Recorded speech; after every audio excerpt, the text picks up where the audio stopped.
Primitive type molars, regarded as the ancestor of the Cercopithecines. It is the oldest known primate with 32 teeth. Eolopithecus has huge canines and molars with independent tubercles, and may be a forerunner of the gibbons. Closely related are the Pliopitheci of the European Miocene and the Limnopithecines of the Kenyan and Ugandan Miocene. Aegyptopithecus also has large canines and heteroform premolars. For it is the ancestor of the Dryopithecines found all over the Old World, and perhaps also of the chimpanzees. Propliopithecus has less robust molars and a front lower premolar with 1.5 tubercles. This has been seen as foreshadowing the homomorphy of the two lower premolars, which is characteristic of the hominidae. Is this, then, the ancestor of the group, or, more modestly, the common ancestor of the large monkeys and of men, or is it already a member of the Pongidae family? Whatever the pattern of relationships, this period is interesting as proof that in Northeast Africa, 30 million years ago, there was a great variety of small primates foreshadowing all the primates of today, Cercopitheci, Pongidae, Hyloletidea, and Hominidae. The guidelines had been laid down to 20 million years ago. In this period other steps forward were taken. In Kenya and Uganda L.S. B. Leakey discovered a small primate, Kenyapithecus africanus, which he classified as a member of the hominidae. It is 20 million years old, with a rounded dental arch, diverging upper cheek teeth 5 and slightly protruding jaws 6. Its incisors and canines are vertical, the crowns of the premolars and molars low. Many commentators, however, have seen characteristics here of the large monkeys. Leakey also discovered, at Fort Turnen in Kenya, what he considers another species of the same type, Kenyapithecus wickeri, dated as 14 million years old. Other experts, interpreting its characteristics differently or basing their opinion on other characteristics than those selected by Leakey, class this specimen also as one of the Pongidae. But Leakey has brought cultural arguments to bear, too, in support of his new candidate. At the Pan-African Conference at Dakar in 1967 he showed fragments of basalt whose natural cutting edges bore traces of use. And at Addis Ababa in 1971 he affirmed that most of the animal bones discovered in association with Kenyapithecus wickeri had been artificially broken. The imagination is certainly very struck by the thought of this little African primate selecting sharp or pointed stones with which to prepare his food. Theoretically, at least, it is not impossible. Since 1934 we have known about another primate, Ramapithecus punjabicus, 8 to 14 million years old, discovered in the Neopliocene formations of North India and Pakistan. Simons of Yale has re-examined it and connected it with remains attributed to Brahmapithecus. It, i.e.r. punjabicus, is a small primate, weighing from about 18 to 36 kilograms. Its face is squat, its lower jaw thick with a vertical attachment, it has small incisors and small canines. Vertically set, with late-growing molars and premolars similar to each other in the lower jaw. Because of all these things, many, though not all, experts classify Ramapithecus punjabicus as belonging to the hominidae. Simons has even taken it, together with Kenyapithecus from East Africa, and a few scattered discoveries in China and Europe, as evidence for a pre-hominid Miocene area covering the whole of the Old World. He was not wrong, in fact, since searches in the past 3 years have led to the discovery of the same Ramapithecus in Turkey, Itekea, and Hungary, M. Kritswa, while considerable information on this primate has been obtained from new material from Pakistan gathered by the D. Pilbeam expedition. China and India have produced an enormous primate, Gigantopithecus. It is called Gigantopithecus blacki in China and Gigantopithecus bilaspirensis in India, where its age is estimated at several million years. Its incisors are small, its canines, while not large, are not hominid. The first lower molar has 2 cusps, the cheek teeth are big and strong and show considerable wear. The face is squat, the lower jaw powerful with a long vertical attachment. But today most scholars reject it as a possible ancestor of man. Searches in Greece under the direction of L. de Bonis have brought to light a million-year-old primate, Auranopithecus macedonensis, which could be the ancestor of Gigantopithecus. Finally, 12 million years ago, another primate, Oreopithecus, used to swing from branch to branch in the forests of Tuscany and also perhaps of Kenya. It was discovered by Gervais in 1872, and described by a gifted Swiss paleontologist, Johannes Hirzeler, who took over some excavations at Grosset in Tuscany and had the good fortune to find an almost complete skeleton of Oreopithecus bambolii. This had a squat face, with a nose that stands out in profile. It has small incisors and canines and 2 cusps on the first lower premola. Its pelvis is that of a bipt, but its forelimbs are extremely long. Oreopithecus may possibly be a small hominid, but it is one of the brachial type of primates, 7 adapted to life in the trees. So we have Kenyapithecus africanus, Kenyapithecus wickeri, Rama Pithecus punjabicus, Gigantopithecus blacki, Gigantopithecus bilaspirensis, and Oreopithecus bambolii. For the moment, the important thing is not to know who is whose ancestor. Several different lines are in any case represented here. But, taken together, these 4 types from the Miocene and Pliocene epochs give a picture of a forest-dwelling primate who seems for the first time to come and seek some of his food in the open areas around lakes and on the banks of rivers. This emergence from the forest will naturally entail new modes of life. And at the same time there occurs a reduction in the size of the 4 teeth and of the face, and a tendency for the first premola, no longer hampered by the canine, to develop 2 cusps instead of 1.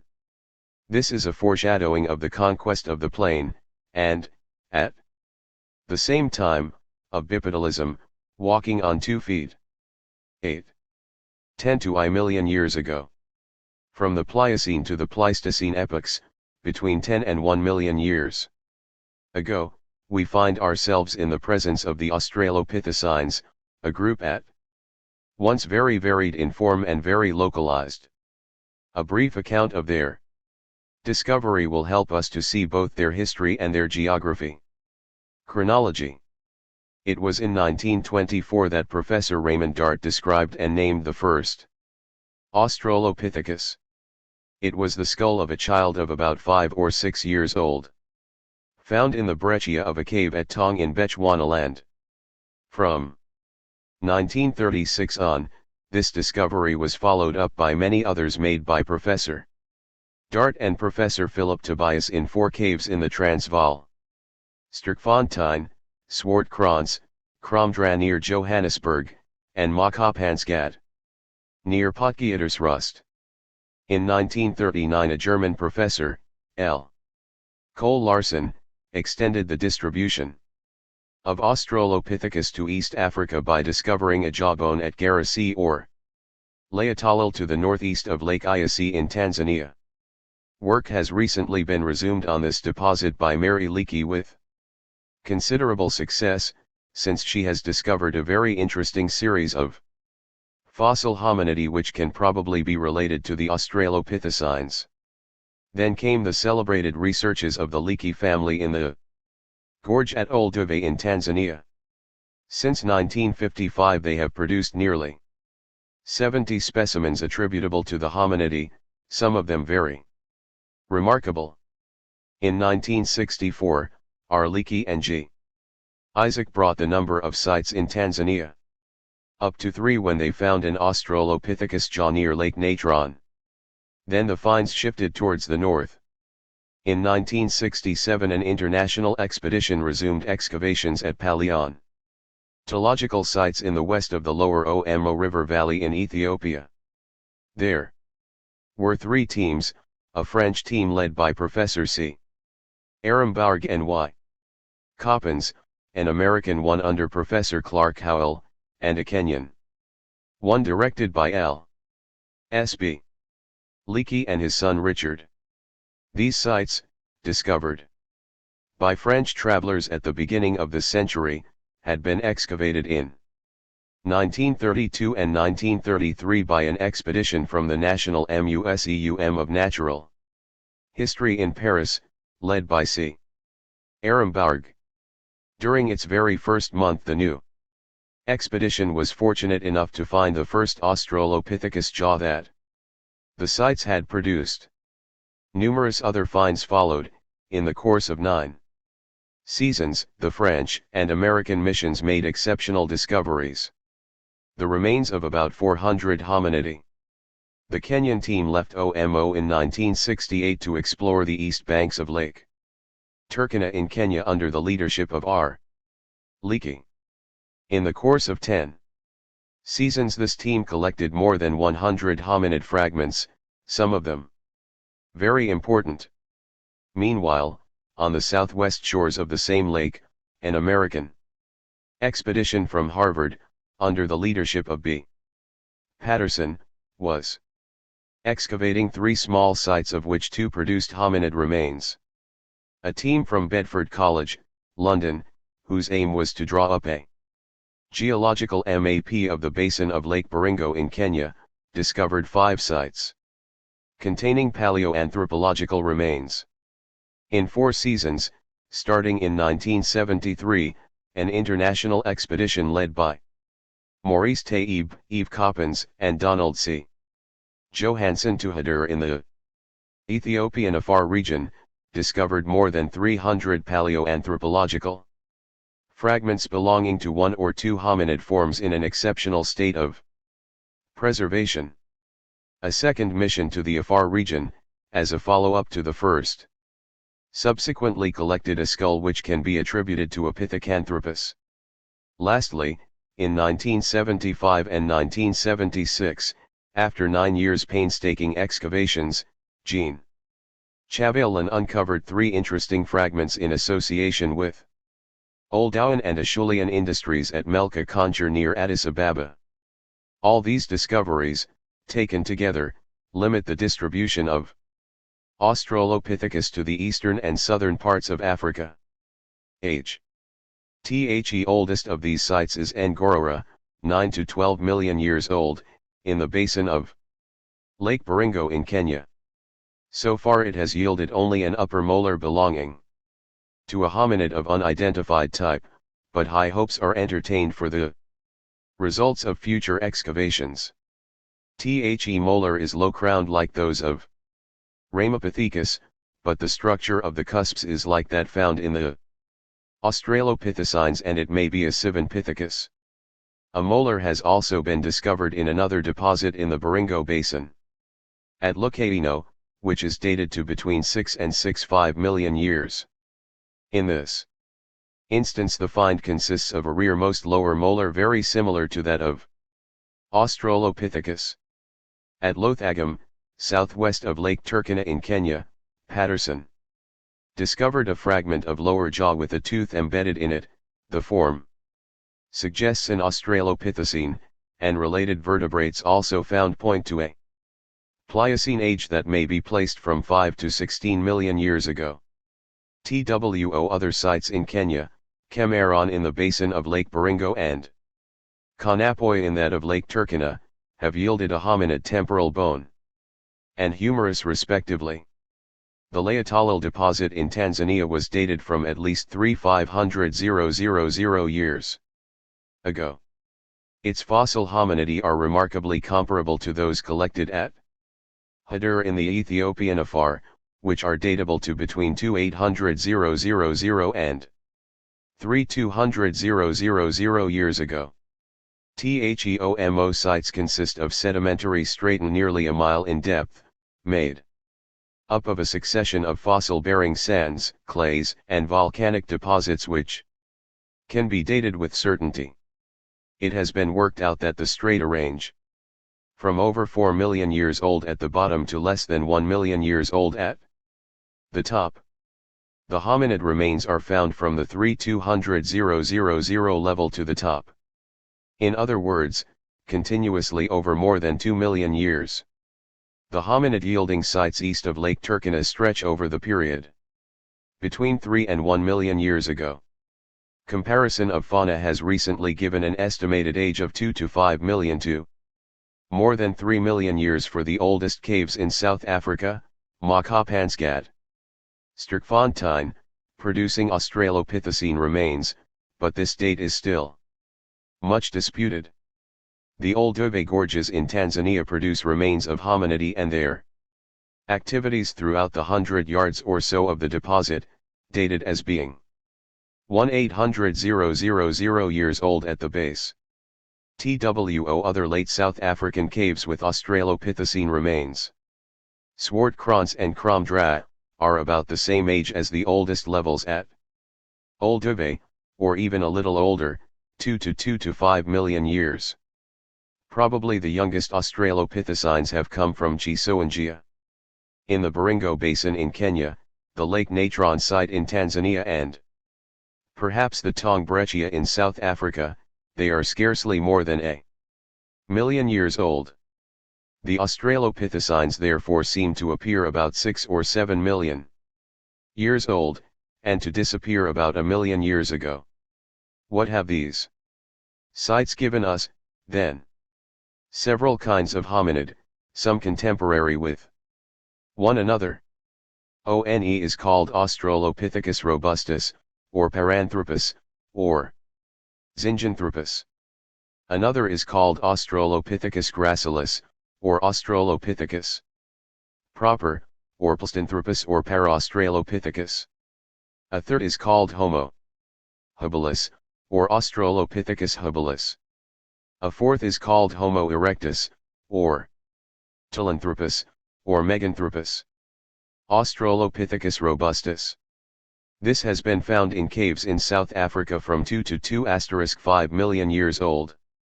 In Omo in Ethiopia and east of Lake Turkana in Kenya, at Olduvai about 1,800,000 years ago, and at Chisoangia 100,000 years ago. It is called robustus because it is in fact larger and stronger than the others. The form of the skull corresponds to a powerful set of masticatory equipment, and the molars and premolars are very large.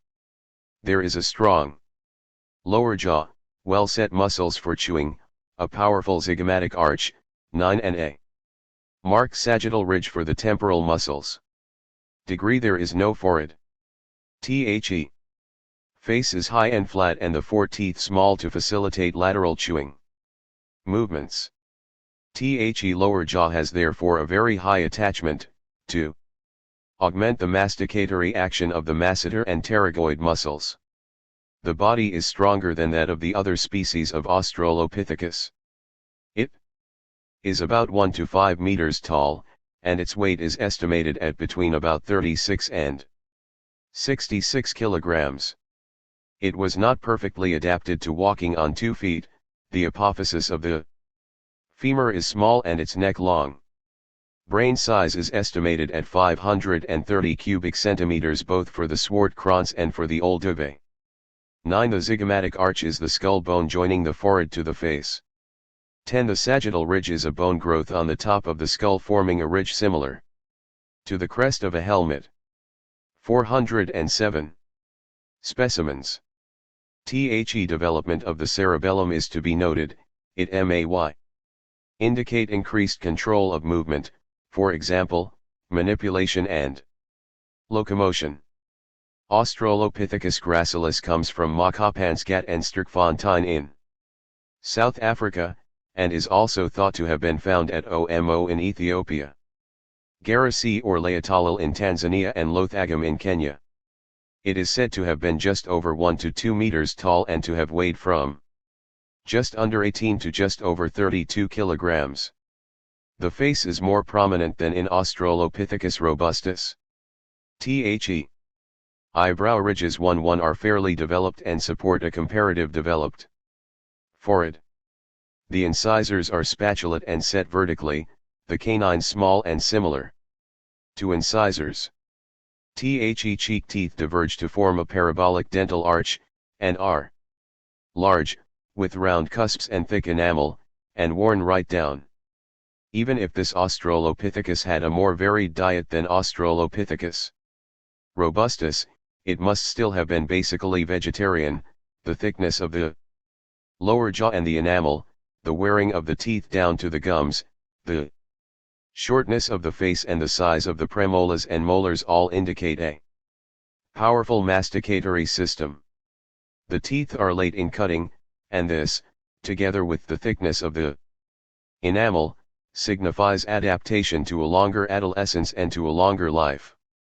Altogether, brain size varies from 428 to 485 cubic centimeters, the mean of the South African form.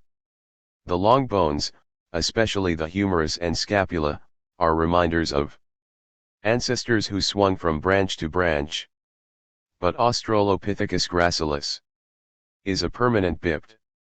Homo habilis was described at Olduvai in Tanzania in 1964, and may have been encountered again at Omo in Ethiopia, to the east of Lake Turkana, and at Konapoi in Kenya. The cheek teeth are flatter than in the examples of Australopithecus gracilis found in South Africa. They are also longer and narrower. Estimates based on the parietal bones give Homo habilis a brain capacity of 680 cubic centimeters, while a skull for East Lake Turkana has a capacity of almost 800 cubic centimeters. The evolutionary tendencies of teeth and brain thus place it nearer to us than Australopithecus. Apart from the skull, however, the rest of the skeleton 12 is reminiscent of Australopithecus gracilis. The clavicle in particular suggests ancestors who swung from branch to branch, as in the case of Australopithecus gracilis. The height of Homo habilis is estimated at between about 1 to 2 and 1 to 4 meters. 11. The eyebrow ridges are the bony upper edges of the eye sockets.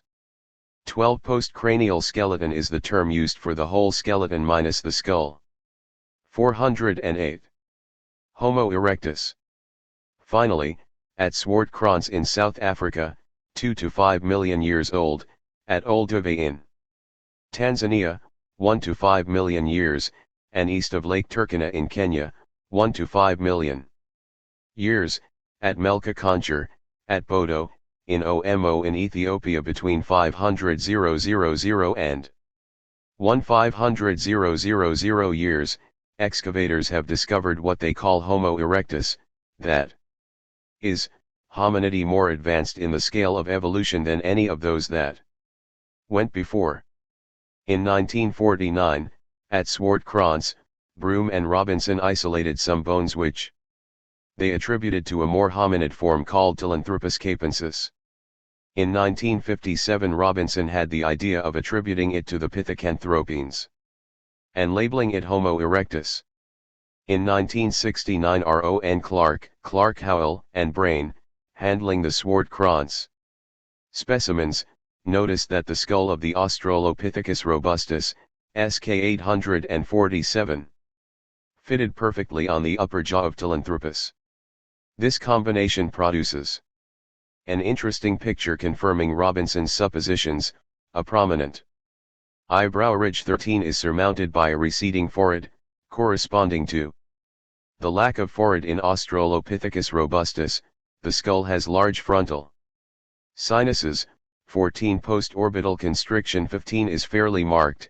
The bones of the nose are prominent, the dental arch is short, indicating a small mandible with lower vertical attachment, and finally the dentition and structure of the facial skeleton bring this specimen close to Homo, and in particular to Homo erectus. At Old Uve, hominid 13 has dental equipment 20% or smaller than Homo habilis and a smaller lower jaw. Hominid 16 has a prominent eyebrow ridge and leaky, and Tobias speak of Homo erectus. However, while the status of these two fossils is uncertain, the same is by no means true of hominid 13, which undoubtedly represents the skull capoi Homo erectus. To the east of Lake Turkana in Kenya, a large number of discoveries can be related to this progressive species of the genus Homo. In particular, the recent crop of 3 skulls from different dates is a very fine illustration of the growth of evolutionary tendencies in this species. It is worth recalling that a recent dating of the oldest Javanese Pithecanthropine, the skull of a child found at Montjokertu, gives an age of 1900,000 years, but it is arguable whether it is really an Homo erectus. Tobias and von Koenigswald, having compared the original remains from Java and Tanzania at Cambridge, concluded that the oldest Homo habilis is morphologically the same as Meganthropus paleojavanicus and perhaps as Hemianthropus pe from China, and that the most recent Homo habilis, hominid 13, is morphologically the same as Pithecanthropus 4. Sangiron b. and Telanthropus capensis. Industries. For the first time in the history of primates, such remains are found in association with artifacts. The French expedition to the OMO site in 1969 turned up several tools of stone and bone over 2 million years old. The following year the Kenyan expedition east of Lake Turkana discovered a comparable production of stone and bone tools in a volcanic stratum dated as 2 million years old. In 1978 the French and American expeditions at OMO found similar archaeological remains over 2 million years old. So in 3 years, through the discoveries made in the Pleistocene basin of Lake Turkana, the age of the first manufactured tools had been pushed back to more than 2 to 5, perhaps even 3 million years, thus adding over a million years to the time in which such activity is known to have existed. The first manufactured articles in the world consist of a large number of fragments deliberately chipped and used for their cutting edge, pebbles on which a point or sharp edge has been chipped at and improved, and bones and teeth either shaped in some way or used as they stood if they lent themselves to direct use, as in the case of the canine teeth of hippopotamus or suidae. For example, these tools may be divided into a number of types, each represented by several examples. This indicates that the shape had been deliberately worked out and sought after. It was the fruit of experience transmitted from one generation to another, implying a certain degree of social life. This means not that we are 2 to 5 million years away from the actual origin of the tool, but rather that we are here approaching the limits of awareness of it. Further in the past, it is indistinguishable from natural objects. At Makapansgat in South Africa an industry of tools made of bone, horn and teeth has been brought to light. This production has been named ostodontocheratic because of the materials it uses, and if recent attempts to correlate the South African caves with the great East African sites prove successful, it too may turn out to be very ancient. At any rate one can make the same observations as in the Lake Turkana basin. The various types of tool are mass-produced, which shows that the process was no longer in its early stages. At Hadur H. Roche recently uncovered a shaped pebble industry similar to that at Old Uve, at a level which it is not impossible to date to 500,000 years ago. From the oldest deposits at Old Uve onwards, 1,800,000 years, tools are to be found everywhere, in large quantities and always the same. The particular frequency of pebble implements has earned the industry the name 410 of pebble culture or Oldowan, formed from the place name Olduvai. One day, working in the oldest level at Olduvai, Dr. Leakey noticed a large accumulation of basalt pebbles. As the dig progressed, he saw that instead of being scattered about at random, they were arranged in little heaps forming a circle. Each heap probably served to wedge a post into the ground. Imagine a ring of posts or hoops with skins or vegetation stretched between them. And one is naturally tempted to see here the remains of some kind of building. One would therefore be in the presence of a dwelling some 2,000,000 years old. In the oldest Oldowan level, 1 to 5 million years, at Melka Concher, near Addis Ababa, Jean Chavalan recently came upon a rather similar structure. Right in the middle of an inhabited area strewn with tools, he suddenly uncovered a round surface about 2 to 5 meters in diameter, without any tools and raised about a third of a meter above the surrounding level, with a trough or gutter some 8 meters long. A few heaps of stones again suggest the presence of posts. It has been suggested that Australopithecus robustus might be the male of Australopithecus gracilis, that Homo habilis was an Australopithecus gracilis, somewhat younger and more developed than the one found in South Africa. That Telanthropus or Homo erectus from Swartkrans might come within the lower limits of the variations found in Australopithecus robustus at the same site, that Meganthropus javanicus was an Australopithecine, even that certain Australopithecines, e.g. at Olduvai and Swartkrans, were Pithecanthropines. From this apparent confusion one clear argument nevertheless emerges, namely that it is in the midst of the Australopithecine area, at first limited to East and South Africa and subsequently extending, with Australopithecus in the same or a more advanced form, to Asia south of the Himalayas, that there appear the genus Homo and the deliberately fabricated tool. The latter very quickly becomes the hallmark of its maker. Various types of tools are quickly developed for particular purposes. Tool making is taught. Finally, dwelling places are constructed. It is in this sense that the human race may be said to have its origins in Africa. Conclusion. Man thus emerges, at the end of a very long history, as a primate who one day improves on the tool he has already long been using. Deliberately fabricated tools, together with dwellings, suddenly reveal a thinking being. A being with foresight who teaches and transmits. Who creates the first society and endows it with the first culture. A date of over 2 million years has recently been advanced for certain hominid fossil remains in Java. Worked pebbles from several sites in the south of France have sometimes been said to be equally old. But in the 411 present state of our knowledge, the victory lies with Africa because of the amount and the importance of the very early evidence discovered in the continent. It is as if, 6 to 7 million years ago, in the southeastern quadrant of the African continent, a group of hominidae called Australopithecines came into being, and as if from this polymorphous group there emerged, 2 to 5 to 3 millions years ago, a creature, Australopithecus himself, or what may already be called man, capable of shaping stone and bone, of building huts and of living in small societies. This being, in all his manifestations, thus represents the origin, properly speaking, of Homo Jaber, tool-making man. The last million years. Last million years have seen the birth of Homo sapiens, the last few hundreds of years his alarming proliferation.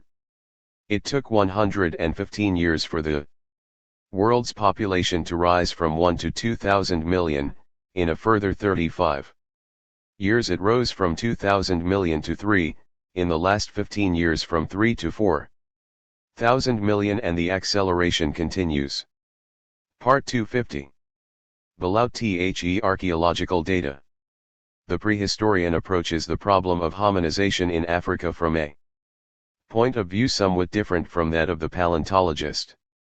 For him, hominization is the gradual cerebralization that enables man to conceive of, and, by means of ever more elaborate techniques, to equip himself with tools. In the widest sense of the term, so diversified and efficient, in order to further his development, as to have had down the ages a cumulative impact on the natural environment sufficient to overthrow all kinds of biological equilibrium. The paleontological evolution leading up to man does not allow us to point to any definite threshold of hominization. A chipped stone is enough to show the threshold has already been crossed. In a justly famous passage, Teilhard de Chardin says, Man made his entrance in silence. He moved so quietly, in fact, that when we first begin to notice he is there, revealed by the indelible stone implements providing multiple evidence of his presence, he already covers the entire old world. The prehistorian's attitude is understandable. The real missing link is not the intermediate form between Australopithecines and Pithecanthropines, Neanderthal man and Homo sapiens, but what comes between shaped stones and bones, and these fossils. The prehistoric industries which have been attributed with absolute certainty to Homo sapiens from the early Paleolithic on, and somewhat doubtfully to Neanderthal man in the Middle Paleolithic, can be ascribed only hypothetically to the Pithecanthropines and Australopithecines. True, this is perhaps the only scientific hypothesis possible here. But the industry associated with Peking man is not the same as that found with the Pithecanthropines, and it is again 412. Different in Java, Pithecanthropine, Algeria, Atlanthropine, and East Africa. As for the Australopithecines, they are a heterogeneous group, among whose members it is still difficult to say which were the probable, or even possible, authors of the Osteodontoceratic and pebble cultures. If, however, there is for the paleontologist a threshold of hominization, the cerebral Rubicon which Professor Valois has defined as a brain capacity of 800 cubic centimeters, the prehistorian has a technical threshold which, once crossed, opens the path of progress right down to our own times. But before we can define this threshold, we have to solve two problems: how and when. The first problem entails eliminating all natural causes and identifying, in the tool, the hand of man. For the second, we need to establish a chronological framework enabling us to date, to within an acceptable degree of approximation, the most remote evidence of human activity. Till now, only Africa has provided anything like a positive solution to these two problems. And, since the theory of monogeny, or ACOMMON origin for the whole of the human race, is universally accepted, Africa is currently regarded as the cradle of mankind. This cradle on wheels, as the Abbé Bruil called it, so long whisked to and fro from the peaks of the Pamir to the plains of the Euphrates, has settled down for the moment, then, in East Africa, where, according to theory, everything happened 3 million years ago at least. The Old Testament book of Genesis placed the earthly paradise, Eden, in a landscape of gardens and cultivation. God dedicated Adam to a life of agriculture and stock raising, a Neolithic mode of life in a region that was gradually to reveal the Paleolithic. All chronologies drawn from the Scriptures date the creation between 6484 and 3616 years before our era.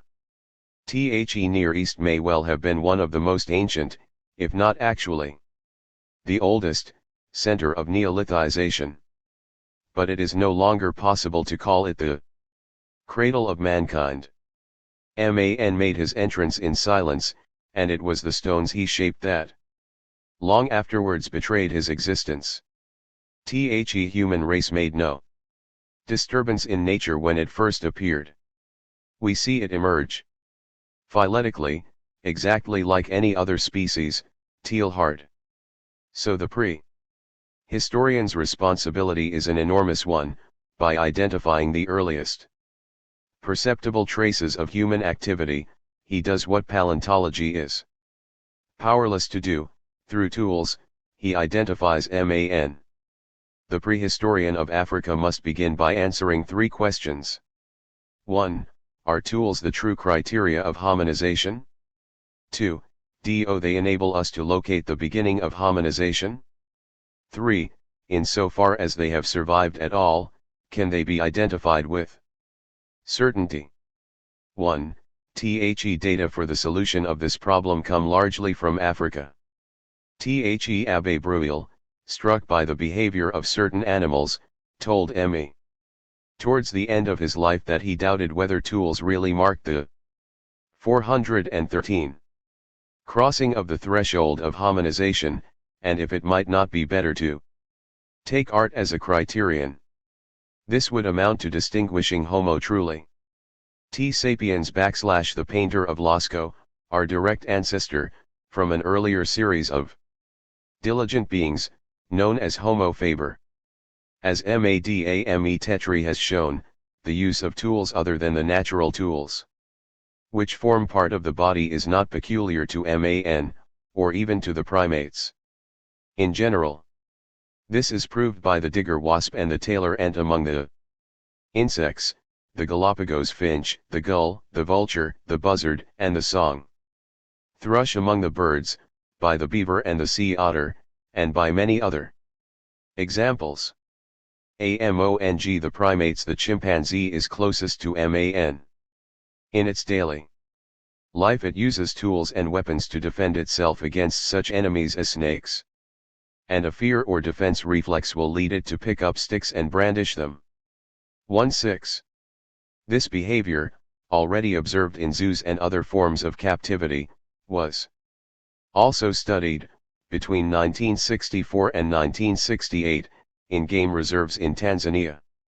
There, chimpanzees, living in groups of more than 30 individuals, select twigs with which to dig out termites, use sticks for breaking nests or reaching honey, leaves for scooping up water from hollows in trees, branches as crooks for hooking down bananas. They use stones for breaking fruit and thrown over or underarm, as an alternative to sticks for chasing off rival predators. And, lastly, they communicate with one another by means of audible signals. Similar observations have been made on gorillas in Rwanda. 1-7. Thus, if tools are to be considered a criterion of hominization, the mere use of something other than the natural tools of the body is not enough.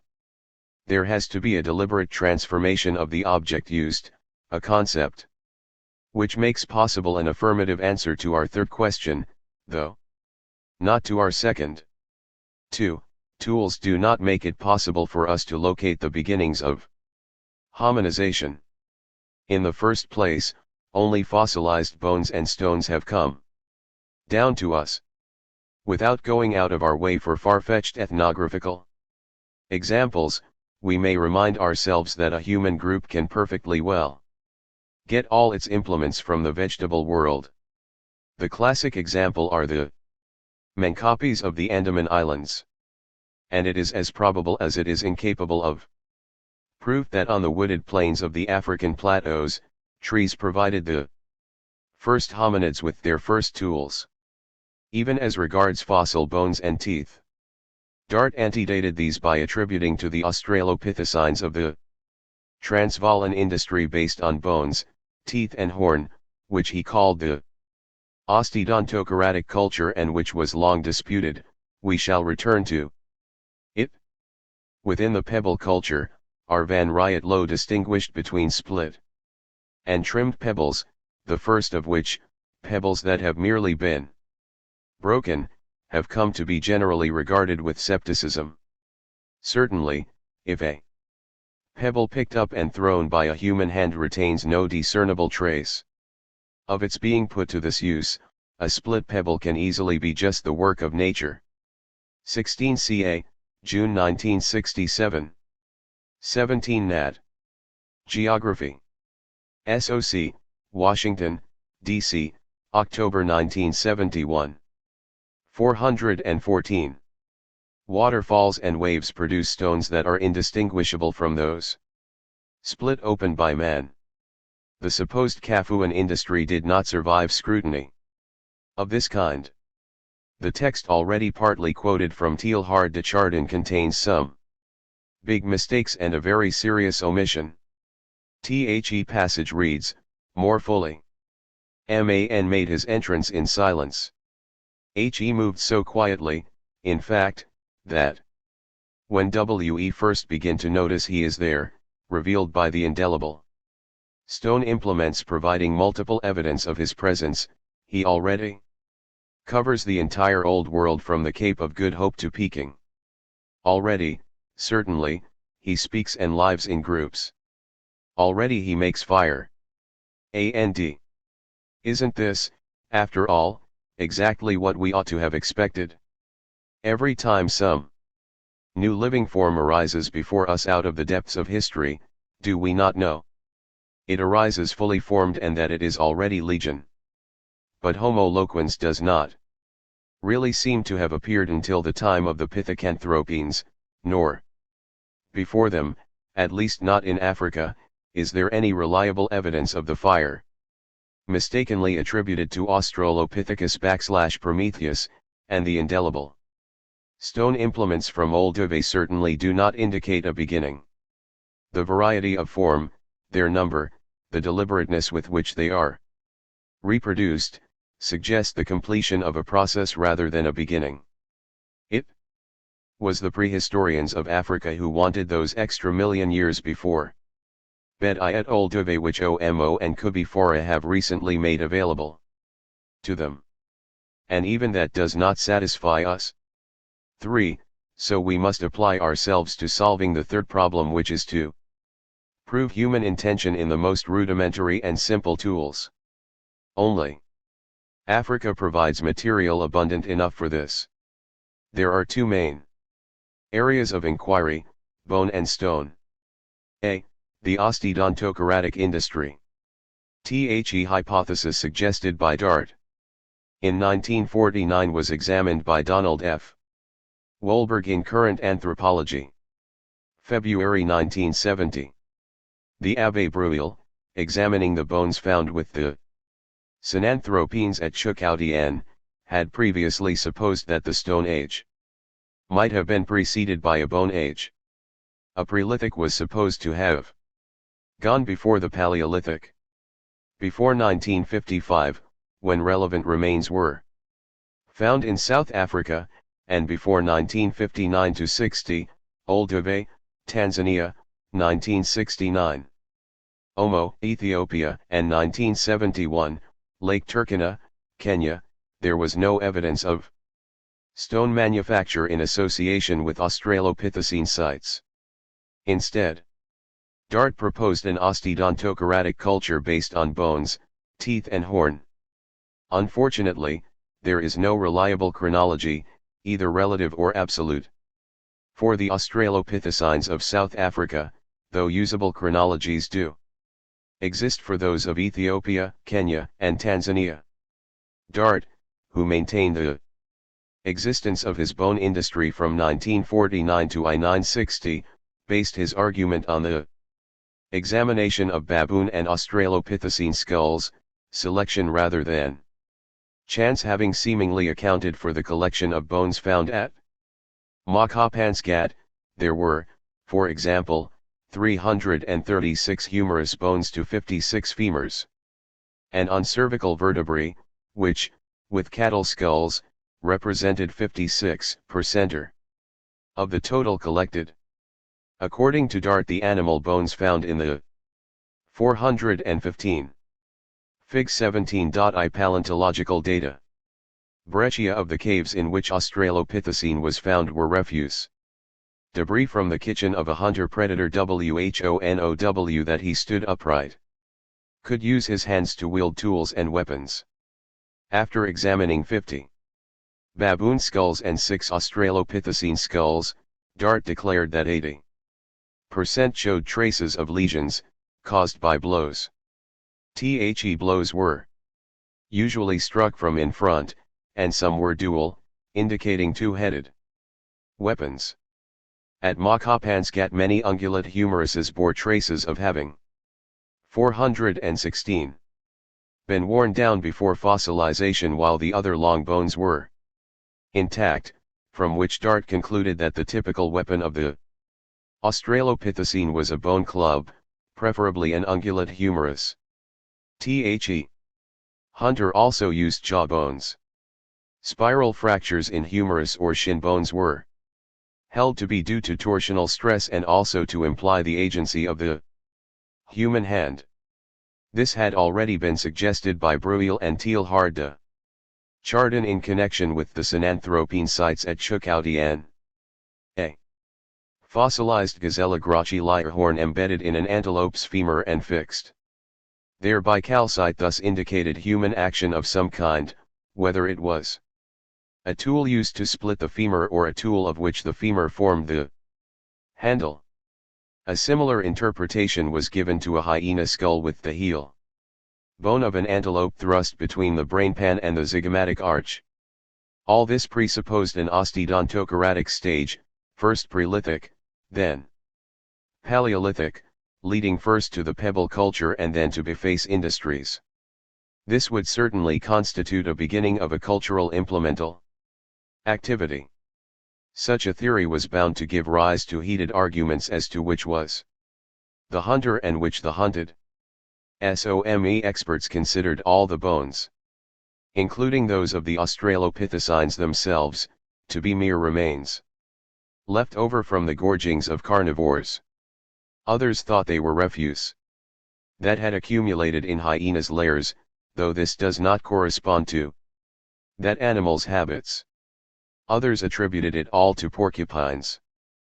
But out of 7,159 bone fragments found at Makapansgat before 1955, only 200 had been gnawed. Moreover, hyenas live surrounded by the bones of other hyenas. A site assigned to the Risweirm period was to show that out of a total of 130 animals, no were hyenas, whereas at Makapansgat, out of 433 specimens, only 17 were hyenas. In the Australopithecine cave, 47 out of 729 separate teeth belonged to hyenas. At the Risweirm site they accounted for 1,000 out of 1,100. But gradually a consensus in favor of the osteodontoceratic industry emerged, though without prejudice to the type of Australopithecine that was to be considered the hunter. Theory received support from the coexistence of a stone industry, Sterkfontein, 1955. But clinching proof came from the bone industry at Olduvai, excellently described by Mary Leakey. 18. This discovery is beyond dispute, and prepares the way for the similar industry attributed to the Pithecanthropines of Africa, Asia, Chukoutian, and Europe, e.g. Torralba and Ambrona. Throughout prehistoric times there was a kind of bone industry just as there was a stone industry. It is more difficult to analyze, but it exists just the same. And it is nowhere more ancient than in Africa, even if a Prelithic stage has not yet been proved. B. The stone industry. Since the theory of eoliths was abandoned, the Fashioned pebbles of what has long been known as the pebble culture have represented the oldest recognized stone industry. It was E. J. Wayland. 18 Olduvai Gorge, Volume 3. 417. Who, in 1919, when he was director of the Uganda Geological Service, noticed there the sort of chipped pebbles that had been discovered in Ceylon before 1914.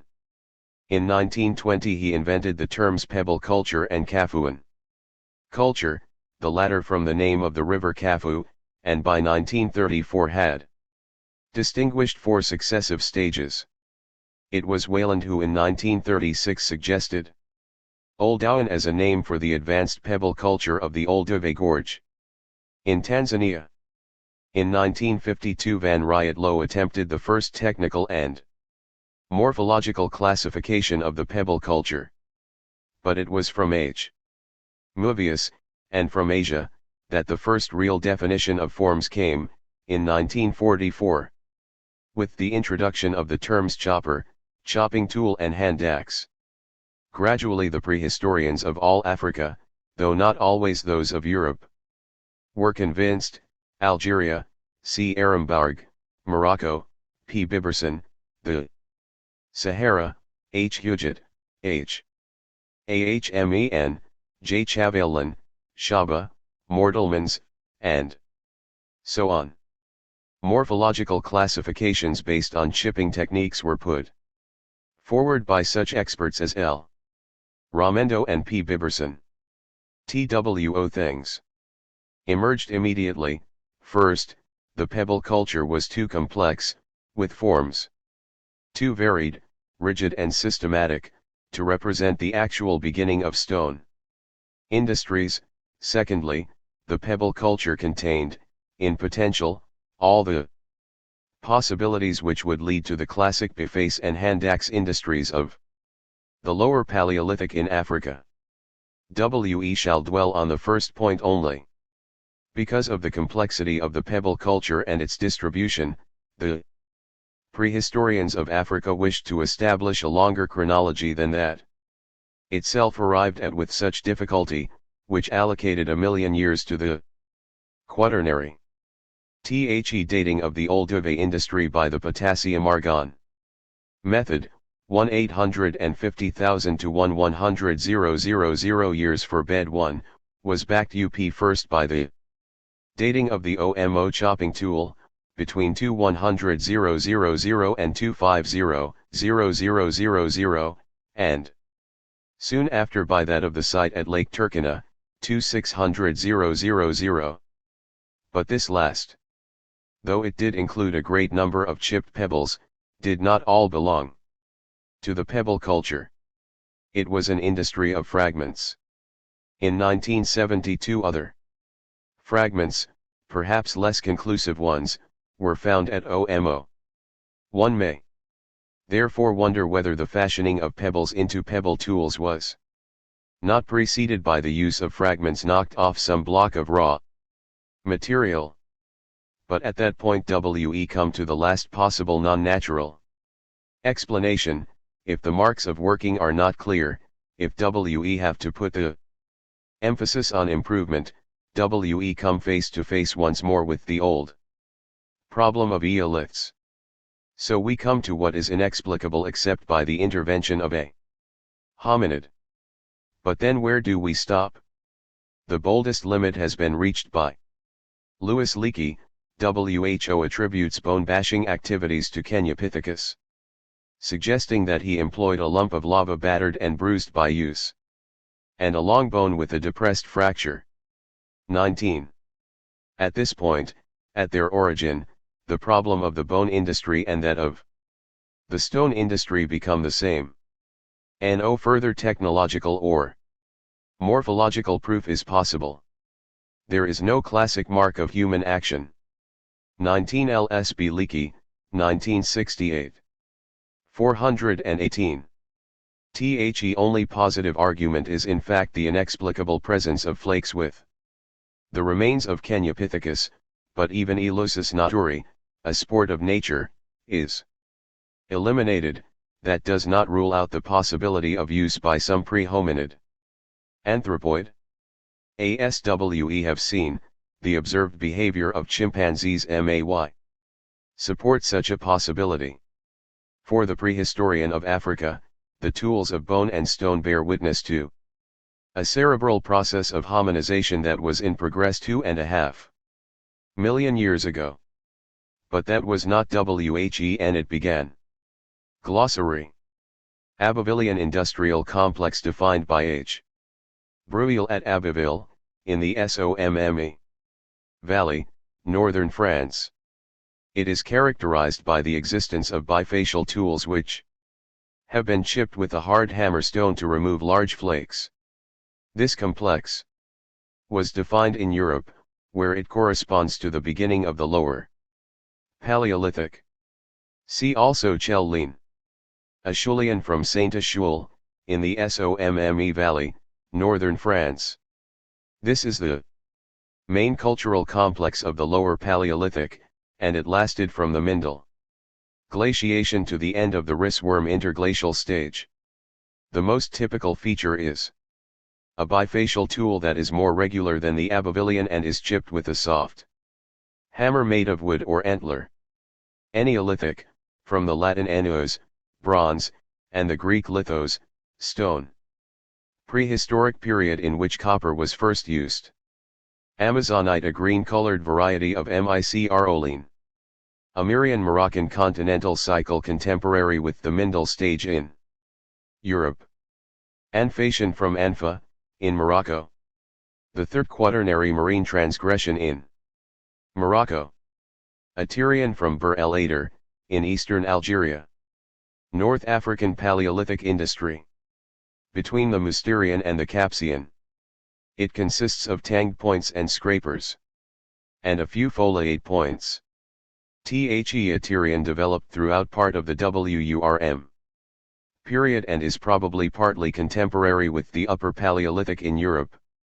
Atlanthropus fossil of the Arcanthropus group defined by C. Arambourg at the Terni find site in Algeria. The remains are dated to the end of the Lower Pleistocene. Augite natural silicate of calcium, magnesium, and iron entering into the composition of basalt. Aurignation from Aurignac, on the Upper Garonne, France. Prehistoric industry. Dating from the beginning of the Lower Paleolithic. This name, which was coined by H. Breuil and E. Cartailhac in 1906, is used to designate industries that are situated chronologically between the Mousterian and the Perigordian. It is characterized by reindeer antler spearheads, thick scrapers, long blades with 419 continuous flat and flaky retouching, and some Burin chisels. It witnessed the emergence of the first works of art, consisting of rudimentary animal figurines and summarily engraved signs on limestone blocks. It is dated to some 30,000 years ago. Australopithecus, from the Latin australis, southern, and the Greek pithekos, monkey. Genus name coined by Dart in 1924 to designate several fossils from South Africa displaying simian characteristics but heralding some human features. Similar discoveries were subsequently made in eastern and southern Africa. Basalt, a volcanic rock. Biface, a stone tool chipped away on both faces to produce an almond shape. They were first called choppers and then hand axes, and seem to have been used for cutting purposes and, to a lesser extent, for scraping. They are the typical tools of the Lower Paleolithic. Breccia, rock of regular stones cemented together by lime etc. Calabrian from Calabria, southern Italy. The oldest stage of the marine quaternary identified by M. Gignou in 1910. Calci, a crystallized natural carbonate of calcium found in chalk, white marble, limestone, alabaster, etc. Capsian from Capsa, the Latin name for Gafsa, in southern Tunisia. Late Paleolithic African industry identified by J. De Morgan. Upper Paleolithic tools are found in association with a large number of microliths and small thick borers, which were probably used for drilling holes in ostrich eggshell fragments to make necklaces. It is dated to about 11,000 years ago. Carnelian red chalcedony. Catarrhines Old World monkeys, with 32 teeth and a narrow septum. Cenozoic synonym for tertiary and quaternary, starting with the Eocene 65 million years ago and followed by the Oligocene, 40 million years ago, the Miocene. 25 million years ago, the Pliocene, 11 million years ago, the Pleistocene, and the recent period. Cercopithecus, from the Greek kerkos, tail, and pithekos, monkey. An African long-tailed monkey. Chadanthropus, Chad man. Hominid fossil situated anatomically between the Australopithecus and Pithecanthropus stages. Chalcedony, a fibrous variety of silica composed of quartz and opal. Chelline from Chelles, France. Industrial complex of the Lower Paleolithic. Described by G. de Mortillet. Former name of the Abbevillean. Clactonian from Clacton-on-Sea, Great Britain. Lower Paleolithic industry. Described by H. Breuil in 1932 and characterized by flint flakes with a smooth end. 420. Broad striking surface. The Clactonian appears to be contemporary with the Acheulean.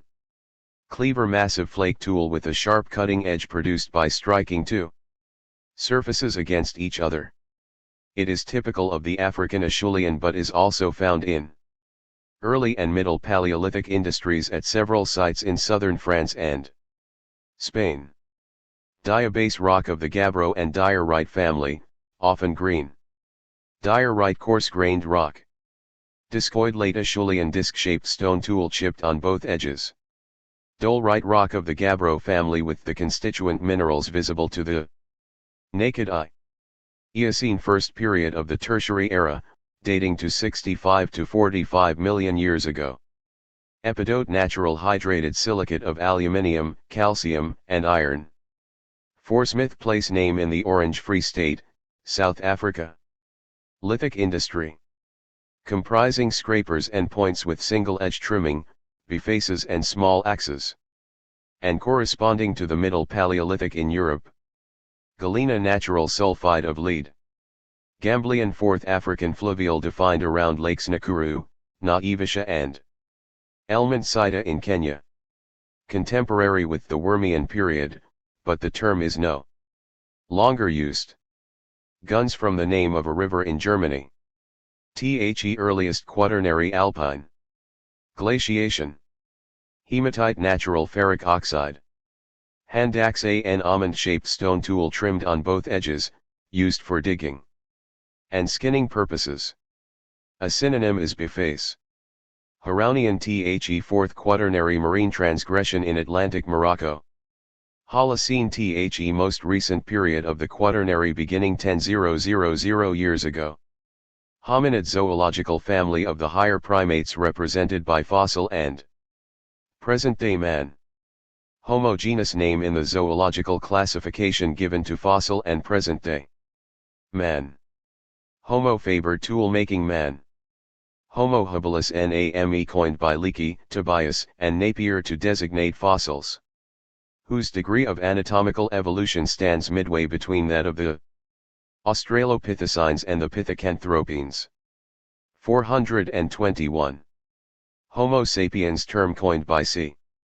Linnaeus in 1735 and now used to designate the modern or neanthropic forms of man who, through intelligence, has reached a state of adaptation to the environment which enables him to think and introspect freely.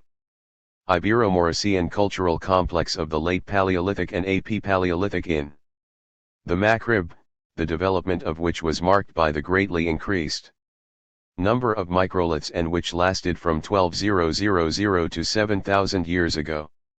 Jadeite, natural aluminosilicate of sodium, with small quantities of calcium, magnesium and iron. Jasper impure chalcedony with generally red-colored veins or patches. Kafuan from the Kafu River in Uganda.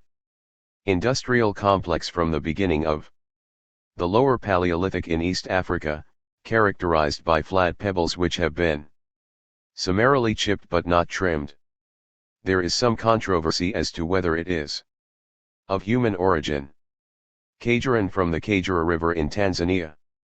First African pluvial, identified by E. J. Wayland in 1934. Contemporary with the Gunns Alpine glaciation. The term is no longer used. Commission from Comasia in Kenya. Second African pluvial, commonly known as Commission I, contemporary with the Mindel glaciation in Europe, but seldom used. Kanjaran from Kanjara in Kenya. Third African pluvial defined by L. S. B. Leakey. Commonly known as Commission II. This corresponds to the period of the Riss glaciation in the Alps, but the term is no longer used. Lapis lazuli, azure blue stone used in mosaics, the powdered form being used for ultramarine pigment. Laterite, from the Latin later, brick. Bright red or reddish-brown soil rich in iron, oxide and alumina, formed by leaching in hot climates. Levallois, technique, from Levallois-Perret, France.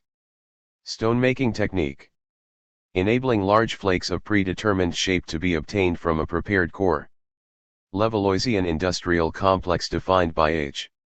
Breuil in 1931, characterized by flakes struck from Levallois-type cores, with little or no subsequent trimming. It is no longer acknowledged as being a genuine industry. Lupamban from Lupamba, Kasai, Zaire. Industrial complex of the late Paleolithic, characterized by the combined presence of massive chipped stone tools, picks and chisels, and leaf points trimmed on both edges, dating from about 8,000 years before our era. Lydianite hardened shale. Marifian from the Marif, Morocco. Second Quaternary marine transgression of Atlantic Morocco. 422. Magostan from Magosi, in Uganda. Stone industry discovered by Wayland in 1926, situated between the Gamblian and the Mauchalian, and combining objects of Mysterian appearance such as cores, discoidals and points, foliate pieces trimmed on both edges, and geometrical microliths. Mauchalian from the Mauchalia River in Kenya. Wet stage of the Quaternary in Southern Africa, contemporary with the post-glacial period in Europe. No longer used. Malachite green-colored natural base carbonate of copper. Masurian first Saharan pluvial, equivalent to the Kageran. Mesolithic, from the Greek mesos, in the middle of, and lithos, stone. This word was long used to designate all the cultural complexes which it was possible to situate between the Paleolithic and the Neolithic. These are now more commonly related to an AP Paleolithic stage. Mycoca prehistoric site situated to the north of Les Izes, 25 kilometers to the northwest of Sarlat, in central France, which produced the Mycokian industry, a very evolved form of the Acheulean contemporary with the Wurm glaciation. Mindel Name of a river in Bavaria. Second Quaternary Alpine glaciation which appears to have been situated between 300,000 and 400,000 years ago. Miocene, from the Greek Mayan, less, and kainos, recent. In other words, it contains fewer recent forms than the system following it. It is a period of the Tertiary era between 25 and 10 million years ago. Muloyan from the Muloya Valley, Morocco. Term used by Biberson. The Middle Villafrancian of Morocco. Mysterian from Moustir, Dordogne, France. Prehistoric industry of the Middle Paleolithic, which was widespread in the second half of the last interglacial period. It was identified by E. Lartet in 1865 and is characterized by the very large number of points and scrapers obtained by trimming flakes from only one of their faces. Nakaran wet stage defined by the deposits in the shoreline sediment below the 102-meter level, at Lake Nakuru, Kenya. These layers have revealed Neolithic-style industries dating back some 3,000 years. Neanderthal from the name of the valley in the Dussel Basin in Germany where the first specimen was discovered by Dr. Fullrott in 1856. Representative of a particular group of the genus Homo which lived in Western Europe in the Upper Pleistocene and died out suddenly without leaving any descendants. Neolithic, from the Greek neos, new, and lithos, stone. Stone Age with food production, agriculture, stock raising. Term coined in 1865 by J. Lubbock. Obsidian compact vitreous volcanic rock resembling dark-colored glass. 423. Old Dowan from the Olduvai Gorge in northern Tanzania. Ancient lithic tool. Complex, pebble tools, discovered by Catwinkle in 1911. Complex in which leaky identified 11 levels of Old Dowan I, corresponding to the Old Chellean, and Old Dowan XI corresponding to Acheulean 6, with Levalloisian tools. Oligocene second period of the Tertiary, from 45 to 25 million years ago. Osteodontoceratic prehistoric industry based on bones, Greek osteon, teeth. Greek otis, odontos, and antlers, Greek keras, keratos, discovered at Makapansgat in South Africa by R. A. Dart. Ugarshan I second Saharan pluvial, equivalent to the Kamazan. Ugarshan II third Saharan pluvial, equivalent to the Kanjaran. Paleolithic, from the Greek paleas, old, and lithos, stone. Term used to designate the Stone Age with no food production. Term coined by J. Lubbock in 1865. Paleozoic a synonym for primary. Paranthropus robust Australopithecus discovered in 1948 in the Pliopleistocene. Deposits at Kromdra in the Transvaal equals Zinjanthropus equals Paraustralopithecus. This ancient type displays many simian characteristics but possesses, particularly in its dental structure, features which situate it closer to man than to the anthropoids. Pebble culture The oldest known stone tool making industry, composed essentially of pebbles on which a cutting edge was created by striking off one or more flakes. Pithecanthropus, monkey man. Fossil displaying features close enough to present-day man to belong to the genus Homo, and others somewhat different characteristics representative of another species. The first specimen was discovered by E. Dubois in Java in 1889. Belongs to the species Homo erectus. Platyrrhines New World monkeys with 36 teeth and a broad septum. Pleistocene, from the Greek pleistos, much, and kainos, recent. A geological subdivision of the Quaternary period comprising the beginning and the greater part of that period. This term, which was coined by C. Lyell in 1839, corresponds to the periods of the Great Quaternary glaciations and preceded the Holocene period, which started 10,000 years before the present Pliocene terminal period of the Tertiary era, beginning 5 to 5 million years ago and ending 8 million years ago. Pongid family of anthropoid monkeys typified by the orangutan and also comprising the gorilla, the gibbon, and the chimpanzee. Precambrian, the oldest geological configuration. It lasted from the formation of the Earth, estimated to date to 4,000 million years ago, until the Primary Era, 500 million years ago. 424.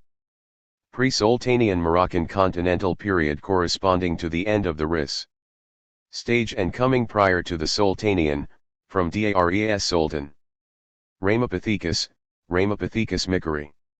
Omnivorous primate of the Miocene which may be the ancestor of the hominids, dating to 12 to 14 million years ago. Discovered in the Siwaliks range in northern India. Other specimens have been found in China, Turkey, Africa, Fort Turnen, and Europe, Austria, France, Germany, Greece, Hungary and Spain. Ris Name of a river in Bavaria. Penultimate Quaternary Alpine glaciation. Situated between 200,000 and 120,000 years ago. Sango, an eponymous site at Sango Bay on Lake Victoria in Uganda. It is a stone tool complex discovered by Wayland in 1920 and is characterized by the existence of flaked objects produced by the Laval-Loess technique, massive points, bifacial tools, and crude core axe forms. The site belongs to the period between the Comitian and the Gamblian. Saourian from Saoura, a wadi in the Algerian Sahara. Fourth Saharan pluvial. Equivalent to the Gamblian. Serpentine hydrated silicate of magnesium. Shale foliated silico-aluminous sedimentary rock breaking down easily into thin flakes. Sinanthropus, from the Latin sinensis, Chinese, and the Greek anthropo, man. Fossil displaying features close enough to present-day man to belong to the genus Homo, and other somewhat different characteristics representative of another species. The Chukoutian site, southwest of Peking, was worked from 1921 to 1939. By Dr. Pei, M. Black, Father Teilhard de Chardin and F. Weidenreich. Belongs to the species Homo erectus. Solutrian from Solutra, Saône-et-Loire, France. Prehistoric industry of the Upper Paleolithic, characterized by very thin flint blades. Typical tools owe their appearance to the fact that they were shaped by a process of flat parallel retouching, which cut into the two faces of the piece. Still Bay from Still Bay, Cape Province, South Africa. Stone industry rich in foliate pieces trimmed on both edges reminiscent of the laurel leaves of the French Solutrian. Contemporary with the Gamblian. Tektite natural glass rich in silica and alumina, most probably of meteoritic origin. Telanthropus generic term given by Broom and Robinson to two jaw fragments. Found in 1949 in the Swartkrans deposit in South Africa, with a morphology reminiscent of certain Archanthropines. Tensijtien from Wadi Tensift, in western Morocco. Moroccan continental stage. Corresponding to the first part of the Ris glaciation. 425. Methodology and African prehistory. Tchitolian term coined to denote a stone tool complex discovered at Tchitolo, Kasai, Zaire. AP Paleolithic industrial complex characterized by the continued existence of massive tools, although smaller in size than the Lupamban, and by the large number of arrowheads trimmed on both faces. Tough lightweight and soft porous volcanic rock. Villafrancian from Villafranca d'Asti, Piedmont, Italy. Sedimentary formation. Corresponding to the transition between the Tertiary and Quaternary eras. Wilton from the Wilton site, in Western Cape Province, South Africa. Stone industry dating to some 15,000 years ago, consisting of small groin-shaped scrapers, lunate and trapezoidal microliths, borers, and pieces with denticulated edges. This was a late culture which persisted until the introduction of iron. Wierm from the name of a lake and river in Bavaria. Most recent of the Quaternary Alpine glaciations, beginning 75,000 years ago and ending 10,000 years before our era. R. Leaky. Africa, the cradle of mankind.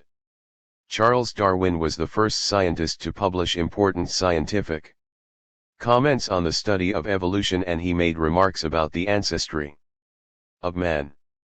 It was Darwin who first pointed to Africa as the home of man, and during the past 100 years research has shown how correct he was.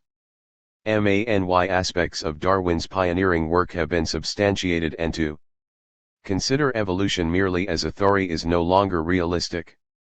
The evidence for man's development in Africa is incomplete, but over the past decade there has been a substantial increase in the number of fossil specimens available for study and interpretation.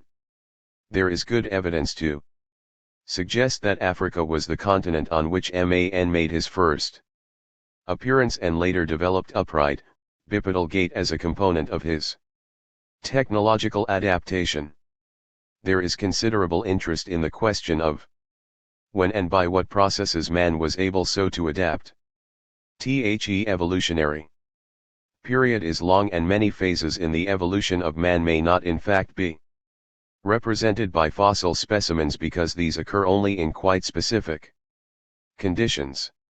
For a fossil to be formed, there have to exist geological conditions where sedimentation is rapid and where the chemical composition of the soils and groundwater is such that mineral replacement can occur. Fossils so formed lie buried deep in the accumulated sediments and may never be found by modern man except where nature has taken a hand through erosion and earth movements. Such sites are few and far between, and while new fossil bearing localities are being reported each year, much of Africa will never produce fossil evidence of the appearance of man. It is of interest to comment on the reasons why parts of Africa are so rich in prehistoric evidence. There are several points here, and the first of these reflects the diversity of habitat in Africa. The continent is vast, spanning the equator and extending into temperature zones to the north and south. This fact alone accounts for the variety in climates, but Africa offers a further dimension of highlands in the equatorial region. The land mass rises from a coastal belt through a series of plateaus up to mountain ranges and peaks, some of which still hold snow despite the fact that the climate is quite dry and hot. These various elevations provide different environments since they are progressively cooler as altitude is increased. These factors have always existed in Africa, and while climatic changes certainly occurred, Africa seems always to have offered a suitable habitat. When a particular area became too warm or too cold, migration to more propitious environments was possible. In contrast, in the temperate area of the world, the onset of cold weather conditions in a glacial period resulted in vast tracts of land being icebound and thus inhospitable to life, with only a few specialized exceptions. It has been suggested that the glacial, Ice Age, periods of the northern Casablanca hemisphere can be correlated with wet periods in Africa, since there appear to have been major fluctuations in the lake levels which reflect variations in rainfall. There has been considerable research into this in recent years, and while a glacial advance would presumably have a global effect on weather, a specific correlation seems unlikely. Despite this, the accumulation of sediments in African lake basins during the period known as the Pleistocene supports the view that Africa enjoyed heavier rain during that period. This high rate of sediment deposition has been important. Many of the lakes in the African Pleistocene were small and shallow, probably seasonal in character, with water level fluctuations each year reflecting the tropical weather patterns where, for a few months, rain is heavy and the remainder of the year dry. These lakes were ideal for sediment catchment, and the annual flooding of the shallow basins provided conditions for sedimentation to stretch over the flat shores and around the mouths of inflowing rivers that overspilled their banks during high water. Remains of animals that had died from whatever cause, near the lake shores were thus often buried in the sands and silts deposited during flooding. This process was continuous for millions of years, and animal remains were trapped at different levels in sediment accumulations that might eventually exceed 500 meters in thickness. As the lake silted up and rainfall patterns changed, some basins dried up, while new ones were formed. The process of fossilization is slow, but the Pleistocene extends over more than 2 million years of time, and throughout this long period, as well as before and since, animal remains were being embedded in sediments suitable to the formation of fossils. The location of these remains is of course a major problem for the paleontologist, but here again factors in Africa, especially Eastern Africa, have contributed in such a way as to mitigate the difficulty. During the Pleistocene, and in particular during the latter part of this period, Eastern Africa experienced a period of earth movements associated with a weakness in the Earth's crust that is today called the Rift Valley. These earth movements caused faulting and, in many places, the uplifting of blocks of sediment.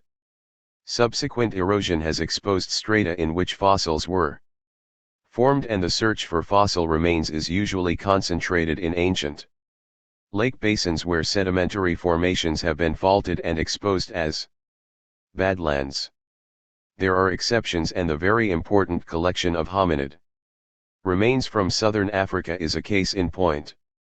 These fossils were formed in limestone caves where the accumulation of bones was buried in cave fill and collapsed cave roof. The bones were brought into the caves by several agencies, and the most likely were scavengers and predators, such as leopards and hyenas. There is some evidence to show that early man also occupied the caves and would therefore be responsible for some of the bone debris subsequently fossilized. The problem of cave sites of this kind is that there is virtually no detail of stratification, and it is consequently difficult to determine the relative age of the fossils recovered. In many parts of Africa during the Pleistocene, conditions were not suitable for the fossilization of animal remains.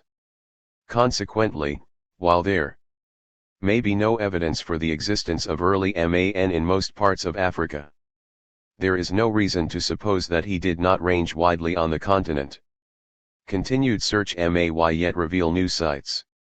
More common than fossil remains are stone implements. These are generally more durable, and stone does not have to be rapidly buried in appropriate sediments to ensure its preservation. Consequently, archaeologists have assembled a wealth of data on early human technology in Africa that tells us a great deal about the appearance of man.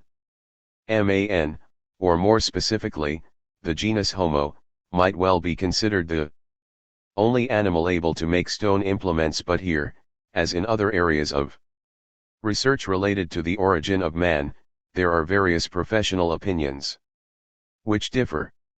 The study of man's origin relies heavily on the interdisciplinary approach. Investigation into more than fossil bones.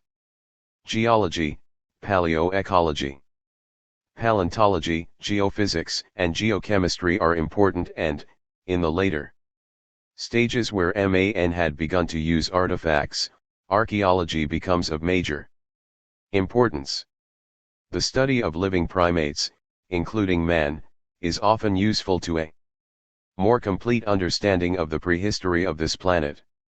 Fossils of the family of man, the Hominidae, can be shown as distinct and separate from the apes, the Pungidae, from the present day all the way back in time to the Miocene period more than 14 million years ago.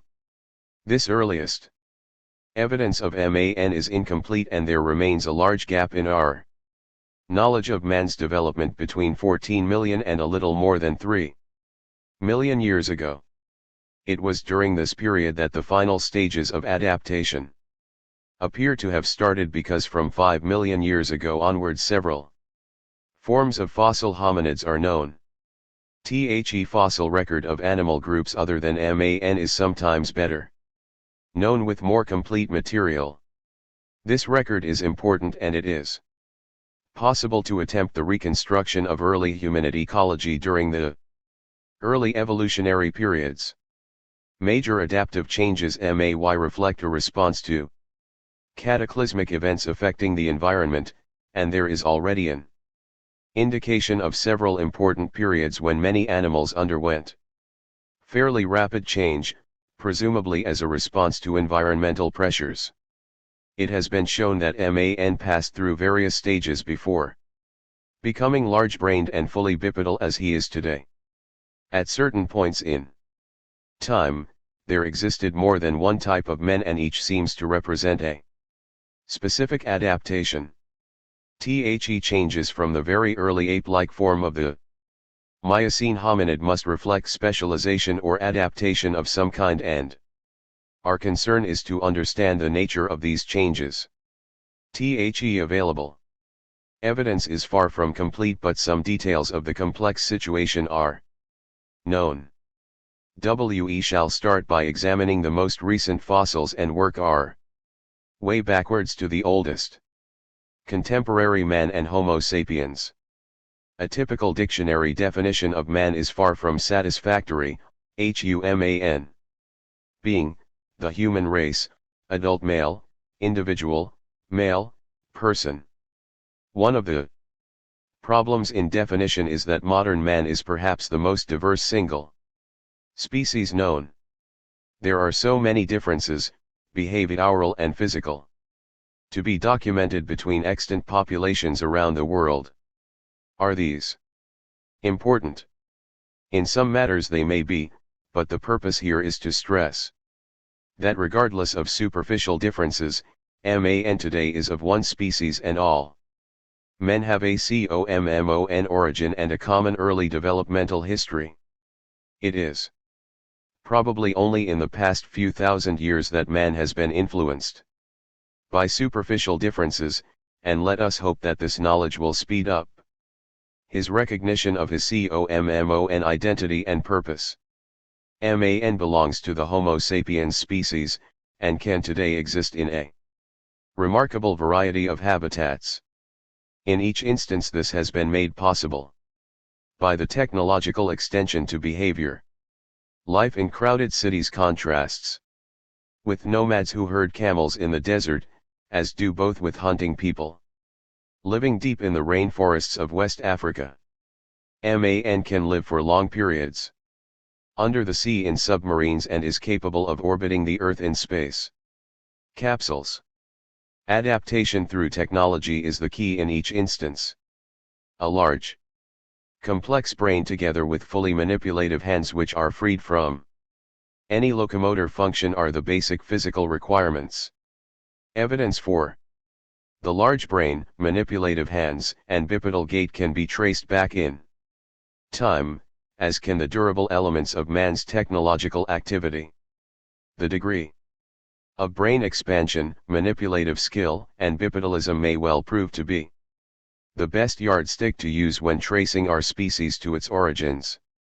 In Africa, there have been several important discoveries that illustrate the presence of primitive Homo sapiens on the continent for more than years.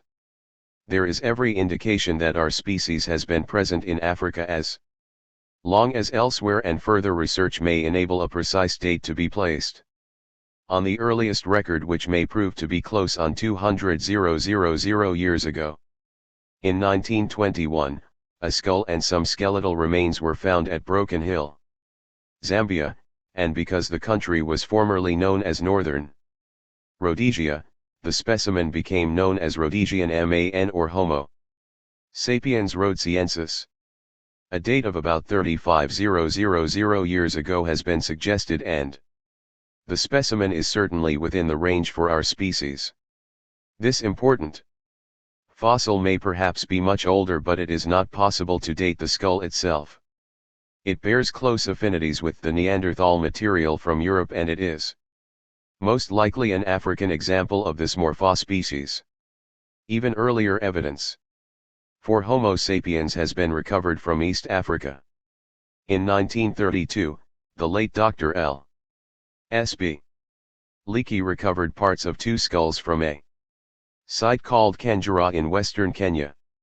The fossils seem to be associated with a late Middle Pleistocene fossil fauna, and this implies an age of close to 200,000 years. The site has not yet been accurately dated, which is unfortunate, as the 2 skull parts and a fragment of femur appear to be examples of Homo sapiens and may well represent the oldest evidence known at present for the species in Africa.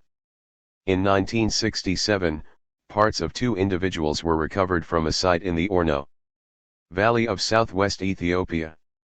The specimens consist of a partial skull and a fragmented skeleton and the calot of a second skull. Both fossils were from strata that suggest an age of a little more than 100,000 years. The locality of the Omo Valley is probably better known for earlier fossils, but there are extensive fairly recent deposits which hold promise of a further wealth of information on early Homo sapiens in Africa. In addition, there are sites reported in the same area from which early pottery has been noted, and in view of the prehistoric link between the Omo and the Nile River systems, further research may result in further information on the early use of earthenware vessels. While early Homo sapiens is poorly represented in the fossil collections, it seems reasonable to assume that the species was widely scattered both in Africa and elsewhere on the globe. Pre-Homo sapiens. There is always a tendency to relate early species to modern species, and this must be confined to the terms of a broad relationship. It is proposed here to consider the origin of Homo sapiens within a lineage that can be traced back in time for several million years. At different points in time, there probably existed several morphologically distinct models within the lineage, and the genetic composition of modern man must reflect, in part, elements from this diverse heritage. The naming of fossil species is difficult, and often confusion arises from the need to give a label to a particular specimen. The usual practice is to place similar specimens into one species, minor differences providing a basis for species differentiation, while major differences are grounds for generic differentiation. The paleontologist's problem is to consider, over a period of time, evolutionary changes which have affected a particular species which may have experienced rapid adaptation. In this account, the term morphospecies will be used to describe fossils that are alike in physical characteristics. It should here be noted that much of the controversy that is associated with the study of man's origin results from differing views on the use of terminology. Within the hominidae, at least 2 genera and several species have been identified in the fossil record of the past 3 million years, and these forms are the basis for understanding the origin of our own species. Until recently it was thought that evolution had occurred at a uniform rate, but it now appears that local populations of a given species may have responded to 442 selective pressures differently. Apparently primitive forms can be found contemporary with advanced or progressive forms. The identification of primitive characters in a species that is recorded over a long period of time is less difficult than the same exercise in a limited sample. It is possible to identify trends and adaptations which help to explain the process by which survival through progressive modification has occurred. The fossil record of man in Africa shows 2 major groupings of characters. It is proposed to consider these as lines of development or evolutionary lineages, in which one lineage represented by the genus Homo can be traced through to the present, the other, represented by the genus Australopithecus, apparently becoming extinct approximately a million years ago. It is also possible to consider primitive forms recorded from deposits in which more advanced forms previously known from older deposits are not recorded. This might be seen as evidence for a retrogression, but it is more probable that the continuation of a progressive species is not represented in the specimens available for study for no other reason than that it occupied areas where remains were not preserved through fossilization. For the purpose of this chapter, it is proposed to consider man prior to Homo sapiens on the basis of the two lineages. The form which was ancestral to both cannot be readily identified since the fossil evidence is so fragmentary. The earliest African evidence for the family Hominidae is from Fort Turnen in Kenya, where a number of fragments of upper jaw, a part of a lower jaw and some dental fragments have been recovered. This site has been dated at 14 million years. The fossil evidence shows that at this time, the differentiation between the Hominidae and the Pongidae had already occurred. The Fort Turnen fragments show that the reduction of the canine, a diagnostic feature of the Hominidae, had progressed some way from the typical ape situation. The fossil record between 14 and 3 to 5 million years is very incomplete, since there are only 4 specimens which can be related to this period. These are a very badly damaged fragment of mandible from Kanam in Kenya, recovered by the late Dr. S.B. Leakey in 1932, a fragment of mandible with one tooth crown preserved from Lothagam, Kenya, and an isolated molar tooth from Ngorora, Kenya. The first 3 specimens are from deposits dated at between 4 and 5 to 5 million years, while the isolated tooth is considered to be from deposits dated at 9 million years. None of these specimens throws much light on the problem because they are too fragmentary. The mandibular fragment from Lothagam has been related to Australopithecus, but at this stage any degree of positive identification is considered unwarranted by a number of anthropologists. The sample of fossil hominid remains is considerably larger from the onset of the Pliocene era, and between about 4 million years ago to the first appearance of Homo sapiens, there exists substantial data on human evolution in Africa. Since 1973, new work has been initiated at 2 localities where 443 large numbers of fossils have been recovered from deposits dating between 3 and 4 million years. These sites, Layatalil, Tanzania, and Hadur, Ethiopia, deserve some specific comments in relation to the fossil evidence for the earliest record of Homo. The Layatalil site is situated some 50 kilometers south of the famous Olduvai Gorge, on the slopes of the Lemagrud Hills overlooking the northern end of Lake Eyasi. The date for this locality is about 3-5 million years, which is of particular interest because the various fossils of early hominid from here have been proposed as falling within the category of Homo. The material consists of jaws and teeth and the occasional element of limb. The Hadur site in the Afar region of Ethiopia is about the same age or slightly younger.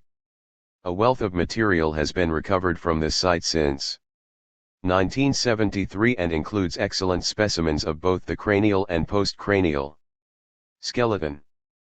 A distinction can be made between 3 types relating to Homo habilis, Australopithecus gracilis, and Australopithecus robustus.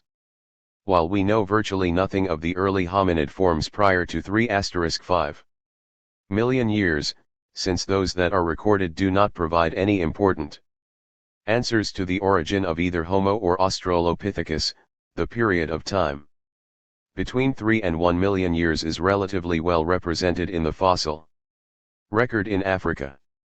The relatively large sample of material NOW available from sites dated from less than 3 million years shows that there were 2 distinct genera of early hominids, often occupying the same area. These 2 forms, Homo and Australopithecus, presumably occupied different ecological niches, and while their physical territory may have overlapped, the competition for food was apparently not sufficient for one form to exclude the other. There remains a great deal to be learned about the adaptation of each hominid and, at present, the coexistence of the two genera for a period in excess of 1 to 5 million years has been established and attests to the distinctiveness of the two. Was Australopithecus ancestral to Homo? This question used to be answered in the affirmative, but with the new data it is no longer certain, and some workers, including the author, tend towards a view in which both forms have a common ancestor distinct from both. To establish such a contention, it is necessary to examine the two genera in terms of their special adaptations and consider the rate of change, if any, in each group. Before this can be done, it is essential to define clearly the characteristics that are diagnostic of each, and that are consistent through time. Lastly, we may note that some researchers group all these fossils under the same genus, which could be said to display significant intrageneric variability and marked sexual dimorphism. The genus Homo, Presapiens Homo erectus. The best known Presapiens form Homo is that which has been attributed to a wide-ranging, diverse morphospecies known as Homo erectus. This 444 species was first recognized from material recovered from sites in the Far East and China, but in comparatively recent years the same form has been collected in North and Eastern Africa and maybe in Southern Africa. There are no firm dates for the Asian collections, although an inferred age for some material has been published, and it would seem that Homo erectus is recorded from sites that are between 1 to 5 million and 0 to 5 million years old. The dating of the North African sites that have yielded Homo erectus is also inferred, and terms such as Middle Pleistocene have been used. The material from East Africa has been recovered from sites where dating is possible, and the earliest example is placed at just over 6 million years. The very early record of this form in Eastern Africa is indicative of an African origin, and many scholars accept the contention that the Homo erectus populations beyond the African continent are migrant populations that originated in Africa during early Pleistocene times. Nevertheless, there are a number of extremely early new dates for the Homo erectus of Java. At the present time, there is not an abundance of material upon which comprehensive studies can be made. There is, however, sufficient data to show that this species was widely distributed in Africa as well as occurring in Asia and in Europe. Limb material indicates upright posture with adaptation for striding, bipedal gait that was close in character to that seen in modern man.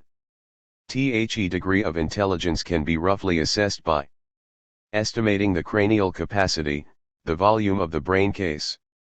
From the known material, the endocranial volume can be shown to range from some 750 cubic centimeters to a large 1000 cubic centimeters for Homo erectus, while the average Homo sapiens is significantly greater at 1400 cubic centimeters. The technology used by Homo erectus can be inferred from his remains. It seems that Homo erectus made and used stone implements and lived as a hunter-gatherer on the open savannas of Africa. Consensus of professional opinion links the hand axe or Acheulean industry to Homo erectus. This type of stone tool industry is distinctive and represented by sites in Africa, Europe, and to a lesser extent in Asia. Whether Homo erectus was the final stage of development leading to Homo sapiens remains uncertain, and it is probably wise to leave the matter open pending further information on this species. Before leaving Homo erectus, the characteristics of the species should be briefly discussed. Most diagnostic features are seen in the skull, the heavy, protruding eyebrow ridges, the low forehead and the shape of the back part of the skull. The teeth may be diagnostic, but it is possible that different morphospecies within the Homo lineage might have very similar dental morphology.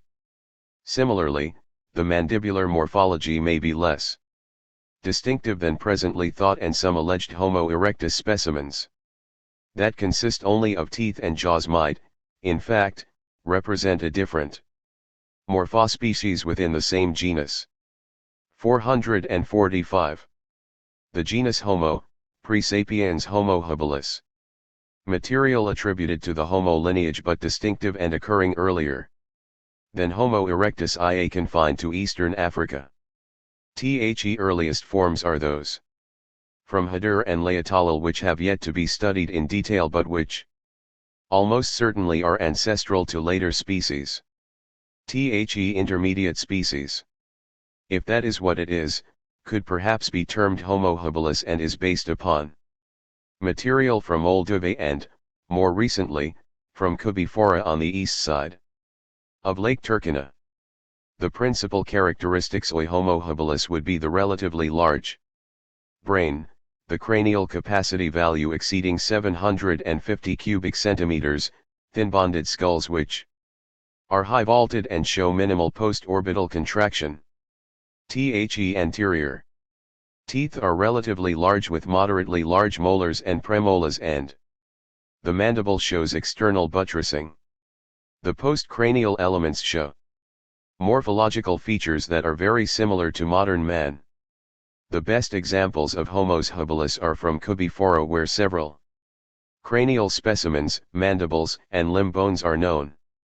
Most complete skull is that referred to as KNM, ER1470, plate 18.4. Australopithecus. The problem of species definition with Australopithecus is far from settled, but I am of the opinion that evidence for two species of this genus can be established with some conviction in the Kubifora formation. Most obvious, Australopithecus boisei, is very distinctive, being characterized by hyper-robust mandibles, large molars, and premolars relative to the anterior dentition, cranial capacity values less than 550 cubic centimeters, and sexual dimorphism manifested in superficial cranial characters such as sagittal and nuchal crests. In males, plate 18.1.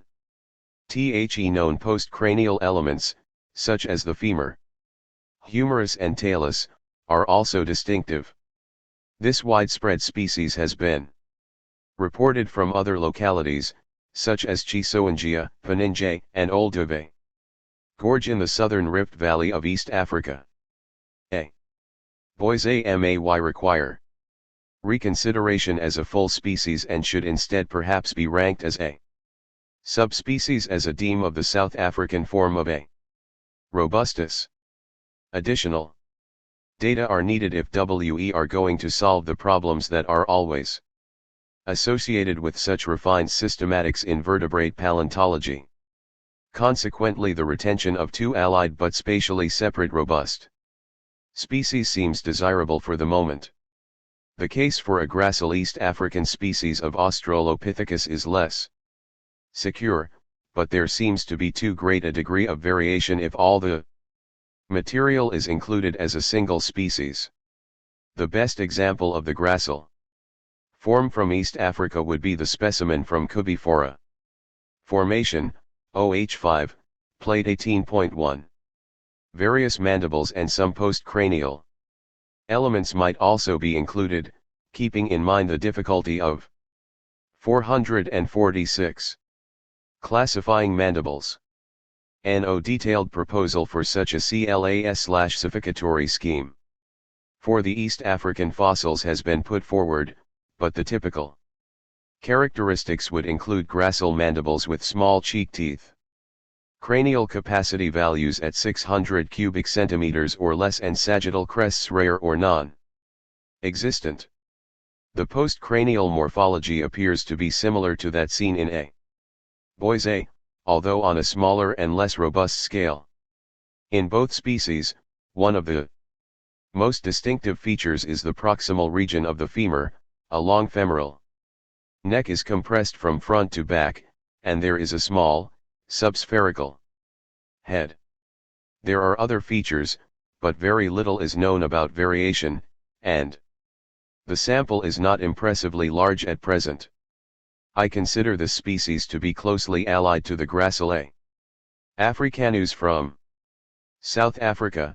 It may be a more northern deme of that species. The innominate bone is known for A. africanus and for A. robustus in South Africa, and slight differences have been noted between the two forms. No.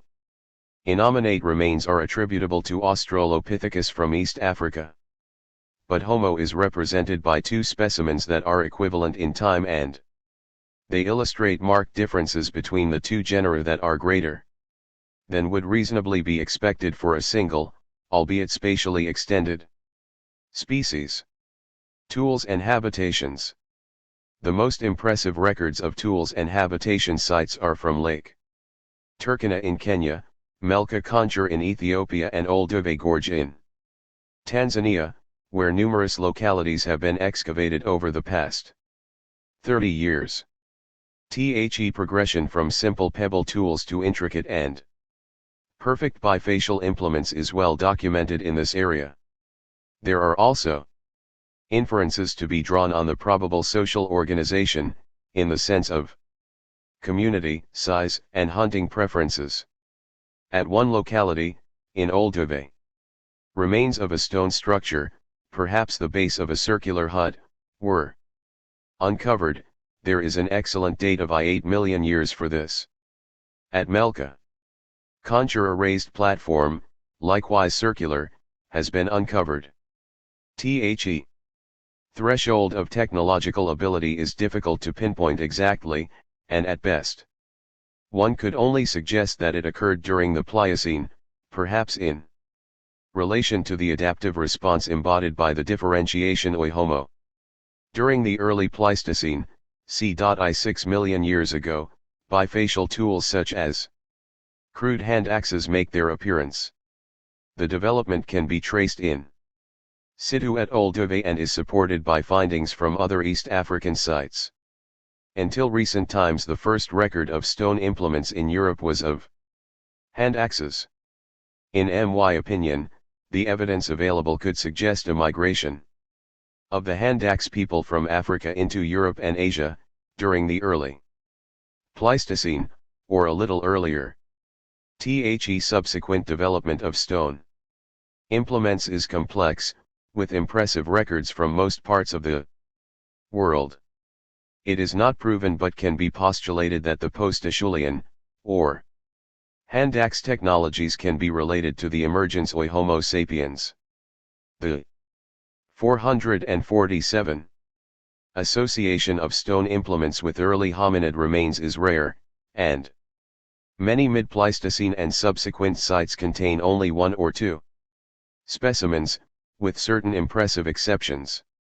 It is clear that extraordinary advances have been made in recent years in the information recorded, and continuing investigations will presumably provide further evidence. There is no obvious evidence for considerable morphological diversity in the Plio/Pleistocene hominids of Africa, which has been interpreted as a consequence of a Pliocene differentiation with different evolutionary trends persisting into the early Pleistocene. The presence of at least 3 contemporary species in East Africa maybe established on both cranial and postcranial material, and any review must incorporate the analysis of the entire fossil collection. The Prehistory of East Africa. J.E.G. Sutton. Research on Prehistory, Introduction to Methodology. It was on the eastern side of Africa that man emerged as an erect and tool-making animal around 3 million years ago. For this reason, the history of this Part of the world has been longer than elsewhere, and in particular the Stone Age here was more extended than in other continents and other parts of Africa.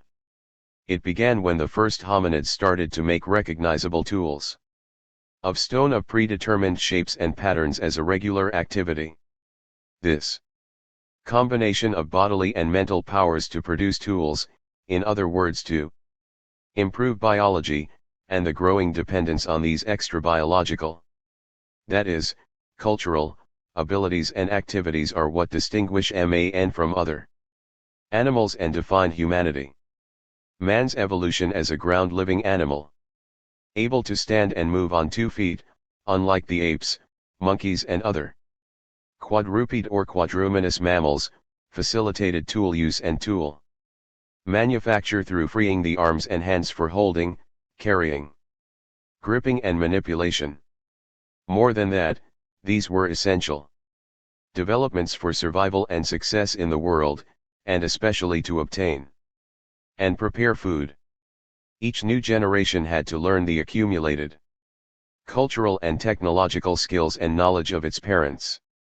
Now, it is likely that the very earliest humanly fashioned tools remain unknown, since they were so crude or indistinguishable from natural objects as to be unrecognizable.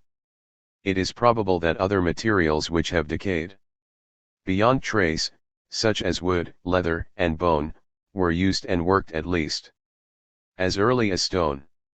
However, advances with other materials must have been limited until man had mastered the basic skill of how to produce a sharp-edged practical cutting tool through striking and breaking a selected stone with precision with another stone or suitable hard object. Tool making and humanity may thus have begun somewhat before the date for which we have convincing evidence for these crucial developments. Our evidence consists then of the first recognizable stone tools, and this we must take as the beginning of the Stone Age, as it is called for convenience. This Stone Age lasted from about 1,000,000 years ago down to that very recent phase of human history when stone was superseded by metal as the essential material from which to develop a technology and make tools and produce sharp edges. This transition from a stone, or lithic, technology to a metal one took place at slightly different times all over the world. In Western Asia, techniques of working copper began 6,000 to 9,000 years ago. In East Africa, iron, the first and only metal used regularly, was worked about 2,000 years ago.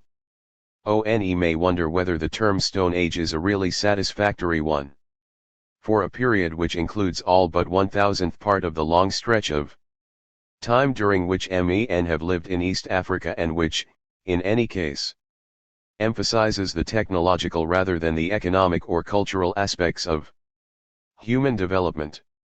It may be objected that it is much too broad in terms of time and too restricted in terms of culture.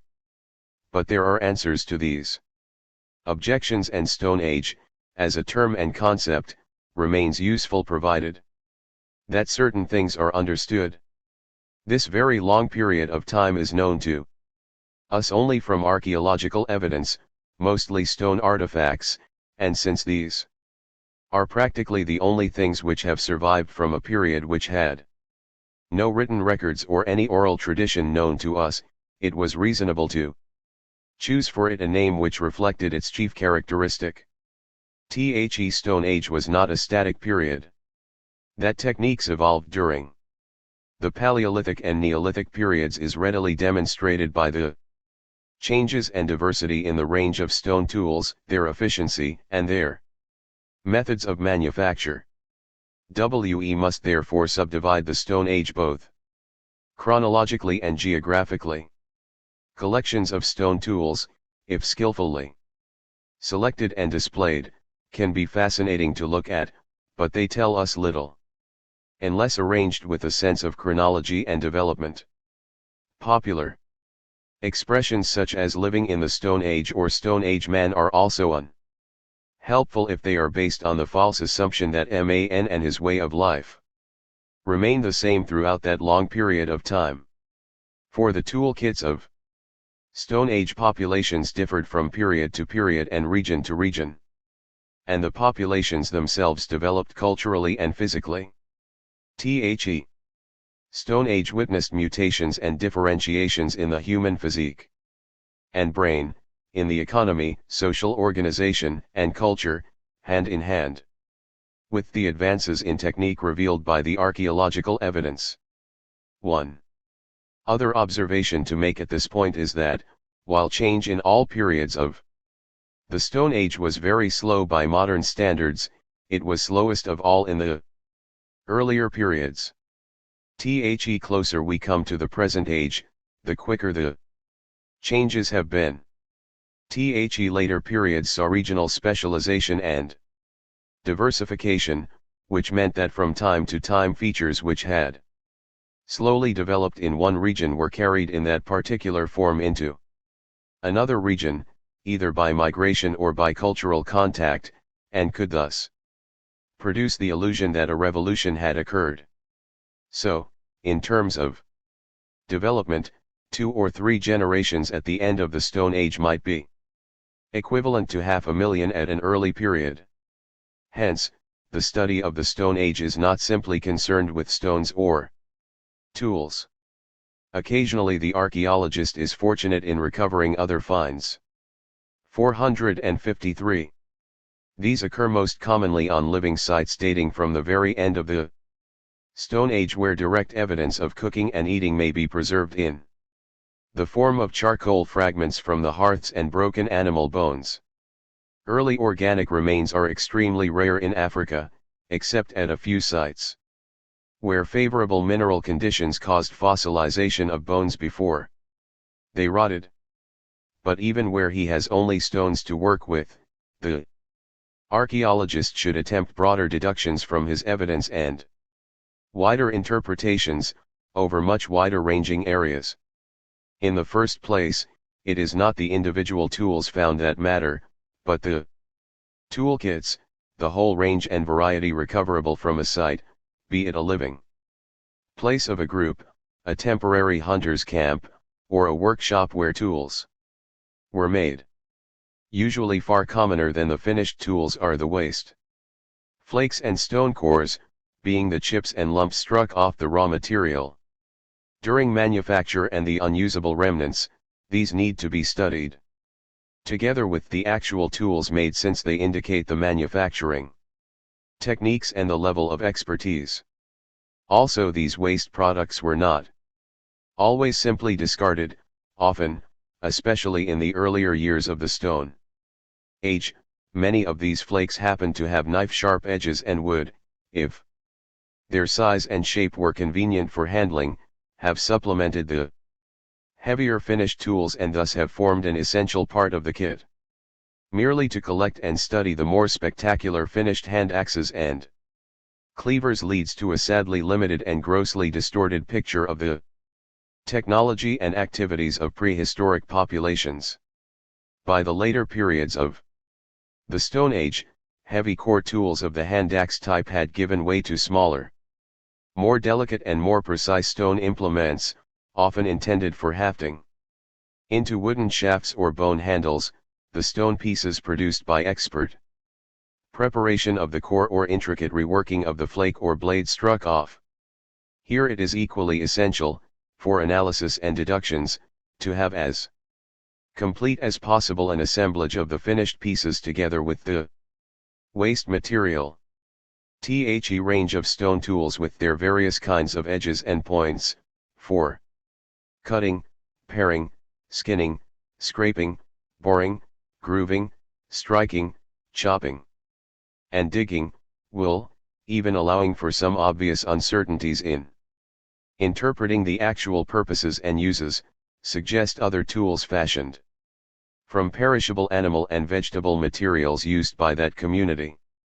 For instance, these tools suggest the preparation of animal skins which, once scraped clean of fat, dried and tanned, could be cut into leather ropes and thongs. In the catching, killing and skinning of animals, as well as in the preparation of the hide and the making of ropes and thongs, a variety of stone and wooden tools and weapons would have been required. Ropes and thongs could have been combined with stone tools to tie and bind missiles. Used in hunting or to secure, with the help of a vegetable gum, a stone blade. Or a point to the tip of a wooden spear or arrow shaft. Apart from such weapons, it is possible to reconstruct the COMMO and composite tools, consisting of small intricately fashioned stone flakes and blades neatly fixed. 454. And GUMMED into shafts and handles prepared from wood and bone, from the study of the lithic finds of the end of the Stone Age, although direct evidence of the wooden and bone parts rarely exists. But even earlier, before wooden and stone implements were combined and were therefore clumsier, they were none the less interdependent. A spear shaft, for instance, might or might not have had to be cut to the required length with a stone knife, yet it would certainly have needed planing or smoothing with a stone scraper or dressing tool, and perhaps with a thong of leather or vegetable fiber before it could be suitable for holding and throwing. The preparation of the spear's point, moreover, would have required sharp stone tools, after which it could have been hardened by fire, as some of the specimens found indicate. In the later part of the Stone Age, the successful hafting of a stone point to a wooden spear shaft depended on delicate paring and grooving with precision tools. These are a few illustrations of what can be gained by intelligent and imaginative study of stone tools, to make them in fact less stony and more lively. It would be possible to expand the argument on the uses of prepared wood and skins to include tents and windbreaks. Here, as with the tools and weapons just discussed, we are moving beyond a consideration of techniques towards a more general economic and cultural interpretation of the evidence and to reconstructions of the lives of the different hunting and food-gathering communities of the various periods of the Stone Age. One particular point to be made here is that throughout the Stone Age the majority of tools, even stone tools, were not weapons. Although hunting was always essential to provide protein, except in those places where fish were plentiful and the means of catching them were known, the collecting of vegetable foods, and in particular the digging up of starchy roots and tubers, would have been equally important and would normally have contributed the larger part of the diet. The bulk of the tools were for these activities, together with general domestic use and woodworking. Inability or difficulties in carrying water would have restricted the choice of campsites very significantly. A seasonal camp for a family group had to be close to a stream or lake. Such a site would, naturally, have been further blessed with richer vegetation and variety of foods, and thus more attractive to game. A study of the techniques of the Stone Age periods can, with common sense and imagination, lend itself to the reconstruction of economic and cultural conditions. But it cannot be denied that the evidence, even for the latest part of the Stone Age in East Africa, is very scarce, and that attempts at a broader interpretation are inevitably speculative. It is, indeed, necessary to resist wild theoretical conjectures. But, that accepted, there is no use bemoaning the lack of remains, rather what there are need to be faced shrewdly and imaginatively to see what facts and ideas can be deduced from them. Thus, new approaches and the search for new evidence are stimulated. The remainder of this chapter considers some of the ways by which more information could be obtained and more interesting conclusions reached. Occasionally fossilized animal bones have been found on certain early 455 sites, and also unfossilized food bones in late Stone Age living places, notably under rock shelters. This provides direct evidence of the type of animal Hunted and eaten. Sometimes, moreover, an examination of the bones for tool marks and fractures and even of the pattern in which the debris was found may suggest the methods by which the animal was butchered and consumed. But even such direct evidence can represent only a part of the story. For instance, small mammals and reptiles, birds and insects may have been caught, but there is no trace of them, either because their bones or hard parts were too fragile to survive or because the hunter devoured such small prey at the place of kill instead of carrying it to the camp. In the same way, there is no trace of the honey, fruit, berries, nuts, and even birds' eggs which would, similarly, have been eaten in the wild rather than brought home. With few, if any, stone tools needed for their collection and preparation. In fact, evidence of prehistoric remains of vegetable foods is very rarely obtained. Nevertheless, the diets of early hunter-gatherer populations must have been reasonably balanced, and a plausible reconstruction of them has also to be balanced by an intelligent assessment of both the actual archaeological finds and the food resources provided by the local environment. For certain regions, e.g. central Tanzania, the archaeological evidence for the hunter-gatherer way of life at the very end of the Stone Age is supplemented in a remarkable way by surviving examples of rock painting.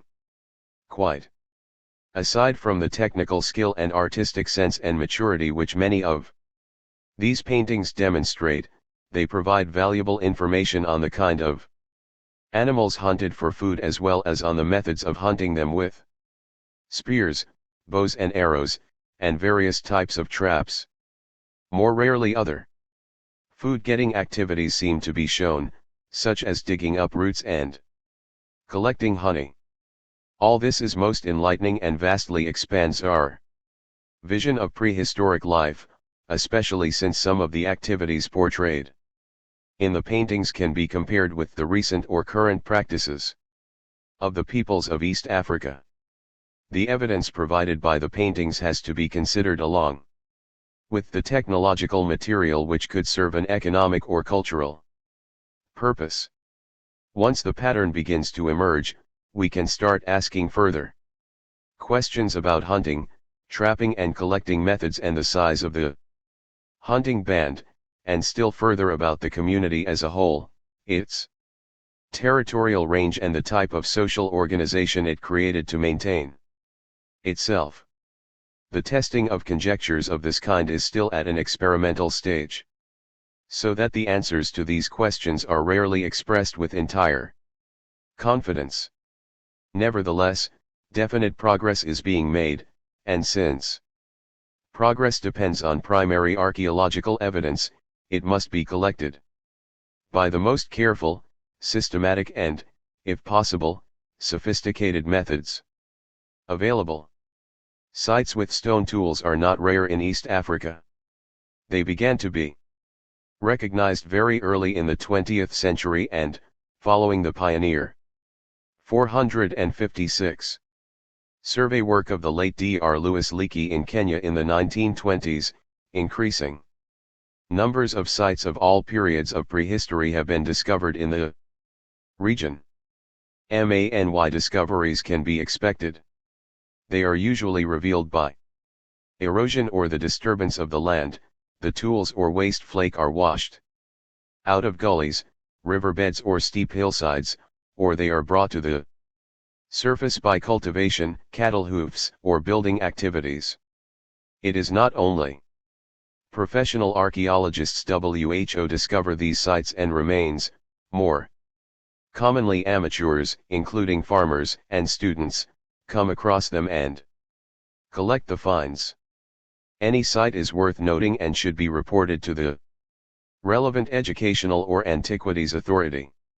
All tools and other archaeological material collected should be deposited in a museum, where they can be available for study and comparison with other local collections. The practice of foreign archaeologists of removing their finds to museums in their home countries was never very prevalent in the case of East Africa, and has now, happily, ended. However, a few collections of East African material made early in this century are kept in European museums, though by far the greater and most valuable part of the East African archaeological record is housed in the national museums of the countries concerned. By itself, a surface collection tells us little, since the tools and waste pieces have been removed from their original positions. In addition, the collection itself is usually selective. Nevertheless, even a small surface collection is likely to contain clues, in the form of certain types and sizes of tools or of manufacturing methods, relating to the period of the Stone Age to which it belongs and of its cultural relationship to other known sites. This will help in determining whether a more detailed investigation and full-scale excavation would be worthwhile. Excavation needs to be planned and undertaken by archaeologists experienced in the type of site in question. However, as just shown, expert archaeologists depend on local information provided by amateurs and students.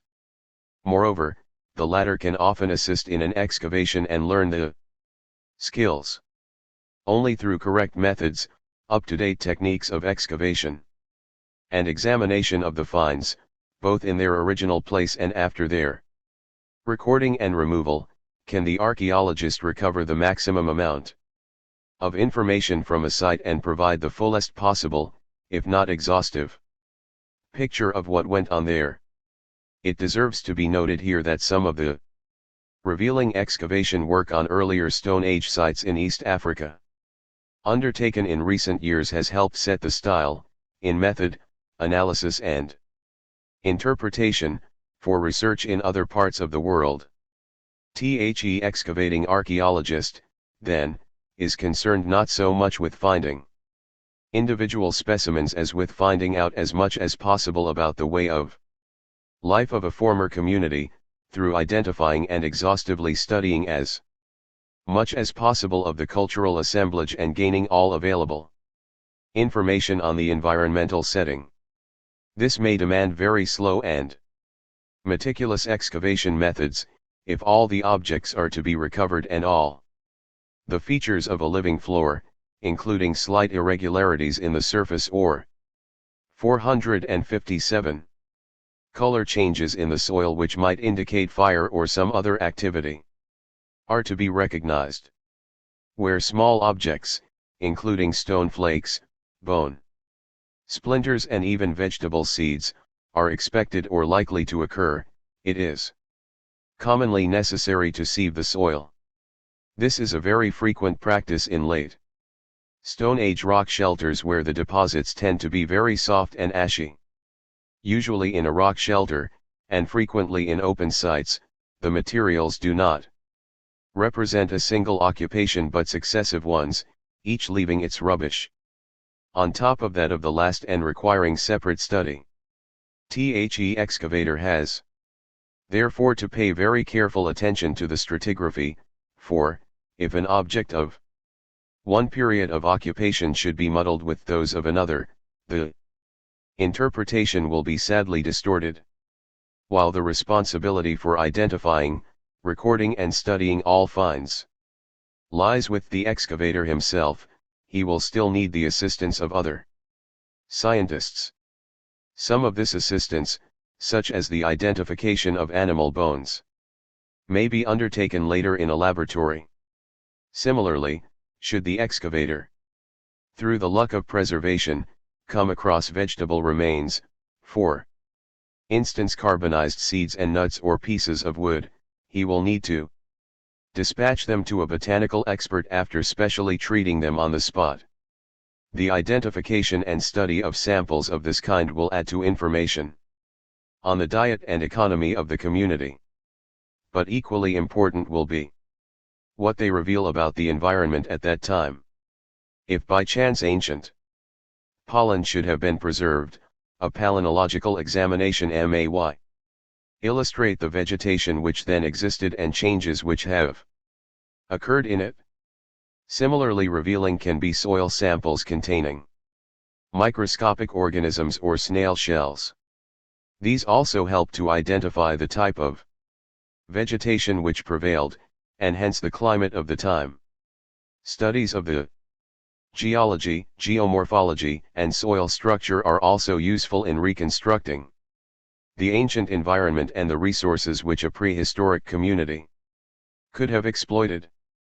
Clearly much of this environmental investigation, if it is to be at all thorough and reliable, benefits from the presence of these various experts at the excavation site at least for part of the time. For it is not just the samples collected and taken to the laboratories which contain the clues. The samples have to be carefully selected and controlled in the context of the site. Big changes may have taken place in the landscape between the period under study and the present day, either because of climatic change or geological action, or more frequently because of human activities, notably cultivation and associated forest or bush clearance in recent times. But the approach to the past must always be through an intelligent study of the situation of the site as found and of all the clues, archaeological and other, which it contains. There are other studies which are relevant, for, even if they provide no direct evidence, they throw valuable indirect light on the prehistoric period. First of these is anthropological research among the few existing hunter-gatherer societies in the world, and especially those in Africa. In 458 fact, a number of suggestions outlined above were prompted, explicitly, or implicitly, by the way of life of modern hunter-gatherers, such as the Hadza of northern Tanzania and the San of the Kalahari, to which researchers have been turning attention in recent years. NOW, the ways of the Hadza and San provide many useful insights on the probable viability, organization and constraints of the hunting and gathering mode of life, and suggest many points which would otherwise have eluded the archaeologist's mind. Nevertheless, WE would be sadly mistaken in regarding these communities as exact replicas of Stone Age societies or as mere survivals from that age. It is true, of course, that certain of the present-day hunter-gatherer groups, notably the San of southern Africa, still reflect the conditions of late Stone Age populations, and can therefore shed light on some of the problems of that period. For instance, a not infrequent find in late Stone Age contexts is a stone with a circular hole bored through it. San today sometimes use these bored stones as weights for sharpened wooden sticks for digging up edible roots, and there are apparently rock paintings in South Africa which illustrate this use. But specific correlations of this sort are rare. Also, changes have taken place in San society for various reasons, including contact, close or distant, with peoples using iron and living in a food-producing economy. Very few San continue to work stone regularly, for iron is obtainable from trade or scrap, and this inevitably causes modifications at technological and cultural levels. Other surviving hunter-gatherer groups have intermixed more intimately with food-producing populations, while others again are barely aboriginal, having reverted in recent times to this way of life in the backwoods and maintaining themselves by exchange of forest products with their agricultural and pastoral neighbors. This reciprocal dependence has been the case with many of the groups known as Zerbo, which still exist in the highlands of Kenya and northern Tanzania. These examples show the dangers of drawing parallels between modern hunter-gatherer populations and those of recent prehistory, dangers multiplied when considering the remotest ages. Yet, in spite of the dangers, the insights provided on the food resources of the land and the organization necessary for exploiting them are valuable. Another invaluable source of information is to be found in the lives and societies of primate animals, notably of man's nearest living relatives, the two African apes, chimpanzee and gorilla, as well as those of baboons. The latter are monkeys and much less closely related to man biologically, but behaviorally they are of special interest for the study of human society. Since, more than most other primates, they live in groups much of the time on the ground. They are consequently easy to observe. NOW, as explained elsewhere, man did not descend from these apes and monkeys, and it is not suggested here that any prehistoric communities, not even the earliest ones, were significantly closer to them than modern man are. Yet, in reflecting on the basic behavior of primates and the habits which man inherited from his pre-human ancestors, and also in trying to understand how these immediate 459 ancestors of man, who lacked the ability of making and using tools, got their vegetarian living, there are numerous ideas to be gleaned from these field studies, a large number of which have been carried out in East Africa. Prehistory, as we have stressed, was enormously long, and the human populations of the end of it were vastly advanced and quite distinct from those of early men at the opening of prehistory. Moreover, the Late Stone Age inhabitants of Eastern Africa, some of whom remained in existence till very recent times, were distinctively African. Some were related to the San. Others have been assimilated into the modern Negroid Iron Age populations. By contrast, the people of the early Stone Age, and especially those of its earliest stage, though well represented in East Africa and for a long time confined to this part of the world, were also ancestral to mankind as a whole. For these earliest stone tool makers, whose bones have been found in the lowest layers at Olduvai Gorge in northern Tanzania and in the Lake Turkana region of northern Kenya and southern Ethiopia, are usually classified as Homo. However, in both body and brain they were distinct from modern men Homo sapiens sapiens. The early history of East Africa is thus also the history of mankind, and it is this element which gives it a worldwide significance. Since it contains such invaluable information on early man and his culture, as well as on primate ecology, East Africa has very properly become the world center for research into the life, environment, and origin of man. Chronology and classification.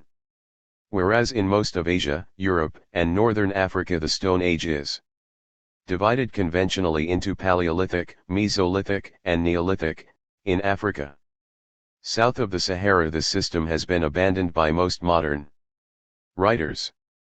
Here the Stone Age is usually viewed and studied in three broad periods: early, middle, late, distinguished largely by important and recognizable changes in technology, which have of course broader cultural and economic implications.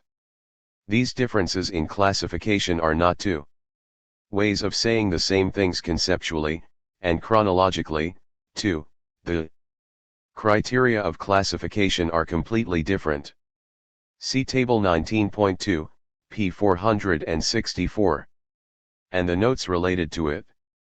The three African periods are dated very approximately as follows. Early Stone Age, from the time of the earliest stone tools, say, 3 million years ago, till about 100,000 years ago. Middle Stone Age, from around 100,000 to 15,000 years ago. Late Stone Age, from about 15,000 years ago until the beginning of the Iron Age, which occurred in most regions 2,000 years ago. The approximate nature of this dating must be emphasized, and also the fact of its being subject to some controversy. Hitherto rather later dates have 460 usually been suggested for the transition from the Middle to the Late Stone age and more particularly that from the early to the Middle Stone Age. This conservative approach arose in part from the scarcity of satisfactorily defined, described, and dated sites and lithic collections, combined with the problem that the first transition, early to Middle Stone Age, occurred at a time for which radiocarbon testing provides no accurate dating. Though dates of 50,000-60,000 years have been obtained and are frequently cited, it is likely that these are minimum, rather than strictly reliable, dates. In fact, the detailed chronology not only of the beginnings of the Middle Stone Age, but also of the whole latter part of the Early Stone Age, remains highly uncertain. NEW techniques, explained elsewhere in this volume, are being tried out. The potassium argon method in particular has already helped in providing a rough chronological framework for periods over 500,000 years ago. Usually, however, it is necessary to fall back on relative dating, deduced from archaeological and geological stratigraphies and typology. For these reasons the datings suggested here for the division of the Stone Age into periods are rather longer than those found in most previous standard accounts. But they are not so radical as some students of the subject NOW contend they should be. Even the revisionist school is less radical than it may appear, since the issues raised relate more to definitions than to real dates. The dates for the division of the Stone Age into early, middle, and late periods are imprecise and controversial. In addition, it would be wrong to imagine that they were internally static or unvariegated, or that the changes from one to the next were necessarily sudden. Developments took place within each of the three periods as well as from one to another. Moreover, the transitions from early to Middle Stone Age technologies, and from Middle to Late Stone Age, were complex. In recognition of this, some writers speak of intermediate periods. The recent tendency, however, has been to drop these intermediates as official periods in the Stone Age chronological scheme. The second intermediate, between Middle and Late Stone Age, was always a rather unsatisfactory definition in any case. The first intermediate, comprising the industries known as Forsmith and Sangoan, is sometimes viewed now as a terminal phase of the Early Stone Age, but is here included in an expanded Middle Stone Age. This helps explain the older dating of the opening of the latter in this account. This dropping of the term intermediate is merely a matter of convenience, and does not betoken a more simple view of human technological, cultural or economic development in prehistory. Quite the opposite view is becoming increasingly recognized. First, in all epochs of the Stone Age variant, technologies could be practiced contemporaneously, even within restricted regions. In certain cases these variants can be explained by differences in the environment, with one technological tradition emerging in, say, woodland or waterside situations and a distinct, contemporary one in drier or more open areas, where the food resources and methods of obtaining them would have 462 dictated a different cultural adjustment and technology. But the probable explanation may not always be so neat. Sometimes the various activities undertaken by a single community, hunting of larger or smaller game, trapping, digging roots and tubers, working wood and leather, some of which were seasonal, appear sufficient to account for different types of tool kits of similar date in a particular locality.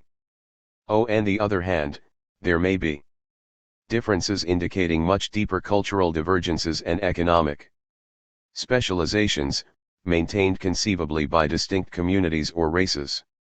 Or, in early Stone Age times, different species of Homo. This is a controversial subject. Nevertheless, the most recent discoveries in East Africa show that what were once regarded as two essentially discrete subperiods of the early Stone Age, the pebble tool, or Oldowan, culture succeeded by, or evolving into, the hand axe, or Acheulean, culture overlapped for a very long time, lasting at the very least 500,000 years. It is difficult to stretch the activity pattern theory to embrace this evidence satisfactorily, and some scholars would interpret it as representing the distinct cultural traditions of two quite separate populations existing side by side but exploiting different food resources. Furthermore, overlapping is discernible between the arbitrary divisions into early, middle, and late Stone Age. ONE may find early Stone Age tool types or evidence of early manufacturing techniques in an essentially middle Stone Age assemblage. A mixture of innovatory and conservative features may be a sign of gradual change. But signs of transition do not always exist. On some sites with clear stratigraphy successions it can happen that a new technology appears suddenly in developed form without any trace of local evolution.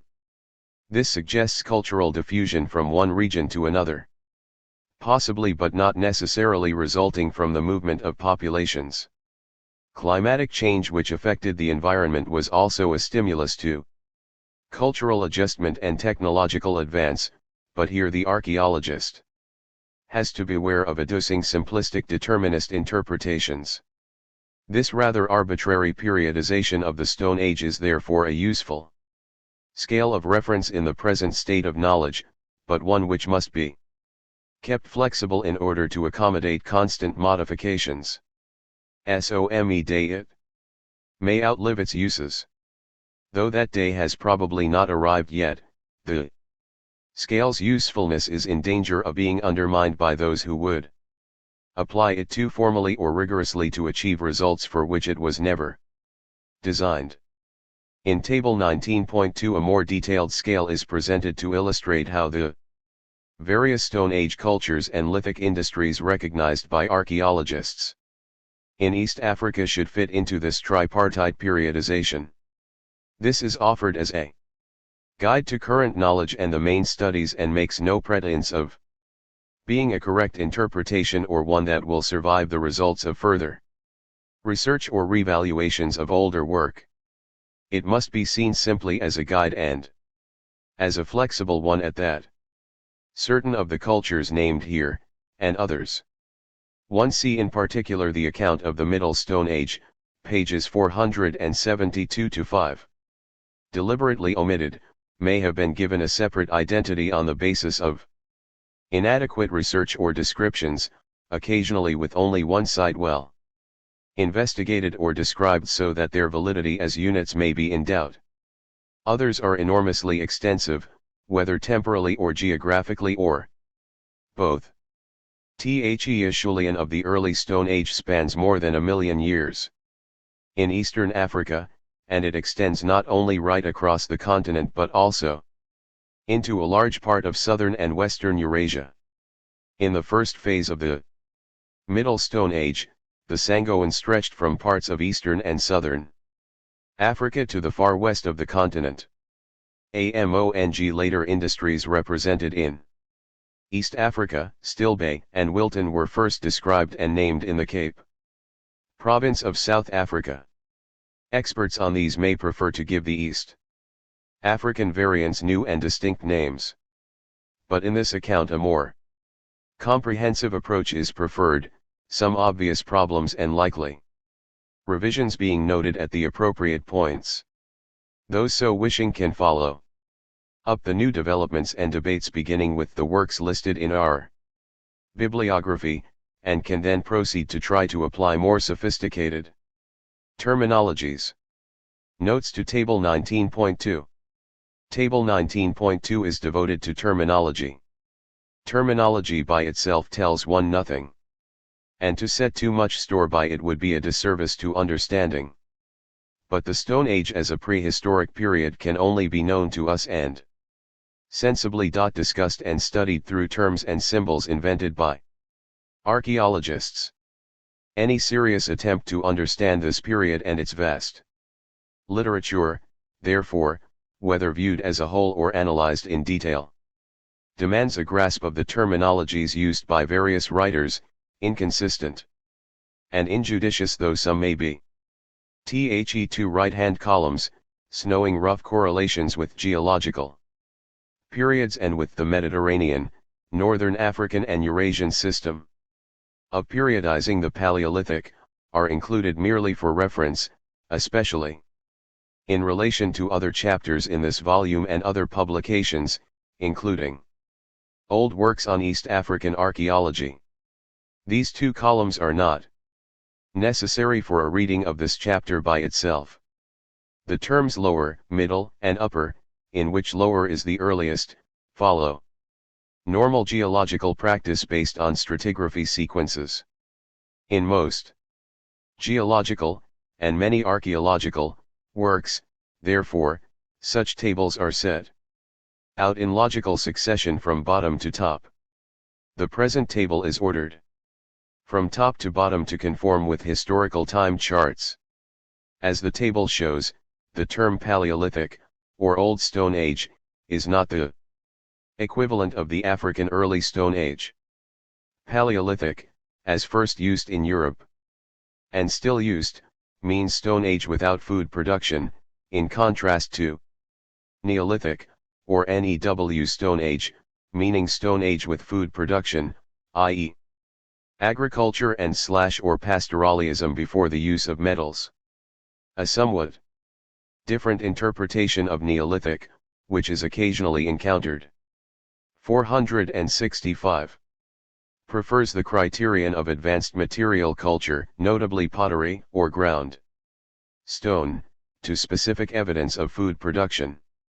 In some parts of the world a transitional period, or cultural backwater, as some would see it, is recognized and called Mesolithic. This is not relevant here, except to note that it has no connection whatever with the African Middle Stone Age, an all too frequent error in general writings on African history. In almost all of Africa south of the equator, as in most of East Africa, there was no equivalent of the Neolithic of other parts of the world, since food production did not spread until the opening of the Iron Age. 2. However, in the highlands of Kenya and northern Tanzania there is evidence of food production, herding, if not a little agriculture too, in the terminal late Stone Age 2000 to 3000 years ago. This, with its pottery and stone bowls, see the end of the chapter, is labeled Neolithic in some studies. AI, Early Stone Age EE, First Phase. The earliest known humanly fashioned tools date from between 2, if not 3 million years ago and less than 1 million and have been found by the edges of former lakes and marshes close to the Rift Valley in northern Tanzania and Kenya. These were hand-size pebbles and stone chunks from which a few flakes were struck off, with another stone, to produce crude but usable cutting implements. Heavy work such as cutting through an animal's skin or breaking or crushing tough vegetable material would normally have required the use of the main tool held in the fist. Many flakes, commonly, but incorrectly, described as waste, being thinner and hence sharper, would have been suitable for lighter and more precise work such as preparing the kill for food, making wooden weapons or in domestic work in the camp. In fact, more intense studies of these so-called chopper or pebble tool industries, notably by Dr. Mary Leakey at Old Duvet Gorge where they occur in the lowest levels, reveal greater variety of tool types and technological sophistication than has been assumed hitherto. The description chopper tool does not do real justice to the implement, nor is the term pebble tool culture, frequently used for this phase of the early Stone Age, accurate. Especially since the stones chosen for manufacturing the choppers, flakes, and other tools were not always pebbles. Moreover, bones, and doubtless wood too, were used. Most archaeologists prefer therefore to call this phase Old-Dowan, after Olduvai in northern Tanzania where such tools were first recognized and described, Fig 19.2. This does not mean, of course, that they were first made at Olduvai. 3. At one time it was thought that the makers of these pebble tools were able to hunt and kill only small game, such as birds, lizards, tortoises, and hyrax, to supplement their fruit, vegetable and insect collecting. It is now evident that they butchered large animals too. Among the fossilized bones found with the tools at or close to campsites are those of elephants and large antelopes. Some of these beasts may have died naturally or been crippled by accident or killed by lions or other predators, but it is likely that others were at this early stage caught in traps or driven into waterside mires by hunting parties which would have completed the kill with wooden spears and clubs, and perhaps stone missiles. Part of the meat was doubtless consumed by the hunters at the place of kill, but some of it must have been carried back to the camp to be shared by the rest of the group including women and children. For the rubbish which has survived often includes the bones of several different animals together, with a variety of cutting, scraping and pounding tools, thus constituting most remarkable evidence that in this, the earliest, stage of humanity the idea of a home base already existed. Furthermore, study of the scatter patterns of the rubbish suggests that actual windbreaks were set up, while at Olduvai a rough circle of stones is believed to have been the base for a wooden frame of a hut or shelter perhaps covered with skins. At Melka Concher, an artificial platform may have served the same purpose. Besides being known from several East African former lakesides, extending from Olduvai to Lake Turkana, where the earliest sites yet known exist, pebble tool deposits have been discovered from South Africa right up to the shores of the Mediterranean. They may date from a more evolved stage than the earliest in East Africa.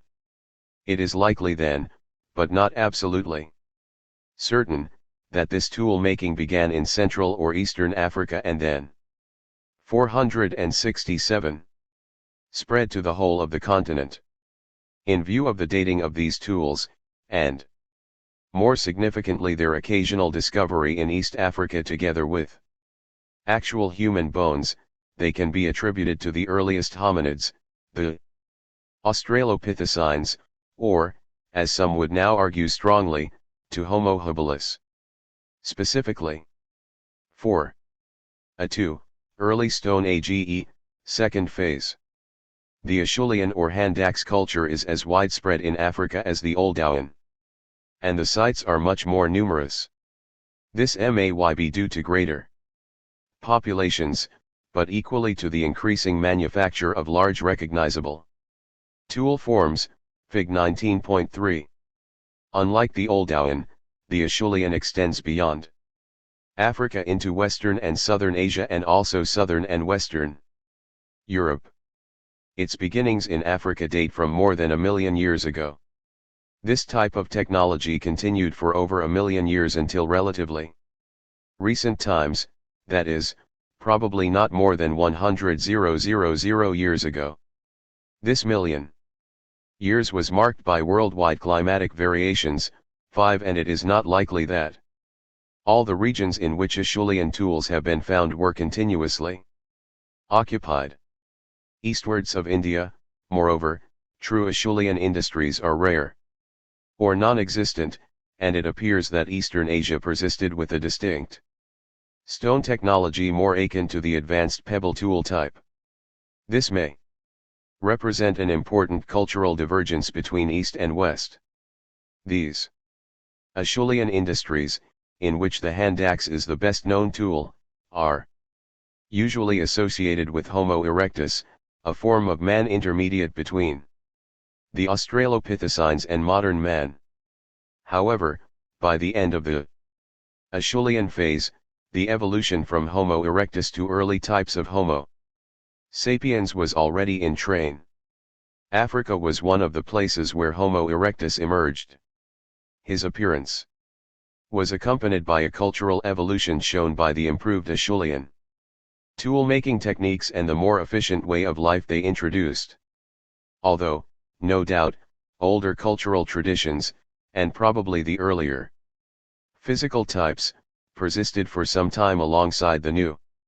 This point is best illustrated in the successive layers of ancient lake beds at Old Duvet, where for several hundreds of thousands of years either side of 1 million years ago discrete Oldowan and Acheulean tool kits were being made and used. The Acheulean, moreover, contains numerous stages and variations, but for general purposes only the main division is significant, that is, the division between the cruder or simpler early Acheulean and the evolved Acheulean to which belong the most beautifully manufactured hand axes and cleavers. Selections of these tools are displayed in the East African museums, those from Isimila in the southern highlands of Tanzania being among the world's finest.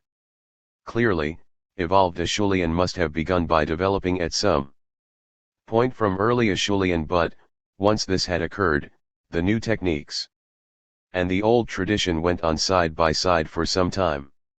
So, in this Acheulean phase, East Africa was only one among many regions of the Old World inhabited by man. But it contains sites which have provided some of the most valuable information on both the technologies and economies of Homo erectus and early Homo sapiens. Besides Old Duvet, with its unparalleled series of successive layers, and other deposits in that region, these sites include Olorgesailie and Karianjasi in the Kenya Rift Valley, several deposits to the east of Lake Turkana, and Sanjze, and others nearly on the Uganda-Tanzania border, Isimila and Lukolero in southern Tanzania, and Kalambo Falls on the border with Zambia. The names hand axe and cleaver for the two most typical types of Acheulean tools are of course archaeological terms of convenience. The hand axe was not an axe, it was doubtless a general-purpose tool, whose pointed end and long cutting edges could have been used for digging and skinning among other things. The cleaver with its squarish cutting end is especially suitable for skinning animals. The difference between the Oldowan and Acheulean technologies is largely one of degree. In the latter stages, both the kits and the individual tool types are more clearly differentiated. Moreover, the Acheulean techniques with more precise, more regular and more persistent flaking on both faces, executed less often with a hammerstone, as in the Oldowan, than with a cylindrical hammer of wood or an animal's long bone, allowed for the production of bigger tools with longer cutting edges, as well as sharper flakes for knives. Right through the early Stone Age the populations consisted of hunter-gatherer bands which moved about seasonally in the savannas and light woodlands following the fluctuating animal and vegetable food resources. Very likely they would have split up to wander at certain times and combined into bigger groups by lakes or other rich grounds towards the end of the dry season. It has been suggested that the enormous concentrations of fine Acheulean tools at such places as Isimila and Olorgesailie could represent such annual jamborees. It is in archaeological sites containing evolved Acheulean tool kits that the first evidence of fire has been discovered in eastern Africa. In previous publications this discovery is usually placed some 50,000 or so years back. This date is almost certainly much too cautious.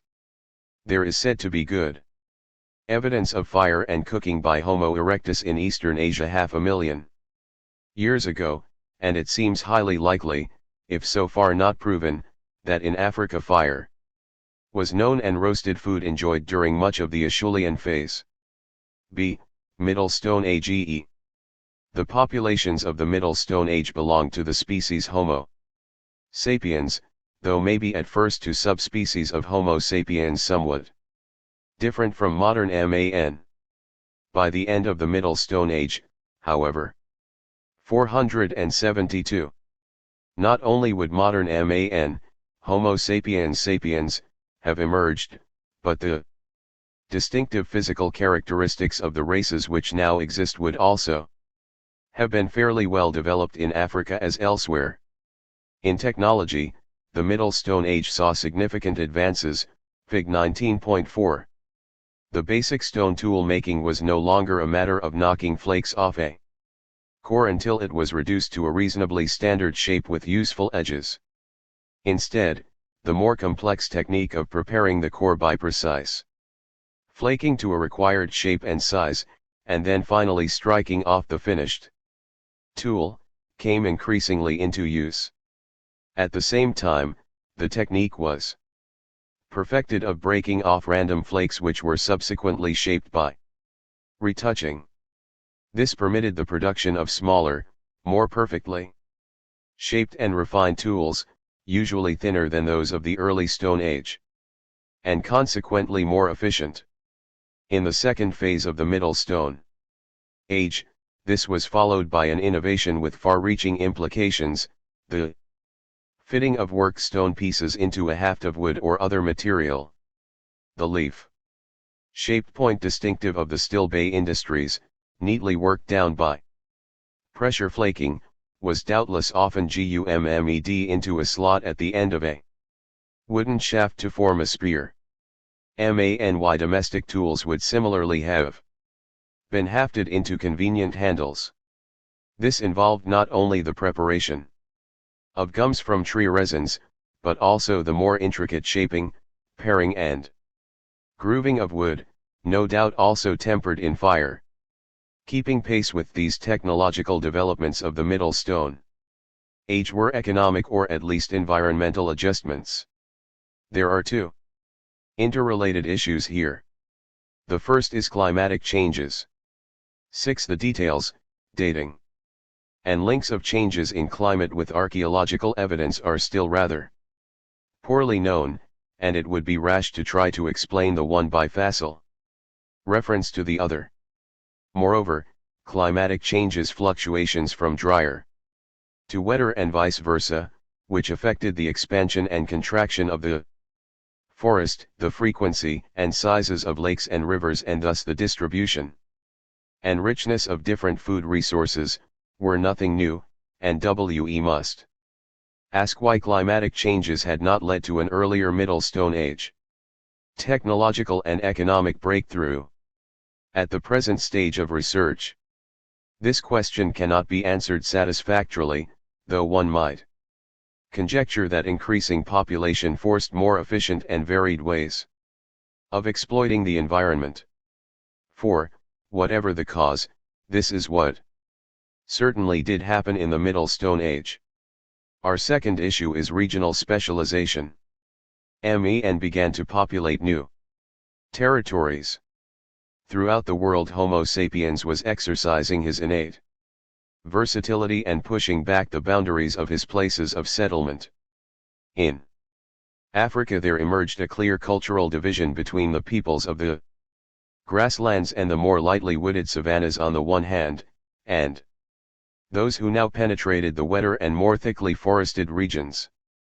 In the former, big game hunting with the spear was developed, not, though, to the exclusion of gathering, whereas in the latter the collecting of vegetables and fruits, fishing, and waterside catching, with lances and doubtless various kinds of trap, were emphasized.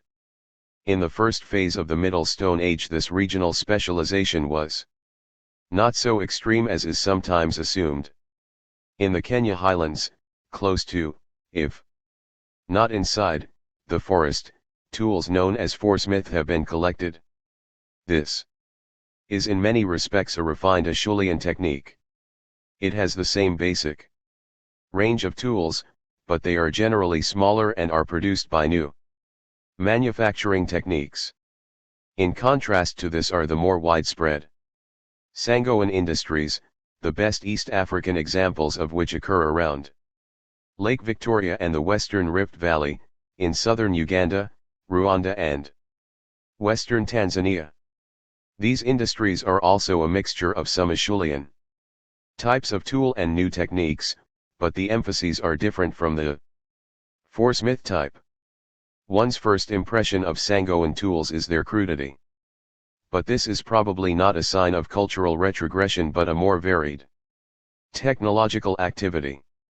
For many of these crude-looking implements were most likely tools with which to make other tools, especially of wood, while the heavy picks would have been useful for digging up roots which were part of the woodland diet. Sangoan industries are first encountered in East Africa in a developed form, and this suggests that their origin and evolution from an Acheulean source occurred somewhere else, to the center or west of the continent. It is possible that they were introduced into the westerly parts of East Africa during a wet period when the equatorial forest extended its bounds. But this point may be over-argued. It is likely that campsites were in woodlands and forested watersides rather than in the densest continuous forest. It is noticeable that in the Zaire Basin the distribution of recorded Sangoan sites shows barely more penetration into the equatorial forest than had occurred in Acheulean times. However, in the second phase of the Middle Stone Age, the makers of the Lupumban industries, which were essentially evolved and refined forms of the Sangoan and which were famous for their exquisitely fashioned stone lance heads, belonged more decidedly to the forest and its waters. Lupumban is also found around Lake Victoria and other westerly parts of East Africa as well as in the Zaire Basin, contrasting with the still bay of the high grasslands bordering the Rift Valley with its leaf-shaped spear points. In other regions, notably southeastern Tanzania, there prevail different types of Middle Stone Age industries, less distinctive or rather awaiting proper classification. Some of these may have a general Sangoan Lupumban appearance. But probably there were a number of regional traditions, whose origins may be explained as adjustments to local environments, but which, once entrenched, would have maintained many of their distinctive characteristics for reasons of cultural attachment as much as environmental or economic pressures. Such regional cultural factors may have an important bearing on the variability which is evident in East Africa. Once late Stone Age technological innovations were adopted 10 to 20,000 years ago, these even more intricate techniques of stone tool manufacture became common. Instead of the Middle Stone Age emphasis on producing flakes from prepared cores, the main concentration in the Late Stone Age was on blades, striking, or indirectly punching, long, delicate, parallel-sided pieces from a suitable stone, Fig 19.5. Such blades could then be trimmed, or retouched, for a variety of shapes and purposes. Usually the trimmed pieces were very small microliths, sometimes less than a centimeter in length. A common form is one which archaeologists call the crescent or lunate, with a straight sharp cutting edge and a curved, blunted back. These were designed, not for holding and use as a complete instrument in the hand, but for hafting and gluing into handles of bone and wood. Hafting was now an evolved and regular practice. Frequently, moreover, several microliths would be fixed together in sequence, slotted into a wooden handle to make a composite tool, such as a knife or saw. In regions where the stone was suitable for blade production, notably chert or, better still, the opaque volcanic glass, obsidian, which occurs in places close to the Rift Valley in northern Tanzania and Kenya, beautiful crescents, backed blades, awls, burins for grooving, scrapers and other distinctive tools could be manufactured. But there were other regions where only quartz or some inferior type of stone with less regular flaking properties was available. Though efficient tool kits were made from these, the first impression they give is of crudity and irregularity. Sometimes archaeologists recover thousands of quartz flakes and chips in a late Stone Age living site, but only 2 or 3% of them can be classified as recognizable tool shapes. And the basis of these technological innovations, a number of cultural and economic ones can be recognized or deduced. It was probably at this period that the bow and arrow began to be used in hunting. 1 or 2 microliths could be fixed at the end of the wooden shaft of an arrow to make a point, and others placed farther down could serve as barbs. The preparation of poisons to tip such arrows probably dates back to these times. This, as well as the use of nets in wooded areas, is suggested by the practices of existing or recent hunter-gatherer populations, among which some of the late Stone Age traditions are maintained. Bone was doubtless put to more uses, and the recognition of awls from both bone and stone is an indication that skins were sewn, either for clothing or for tentage. Beads made of seeds, bone, ostrich, eggshell and, in time, of stone may have been sewn onto such clothing or strung to make necklaces. Grindstones, which occur in some late Stone Age series, were used for crushing red ochre but probably served a more basic economic purpose in pounding vegetable foods. Some late Stone Age camps were in open country by streams or lakes, where windbreaks or huts made of poles, grass, and possibly skin covers have to be imagined. Also common at this time was the occupation of rock shelters, sometimes inaccurately described as caves. These natural shelters were found below cliffs, along valley sides, or under enormous granite rocks, wherever sufficient protection from the rain and prevailing wind could be provided without unduly restricting the light. Some rock shelters were usefully placed on eminences from which the movement of game on wide areas of plain could be watched. Here a hunting party could make an overnight stop, or a family or group of families could set up base for a season. Some favorite shelters were resorted to year after year, or at least at intervals over hundreds or even thousands of years of the late Stone Age. Hence the layers upon layers of rubbish found, usually consisting of ashes from cooking, bones of the animals eaten, stone tools and waste. In one region of north-central Tanzania, the rock walls at the rear of many of these rock shelters were, as noted above, decorated with paintings of animals, hunting scenes, and other designs. While it is rarely possible to connect individual paintings with particular layers in the late Stone Age sequence represented in the shelters, a general connection between the two is perfectly clear. It is likely, moreover, that most of the surviving art belongs to recent millennia, towards the end of the late Stone Age, some of it overlapping with the period of the spread of Iron Age communities. The origin of this hunter art and of the beliefs and cosmology behind it must, however, be much more ancient.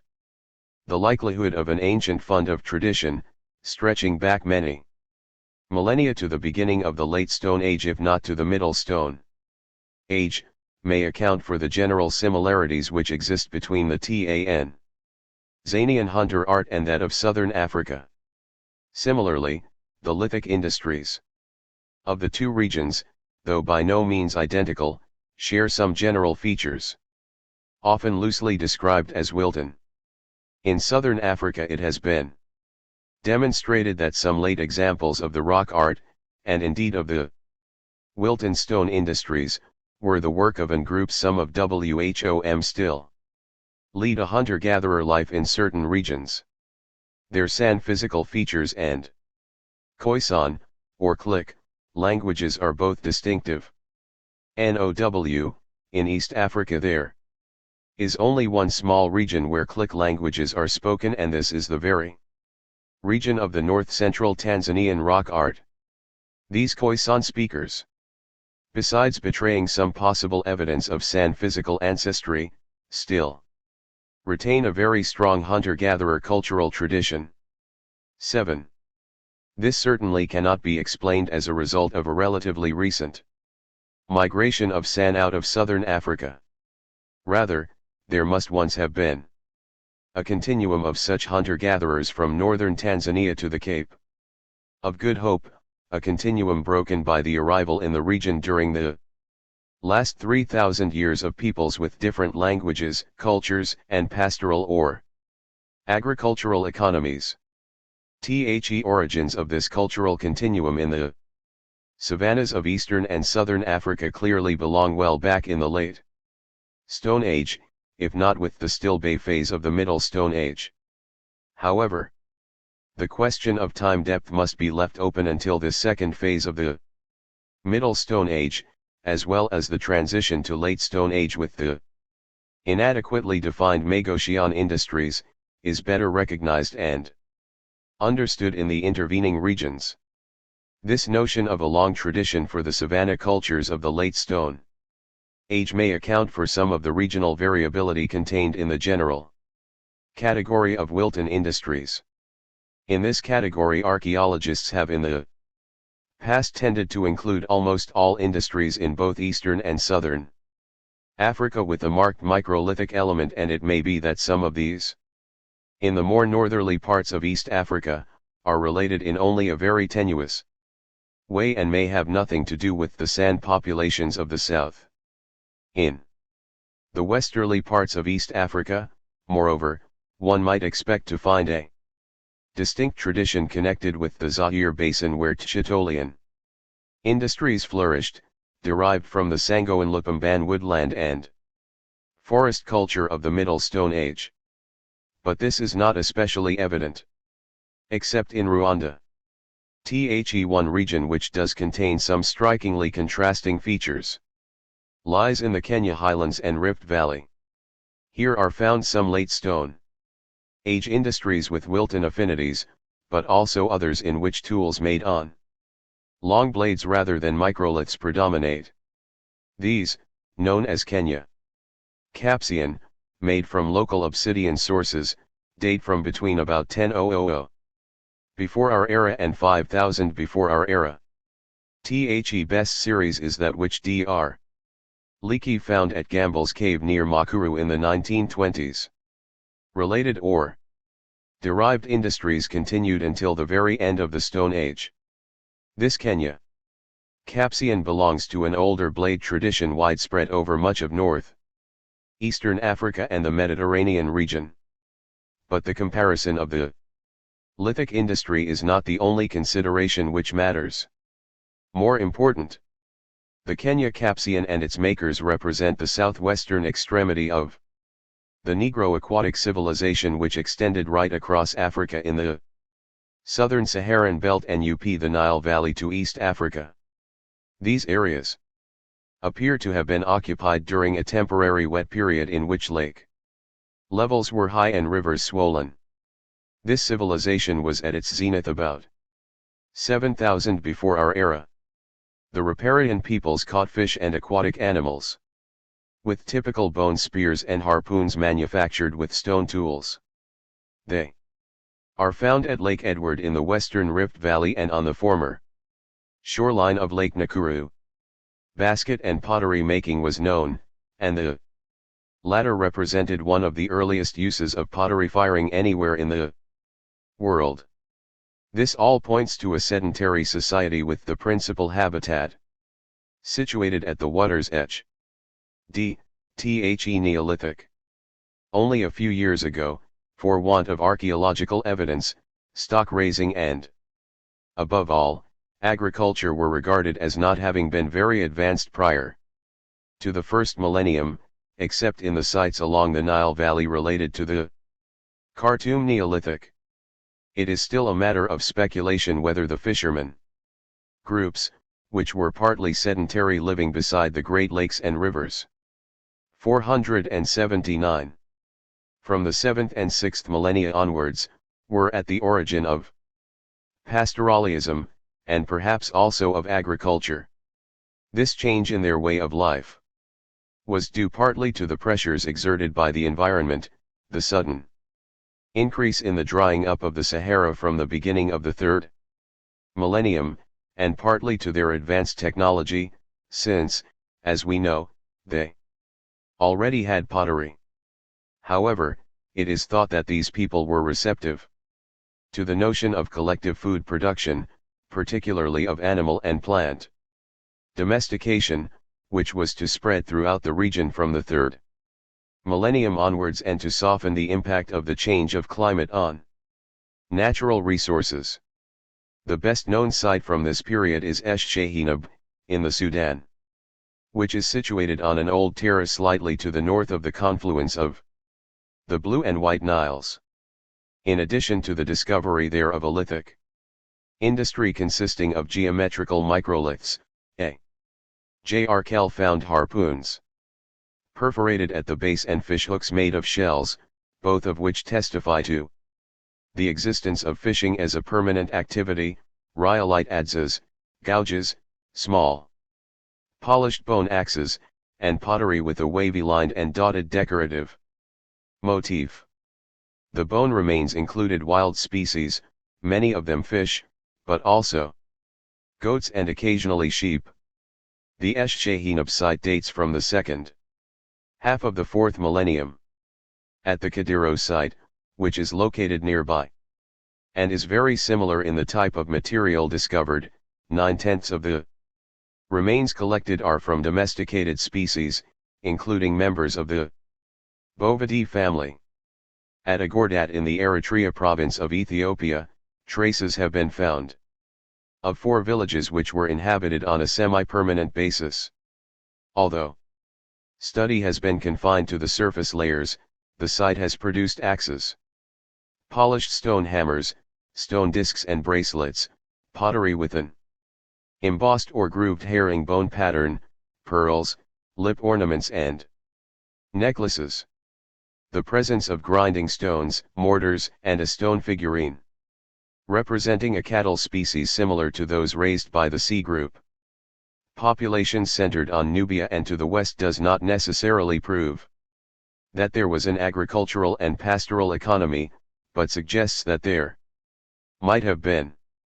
In the Gadabra shelter near Ixum dating from the 3rd millennium, grains of the Eleusine Coracana variety of millet have been found, in conjunction with the geometrical microlith industry and pottery. No trace has yet been found in Ethiopia of the ancient cultivation of Tef erygrostis.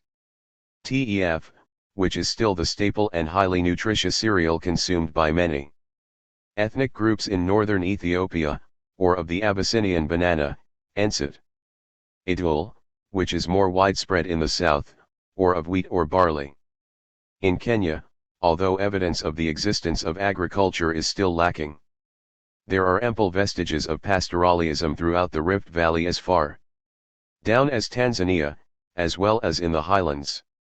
These vestiges are found either in burial places, such as the cremation sites at the Njoro River Cave near Nakuru and the Kirinjit Cave near Molo, or in the cairn-covered grave in the Ngorongoro crater in northern Tanzania, where the skeleton is 480 in the folded position. All these sites provide a range of archaeological artifacts such as grinding stones and pounders, or else of settlement sites, such as Crescent Island near Lake Naivasha and Narosura in southern Kenya. At Narosura, 95% of the fauna identified are of domestic animals and consist of 57% goats and sheep and 39% cattle. A study of the bone remains has shown that large animals were slaughtered when they reached old age, while goats and sheep were killed when they were much younger.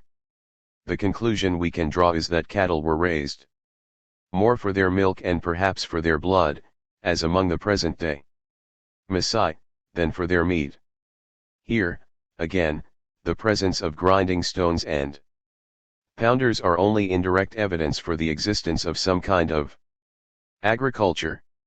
The introduction of pastoralism and agriculture, which were very frequently linked in a mixed economy, has often been presented, in the case of East Africa, as being the outcome of two influences, one flowing from what is now the southern Sahara towards the Sudanese region, and the other from Egypt towards Nubia, Khartoum.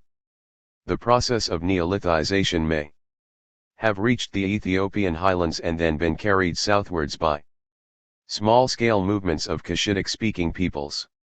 However, as is often the case, the change to a production economy was gradual, and the archaeological evidence shows that the existing substratum continued to play an important economic and technological role.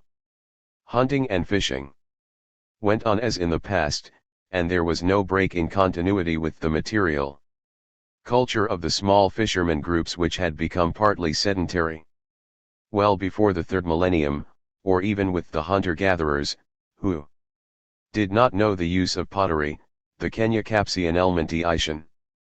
While there is as yet little evidence that agriculture was very advanced, it is known to have existed, and the raising of sheep, followed by goats and cattle, developed very rapidly from the third millennium onwards, and above all, during the second millennium.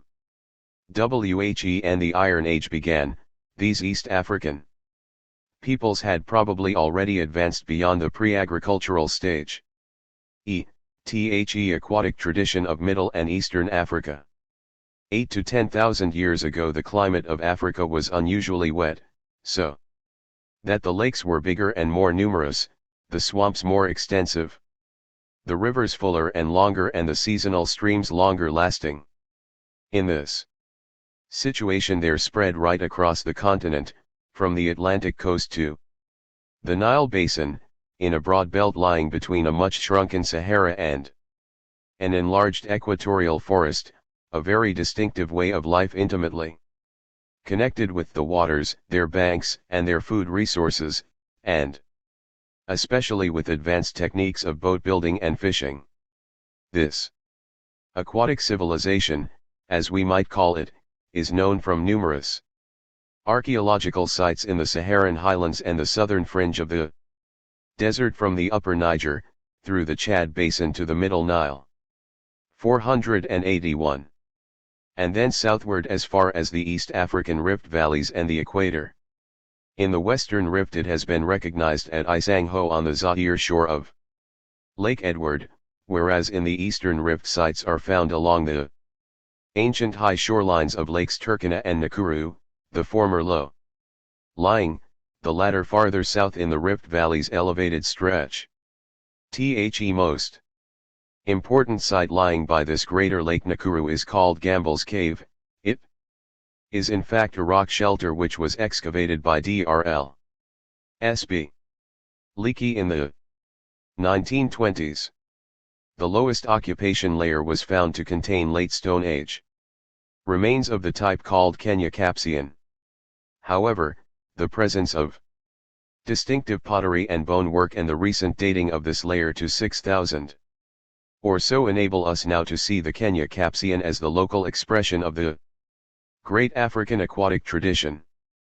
Fish bones and mollusk shells, as well as bones of aquatic mammals and reptiles, reed rats and turtles, and sometimes hippos and crocodiles, occurring at these old waterside camps and settlements, provide useful economic insights. But land animals were hunted too, and very probably nutritious plants of the waters and marshes were gathered and eaten, maybe quite systematically. The technology for obtaining and preparing food had some remarkably advanced features: harpoon heads carved from bone, by means of precious stone tools, and pottery vessels. The harpoons were fixed into the ends of wooden spears with line attachments and thus used for catching fish and other aquatic animals either from boats or from the waters. The pots were large and decorated, often by means of fish bones or shells, in patterns known as wavy line and dotted wavy line. Though it has its variations, the wavy line/dotted wavy line tradition is distinct enough to prevent confusion with other and later pottery types in these broad regions. Some of the decorative patterns, as well as the large open shapes of these pottery vessels, may be derived from those of baskets, such as may well have been used to hold the catch of fish. Along the East African lakeshore sites, as well as along the Middle Nile, and in the Sahara, the forerunner of this aquatic civilization has been dated to 8000 to 5000 before our era. Its zenith and full extent were reached in the 7th millennium. The first harpoons were probably carved a little earlier, while the discovery of how to make pottery occurred no later than 6000 before our era. These pottery vessels are not only the most ancient in Africa, but among the earliest manufactured anywhere in the world.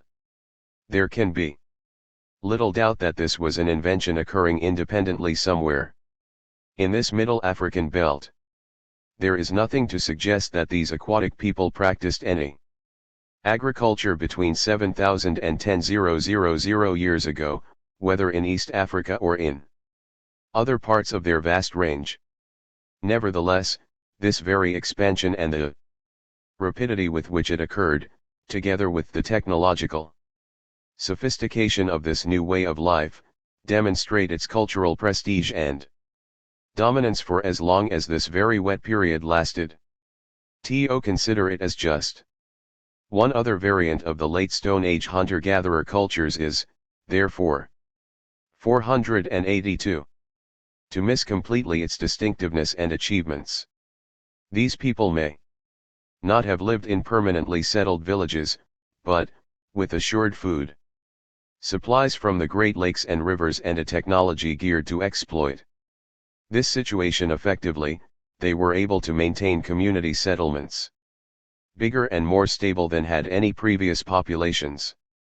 Not only did this encourage population increase, it also provided a new social and intellectual climate, of which both the complex craftsmanship involved in making boats and harpoons, baskets, and pots, and the more sophisticated style of living, which made use of these things, are equally diagnostic. The role of pottery is especially important, more so than historians, and even archaeologists, have usually appreciated.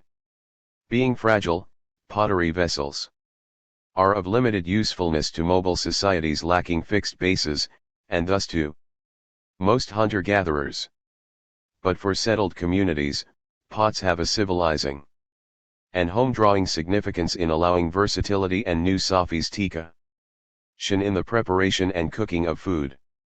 These aquatic people of West and East Africa may have varied somewhat in their physical type, but the few skeletal remains which have been recovered indicate that the stock was basically Negroid. 8. In fact, it seems that it was this very spread and success of the aquatic culture and economy 9,000 or 10,000 years ago which established the dominance of a definitely Negroid type right across the Sudan belt, the Middle and Upper Nile basin, and the northerly part of East Africa. Very likely this was associated with the geographical expansion and consequent breakup and differentiation of the big language family, or phylum, which Greenberg calls Nilo-Saharan. This is now extremely fragmented and reaches all the way from the upper Niger to central Tanzania. Such fragmentation is itself a sign of an antiquity of several thousand years for this so widely distributed family, an antiquity greater than that of other language families, that is, Niger-Congo and various branches of Afro-Asiatic, which have intruded into this middle African zone. Among the regions where Nilo-Saharan held its OWN, including its easterly division known as Shari Nile, are those with lakes, swamps and rivers, that is, those where the old aquatic way of life, intimately associated with Nilo-Saharan speech, one might imagine, was able to persist longest even if in modified form. This discussion of the great aquatic civilization and the Nilo-Saharan languages has roamed much farther in both time and space than might seem appropriate in this chapter and volume. But it is a highly important and hitherto neglected aspect of the history of the African peoples, and one which has left important marks on the subsequent populations, their culture and economies, across a large part of the continent, including East Africa. From about 5,000 years before our era, the effects of the widespread drying out of the climate began to be felt. Lake levels fell and the economy, based on harvesting aquatic resources, went into decline.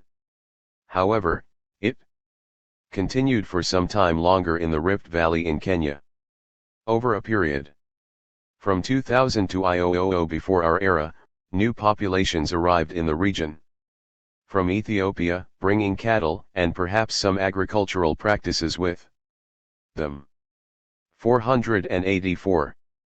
Plate 19. Iolduvai Gorge, northern Tanzania. The gorge, cut more than 100 meters through the plain, reveals a succession of layers, mostly old lake beds. The lowest layers, which are about 2 million years old, contain the remains of some of the earliest inhabitants. Their tools, old Dowan type, and food waste. The upper layers contain hand axes and other implements of the Acheulean tradition. J.E.G. Sutton. Prehistory in Southern Africa. J. D. Clark. The earliest hominids. Darwin and Huxley considered the tropics, and within them perhaps the African continent, as being the habitat in which man had his origins, for it is here that the chimpanzee and the gorilla, man's closest relatives among the primates, are to be found. These ponghids, like the common ancestor of apes and man, are forest dwellers, and their morphological characteristics show that they must have evolved over a very long period of adaptation to living in the tropical lowland and montane forests. Man, on the other hand, evolved not in the forest, but in the savanna lands, and the earliest hominid fossils from eastern and southern Africa are found in the semi-arid grasslands and deciduous woodlands, where the ancestral form has been faced with an entirely different set of problems for successful survival, and with infinitely greater potential resources than those available to the anthropoids. There is as yet no general agreement as to when the hominid and ponghid lines diverged. Paleontological evidence has been interpreted as indicating that it was possibly sometime in the earlier Cenozoic, the lower Miocene, about 25 million years ago, that divergence took place. On the other hand, the recent calibration work on the comparative biochemistry of primates, chromosomes, serum proteins, hemoglobin and immunological differences between man, apes and Old World monkeys, suggests that the separation took place no earlier than 10 and perhaps as late as 4 million years ago. It might be thought that the evidence provided by the fossils Hemselves would be the most reliable, but unfortunately this is not so, as, if the long chronology is correct, the crucial period when the hominids can be expected to have already become significantly differentiated from the lineage of the great apes, the late Miocene/earlier Pliocene, 12 to 5 million years ago, is one from which there is at present very little fossil primate evidence. It is only towards the close of the Pliocene that fragmentary fossil material becomes available again, and there can be no doubt that fossil hominids were present in the record by that time. Late Miocene fossil Ramapithecus wickeri, recovered from Fort Turnen in the Lake Victoria Basin, is some 12 to 14 million years old. It is, unfortunately, known only from portions of the face and teeth, but these show characteristics that suggest classification as a hominid. To be certain, however, that the rest of the anatomy and the form of locomotion were not very different from those of hominids, less fragmentary remains are needed, and particularly postcranial bones. It is unfortunately necessary, therefore, to reserve judgment for the present as to whether this form was already differentiated as a hominid. Ramapithecus occupied a habitat dominated by gallery forest, streams, and savanna at a time when the evergreen forests that now survive only south of the Great Escarpment in South Africa were much more extensive in southern Africa than they are today. Since Ramapithecus was present in both East Africa and northwestern India, it was probably present also in the southern African savannas. The earliest unequivocal evidence for hominids dates from about s. million years ago, by which time the Australopithecines or man apes had already made their appearance in the East African part of the Great Rift Valley. These Australopithecines occupied the southern savanna lands as well as those of eastern Africa, and the fossils from South Africa are believed to date from the late Pliocene/earliest Pleistocene time range some 2-5-3-0 million years ago. Most of the Pliocene geological period was a time of relatively stable climate which facilitated the development and spread of biologically adapted species in the savanna. This period of comparative stability was brought to an end by the general lowering of world temperature and by major tectonic movements and volcanicity, in particular throughout the length of the Great Rift Valley. The drainage pattern of a number of the African river systems and lake basins also underwent, often drastic, modification at this time through tectonic warping of the Earth's crust.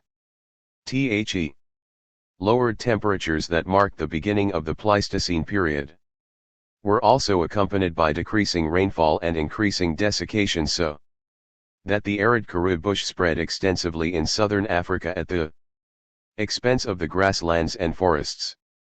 These major changes in climate and environment necessitated significant readjustments on the part of the hominids and an attendant greater diversification in their morphology, probably dictated by adaptive responses to the new environmental pressures.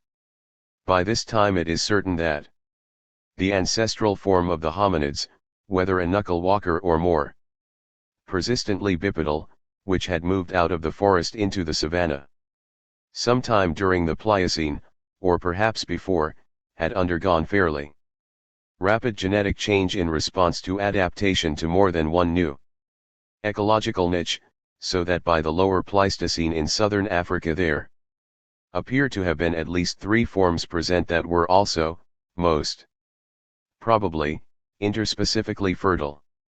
The first Australopithecine fossil, a juvenile, was found in 1924 in a lime cemented breccia in a cave at Tong in the north of the Cape Province in South Africa.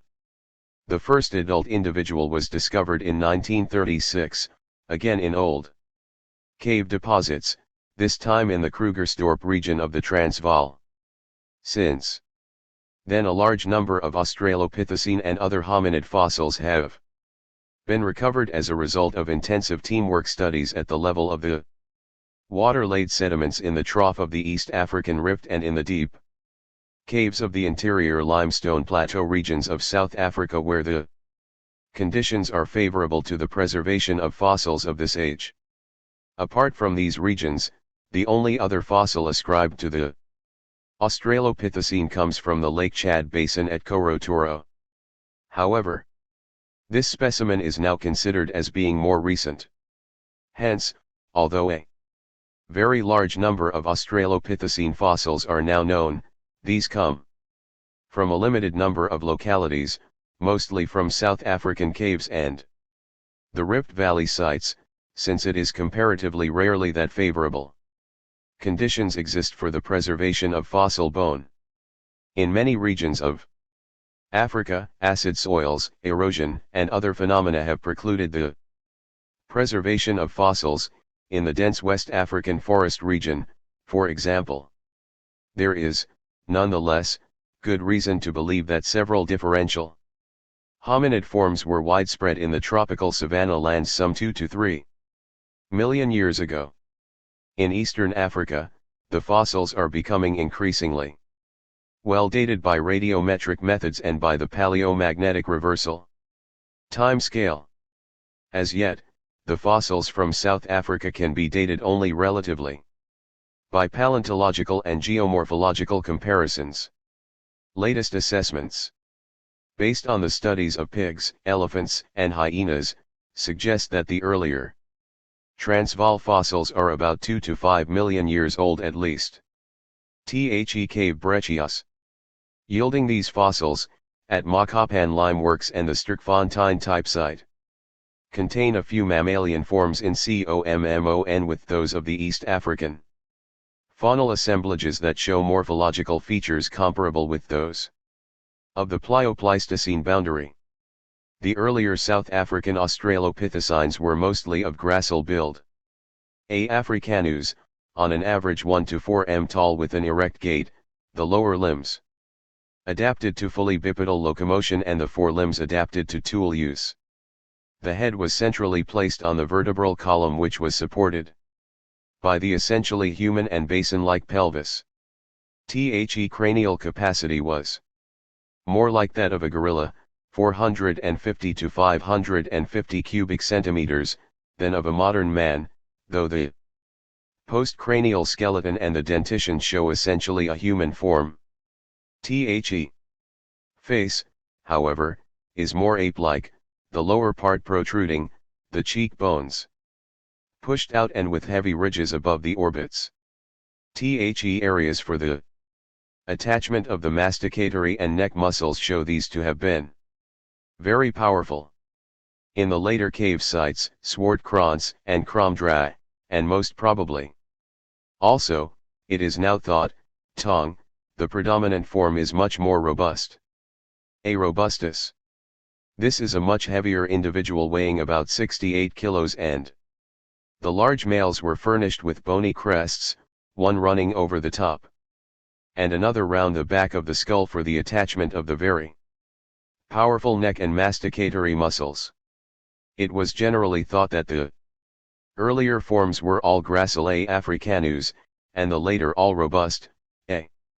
robustus, but recent anthropometric studies are showing that the differentiation is not as clear-cut as was at first thought, and both robust and gracile forms have now been shown to occur together in at least one of the South African sites, Makapan. Similarly, both robust and gracile forms are found together in the lower Pleistocene in East Africa, and the evidence from this region suggests that their differentiation from a common, more gracile ancestor may have taken place as early as 5 million years ago. Recently, in 1972, from the northeastern part of the Lake Turkana Basin, and dating between 3 to 0 and 2 to 6 million years ago, a fossil cranium, with a cranial capacity of about 810 cubic centimeters, long bones and other fragmentary cranial and postcranial fossils have been found that show many close affinities with Homo, although also exhibiting features, in particular about the face and dentition, that link them with the Australopithecines. Other related fossils with enlarged cranial capacities and classified either as advanced Australopithecines or early Homo, H. habilis, are known from other sites in East Africa, notably from the Olduvai Gorge in northern Tanzania, and date from between 2 to 0 and 1 to 75 million years ago. 2. It is most probable that an early Homo form was also present in southern Africa at this time, although characteristic fossils remain to be found. This likelihood is borne out by the discovery in 1975, in the Hadur, in the Ethiopian part of the Rift Valley known as the Afar Triangle, of hominid fossils dating from some 3 million years ago. Dr. Johansson suggests that the 12 individuals discovered could belong to 3 different taxa: a gracile hominid represented by a very well preserved skeleton, a robust form comparable to a robustus, and a third form identified by the lower and upper maxillae, which is closer to Homo sapiens. If this were confirmed, it would follow that the Homo lineage was already differentiated from the Australopithecines 3 million years ago. Early hominid way of life.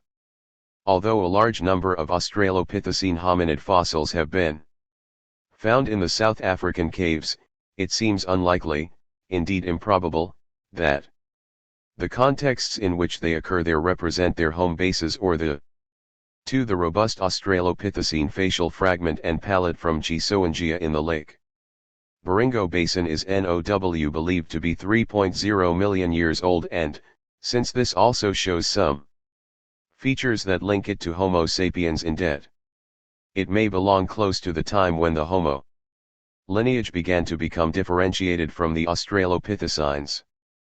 491. Places where they lived.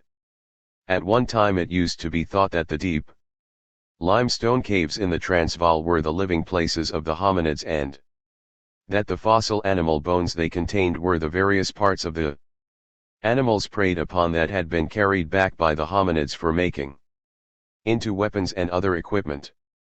This osteodontoceratic culture, as it was called, can, however, more reliably be interpreted as the food waste of some carnivore, since careful study of the faunal remains from the Swart-Krans site shows that the accumulation of Australopithecine and other mammalian fossils might have resulted from several different causes, the most significant, at that site, being predation by large carnivores, most probably leopards or tigers. However, there is no consensus regarding this point, cf. Chapter 17, pages 415 to 17. Since most other materials are destroyed fairly rapidly, other than in exceptional circumstances, the earliest of man's artifacts that have survived are made from stone. However, no generally accepted stone artifacts occur in the cave breccias that have yielded the older hominid fossils from South Africa, Makapan, Sterkfontein, although stone tools are known from 3 sealed East African hominid sites which are 2*5 million years or more old. As the East African evidence shows us, occupation sites there were situated close to a lake shore or the bank of a stream draining into a lake and are identified by a limited concentration of bones and stone artifacts.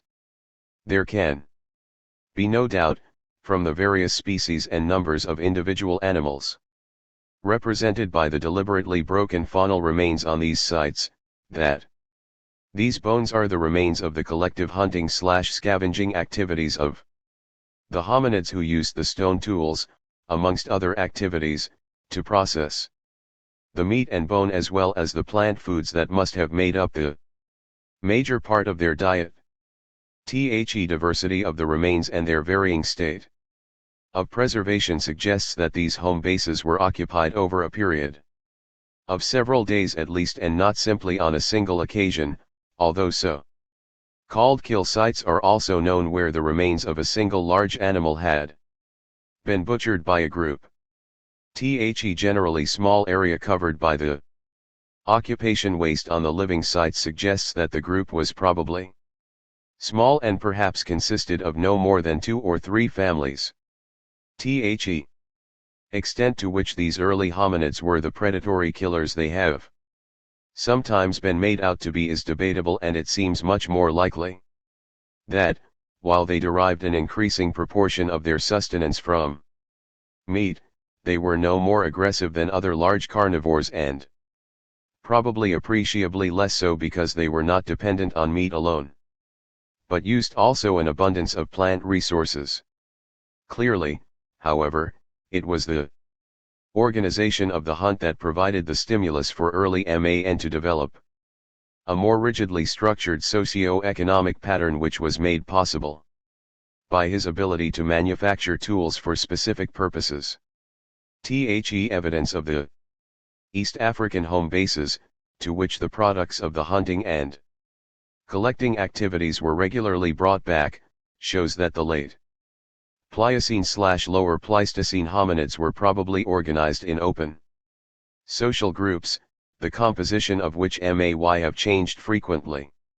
These groups were held together by the practice of food sharing and the length of time during which the young were dependent upon their parents for food and instruction, i.e. the same as the human child today. The significant activities that most probably led to the making of stone tools for obtaining flakes for cutting were hunting and meat eating. Hunting required efficient organization and communication among the participants, and this, in time, led to the development of language.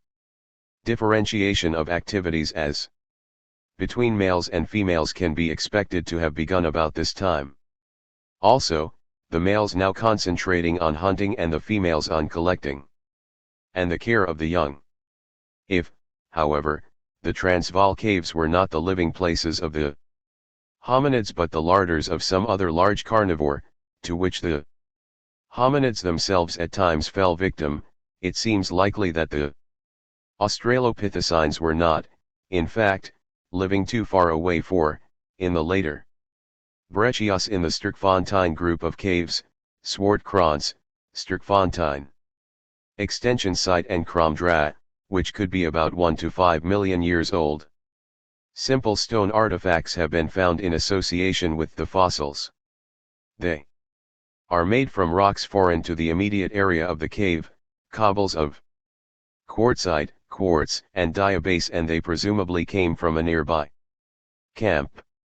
Because most of the hominid remains from the later cave breccias of Zwartkrans and Kromdra represent the robust Australopithecine, it has been assumed that this form was the tool maker, as also at the nearby Sterkfontein extension site.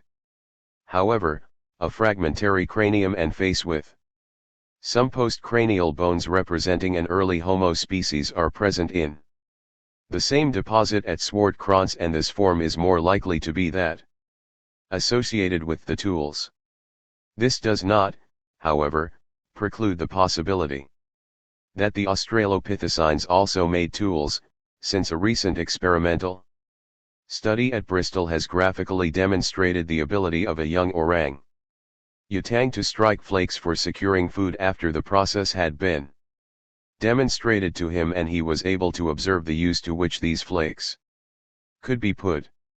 Since both Australopithecine and Homo fossils are found in East and South Africa in the same localities and relate to very similar or identical ecological niches, it is even more likely that Australopithecus robustus had the ability to make simple tools such as those that belong to the earliest known industrial complex, the Oldouan, though the invention of tool making appears to be more specifically related to the appearance of early Homo forms, e.g. H. habilis and others, about 2*5 million years ago. The earliest stone tools, the Oldouan industrial complex. Although the earliest of man's artifacts that have survived are made from stone, it needs to be remembered, nevertheless, that a number of other 493 materials, wood, bark, bone, horn, hide, and so on, could also have been used. A very long period of tool using, during which suitably shaped artifacts received minimal or no modification, can be expected to have preceded intentional tool making, behind which lies the express intention of producing a small number of distinctive kinds of tools from some quite different material. After flaking or other modification, these would then sometimes be further shaped by retouching or trimming. From the very beginning, the stone artifacts demonstrate the ability of the hominids to strike flakes and to understand the principles of stone technology. The earliest stone tool complex of which we have evidence from anywhere in the world has been named the Oldouan, from the Olduvai Gorge in Tanzania, and the earliest examples of it from East Africa date from 2*6 million years ago.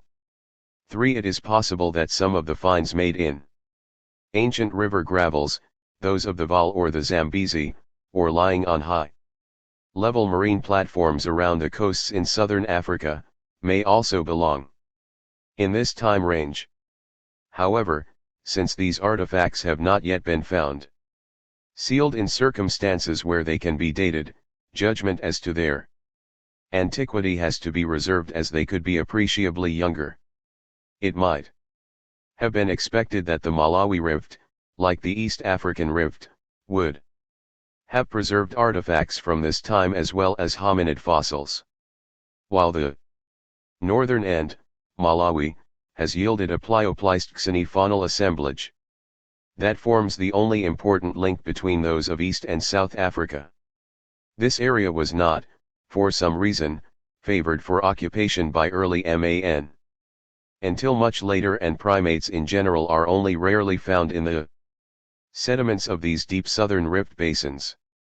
Tools from the later Australopithecine sites, Swartkrans, Sterkfontein Extension Site and Kromdra, near Krugersdorp, are of several distinctive kinds: choppers made by flaking a cobble or chunk from one or both faces to form an irregular chopping edge, polyhedral stones which often show evidence of bruising and use for heavy battering, flat-based and rounded back tools with a steep scraping edge worked on part of the circumference, flakes suitable for cutting and skinning, and the cores from which such flakes were intentionally struck. Flakes and waste from flaking are generally uncommon at the Sterkfontein Extension and Swartkrans sites, which is another reason for supposing that they were not living places. However, as systematic excavation of the breccias at these two sites progresses, and more complete assemblages become available, we can expect to know considerably more regarding the toolkit of these early hominids. In comparison with the artifacts from the East African sites, these South African tools show attributes that are closer to the more advanced form of the Olddowan than to the earlier, and can, therefore, be best described as belonging with the developed Olddowan complex. In East Africa, the earliest developed Olddowan dates from about 1 to 5 million years ago, and, on the basis of the faunal remains also, it is now generally accepted that the later Australopithecine sites in South Africa also belong in this range of time. 4by. Then also there appear to be two fairly clear hominid lines, that of the robust Australopithecine and another comprising early representatives of the true Homo line, the Acheulean industrial complex. From about this time also a second industrial entity makes its appearance. It is characterized by large bifacial cutting tools known as hand axes and cleavers, and is named the Acheulean industrial complex. It is distinguished from the Olddowan by a general increase in size and by the fact that the tools are often made from large flakes, both force and skill being required to break up the blocks and boulders that furnished such flakes. By contrast, the Olddowan tools are all such as can be held in the palm of the hand, or, for more delicate work, with the precision grip between finger and thumb. Developed Olddowan and the Acheulean complexes have been represented as two contemporary evolving entities that are sometimes found either as purely Olddowan or purely Acheulean, or sometimes mixed together in varying proportions on the same occupation horizon. These two technological traditions have been variously interpreted. It has been suggested that they were each made by a genetically different species of hominid, or, again, that they are the products of different activities requiring a different set of tools related to varying patterns of behavior, see chapter 19. These two traditions continue and are found in innumerable combinations up to about 200,000 years ago, that is, until long after the competition between A. robustus and Homo had resulted in the former's extinction.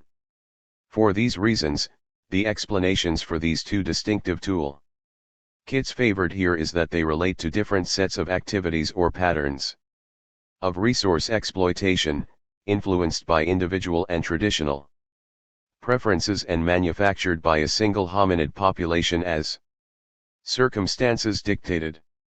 The relatively sudden appearance of the Acheulean shows, therefore, that new resources were being exploited or improved. Methods had been invented for dealing with those already being processed. With the old Owen type toolkit, the earliest assemblages that belong to the Acheulean and that may be nearly contemporary with the hominids, Homo sp. and A. robustus from Swartkrans, come from two adjacent sites at the junction of the Val and its tributary the Klip River near Vereniging. They are contained in a gravel terrace 10 meters above the present river, and the artifacts are mostly abrad and so are derived and not in their original context. A range of tools is represented, pointed hand axes made by the removal of a very few large flakes, cleavers, polyhedral stones, choppers, core scrapers, and a number of minimally modified flake tools as well as cores and waste. These all exhibit hard hammer technique and in this respect are the equivalent of the Abovilian of Europe. The presence of two hand axe-like forms at the Sterkfontein extension site lends credence to the suggestion that it is not far removed in time from the Klip River sites, Three Rivers and Kliplotdriv. Occasional finds of other early-looking assemblages have been made from different parts of southern Africa, for instance, from old river terraces at Stellenbosch in the Cape Province or from near Livingstone in Zambia, but they are incomplete and even less satisfactorily dated.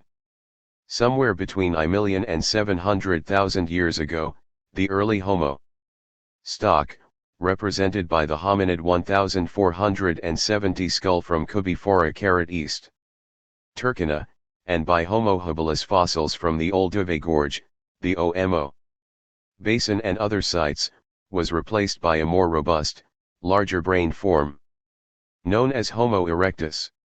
Roughly at the same time or somewhat earlier, there had been a rapid dispersal of hominid groups into North Africa and out of Africa into Europe and Asia, and H. erectus fossils and cultural remains are found in several widely separated parts of the Old World. In Africa, a large brained form of erectus fossil is now known from the upper part of Bed 2. At the Old Uve Gorge, from the discoveries at Melka Koncher in Ethiopia, and from coastal and inland sites in northwest Africa and the Maghreb, where they are associated with earlier Acheulean assemblages. H. erectus was most probably the member of the Acheulean in southern Africa, but no fossil discovery has so far been made.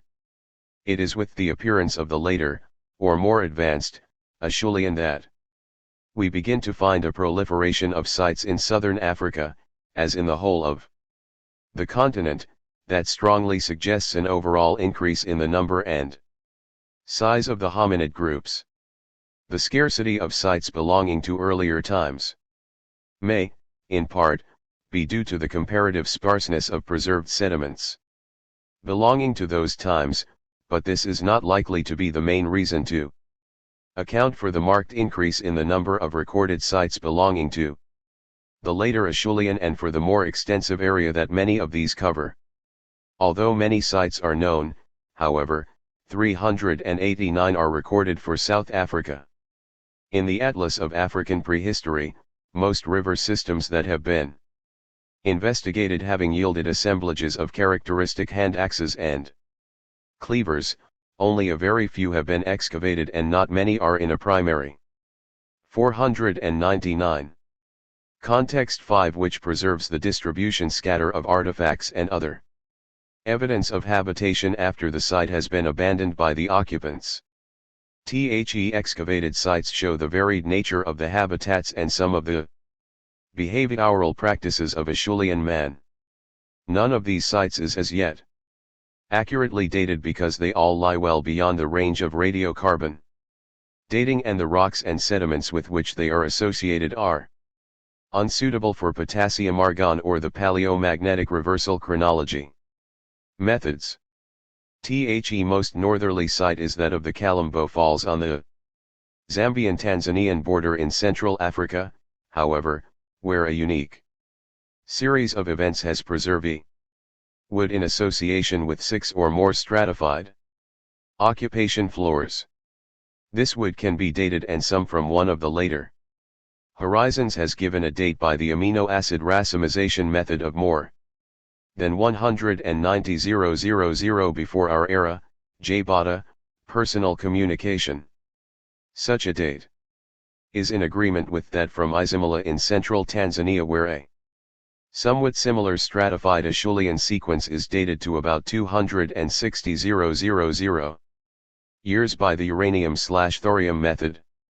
It is unlikely that any of these assemblages is older than 700,000 years when the last major paleomagnetic reversal epoch, the Matuyama epoch, ended or earlier than 125,000 years ago when the last interglacial, Eemian, period began and more advanced industries were being practiced.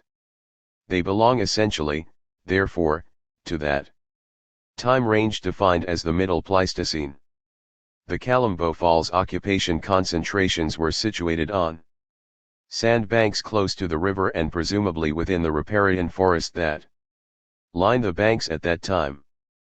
Pollen evidence shows that the temperature at the beginning of the Acheulean sequence was warmer and the rainfall rather less than the present day, but the swing towards more arid conditions was insufficient to change markedly the pattern of the vegetation community, which, then as now, was one of evergreen, riparian forest close to the river, of shallow, grass-filled, seasonally flooded valleys, dambos, and, on the higher slopes, brachystegia woodland.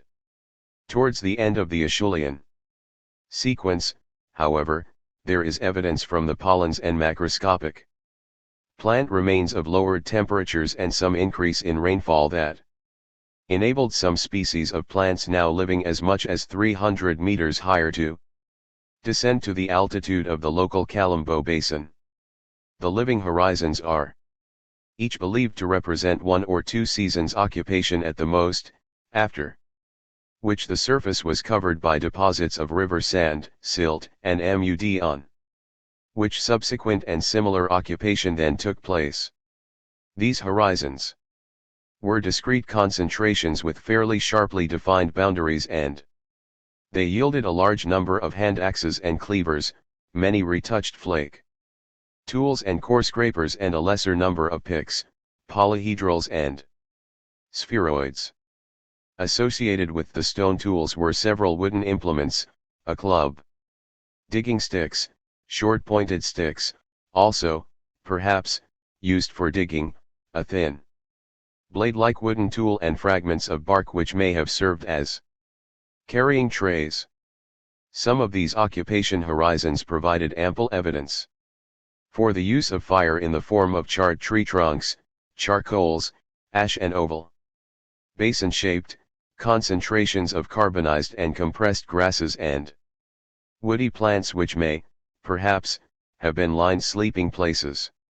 In addition, there were a number of carbonized seeds and fruits belonging to genera and species of edible plants that are still growing in the Kalambo Basin today.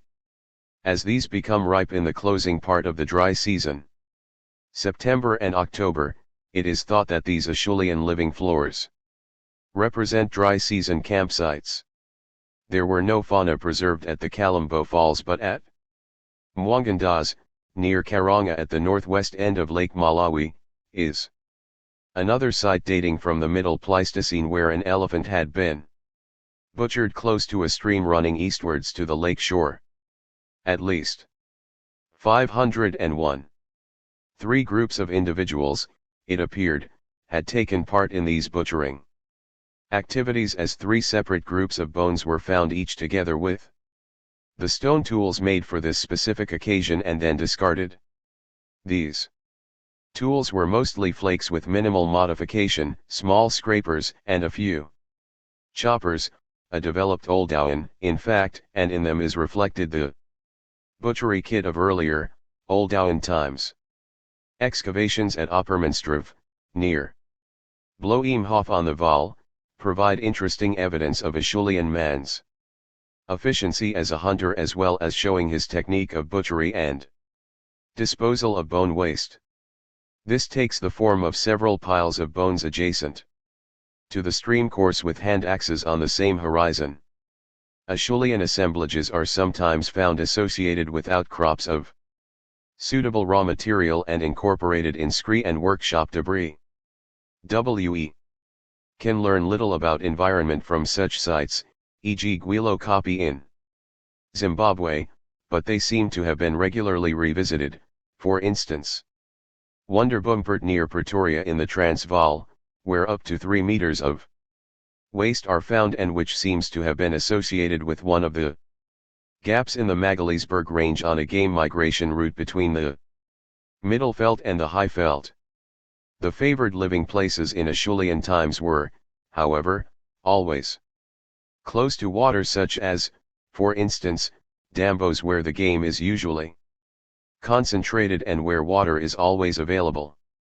Such a site is that at Kabwe, Broken Hill, adjacent to the famous copy that produced the skull and other remains of Homo rhodesiensis.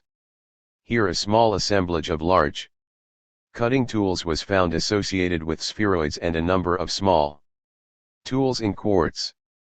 Another fossil dambo site, not yet excavated, is that of Lockard on the Zambezi/Limpopo divide in Zimbabwe, which has produced many hand axes and cleavers.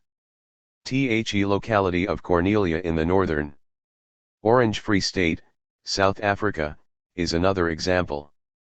Unlike the first two sites, Cornelia has produced much fauna, some of which is believed to be associated with an industry comprising a few hand axes and cleavers and a number of polyhedrals, choppers, core scrapers and small tools. Animals, in particular giant hartebeest, may have been driven into the mud in the dambos and then butchered. There is reason to believe that the Highveld at this time was well watered and covered by short grassland with scattered groves of trees and riverine forest, not greatly different from the present day. In the dry Karoo bush of the northern Cape Province and Botswana, the Acheulean population settled around Pans and Shallow Lake, sites that abounded in the region at that time. One such is Dornloch near Kimberley, where a concentration of artifacts, apparently in primary context, is found cemented and sealed by calcrete. It shows repeated occupation over a longish period of time, but no fauna are present round the pools or vicus in the troughs between old stabilized sand dunes. At Elandsfontein in the Western Cape Province close to Hopefield, was a favorite place for Acheulean man to hunt large mammals. The fauna are Middle Pleistocene and, in general, characteristic of the historic Cape fauna. 502. With elephant, rhino, giraffe, hippo, large and medium-sized antelopes, equus and pigs. Again, the animals may have been killed by being driven into swampy ground, and there is a suggestion that poisoning of water holes may also have been practiced. This site yielded the skull cap of a hominid, closely comparable to that from Kabwe, Broken Hill, and unmistakably more advanced than H. erectus. Again, there is nothing to suggest that the environment of the Western Cape Province was generally different from that of the present day. Yet another habitat favored by Acheulean man, the shoreline, is shown by the large Acheulean site found farther south on the narrow coastal plain at Cape Hanclip, False Bay, in consolidated dune sands overlying the 18-meter beach. There are no fauna, but the site has yielded a large number of well-made hand axes and a smaller number of cleavers, as well as many flake scrapers, core scrapers, spheroids and small tools. It is, however, important To note that at this time in Atlantic Morocco and the Mediterranean basin, no marine mammals or fish feature in the diet, only land mammals being represented. Spring localities were also occupied, such as the site of Amanzi in the winter rainfall belt south of the Great Escarpment near Port Elizabeth, where there is a ridge with several springs which have built up a stratified sequence of sands when they were active, and peaty layers during times of quiescence when reeds and other vegetation grew over the site. These springs were visited regularly by Acheulean man who camped round the periphery where his discarded tools were trampled by elephants and other game that also came there to water. Several discrete assemblages have been excavated and wood, plant remains and pollens have been found in association, suggesting a vegetation not significantly different from the Cape Makia of today. Lastly, caves were sometimes occupied by Acheulean man in southern Africa, and two must be mentioned. First, the Cave of Hearths, is situated at Makapan in the bushveld of the northern Transvaal and contained some 9 meters of deposit with Acheulean occupation layers and interbedded hearths. Sediment analysis suggests that the rainfall then was greater than at the present time. The fauna are generally Middle Pleistocene and similar to the bushveld fauna of historic times. A human jaw fragment was also associated, a juvenile that may show affinities with the Neanderthaloid and so, perhaps, with the Rhodsioid fossils. The range of artifacts is similar to those from the Kalambo Falls, Hanklip and other sites where large cutting tools are found together with an important small tool element. The second cave, that of Montague in the southern Cape Province, is close to a permanent spring and stream and in the midst of maquia vegetation. It too contained a number of superimposed occupation layers of later Acheulean form, but unfortunately, no fauna. These various sites are good examples of the different types of habitat favored and the range of variation present in the Middle Pleistocene. 503. Acheulean assemblages. All the habitats have certain features in common. They are all in open country ranging from deciduous woodland, e.g. Kalambo Falls and Kabwe, Broken Hill, to open grassland/parkland, e.g. Lockard and Cornelia, or Maquia, e.g. Montague and Amanza. All are in close proximity to water, where trees provided shade and edible fruits and where the game would tend to concentrate as the dry season advanced. They are all situated in localities where today there exist several distinct vegetation communities, i.e. in ecotone areas, and, if the general pattern was the same in the past, as the available evidence would seem to suggest, then all these several vegetation communities would have been exploitable at no great distance from the sites where fauna are preserved. The sites show that there was a predilection for the large game animals, elephant, hippo, giraffe, the larger bovids and equus, but many smaller bovids, pigs, etc., are also represented in the food waste. A variety of raw materials was used for stone tool making, depending on what was available locally, and showing that Acheulean man possessed no small versatility and skill in flaking many of the rocks by both hard and soft hammer techniques and making very shapely, refined tools. It also shows his ability to select from several different techniques the one most suited to the material being used. Where cobbles of chert or quartzite were the raw material, a hand axe was flaked directly from the cobble, but where boulders or large blocks had to be used, several ingenious methods were developed by preparing and striking a large core to obtain big flakes from which the hand axes and cleavers were made.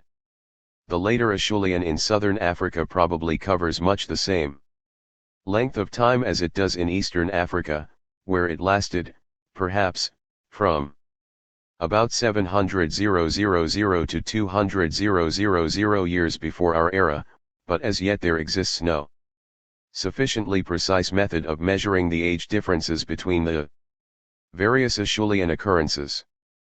When such precision does become available, and when more sealed context occurrences have been excavated, it should prove possible to see whether any general trends in artifact technology can be quantitatively established and whether a relationship can be shown to exist between any of the different variants identified within the Acheulean complex and the paleoecology of a site at the time it was occupied.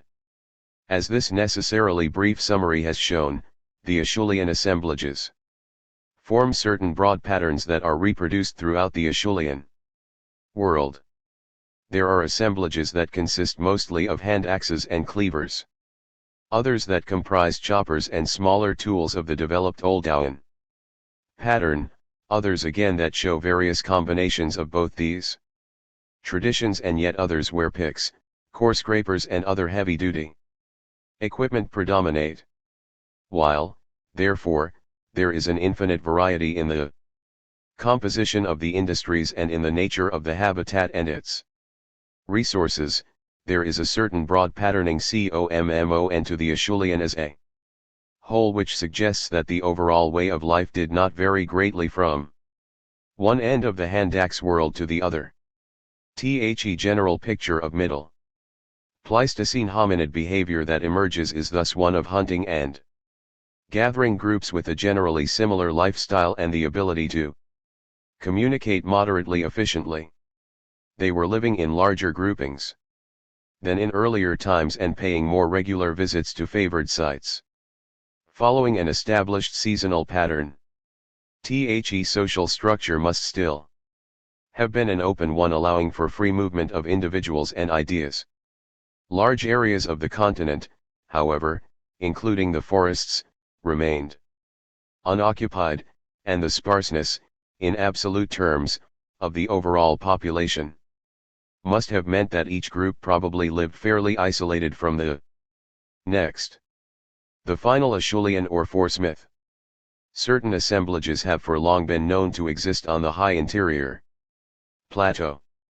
They are characterized by generally smaller-sized and well-made hand axes, a wide range of flake tools, core scrapers, and comparatively few cleavers, and are probably, but not certainly, later in time than the Acheulean that we have been considering.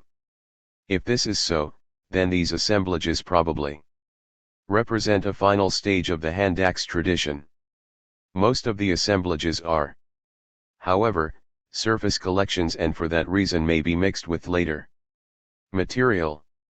The raw material used was generally Lydianite, indurated shale, in the regions where that rock abounds, but elsewhere quartzite was more commonly used.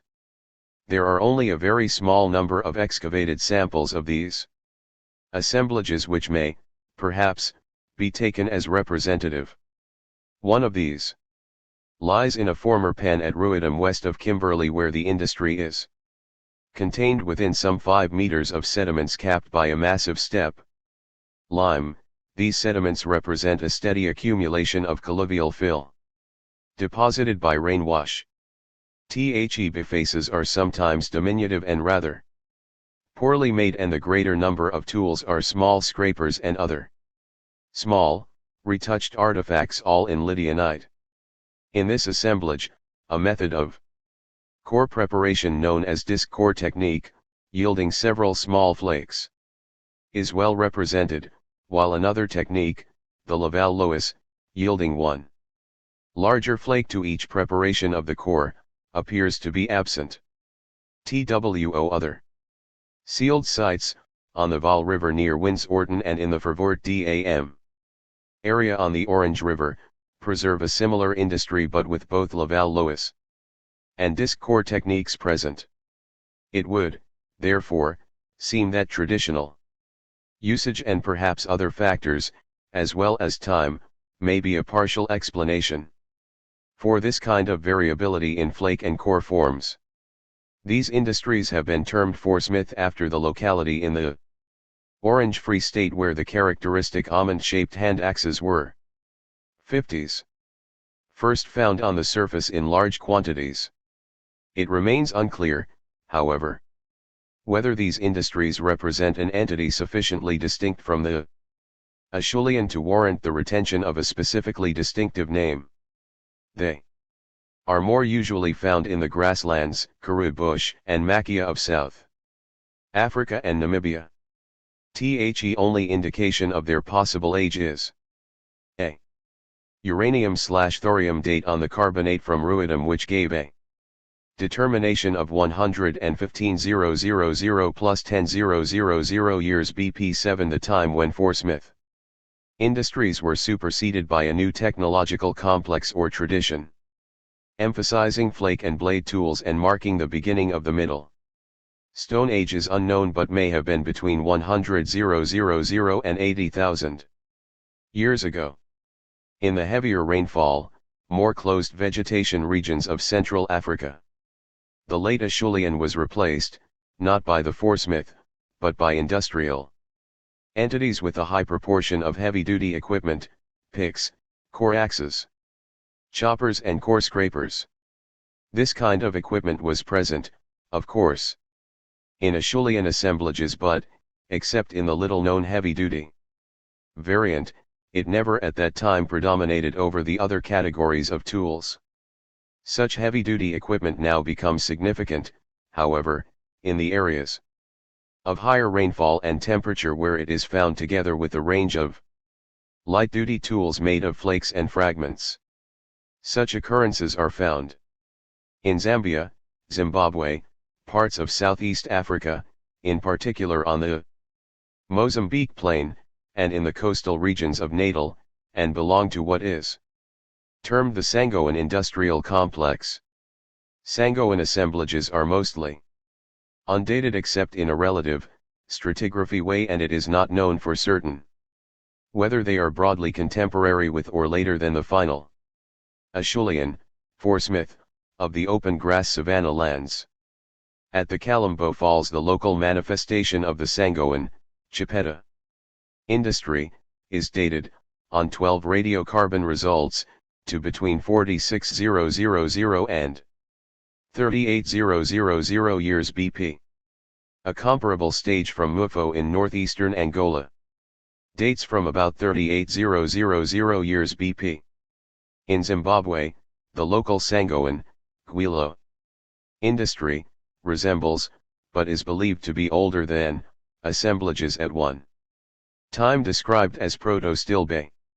The difficulty of correlation of these Sangoan-like industries is compounded by ecological and other factors for where habitat, tradition, or idiosyncratic considerations together favored the use of this heavy-duty equipment, it can be expected at an early stage to have become significant and to have remained so as long as the underlying reasons for its use persisted.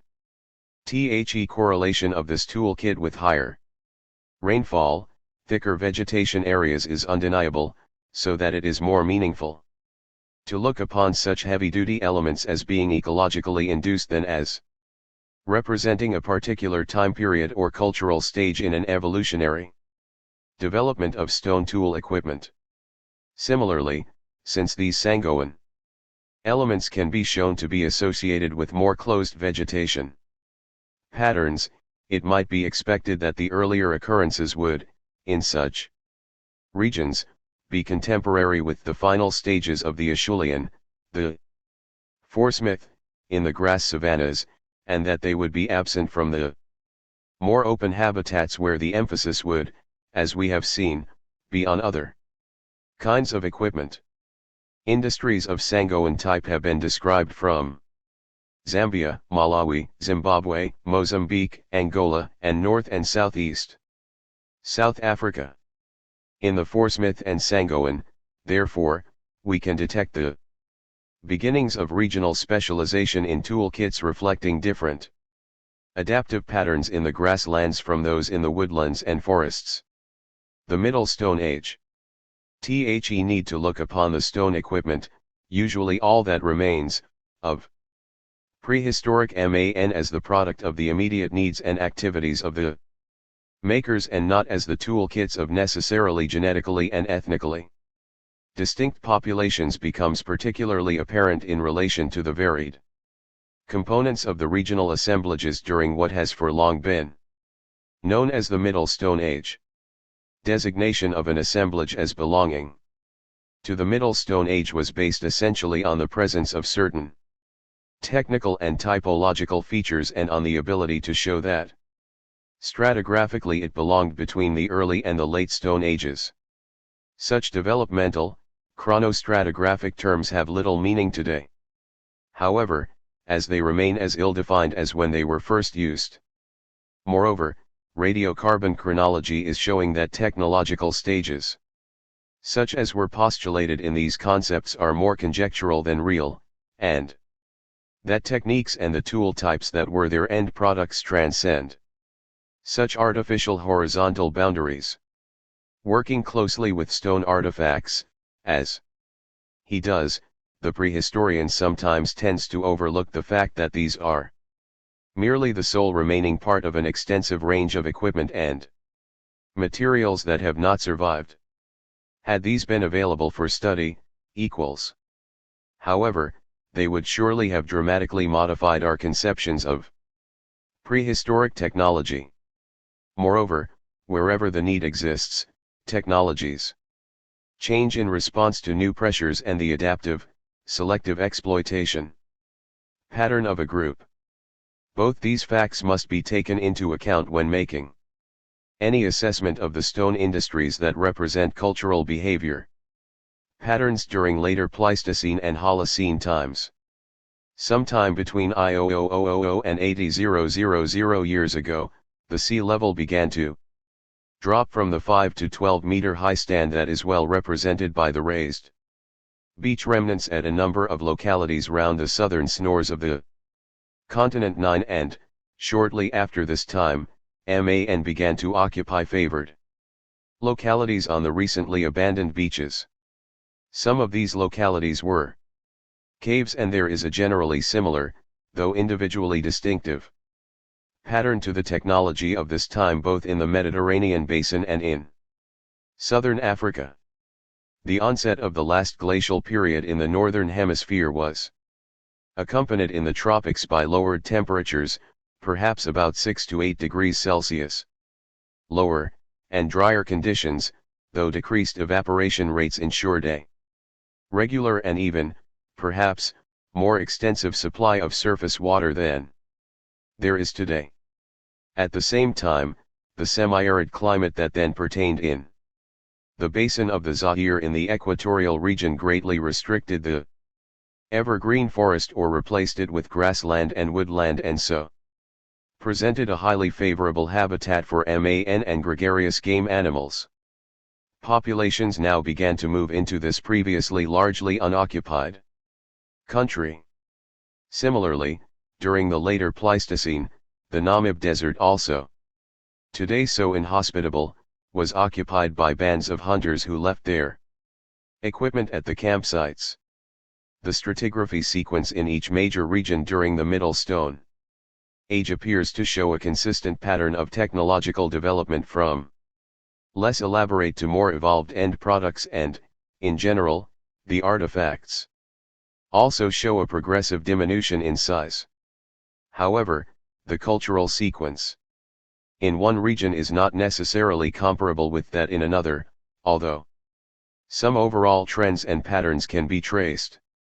MANY factors, ecological, technological and social, were probably responsible for the regional variability that is characteristic of these upper Pleistocene industries. Different ways of life required different sets of tools or dictated different uses to which toolkits could be put, and, although continent-wide developments in technology might have played a part in determining the time at which any seemingly new trait was introduced, it is likely to have been the nature of the resources and the traditional methods of their exploitation that were the deciding factors as to whether and when any new technological trait was accepted and adapted. The underlying techniques of this time were the Laval-Loess and disc core methods for manufacturing flakes, and the production of blades at first by direct percussion and later by means of a punch. The flakes and blades were made into a range of light-duty equipment that was retouched into points. Scrapers, knives, burins, chisels, borers and a number of other types of tool. In southern Africa, these regional entities can be grouped, on the basis of technology, into three major units, that are in large part, but not entirely, also chronological units. For this reason they can best be referred to as groups or phases rather than stages, which imply a chronological relationship. The first of these groups or phases, Group I, is characterized by large, radially prepared flakes made by the Laval-Loess method and by long blades struck by direct percussion. Only a few discrete assemblages are known. Degree. At the few sites where a stratified evolutionary sequence exists, the technically more evolved occurrences are found in the overlying strata, and the Group I assemblages are the earliest, e.g. at the Cave of Hearths and the Kalambo Falls, but there appears to be no chronological consistency between the different regions. For example, the Middle Stone Age at Classes River is believed to be close to 80,000 years old, while the Nakasasa industry at the Kalambo Falls, on the other hand, dates between c. 39,000 and 30,000 years BP. The other assemblages have not yet been found in datable contexts. Other assemblages that belong to the earlier part of the Upper Pleistocene, that is, before 40,000 years BP, but do not fall into Group I, show a different set of characteristics. For instance, an industry of informal flakes, cores, core scrapers, polyhedrals, anvils, and grindstones in Dolerite comes from Piet I at Florisbad in the Orange Free State. These tools are largely undiagnostic and may well not represent the full range of equipment being made at the site at this time, but it is also possible that a single, long, trimmed blade might be associated.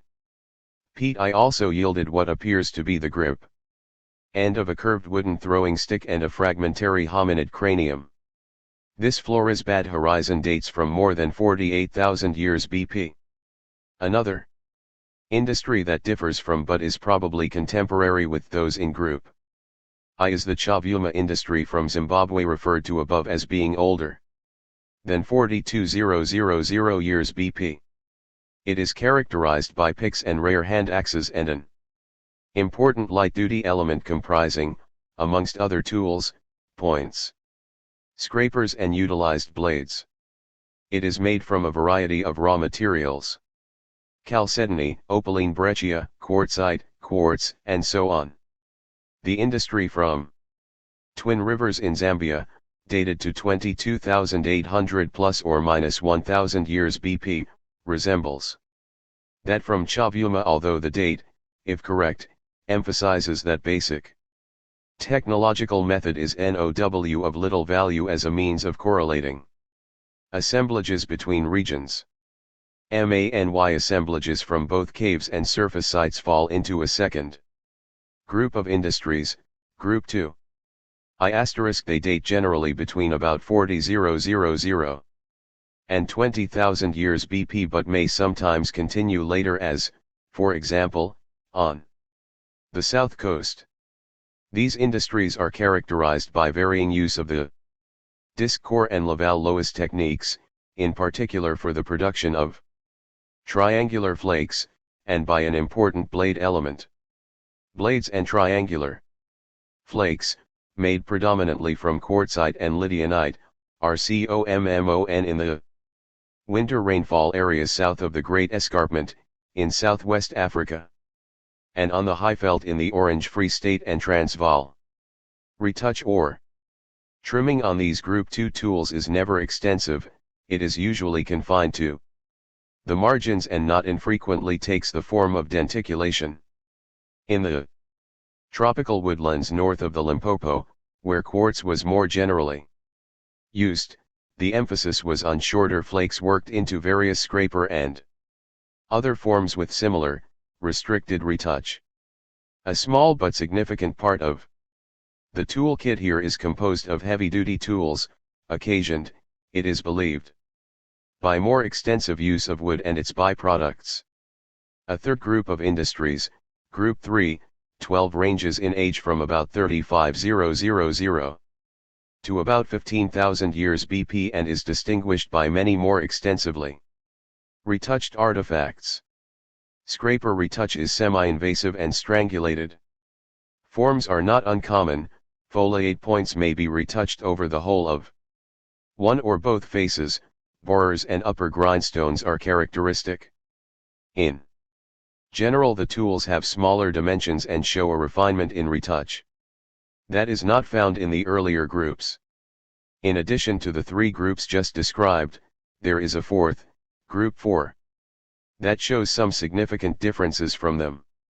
This is what used to be known as the Magocian or Second Intermediate Complex. It combines an evolved and often diminutive expression of the disc core and Laval-Lois techniques with the manufacture of delicate, often ribbon-like blades struck from cores by means of a punch of bone, horn, or hardwood.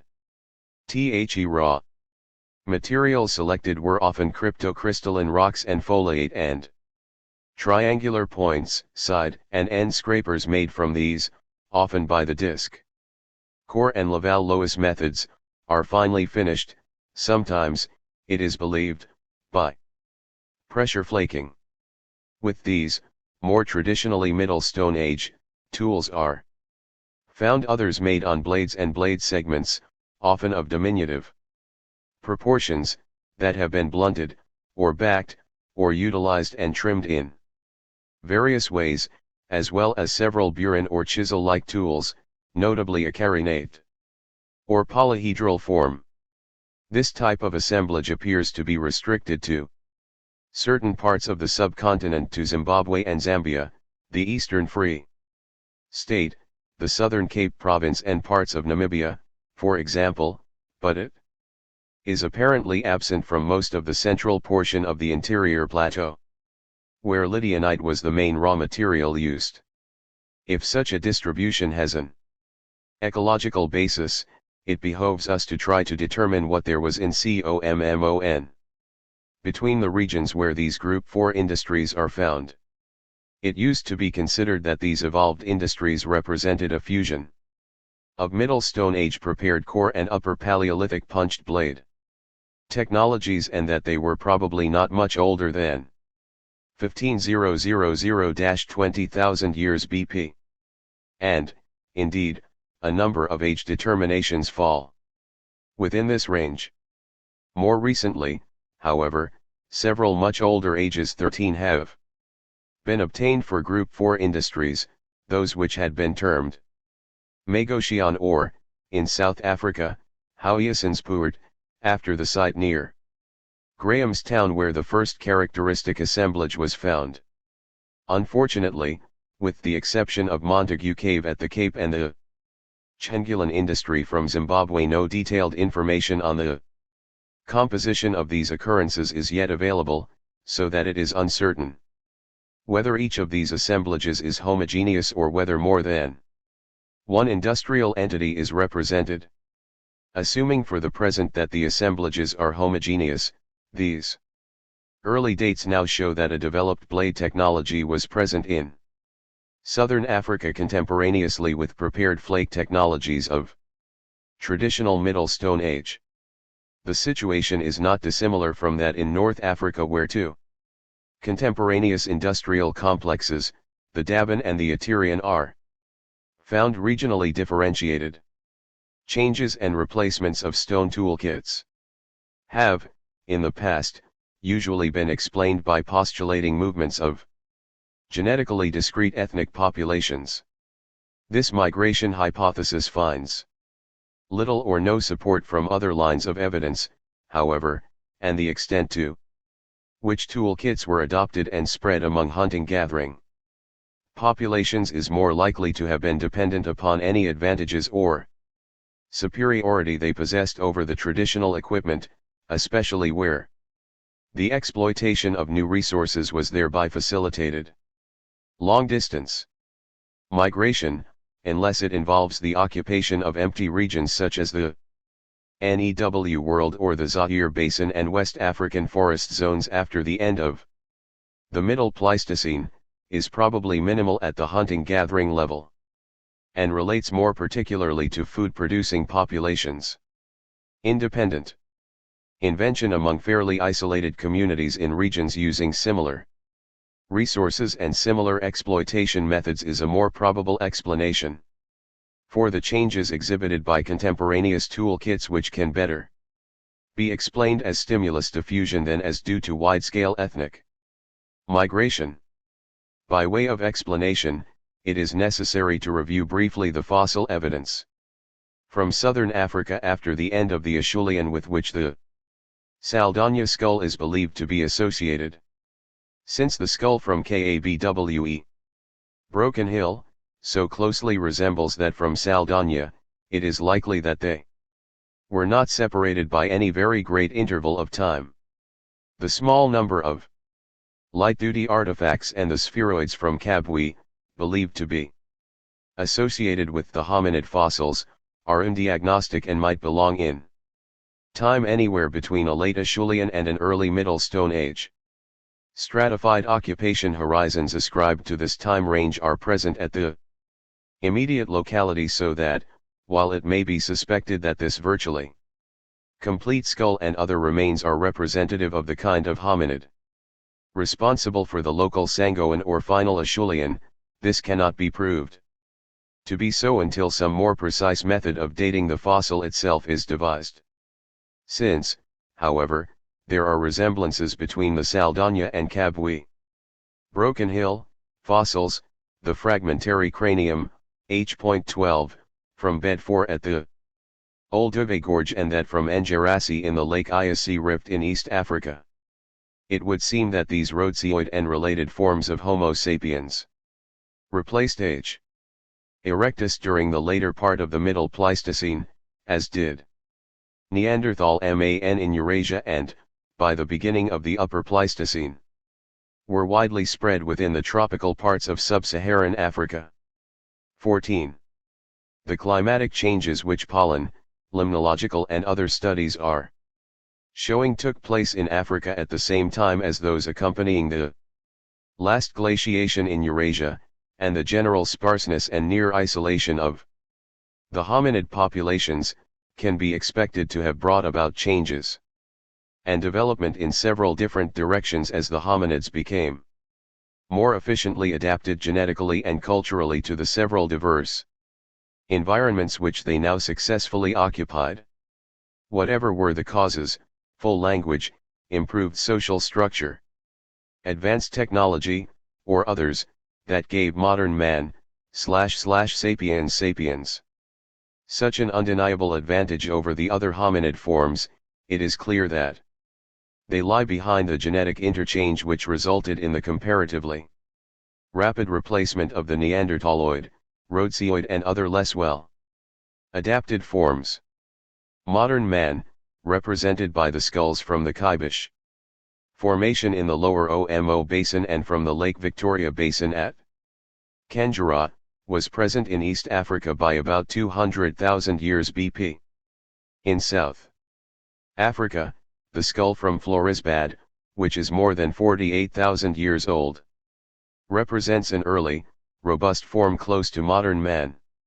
A number of later, but, as yet less securely dated fossils, most of them probably falling within the 35000-20000 BP time range, from Boskop, Border Cave, to Plots, Skildergat, Piers Cave, Mumbwa and elsewhere, represent more than one regionally differentiated and early modern population responsible for one or other of the Middle Stone Age cultural variants.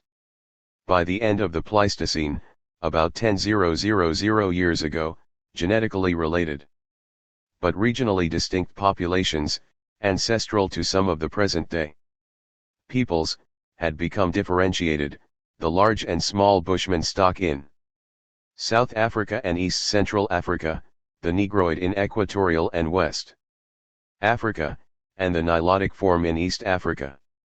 The fossil evidence is fragmentary and usually confined to a single specimen. Rarely are there sufficient individuals in a sample to give much indication of the range of variation that can be expected within any one population.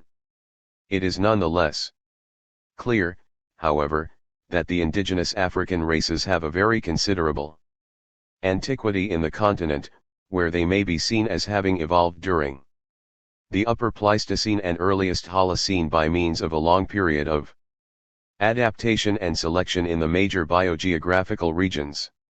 As stated above, the punched blade element and various small, backed, and truncated blade tools found with the group 4, Howiesen's Puert, tool kits have in the past been identified as evidence of population movements, with the further implication that these kits were introduced by immigrant groups of modern man.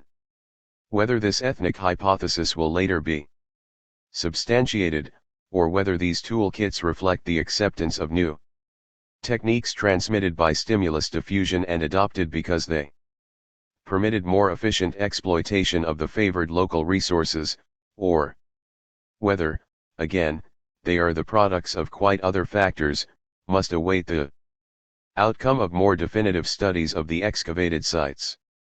There can be little doubt, however, that whatever the cause, the introduction of the small or microblade technology is related to the development of the composite tool, in which two or more parts and/or materials are combined to make an improved, more efficient implement.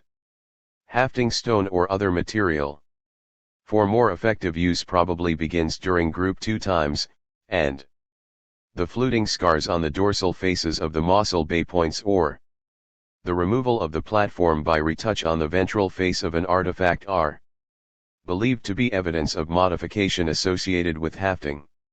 The most readily available medium for mounting, for example, a stone knife or a projectile point, in Africa is likely to have been various forms of mastic, resin, gum, latex, and so on, with binding where necessary of sinew or bast. The appearance of modern man in the prehistoric record is associated with a series of innovative cultural practices and traits. The deep accumulated sediments in caves and rock shelters and in some stratigraphically favored open sites show that regular seasonal occupation was the general rule from this time onwards. We appear to be dealing with much more closely structured groups, though clearly these were still open, and their composition is likely to have changed frequently.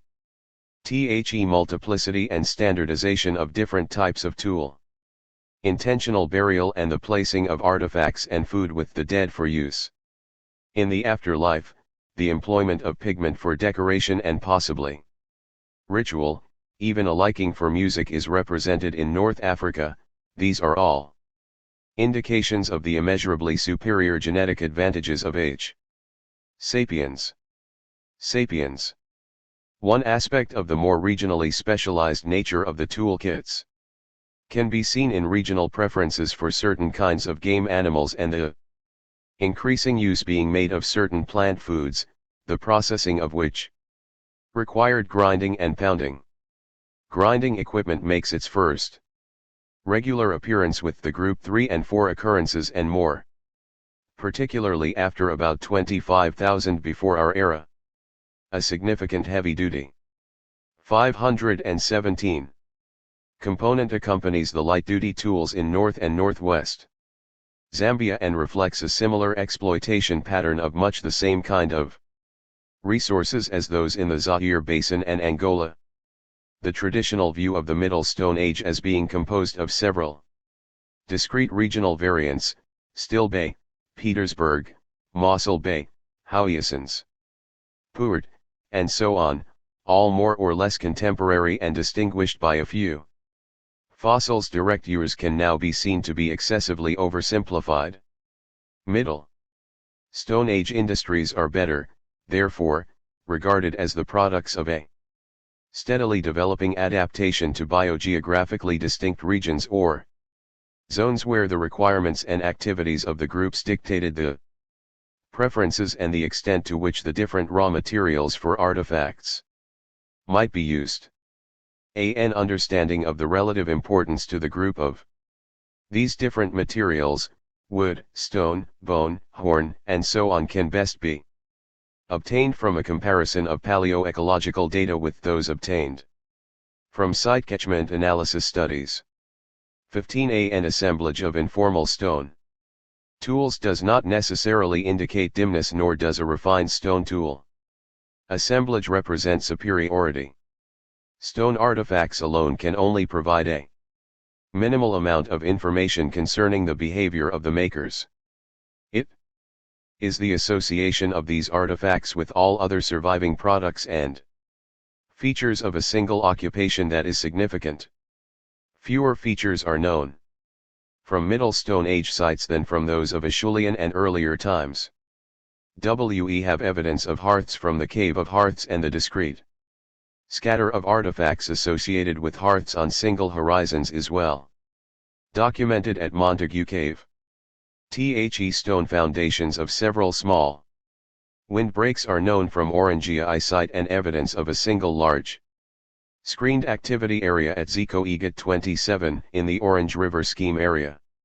The piling of bones from one or more successful hunts has been recovered from the Bushveld site at Cock Bank in the central Transvaal, and there is evidence from Lions Cave in Swaziland that hematite began to be extracted for pigment as early as 28,000 years ago. Anvils wedged in position for flaking stone are present on the rubble eye horizons at the Kalambo Falls dating from about 27,000 years BP, where also small circles of stones may delineate former hearths, while the sparse scatter of artifacts from a single camp of Bambata industry hunters has been found on the Nata River in Botswana.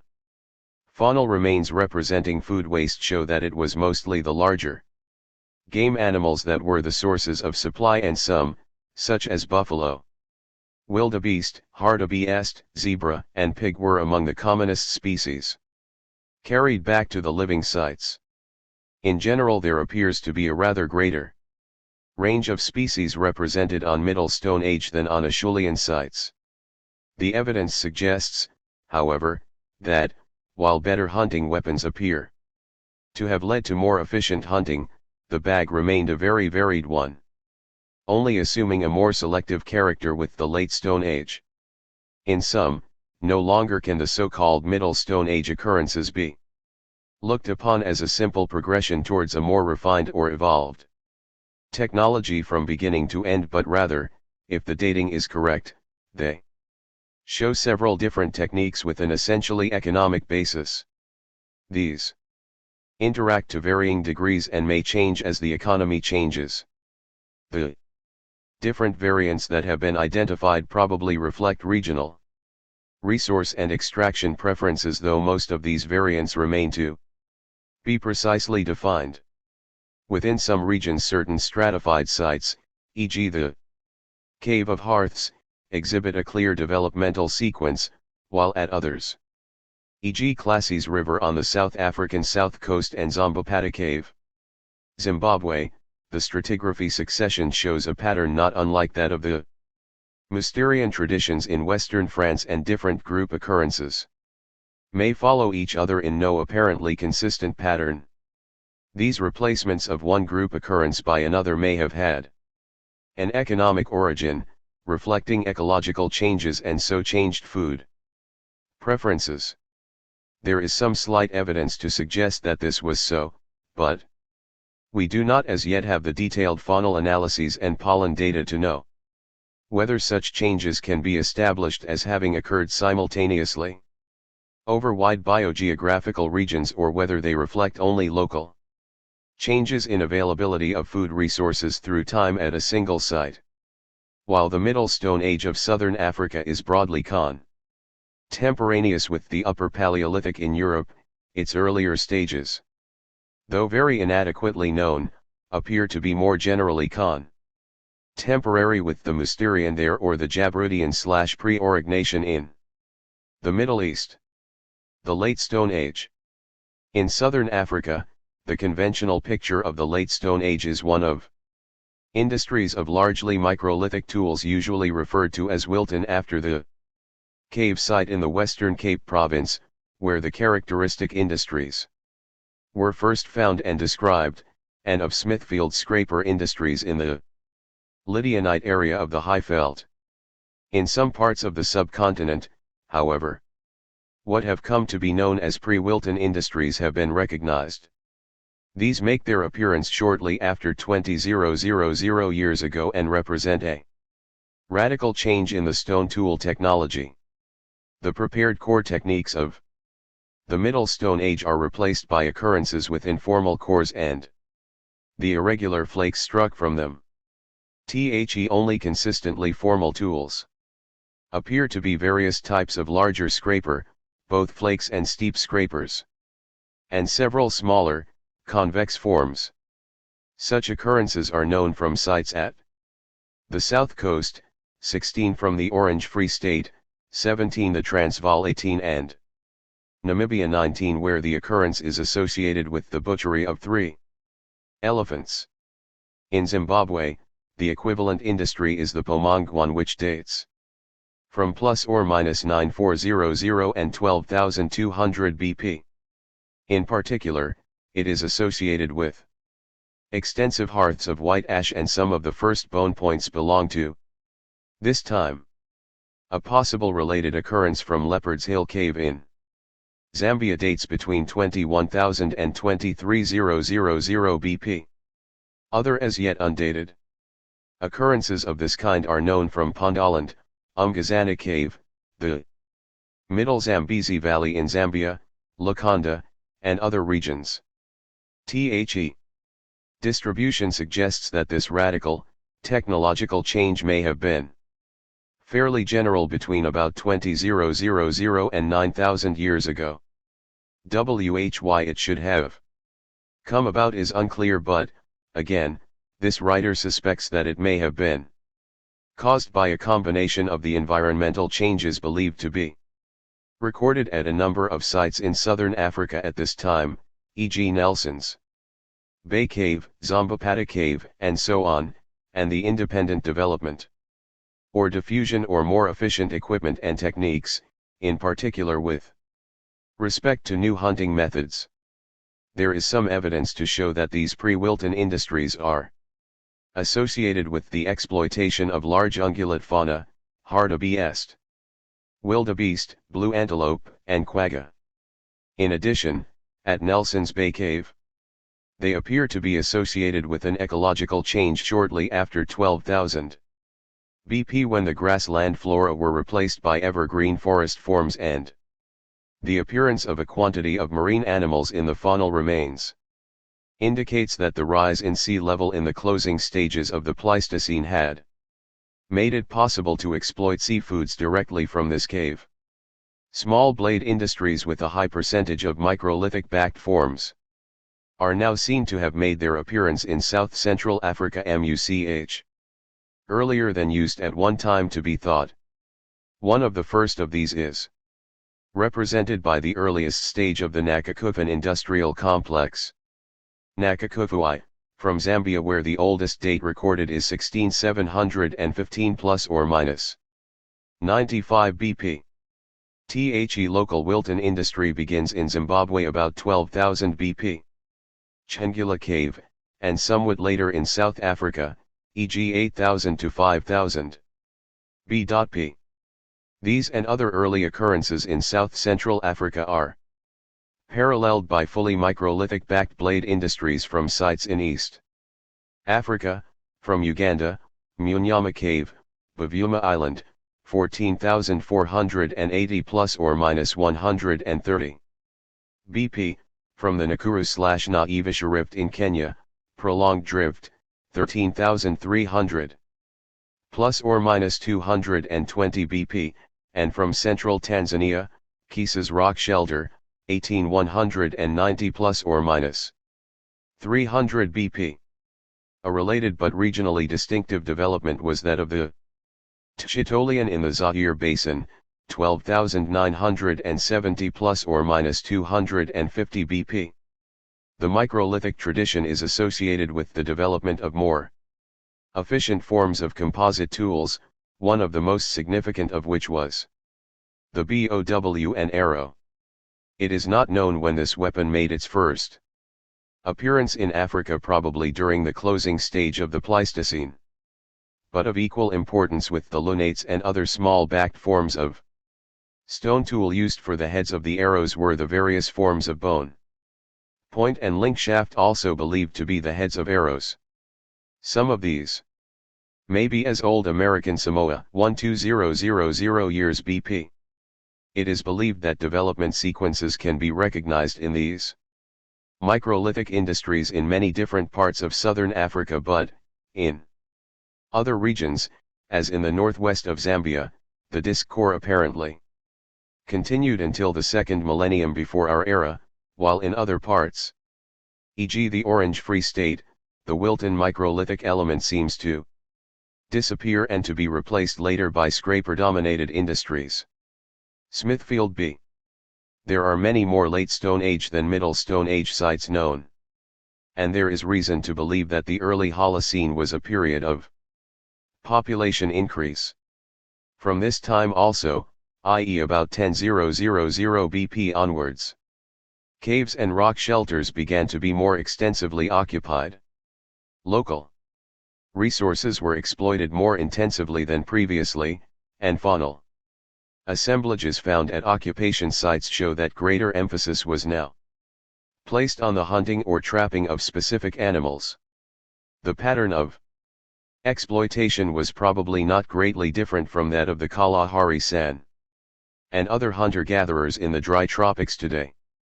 The movements and range of a group would have been regulated by the seasonal availability of water, plant, and animal resources, and regular interaction between neighboring groups is to be expected.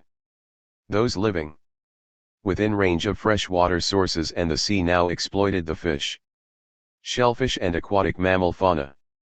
Others concentrated on the huge herds of antelope and others again on small game.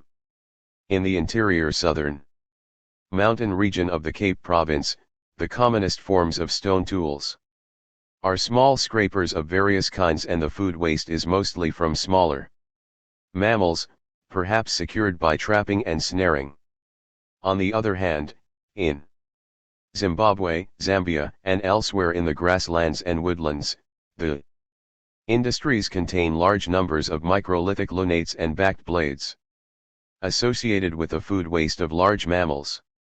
These tools suggest that the chief weapon was most probably the bow and arrow, the microliths being hafted singly or in pairs to form the broad cutting heads, similar to the dynastic Egyptian and the few historic San arrows of this type that have survived. Territorial ranges of the bands would have depended upon a number of different ecological factors, but, in the Western Cape Province, de Hangen, it has been shown that the late prehistoric San groups spent the winter at the coast, living mostly from seafoods, and the summer in the mountains about 140 kilometers inland, where the diet consisted of various plant foods, hyrax, tortoises, and other small game.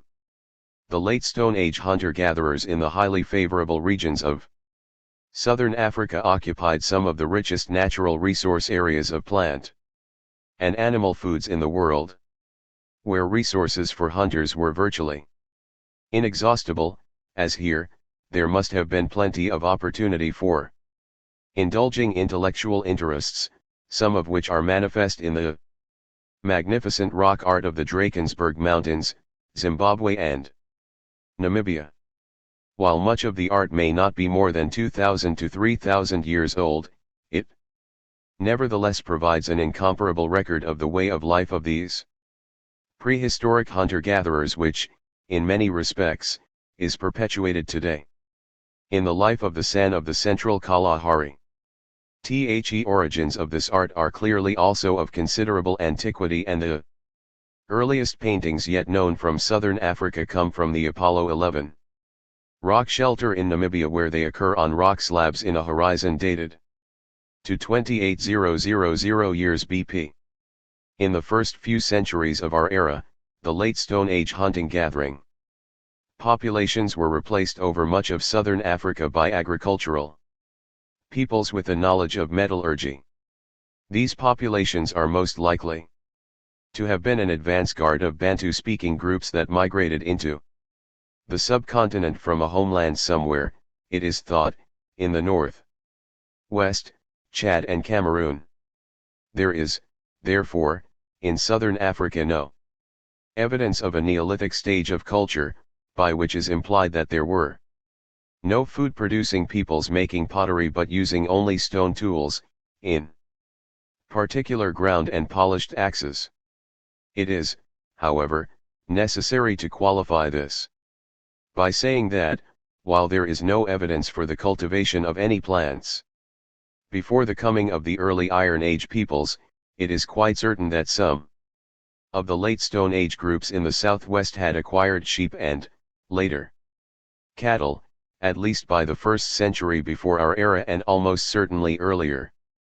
Some of these people can be identified with the historic Khoikhoi and were nomadic pastoralists who grew no crops but who made a distinctive kind of pottery. No certainly identified pastoral occupation sites have yet been excavated, however, so our knowledge of these groups must be drawn from historic sources and not yet from archaeology. There is also debate as to whence they obtained their stock. Some suggest, on linguistic data, that it was from Eastern and Central Sudanic speakers, others favor early Iron Age migrants. Whatever the original source, this pastoral phase can hardly have begun before about 300 before our era at the earliest, and it came to an end in the 18th century of our era.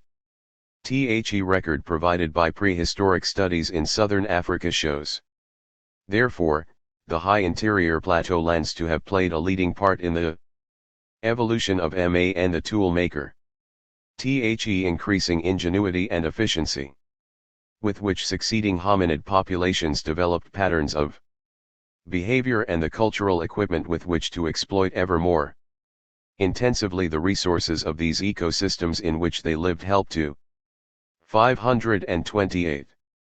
Explain the racial and cultural differences that distinguish the indigenous peoples of southern Africa today, San, Khoikhoi, Bergdama, Ovati Jimba, Twa and Bantu, as well as demonstrating the great antiquity and continuity of many behavioral traits which still persist up to the present time. 529. The Prehistory of Central Africa. Part Ir de Belle de Hermans. Introduction. Geographically, the Zaire Basin extends from the Gulf of Guinea in the west to the Great Lakes Zone in the east and approximately from the Ith parallel south of the equator in Angola and Shaba, ex-Katanga, to the watershed of the hydrography basins of the Chad and the Zaire in the north. It lies mainly in the equatorial zone and its plant cover consists of some of the densest forest to be found in Africa. This forest zone is known to have extended much farther north during certain very wet periods than it does at present. In the course of thousands of years the forest has retreated, and now exists only in galleries of varying width along the rivers.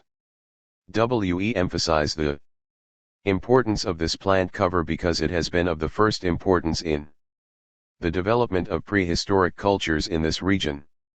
It is thought, in the light of recent research, that prehistoric cultures and, it seems, more particularly those coming after the Acheulean, developed locally, conditioned by the primeval forest and without any contact with the inhabitants of zones where the vegetation was less dense.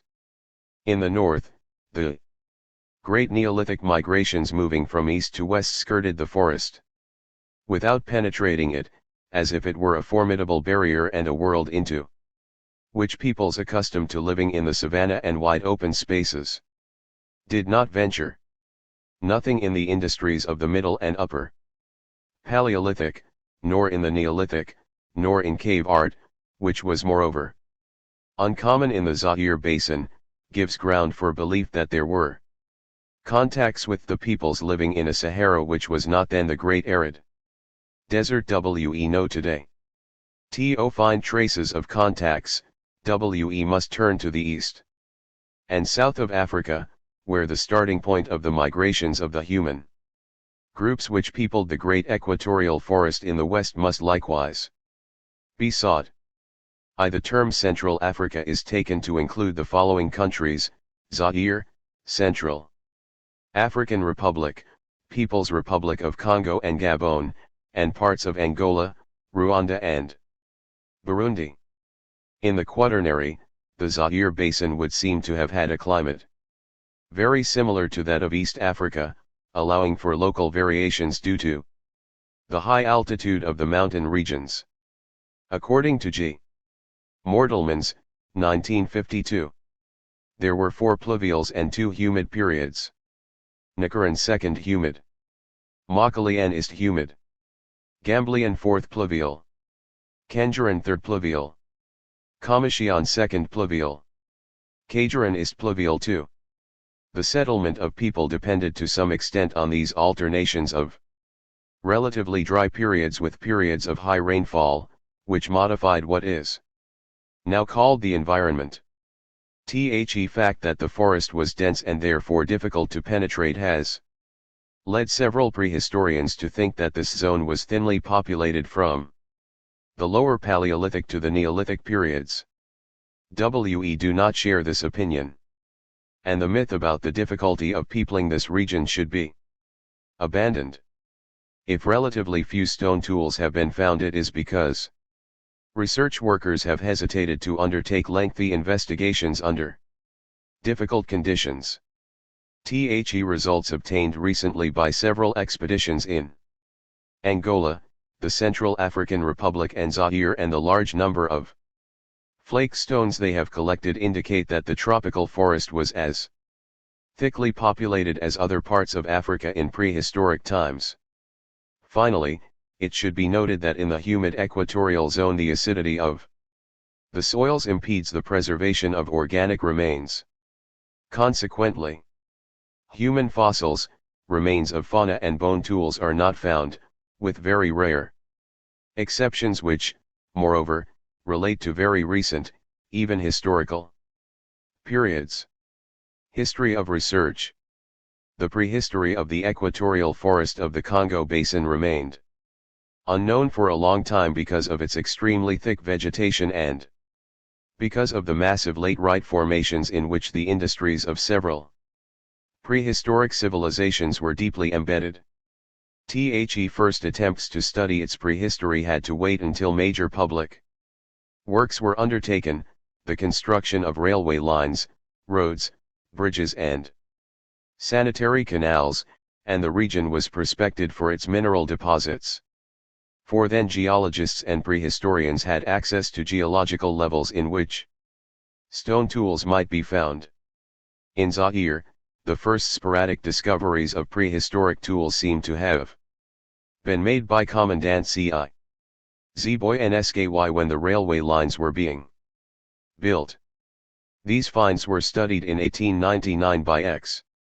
Steiner, who made tentative conclusions despite the absence of stratigraphy data. From 1927 to 1938, research developed and important work was done, in particular by J. Collette, F. Cabu, E. Pollinard, M. Bequert, G. Mortelmans, Rev. P. Anjos de Favot and Abbé H. Breuil. The most recent work is that of H. Van Moorsel, F. Van Noten and D. Cahen, who are all engaged on further research. Less work has been published on the People's Republic of the Congo, whose territory lies mainly in the forest zone. Mention should be made, however, of the research and studies of J. Babet, R.L. Duaz, G. Drou, H. Kelly, J. Lombard and P. L. E. Roy, which relate particularly to the discoveries made along the railway line running from Pointe Noire to Brazzaville. The prehistory of Gabon is known through the work of G. U. Wida, Beauchesne, B. Farine, B. Blancoff and Y. Pommeret, but there again our knowledge is rather limited and no firm stratigraphy conclusions have been reached. The first investigations made in the Central African Republic were conducted by Professor Lacroix, who discovered prehistoric tools in the alluvial deposits of the Maka Plateau rivers towards 1930. These results were published in 1933 by Abbé H. Breuil, and in the same year Félix Eboué drew attention to some stone tools unearthed in the course of various public works. From 1966 to 1968 R. de Belle de Hermans was able to carry out systematic research which gave a fairly exact idea of the prehistoric industries of a region where practically nothing had previously been found.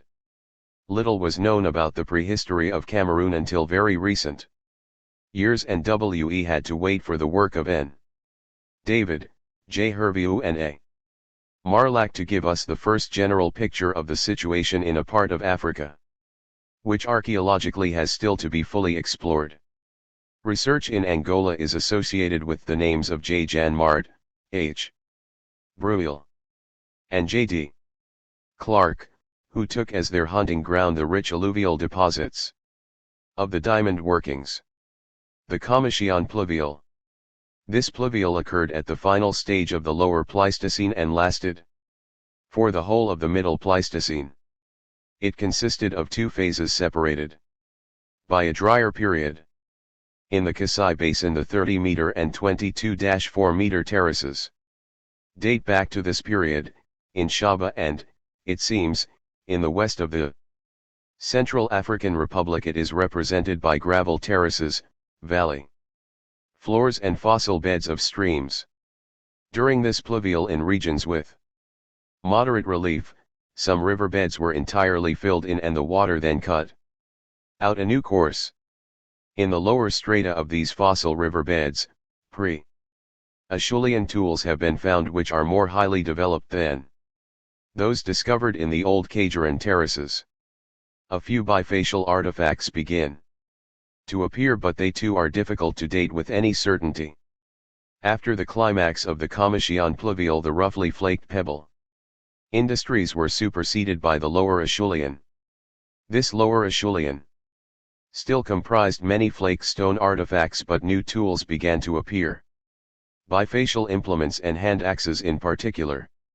The latter, rather rare to begin with, soon came to occupy an important place among the tools of this civilization. The first Commission climax was followed by a moderately dry phase in the course of which new laterite formations developed, slopes crumbled and river silt was deposited. A Middle Acheulean industry is associated with this period. Its artifacts were generally made by flaking, usually from the side of a core by what is called the Victoria West eye technique. 3. With the second Commission climax, for which was less pronounced than the first, new gravels were deposited and the 15-meter terraces of the Kasai were laid down.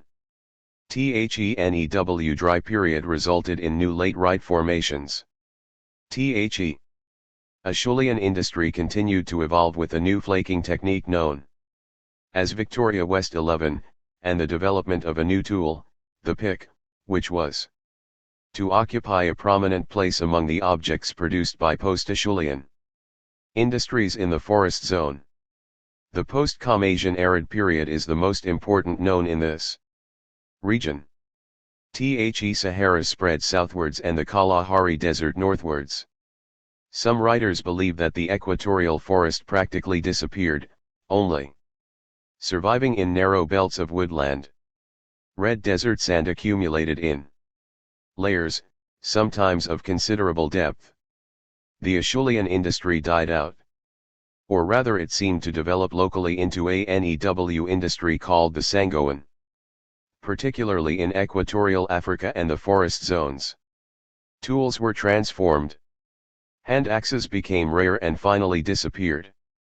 Bifacial artifacts became thicker and more massive, picks abounded and new tools totally unknown in the Acheulean period made their appearance, long bifaces of large size. These tools would seem to be suited to forest life.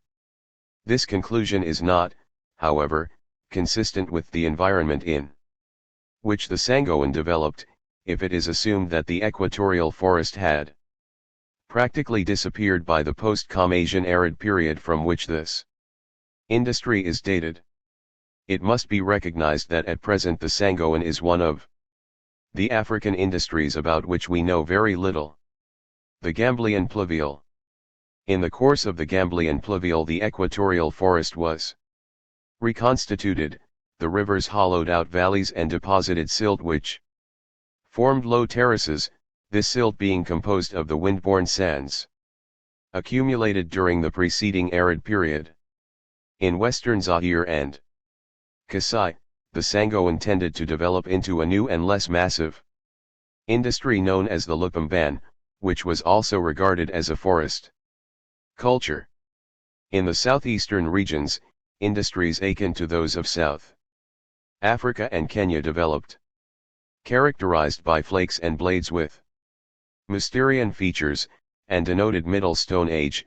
They are as difficult to identify typologically as stratigraphically, stratigraphical evidence being frequently non-existent. Post-Gamblian humid phases, the Mauchalian and Nicaran. These two periods were much less extreme than the pluvials which preceded them. They were separated by a short dry phase and the Nicaran is not very clearly differentiated in the Zaire basin. In the Mauchalian the rivers hollowed out shallow beds and these were, then filled in again. The Lupamban industry evolved locally, the tools becoming smaller and smaller, while chisels and arrowheads became very numerous in the Chitolean, which was a culture of hunters. In eastern Zaire, Shaba, and Angola, several aspects characteristic of the late Stone Age developed. This assemblage should be thoroughly re-examined, for it embraces several different and seemingly incompatible industries which cannot, at present, be fitted into a definite place in the chronological sequence. During and after the Nicaran humid period, Neolithic industries, including the Chitolean, spread over the whole of equatorial Africa, where they seem to have lasted much longer than they did elsewhere. The Copper and Iron Ages did not penetrate into this relatively inaccessible region until a much later date, which again tends to indicate that its prehistoric cultures developed locally. 538. Prehistoric industries of the Zaire Basin. Pre-Acheulean industries. Very early prehistoric industries consisting of worked pebbles are to be found in practically the whole of the Zaire Basin. They are generally buried under old laterites as in the upper Kafila Basin in Zaire, and in the laterite formations of the Salo Plateau in Upper Sangha in the Central African Republic, where they are also encountered in the deep alluvial deposits of fossil riverbeds. In Angola they exist in the deep beds of coarse alluvial deposits found in many great rivers. These ancient prehistoric cultures, usually known as Pebble or earlier Stone Age cultures, bear various names according to the localities where they were found or to the prehistorians who reported them first. In point of fact, they are all part of a slow evolution of flaking techniques which lasted nearly 2 million years. Kafuan. The eponymous site is in the Kafa Valley in Uganda. This industry was discovered by E. J. Wayland in 1919 and consists of river pebbles from which 3 flakes were struck off in 3 directions or, very rarely, in one only, to make a crude cutting tool. Today the Kaffuan is subdivided into 4 stages: Archaic Kaffuan, Early Kaffuan, Late Kaffuan, and Advanced Kaffuan. Traces of these 4 stages are found at Ensangisi, in the south of Uganda, in 82 and 61 meter terraces. The Advanced Kaffuan is very close or even identical to the Old Dowan. Some prehistorians hold that the early stages of the Kaffuan cannot be regarded as evidence of human workmanship and that the chipped pebbles were produced by natural processes. Old Dowan. The eponymous site is at Olduvai in the Serengeti Plain in Tanzania. It was discovered by Catwinkle in 1911 and became famous in 1926 because of the researches and finds of L.S.B. Leakey. The Olduvai Gorge cuts deeply through the deposits of a lake which once existed during the Middle and Upper Pleistocene periods. 11 Shelio. Acheulean levels have been identified above a pre-Acheulean level, constituting the Old Dowan. The Old Dowan is an industry of artifacts made with river pebbles, most of which are less flat than the Kaffuan ones. Flaking was more highly developed, and the curved cutting edge was obtained by working alternate sides. In the final stage of this industry, the pebbles were shaped to a point which is an early forerunner of the bifacial artifacts of later cultures. The Old Dowan industry has been found in Shaba, in the west of the Central African Republic, in the upper Sangha alluvial deposits, and it seems to have existed in the northeast of Angola. On the other hand, although a few widely scattered, 539 specimens of roughly worked pebbles have been found in Cameroon, Gabon, and the People's Republic of the Congo. This industry has not been identified with any certainty in the 3 last mentioned countries bordering on the Gulf of Guinea. The Acheulean industry. The Acheulean culture is particularly well represented in the Zaire Basin, and some alluvial terrace deposits are exceptionally rich in artifacts. The division of the Acheulean into 4 stages, or 5, according to which author is consulted, is chiefly a matter of classifying different flaking and retouching techniques. The distinctions are more typological than stratigraphical. The Acheulean deposits are found mainly in the alluvium of early watercourses, which form terraces, in the gravels and sands of valley floors, and in the fossil beds of streams which have changed course. Consequently, the industries are not found in their place of origin. Running water has moved and accumulated them, and in the process they have become worn. Consequently, the study of the Acheulean artifacts of these deposits is based chiefly on typology and not on stratigraphy, as it is at Olduvai, where the lake deposits containing the industries are some IOO meters deep. The Acheulean industry was characterized by a fairly wide range of tools, which were much more developed than in the pre-Acheulean cultures. Worked pebbles continued to be used, but they became rarer as the industry progressed without, however, disappearing entirely. NEW tools assumed great importance, first of all the biface, which, as the name indicates, was made of a pebble flaked on both sides. It was oval or pear-shaped, with a more or less sharp point. The base was often rounded, the section usually lentiform, and the dimensions were very variable. Another important tool was the cleaver, napped from a flake and with a cutting edge opposite the base. In addition there were picks, not very numerous during the lower and middle Acheulean periods, but very plentiful in the final stage of this culture. As well as these 4 tools, many varieties of flakes of very different sizes were used untrimmed or were retouched to form side scrapers, end scrapers and other less refined tools such as the notched implements. There are 5 subdivisions of the Acheulean based on typology and working techniques. Acheulean I termed Abbevillean or early Chellean.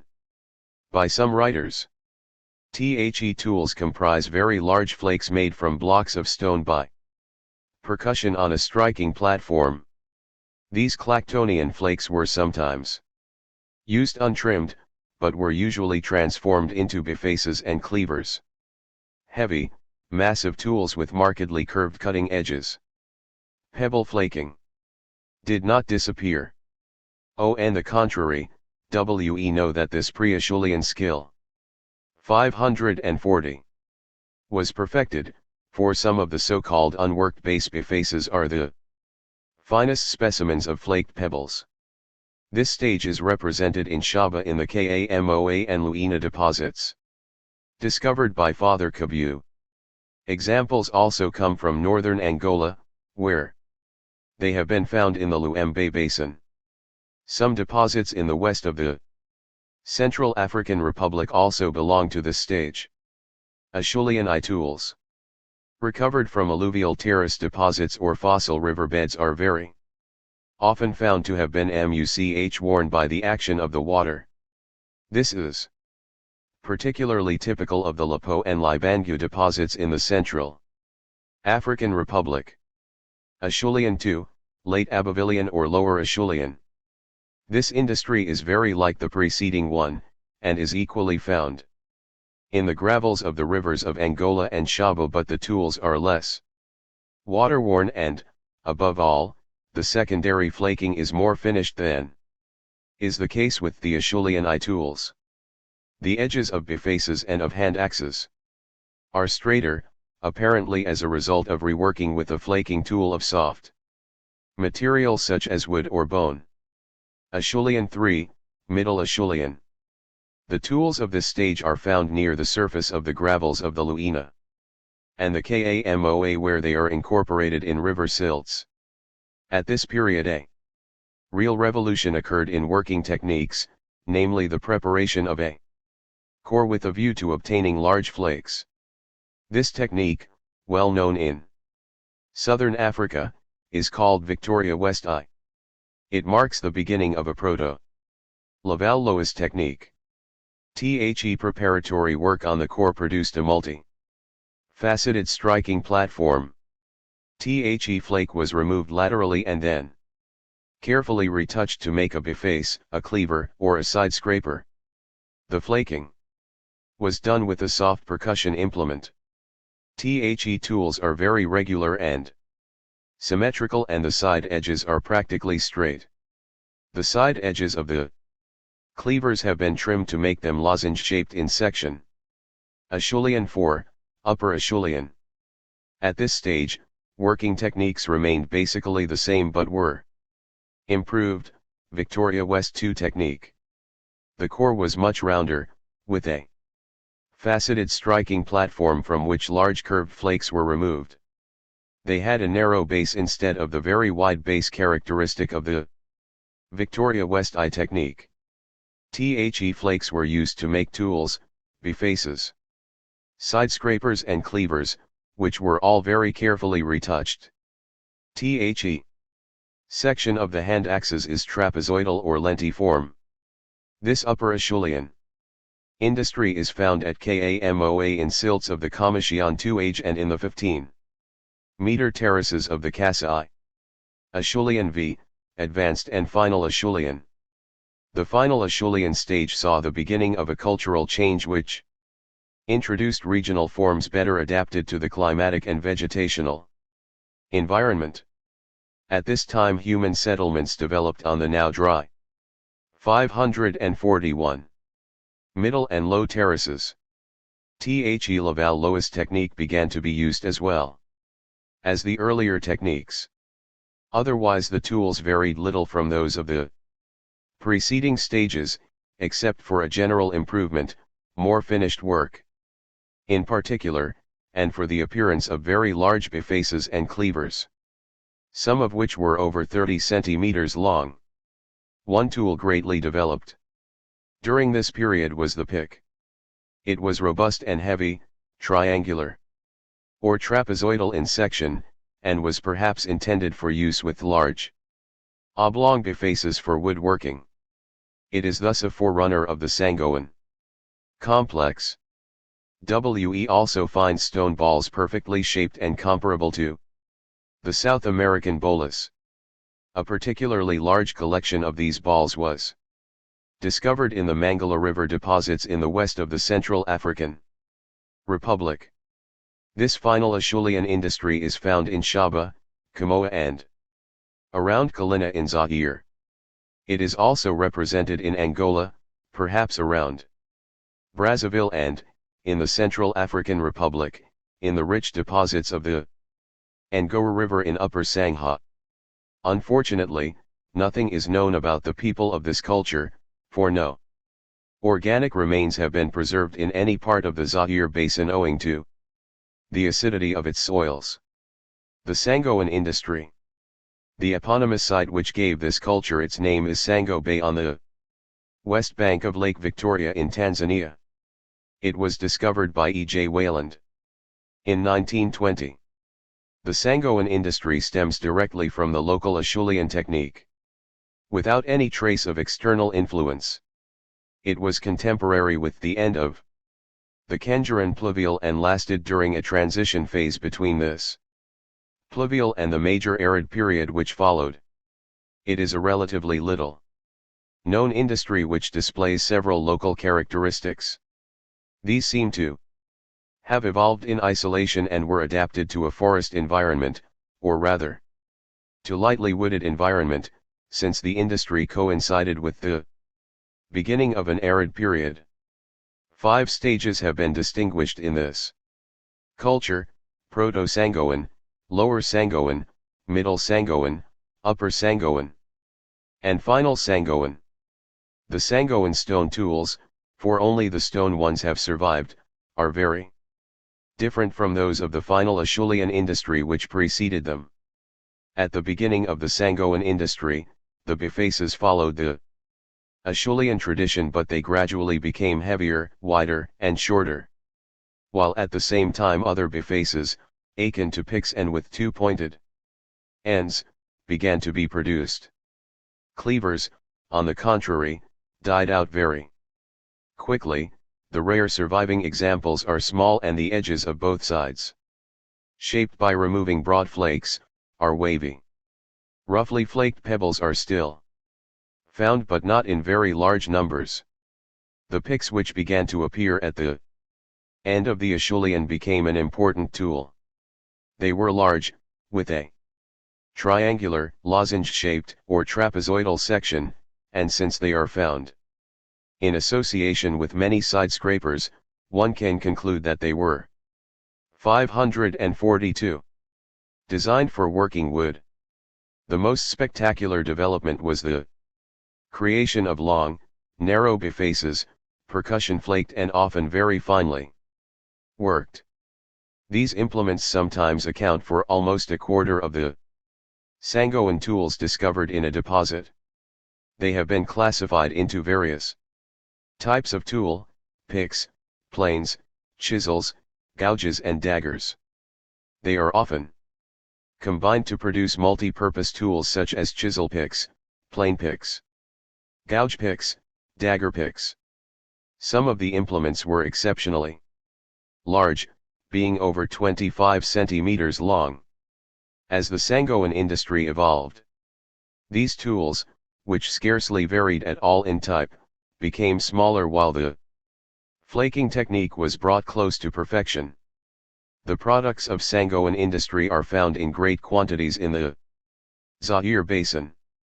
The industry is known in the Kinshasa plain in Zaire, and in Upper Shaba, where it differs from that of the western zones in the absence of daggers and leaf-shaped points.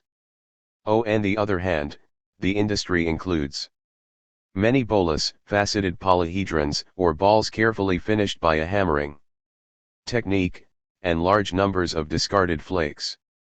Examples have been found in the alluvial deposits of the river Luembe, at Kandala, and in Lunda in the northeast of Angola, where they are mingled with those of industries of other periods because they were lying in gravels which had been disturbed.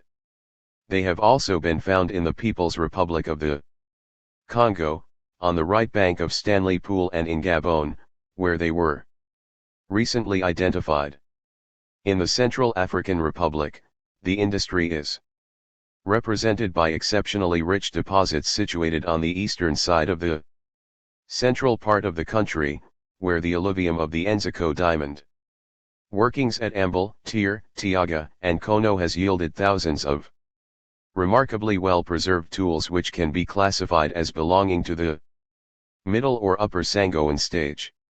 Till now the Sangoan has not been certainly identified in Cameroon, and this raises the problem of its extension towards West Africa.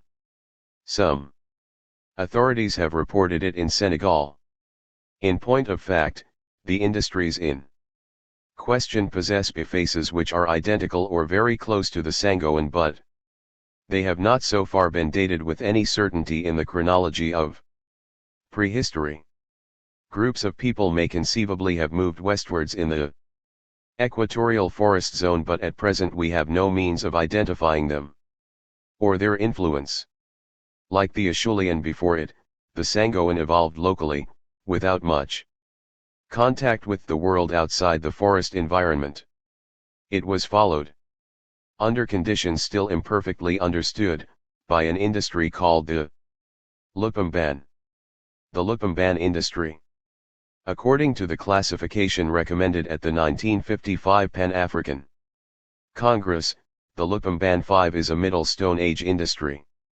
However, the 5 Lupumban, the name comes from the prehistoric site of Lupumba in the Kasai. The term was first used by Abbe H. Breuil. 543. Term Middle Stone Age should be used with caution, for a whole group of heterogeneous tools whose position on the timescale has not as yet been properly established has been placed under this head. The Lupumban developed at a time when the rainfall was at normal levels at the beginning of the Fourth or Gamblian pluvial.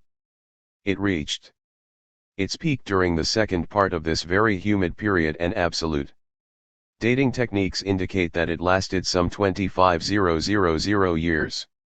Like the final Acheulean in the course of its local development, the Sangoan became more refined and acquired new flaking techniques which were perfected in the Lupumban period without trace of outside influence, though naturally adapting to the forest environment.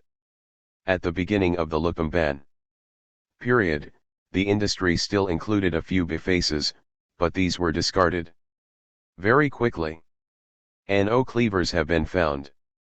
Laval-Lois technique predominated in the production of blades and flakes, which were trimmed by flaking.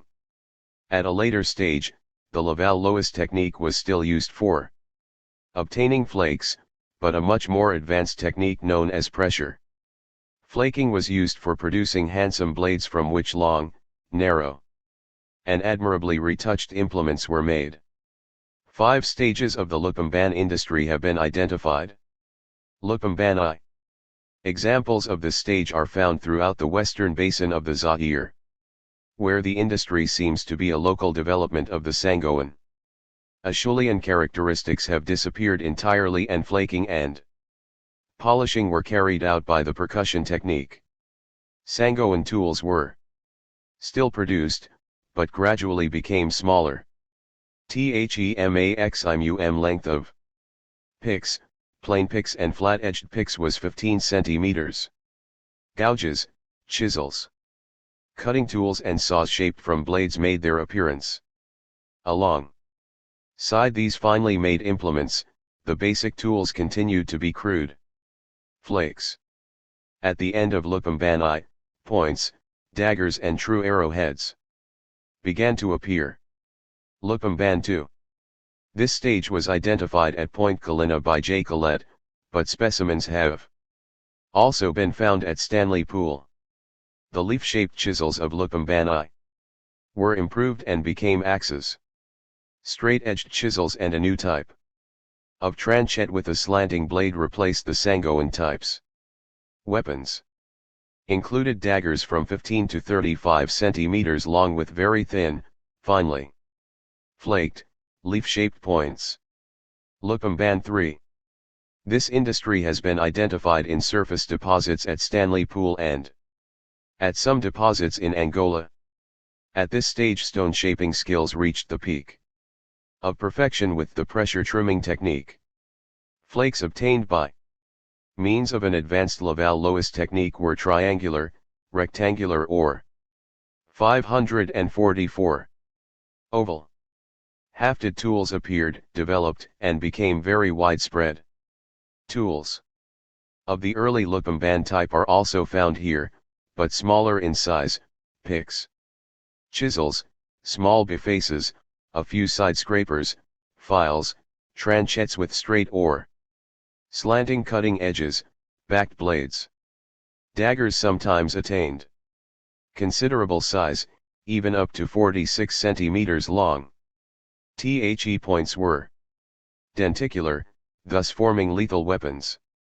Axes became more common, without, however, being very numerous.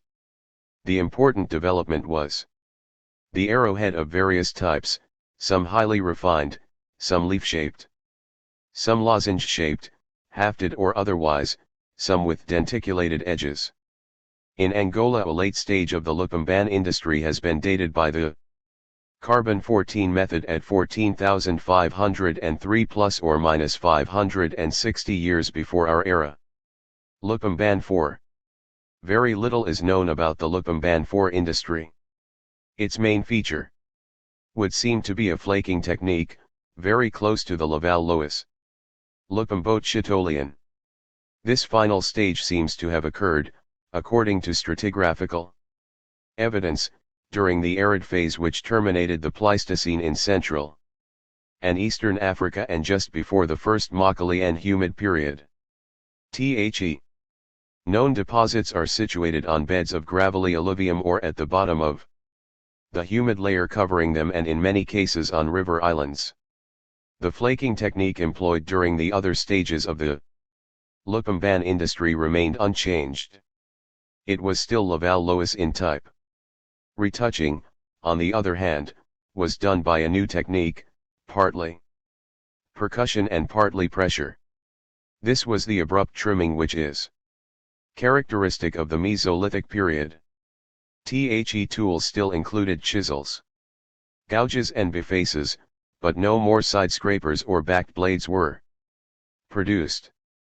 To the tranchettes was added a small tranchette with steeped, trimmed edges, which can be regarded as a weapon with a transverse cutting edge. Arrowheads were more diversified, leaf-shaped, lozenge-shaped, barbed, more rarely denticulated and hafted. In Angola, an industry classified as Lupambote-Chitolian has been dated from 1189 plus or minus 490 years before our era. The Lupamban industry has not yet been found in the Central African Republic or in Cameroon. On the other hand, it has been reported in the People's Republic of Congo and Gabon. However, as the deposits are situated in regions which are not easily accessible, very few details are available at present. Prehistoric cultures in non-forest environments. While the Lupamban industry continued in the forest zone in the west of the basin, cultures in non-forest environments were developing in Shaba and eastern Angola, the Proto-Stilbayan, Stilbayan and Magocian. These cultures became widespread in eastern and southern Africa. 545. Proto-Stilbayan. The eponymous site is Stilbay, on the coast of Cape Province. The Proto-Stilbayan industry is characterized by unifacial points, end scrapers, arrow knocks, hurling stones, and a few small bifaces, thick semifoliate points, crudely retouched, and a few burins. These tools were produced by relatively abrupt retouching. Stilbayan The Stilbayan tools were not appreciably different from those of the preceding stage, but they display great mastery of levalloy-type flaking techniques. An important development was pressure trimming, used chiefly in the shaping of unifacial or bifacial weapons and points of the Mysterian type, which often retained a faceted heel. At the final stage, known only in Kenya, the tools included backed blades, burins, and circle segments. The Proto-Stilbayan industry is prevalent in Shaba, the Stilbayan is less common. The oldest human remains discovered in Zaire belong to the Stilbayan period. These are 2 molars found along with specimens of flaked quartz and a bifacial point by Rev. P. Anchos de Favox in the bone, bearing breccias of Kakantui. Magosian. The eponymous site of this industry is at Magosi in Uganda. It was discovered by Wayland in 1926. The Magosian culture continued to use the principal Stilbayan type methods. The industry includes microliths, backed blades, circle segments, triangles, U-shaped end scrapers, micro burins, and also beads made of ostrich eggshell. The Magosian may have existed in Shaba, but no site has yet been identified with any certainty. A Mesolithic industry, the Tchitolian. At the end of the Pleistocene, 2 relatively dry periods caused the equatorial forest to recede, particularly at high altitudes. It was on soils thus freed from dense vegetation, in the vicinity of springs, and often at the top of tablelands or on mountain passes that Tchitolian man settled. 6 deposits of this type are known on the Bate Plateau, at Stanley Pool, in the Kinshasa Plain, and in the northeast of Angola. The tools vary from one deposit to another. They still include a fairly large proportion of implements for working wood, though these are now very small. NEW tools or tools little known in the preceding industries have been found: planes, blades with trimmed points, back knives, and above all geometrically shaped microliths such as trapezes, triangles, orange segments, and small tranchettes. Arrowheads vary widely in type and shape, being leaf-shaped, lozenge. 6th Tchitolian, this term was coined when a deposit of stone tools was found at Tchitolo, in the Kasai. 546. Shaped, oval, triangular, barbed, tanged, denticulated or transversal. They were shaped almost entirely by pressure trimming, which gave them a very keen cutting edge. Because the weapons of the Tchitolian industry are limited to arrow heads, it may be regarded as a pre-Neolithic culture without pottery or polished axes.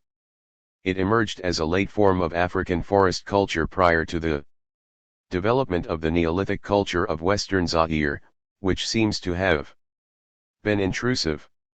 The Neolithic industry. The prehistoric cultures we have mentioned, which existed throughout the Zaire basin from the Pre-Acheulean period to the Tchitolian, represent the successive stages of a vast cultural complex which developed in a forest environment without receiving any appreciable contributions from the outside aspects of the Neolithic, for it must be at once understood that there are several of these, sometimes very different from one another, developed during the short last pluvial, the Nicaran. At that time, the climate was much the same as it is today. The forest was denser, as it had not yet suffered from the inroads made by man. The plant species were those which exist today. So it was in dense tropical forest that the people of a Neolithic culture, known as Western Congo, gradually invaded the region from the north and crossed the river near the Isanghaila Rapids. These people brought with them techniques which merged to some degree with local techniques. The distinguishing feature of this Neolithic industry is the almost exclusive use of rocks which are very difficult to work, such as schists, quartz, and jadeite. So that poorly made flakes were produced, resulting in very mediocre tools. These tools vary with the site. They comprise crudely made picks, chisels, very small roughly flaked pebbles, perforated stones of various shapes, weights and materials and, above all, a large number of axes. The latter were first shaped and partly polished, then pecked and finally polished. In Zaire many rubbing stones have been found. They were undoubtedly used for polishing axes. Arrowheads are not lacking, but they are generally of poor workmanship and in many cases they are made offtakes of quartz. In some sites, especially at Isangho, the industry includes bone tools, and in particular, harpoons with 1, then 2, rows of barbs. Along with these stone and bone tools, some deposits were rich in very well decorated pottery. Neolithic sites have been found in western Kwango, in association with the Tchitolian, on both banks of the river Zaire between Stanley Pool and Congo d'Avanga, and at several points in the People's Republic of the Congo. A site with a large number of hematite axes, particularly carefully polished, has been found in the Uele Basin in the north of Zaire. Various aspects of the Neolithic have been found in Cameroon, Gabon, and the Central African Republic. In the latter, the Batalimo deposit in Lobe 547 has yielded a jadeite industry in which large numbers of flaked axes are associated with very fine pottery. The date indicated for this industry by the thermoluminescence method is 380 plus or minus 220 of our era. This date may at first glance seem abnormal, but on reflection and in the light of present knowledge, it would seem that the Neolithic did indeed last much longer in the equatorial forest than it did in other regions, surviving into historical times. The introduction of metal seems to have occurred very late in this zone. According to some authorities, iron came in around the 9th century of our era. Megalithic monuments. Megalithic cultures developed in various forms throughout Africa, more especially in North Africa and the Sahara. Such cultures did not exist in the Zaire Basin, except in the northwest of what is now the Central African Republic. In Angola, Zaire, Gabon, and the People's Republic of the Congo, no megalithic monuments have been found, and in Cameroon only a few standing stones exist. The Central African Republic, on the other hand, possesses quite spectacular megaliths in the Bweya region. These monuments are situated in a tract of land 130 kilometers long and some 30 kilometers wide on the watershed of the Zaire and Chad basins. They do not seem to exist in Cameroon or in other parts of the Central African Republic, so this culture was undoubtedly confined geographically to the northwest of the country. The monuments are in the form of tumuli varying in size, crowned with standing stones ranging in number from just a few to several dozen, and rising in some cases 3 meters above the ground. Several of these monuments have been excavated and their internal structure revealed, but very little archaeological material has been found apart from specimens of flaked quartz, pottery, and some metal objects embedded in the upper strata. However, the charcoal recovered has made it possible to apply the carbon-14 dating method. 7. This has yielded some extremely important dates. 1. Group lying in the lowest strata of the monuments, 7440 plus 170 BP, that is, 5490 before our era, and 6700 plus 140 BP, that is, 4750 before our era, and a second group, 1920 plus 100 BP, that is, 30 of our era and 2400 plus or minus. NOBP, that is, 450 of our era. The earlier of these two groups of dates indicates when the megaliths were erected and the later when they were reutilized. The fact that they were reutilized is confirmed by the handful of metal objects recovered from the upper strata. At the present stage of research, we cannot be certain where the Bwayar megaliths should be placed in the Neolithic period, but the culture which erected them can at least be said to be contemporary with the Neolithic rock art. Lying as it does between the two great regions of rock art, the Sahara and 7R de Belle de Hermans and P. Vidal, 1971. 548.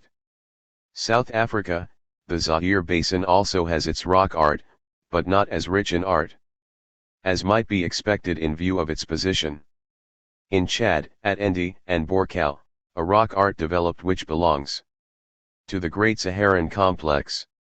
In Cameroon there is a site in the north, at Bidjar, with engravings on horizontal slabs of rock, polished and worn by erosion.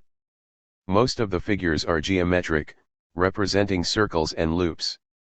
They are found separately or in groups. In Angola there are engravings in the Kalola region.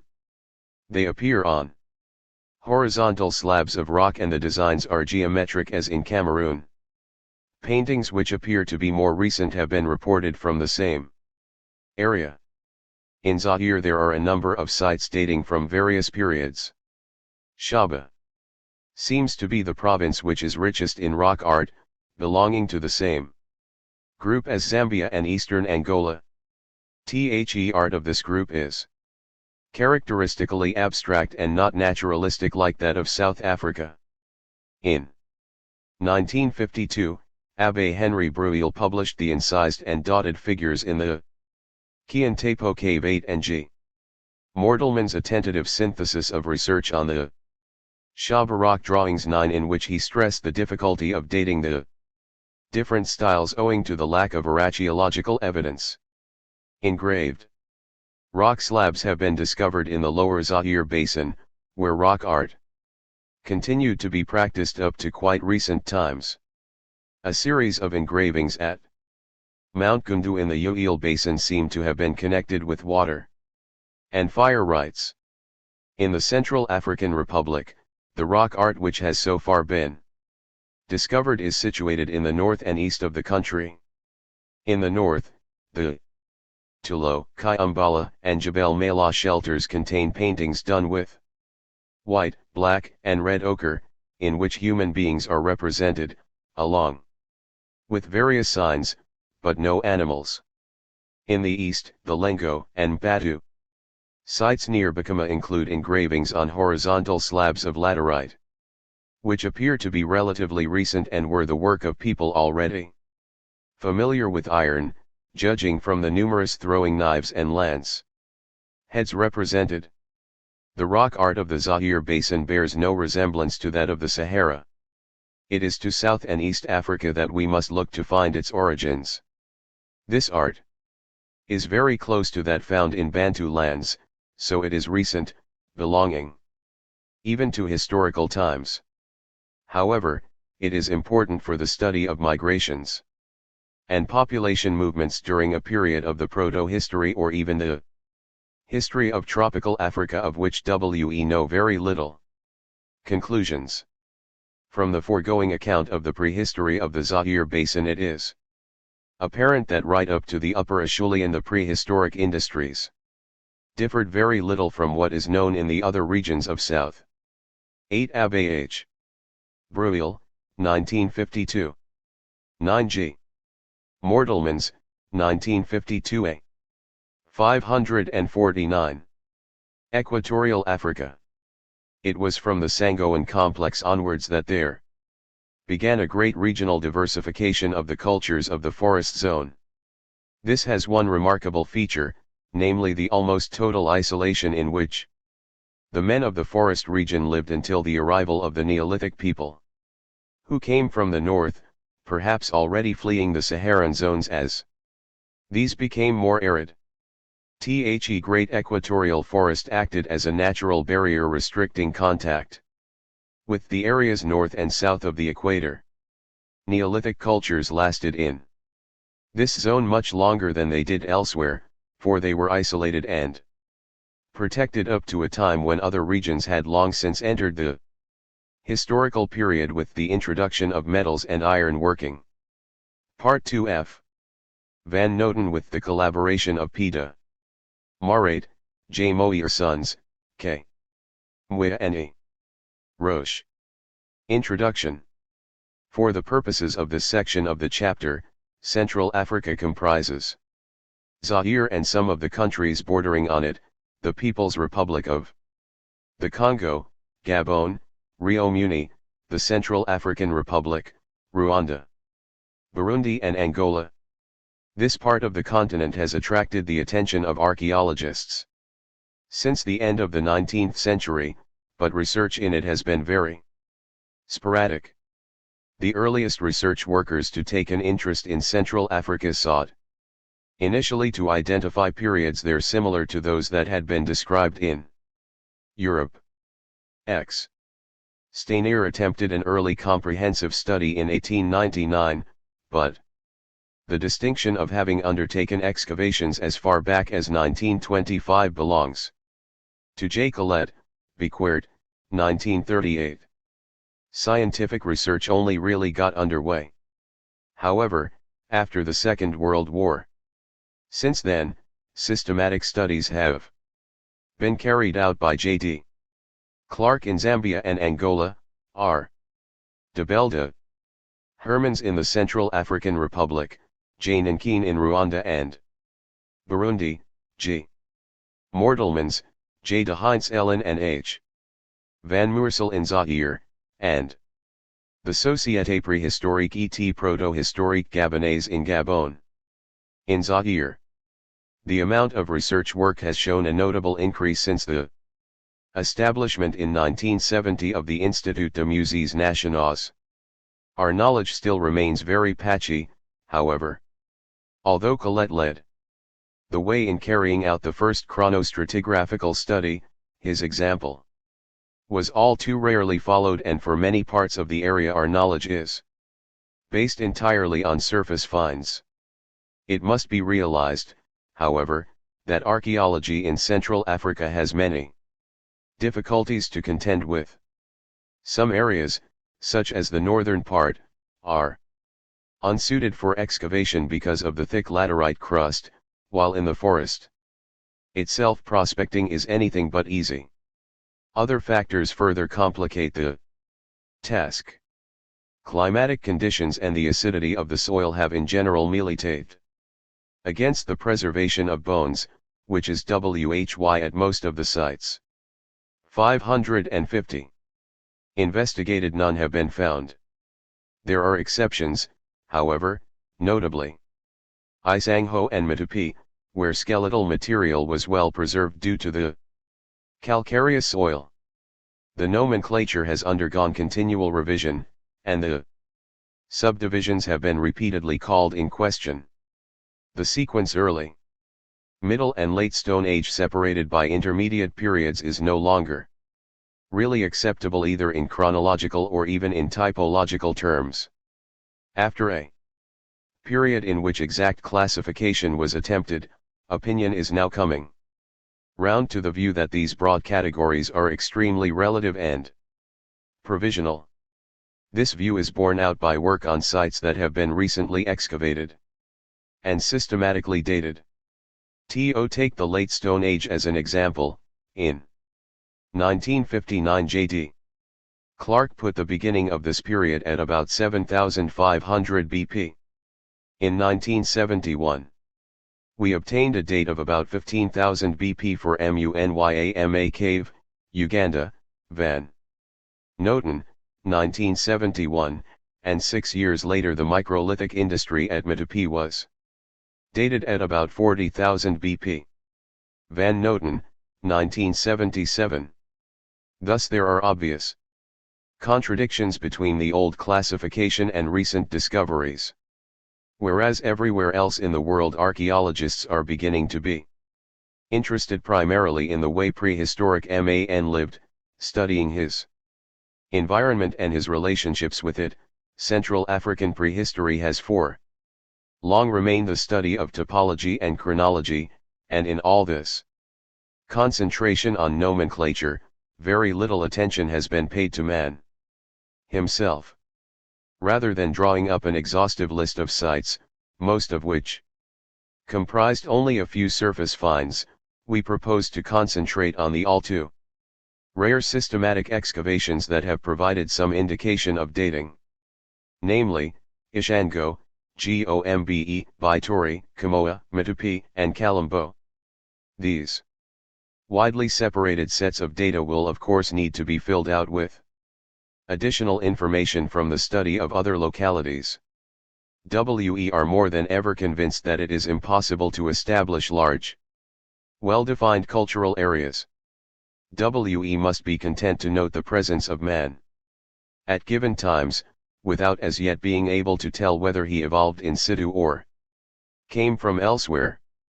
He certainly adapted himself very early to well-defined habitats, each with its own particular climate, flora, and fauna.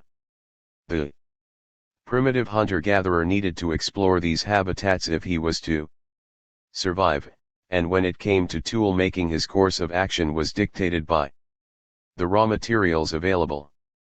Man must obviously have reacted in different ways to the disparate conditions produced by environmental variations in Central Africa. The result is distinguishable areas, sometimes with certain features in common but also showing regional and even local variations not explicable simply by the influence of different ecological conditions. It would be premature, however, to think of them as cultural areas. 551. Geographical background. The main morphological features of the enormous area known as Central Africa are the result of a series of tectonic movements that had already started at the beginning of the Tertiary and are probably not yet complete. The Central Basin, which does not rise more than 460 meters above sea level, is surrounded by a ring of plateaus, ridges and mountains formed on the geological layers covering the crystalline Precambrian substratum. Latter outcrops at the periphery. It is very mountainous, especially in Kivu, where it has undergone upheaval, sometimes reaching heights of over 3,048 meters, and is deeply scoured by erosion. Substratum is topped in places by very high relief features such as the basalt plateau southeast of Lake Kivu, about 3,048 meters, the Adamawa Mountains, about 2,440 meters, the volcanic peaks of the Virunga Mountains, 4,507 meters, the Horst of the Rwenzori Range, 5,119 meters, and the Huambo Plateau, 2,610 meters. The tectonic movements that gave rise to the highlands also produced faulting such as the Great Rift Valley to the east of Central Africa and the Niger-Benue Trough. Apart from the coastal area of southern Angola and the Cubango-Zambezi Basin, Central Africa has plentiful rain. In the Central Basin, rainfall is regular all the year round, amounting to over 1,730 millimeters a year. And the coasts of Gabon, Rio Muni, and Cameroon it may be as high as 4,060 millimeters. Elsewhere, in areas with a dry season, 3 to 7 months, annual rainfall still amounts to 810-1220 millimeters. The dense rainforest that has developed in the rain belt of Central Africa, between lat. 5 degrees north and lat. 4 degrees south covers the Zaire Basin, the greater part of the People's Republic of the Congo, Gabon, Rio Muni and southern Cameroon. To the east, this forest gives way to transitional forest, and then to the dense Mountain forest that covers the peaks and high rainfall slopes of eastern Zaire, Rwanda, and Burundi between lat. 2 degrees north and lat. 8 degrees south. Where the dense forest has been cleared, new growth and secondary forest make their appearance. The equatorial forest is bordered by thick semi-deciduous forest, often very degraded, yet capable of surviving a 2 or 3 month dry season. On the north side this constitutes a narrow fringe, running from Cameroon via the southern part of the Central African Republic and the area between the Bomu and the Uele rivers to Lake Victoria. To the south. Together with man-made savanna, it forms a patchwork of vegetation, covering part of the People's Republic of the Congo, Lower Zaire, the lowlands of the Kwango, Kasai Sankuru, and Lomami.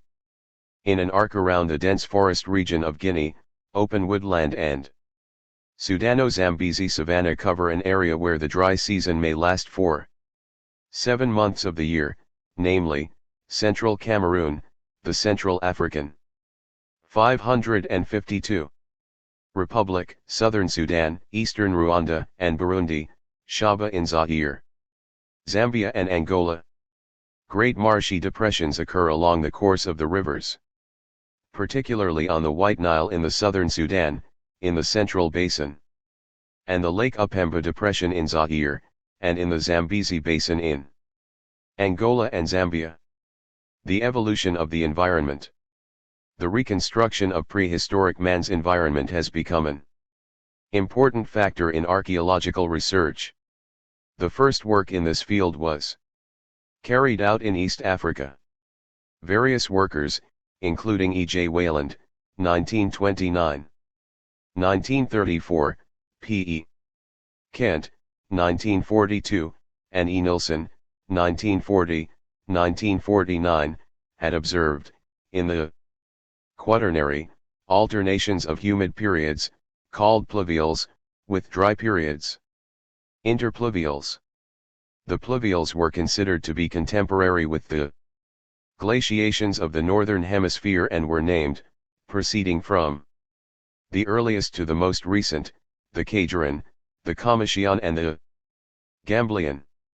TWO humid periods at the beginning of the Holocene were subsequently observed, the Mauchalian and the Nicaran. L.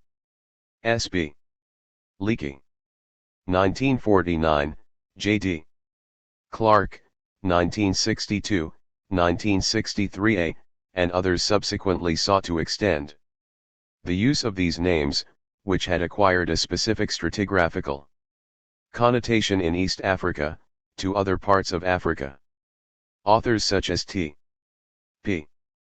O'Brien, 1939, H. B. S. Cook, 1958, R. F. Flint, 1959a, B. F. E. Z. Uner, 1959, and W. W. Bishop, 1965, on the other hand, expressed reservations about the general applicability of the theory, and research in Central Africa has shown that considerable intervals of time separated the pluvial phases in one region from those in another. J. D. E. Ploe, 1963, was the first to recognize the existence in Central Africa of a semi-arid period in the Upper Pleistocene, contemporary, or largely so, with the Weerm glaciation in Europe. This dry phase has been found in Shabo by various authors, Alexander and Alexander, 1965. Moir Sons, 1975. A more humid fluctuation about 6000 BP was found in Lower Zaire by J. D. E. Ploe, 1963, at Mos in Shaba, Alexander, Personal Communication, and at Mausanda in Zaire, Deli Brias et al., 1974, p. 47. Work on the Kamoa has shown that this phase was preceded by another fluctuation between 12,000 BP and 8,000 BP, separated from the 6,000 BP Fluctuation by a short period of erosion associated with a recurrence of drought. The humid fluctuation between 12,000 BP and 8,000 BP is contemporary with the extension of the East African lakes, found by K. W. Butzer and others, 1972. The work of J. D. E. Ploe, 1963-1965-1968-1969. In Lower Zaire, and of J. Moir Sons, 1975, on the Kamoa, indicates that the drier periods were characterized by an intensification of the morphogenetic process. Thus in the Kinshasa region during the Leopoldvillian, the hills were greatly denuded with much consequent sedimentation in the plain. Similarly, on the Kamoa, this period saw marked changes in the slopes. 553. Taking the form of a narrowing of the valleys. All this goes to confirm H. Rotenberg's, 1970, view about the alternation of morphodynamic phases, corresponding with the dry periods, the stable humid phases. The evolution of the environment in Central Africa has thus been much influenced by the climatic conditions of the last 50 millennia. Studies of the present-day vegetation forms and their equilibrium within the climate, and also pollen analysis from various sites, have made it possible to reconstruct the ancient plant cover and the climatic conditions that gave rise to it. It is in the mountainous areas to the east that climatic changes can best be deduced from the movements of the vegetation stages. Pollen diagrams from the high peat bogs show a succession from a cold flora to a warm, humid flora, and then to a dry flora. This is especially clear at the Kalambo Falls site, 1,140 meters above sea level in Zambia, where J.D. Clark and A. M. Van Zinderenbakker, 1964, found a long dry phase between 55,000 BP and 10,000 BP, with two humid fluctuations about 43,000 BP and 28,000 BP, and the beginnings of a longer humid phase about 10,000 BP. During the arid periods, the temperature fell considerably in the highlands, overlooking the Great Rift Valley, as previously reported by J. A. Coetzee and E. M.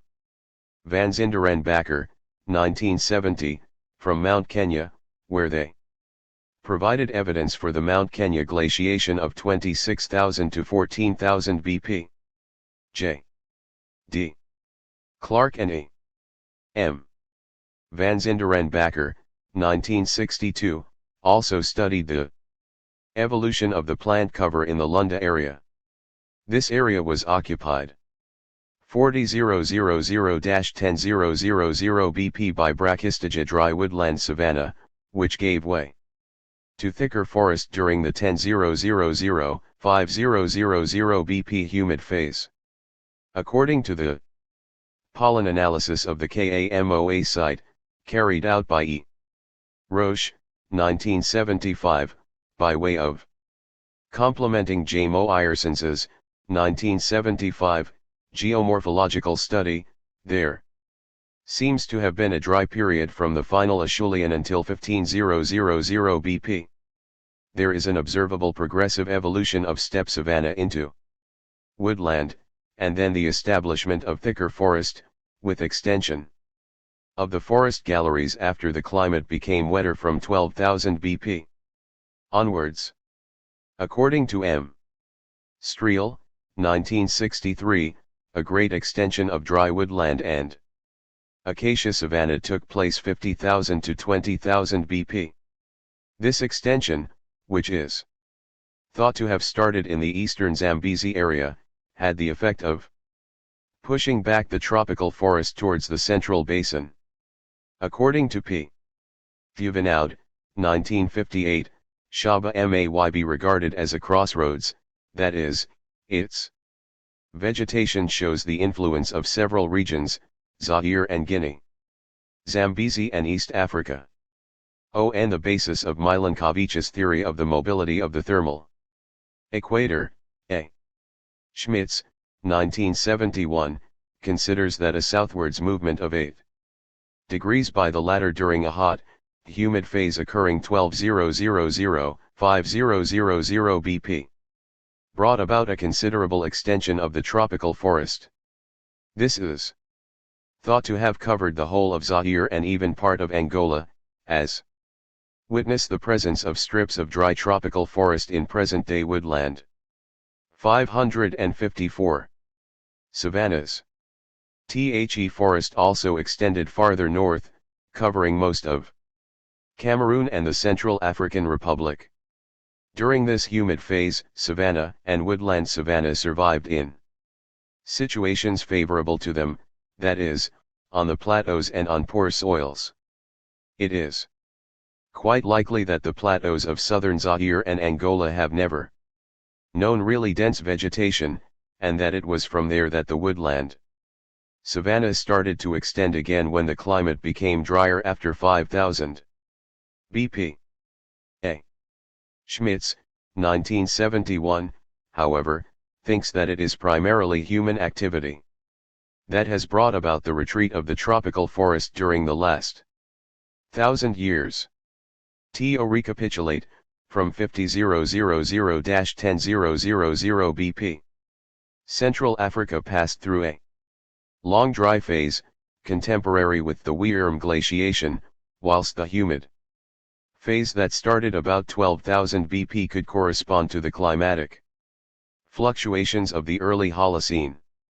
During this long dry period, probably interrupted by a humid fluctuation about 28,000 BP, there was much morphodynamic activity and a great extension of the woodland savanna.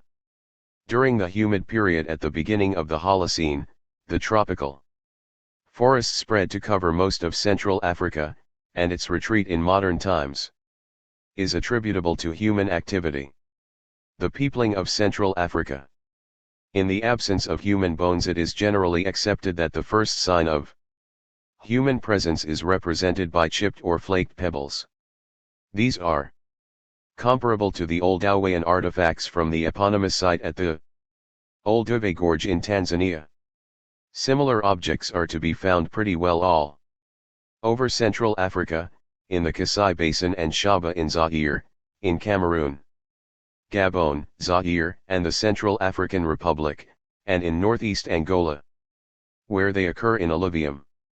It is nevertheless not always easy to be sure whether the flaking of the pebbles is to be ascribed to man or to natural agencies. We feel it a mistake, and it is a common to regard as tools all pebbles which definitely show signs of deliberate working. For the most part, these are cores from which flakes have been napped, and it was the flakes that were either used as they were, as all-purpose tools, or trimmed for use as side scrapers or end scrapers. An living site dating from this period has so far been discovered, neither do we have any of the wood and bone artifacts that must have accounted for a substantial proportion of the tools used. We may suppose the flaked pebbles to be the work of Australopithecines or Homo habilis who, according to observations made elsewhere in Africa, definitely led a necrophagous existence. Some form of social organization must, however, have started at about this time. The beginnings of this period in human history date back more than 2 million years, and it continued until about 500,000 years ago. It is, however, only with Acheulean tools that we come to the first indisputable proof of human presence in Central Africa. Its oldest phase, the 555 Lower Acheulean, is known only from the Lunda area. Clark, 1968b. Upper Acheulean, usually found in arid environments, has been discovered at various points around the periphery of the Central Basin. J.D. Clark has described it in Angola, Jane and Keene in Rwanda and Burundi, and R. de Belle de Hermans in the Central African Republic. The best reference sites are Kalambo in Zambia and the Kamoa in Zaire. Acheulian is characterized by bifaces and cleavers. Various attempts have been made to classify them by shape, Cohen and Martin, 1972, and others, and some authors have sought to trace a gradation from an archaic stage to a more advanced one, with a succession of 5 stages from Acheulian I to Acheulian V, but these typological distinctions do not always have much chronological significance. A biface, as the name implies, is an artifact produced by trimming a pebble or a large flake on both sides. It characteristically has a fairly definite point, and nearly always a rounded base. The other very characteristic tool found with the biface is the cleaver, which ends, unlike the biface, in a cutting edge. Alongside these tools other, less characteristic, artifacts are found, such as trihedrals, picks, knives, spheroids and various small tools. Although Acheulian finds are plentiful, the sites at which this industry can be regarded as archaeologically in context, or even as homogeneously represented, remain rare. One of the few stratified sites where the Acheulian has been found is on the banks of the Kamoa River, in Shaba, Cohen, 1975. It is a very large site, covering several acres. Its hunter-gatherer inhabitants left their tools behind, and also the waste chippings produced in manufacturing them. WEMAY. Therefore reasonably assume that we are dealing here with some sort of workshop cum living area. In view of the homogeneity of the industry, in which no development is to be distinguished, it may well be that it represents an accumulation resulting from a season's occupation.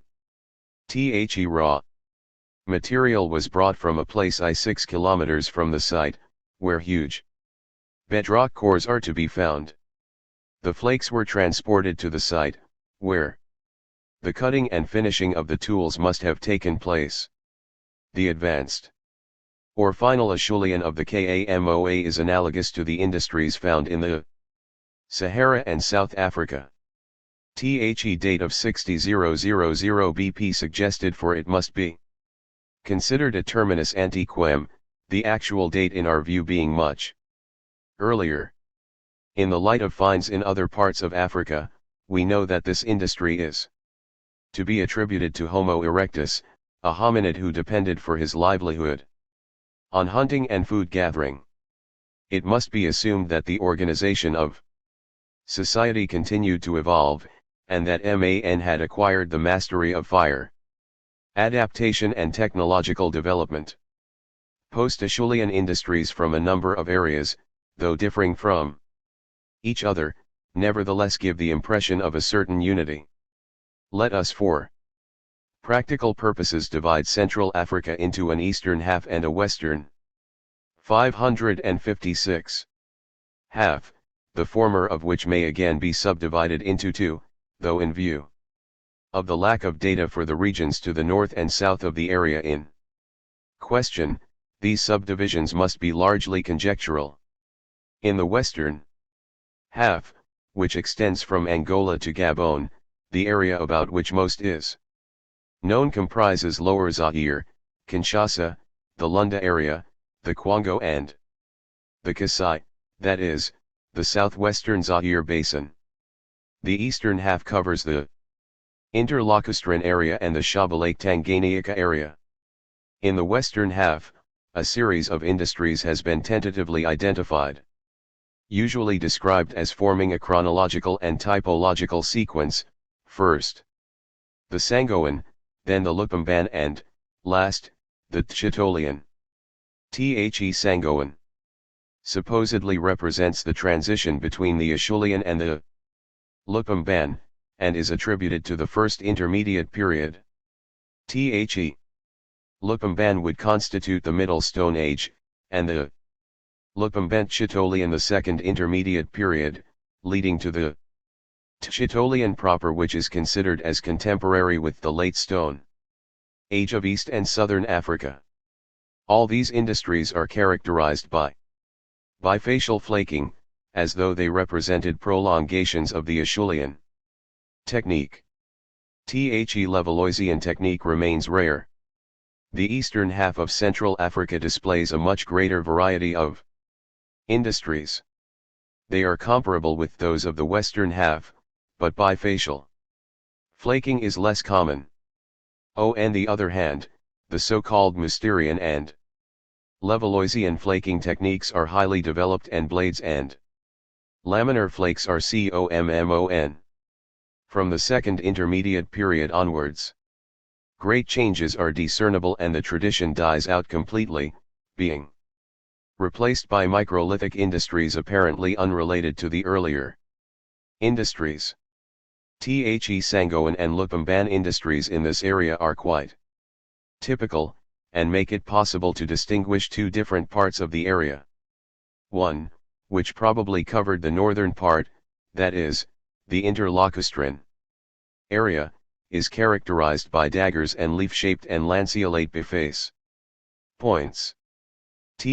Other, covering the southern part, that is, Shaba and the shores of Lake Tanganyika, is distinguished by the absence of points and the presence of chisel and gouge type biface tools, which, strangely enough, are almost entirely lacking in the interlacustrine area.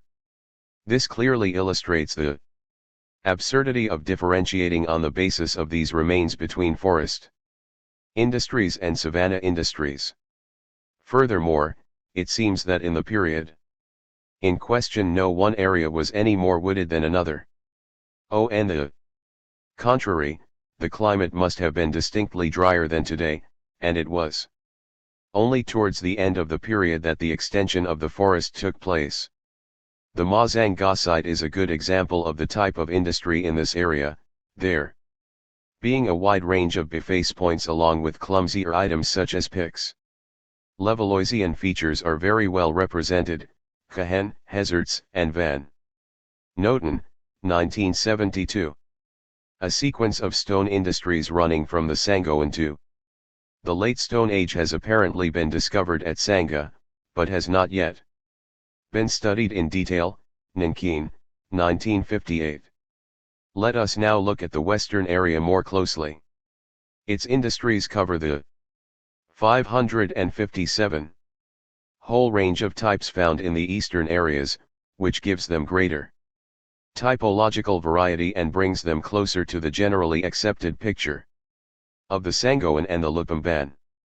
There are crude picks such as were already found in the Acheulean and persist right up to the Chitolian. This artifact, regarded as the fossil director of the Sangoan, thus, in fact, has no chronological significance. Also associated with them, however, are very finely worked tools, including some beautiful leaf-shaped lance points and long daggers. One also finds arrowheads subsequently making their appearance, showing that Man had discovered the use of the bow. These adaptations are probably the work of Homo sapiens, even though up to the present no human remains have been recovered. The sites at which several levels are found in stratigraphy are rare. It was at Gombe that J. Colette discovered the first sequence of these Central African industries, providing evidence of the Collinian, the Jacobitian, the Endolian and the Leopoldian, followed by traces of the Iron Age. First Pan-African Congress of Prehistory, held at Nairobi in 1947, ignored Colette's nomenclature and adopted the terms Sangoan and Lupemban, which rested on no proper archaeological foundations. THENEW names passed into the literature and have since been used indiscriminately not only in Central Africa but even far beyond.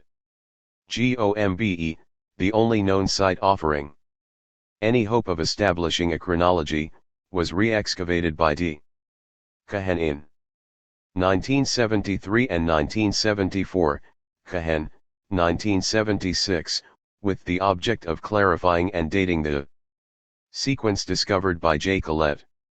Apart from some items reminiscent of the Acheulean, the sequence begins with the Collinian, which is characterized by crude picks made from pebbles or flakes, massive scrapers, large serrated tools and planes of considerable size. There are also lanceolate bifaces, convergent scrapers, and narrow bifacial and unifacial tools with more or less parallel edges. In addition, there are numerous flake tools with transverse cutting edges, small skinning knives, and Mousterian type circular cores. The chippings include Levalloisian type flakes and some blades of poor quality. The bigger items are reminiscent of the Sangoan, while the delicate tools are reminiscent of the Lupumban or even the Tschitolian. The next level, the Jacotian, is characterized particularly by tanged or leaf-shaped arrowheads, often trimmed by pressure flaking. The flakings are the same as in the Collinian. The Jacotian is reminiscent of the late Lupumban of the Kinshasa Plain, Mursal, 1968, and the Lupumbo Tschitolian, that is, the late Tschitolian as defined by G. Mortelmans, 1962, and J.D. Clark, 1963. The third level, the Endolian, is represented only in small concentrations. Small leaf-shaped arrowheads are typical of it. The bipolar flaking was carried out in situ, which explains the presence of splinters. This industry is somewhat similar to late Tschitolian, Mursal, 1968, Cahen and Mortelmans, 1973. One of the dates obtained for the Collinian coincides with the age estimated for the Sangoan, Clark, 1969, p. 236, and another with the early phases of the Lupumban, Clark, 1963, pages 18 to 19, Mursal, 1968, p. 221.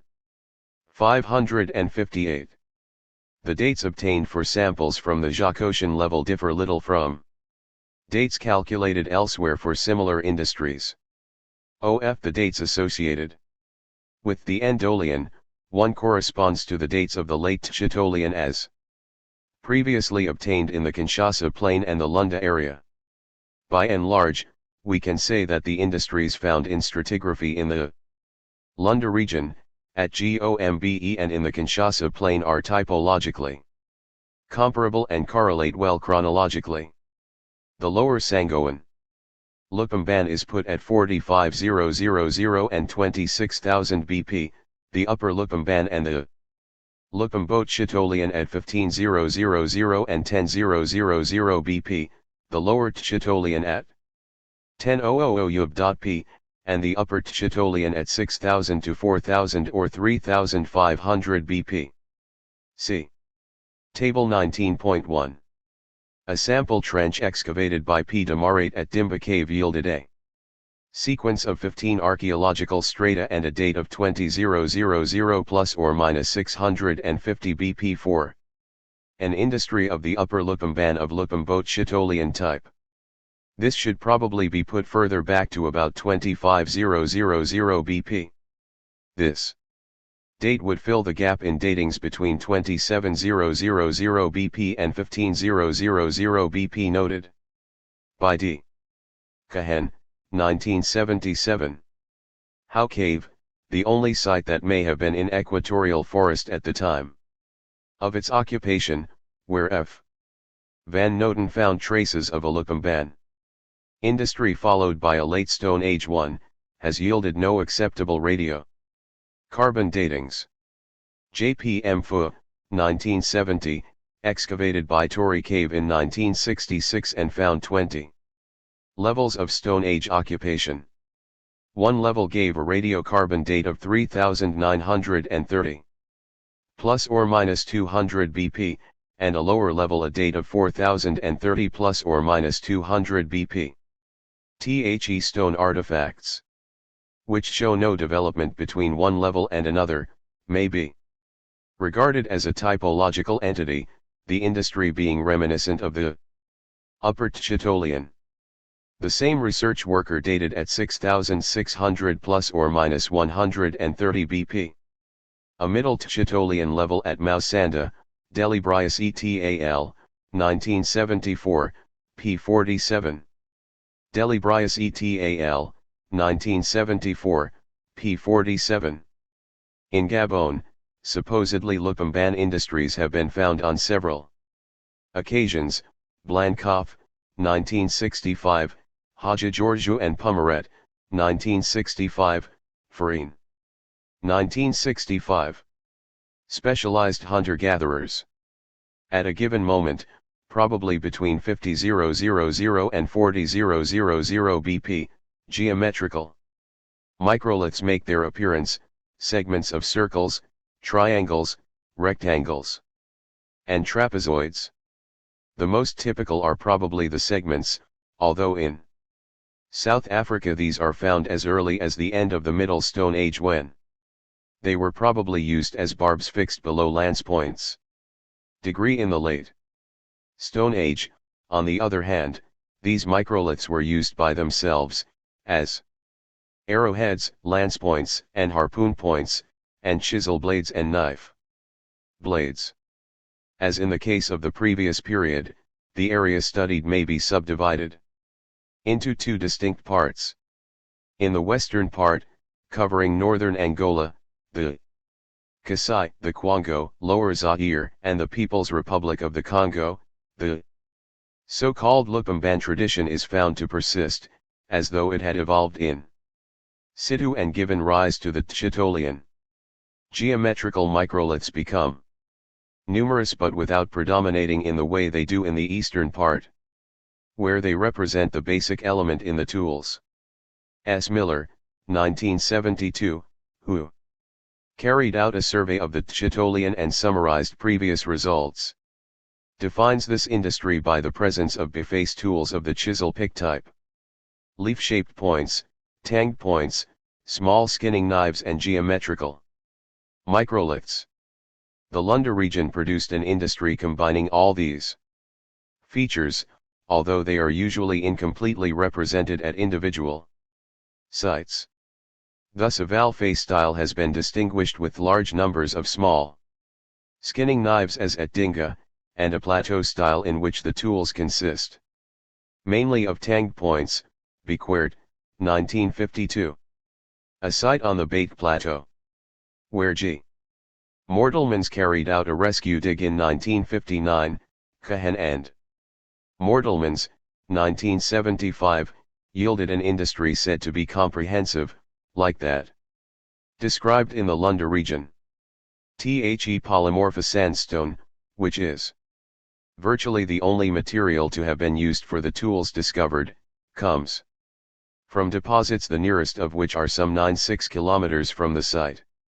This industry is characterized by a high proportion of flakes and waste chippings, 96 to 1%, together with some cores, 1 to 4%, and some implements, 2 to 4%. Along with leaf-shaped and tanged arrowheads. A large number of geometrical microliths were recovered, and also a large flake with a polished cutting edge.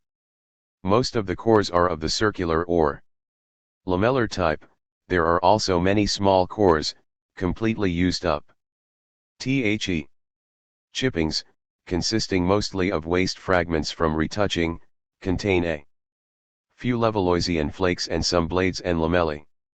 These are the typical features of a late Tchitolian. The site is very likely to have been a hunting camp because, although the Bate Plateau is definitely steppe-like in character, it is broken by forest galleries that must have attracted prehistoric man in quest of game.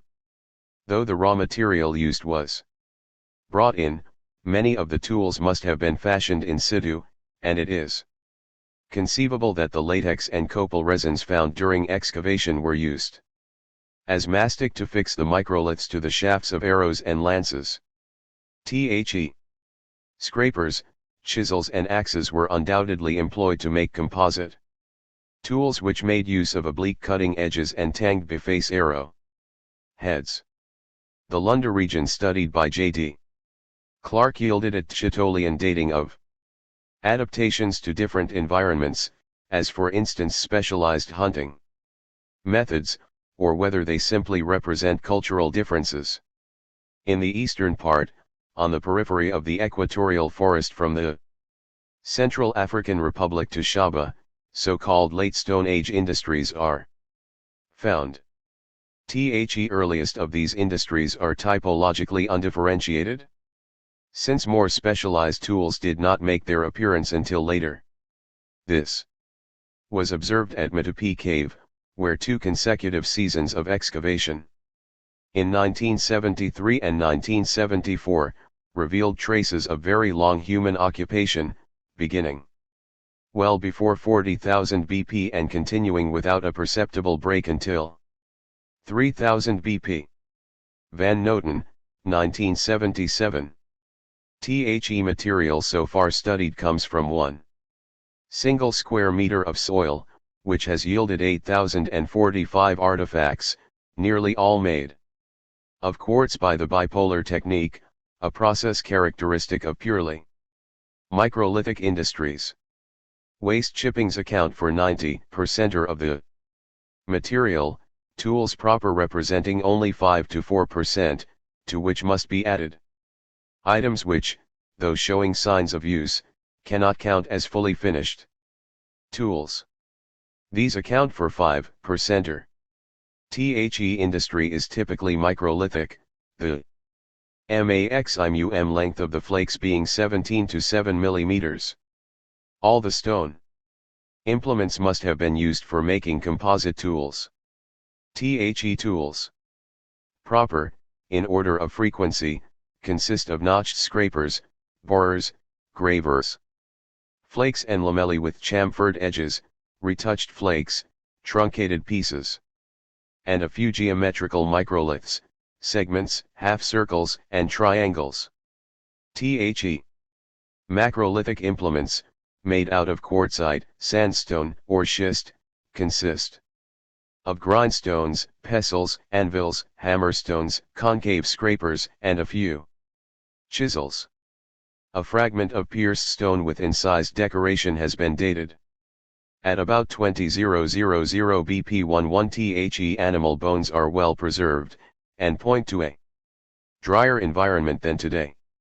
The animals hunted by the occupants of the cave were, in descending order, bovines, antelopes and buffaloes, hyraxes, rodents, particularly cane rats, pigs, and to a lesser extent Cercopithecine, monkeys and porcupines. Though now in the equatorial forest, this cave must have been in savanna for nearly the whole of its occupation, but according to the evidence of pollen analysis it was not far from forest galleries. It was occupied continuously over a period during which the industry, initially very atypical, changed to a more classical one yielding geometrical microliths, occasional bone tools, red hematite used as a pigment, and disc beads made out of ostrich eggshell. In view of the very small number of items capable of use as implements or weapons, particularly in the earlier strata, we take the view that the tools must have been very largely made of wood, as we found to be the case at Guisho, Fagan, and Van Noten, 1972. J. de Heinzelen's 1950 excavations at Ishango revealed 3 microlithic industries, Heinz Ellen, 1957. Though the earliest contains no geometrical microliths, there are some in the next one, and in the most recent they are plentiful. Typologically the industry is mostly very rough, the flaking represents a combination of all techniques, and is influenced by the consistency of the quartz of very poor quality used as raw material. These features are definitely reminiscent of the development observed at Metopi. Ishango yielded a series of harpoons, presumably used for hunting and fishing, which show a distinct development, running from a type with 2 rows of barbs in the lower strata to a type with only 1 row in the more recent strata.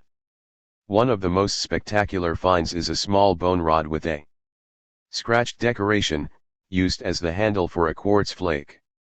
The Ishango industry has been dated at 21,000 plus 500 BP, which at the time when the monograph about the site was published seemed on the early side. But in the light of the dates obtained at Metopi, this finding NOW seems much less improbable. The inhabitants of Ishango lived by fishing and hunting, mainly hippopotamus and topes, but also other mammals, some of which are NOW extinct. Birds also served as game. The fish consisted principally of catfish, lungfish and cichlids. The human remains, found among the cooking debris, were studied by F. Selman, 1958, and indicate that the site was inhabited by a population with rugged, atypical anthropometric features, bearing no direct relation to any modern population. Along with these purely microlithic industries typologically intermediate between the pure microlithic and the typical industries of the western part of Central Africa make their appearance in the interlacustrine area, and also in Shaba and on the shores of Lake Tanganyika. It is possible that the unusual character of these industries is due to the fact that they represent a continuation of the Middle Stone Age tradition described above. J. Nankine had to coin the term Wiltant Chitolian to describe the late Stone Age in Rwanda and Burundi, Nankine, 1967, where unfortunately very few sites have been dated. The age of the transitional industry of the Kamoa, which can be compared with the Lupamboat Chitolian of the western region, has been put at 15,000-12,000 BP. At the same site the late Stone Age, which is poor and uncharacteristic, has been dated at approximately 6,000 to 2,000 BP. Cahen, 1975. Thus it certainly seems as though different traditions were able to last for a long time alongside one another, and indeed, side by side with industries of mixed character, or purely microlithic ones such as are found at Mukananara, Van Noten and Hiernaus, 1967, and the Mokoto Lakes, Van Noten, 1968a. Central Africa has not so far yielded a site rich enough to make possible a detailed reconstruction of these hunters' way of life, which must have been comparable to that still followed to this day by the San of the Kalahari. The site at Gwisho, in Zambia, gives a very complete picture of late Stone Age life in the 5th millennium BP. By a remarkable stroke of luck, along with polished tools, a large number of wooden and bone objects were found there, which prove the importance of woodworking even in orchard. Savannah, Fagan and Van Noten, 1971. The end of the Stone Age. The abundance of polished tools in some areas has meant that they have come to be regarded as the hallmark of the Neolithic, but we have seen that such tools are found in the late Stone Age, and that in the Uele River area they were still being made and used in the 19th century, Van Noten, 1968b. Hence the discovery of polished tools outside any archaeological context is of no particular significance. The distribution of those artifacts, however, is not without interest, for they have only been reported on the periphery of the Central Basin. In the East such finds are extremely rare. At the most, 2 polished axes and a cave with some rubbing stones are known. From Burundi, Van Noten, 1969, Cahen and Van Noten, 1970. The number of finds increases somewhat towards the southeast, where a few Polished axes and some rubbing stones have been reported from Shaba. Whilst in the Kasai, though some rubbing stones are still found. Polished tools are virtually non-existent.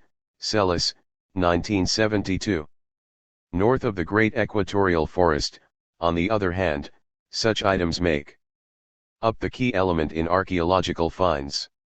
In the Uele Basin and into Ituri, more than 400 implements have been recovered, including some splendid hematite axes, meticulously polished, and a great many polishing grooves. Only one distribution map of these tools has so far been compiled, Van Noten, 1968b. To some extent at least, the Uele Neolithic technique may not go back beyond the 17th century, and hence forms part of the Iron Age, as the excavations at Bum, Van Noten and Van Noten, 1974, seem to suggest. Farther west, where the Ubangi River penetrates into the forest, another concentration of polished axes is found. They are much less well finished than those from the Uele, being mostly only partially polished. An exploration of this area failed to bring to light any similar tools in an archaeological context, but on the other side of the river, at Batalimo in the Central African Republic, are de Belle de Hermans, 1975, found, for the first time in an excavation, an axe with a polished edge associated with a non-microlithic industry and with some pottery. The latter is flat-bottomed and usually has an all-over decoration made by a combination of grooving, incising and imprinting, generally with a comb. Dated by thermo-luminescence, this pottery turns out to be no earlier than the 4th century of our era, which seems very late for an industry of this sort. Though some other isolated polished axes have been recovered at various points in the Central African Republic, there is not, as far as we know, a single rubbing stone in this region. Before passing on to the last area of concentration, we should mention that on the island of Fernando Po, off the coast of Cameroon, polished axes associated with pottery have been dated to the 7th century of our era. Martin del Molino, 1965, and were still in use until recent times. 563.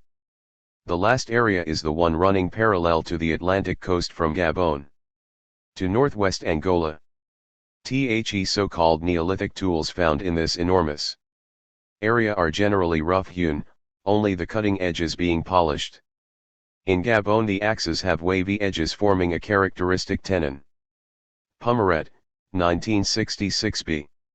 A pot unearthed during large-scale building operations contained a fragment of a polished tool and some charcoal, which unfortunately was not dated. Pumaret, 1965. In the People's Republic of the Congo and in Angola, Martins, 1976, only surface finds are known.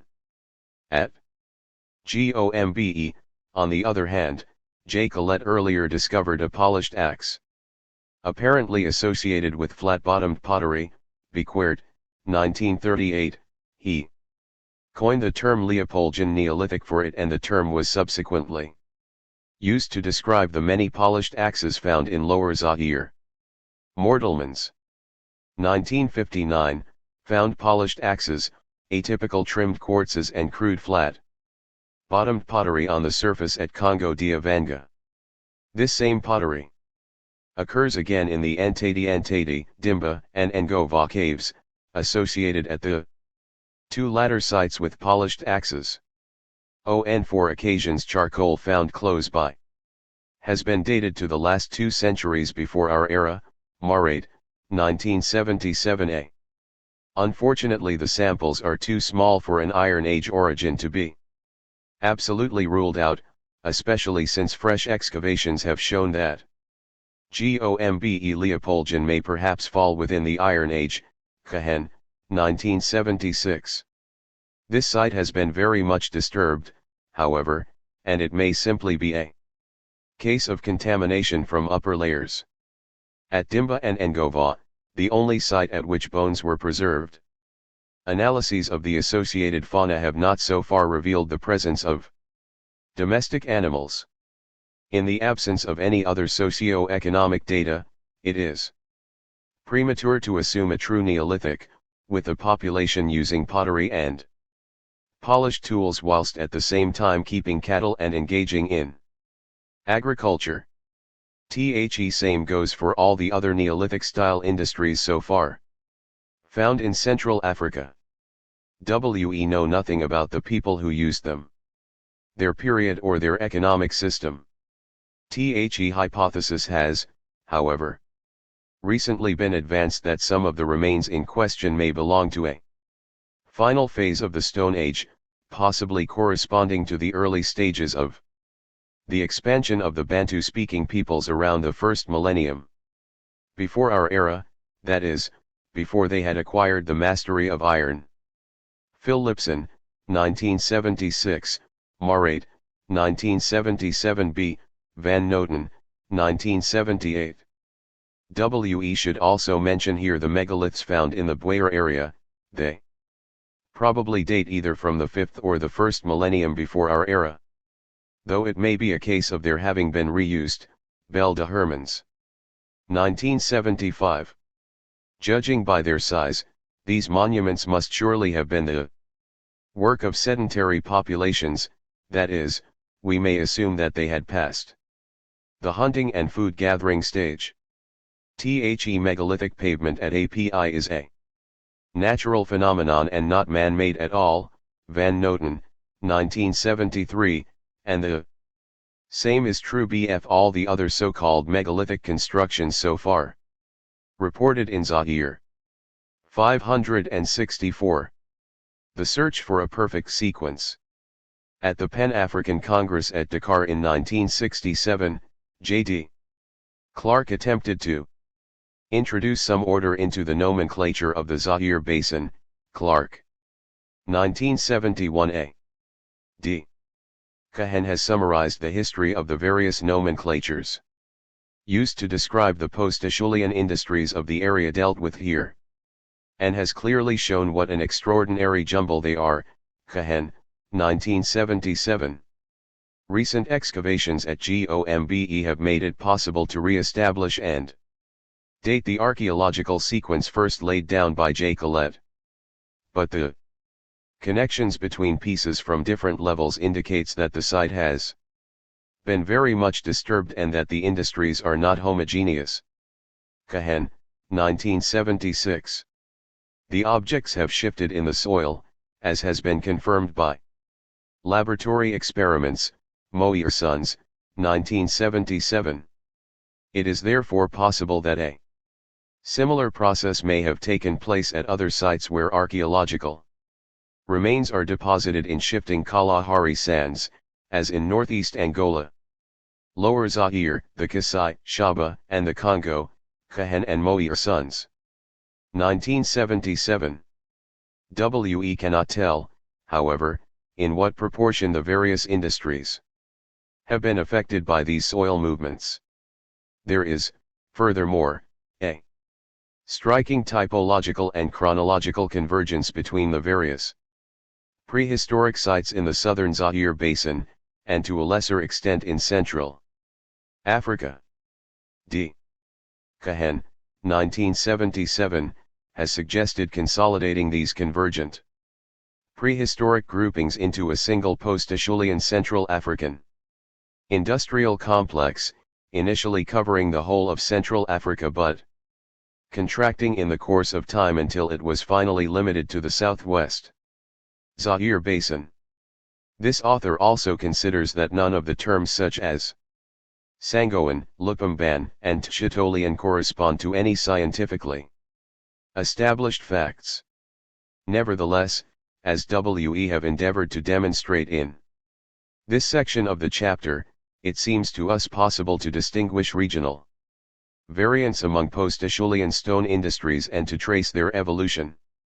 Diagrammatic and debatable though these distinctions may be, they reflect a certain reality, though it now seemed to us to be a far more complex reality than was at first supposed. Refining our taxonomy on the basis of new excavations will be the best way of arriving at an understanding of the extraordinary diversity of Central Africa during the Stone Ages. Existing nomenclature, in our view, may as well be retained for the time being as a working tool. Conclusions. Central Africa's past is still little known since scholars have only very recently set about studying it systematically. Nevertheless, archaeology is already yielding some preliminary findings.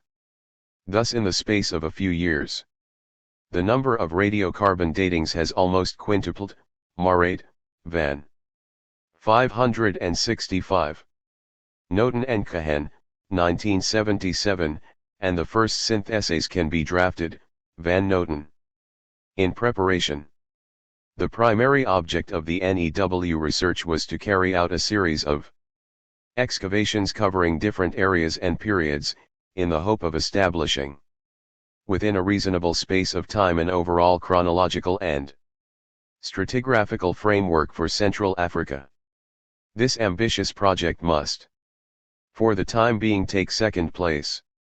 A key site such as Gombe has thrown doubt not only on the existing nomenclature but even on the validity of stratigraphical observations, and other sites, such as Mitupi, have yielded new industries whose dating raises doubts about their place in an overall scheme of things in which industries and cultures must be allocated their correct niches once and for all. The more new sites are discovered, the clearer it becomes that something original and unexpected comes to light every time.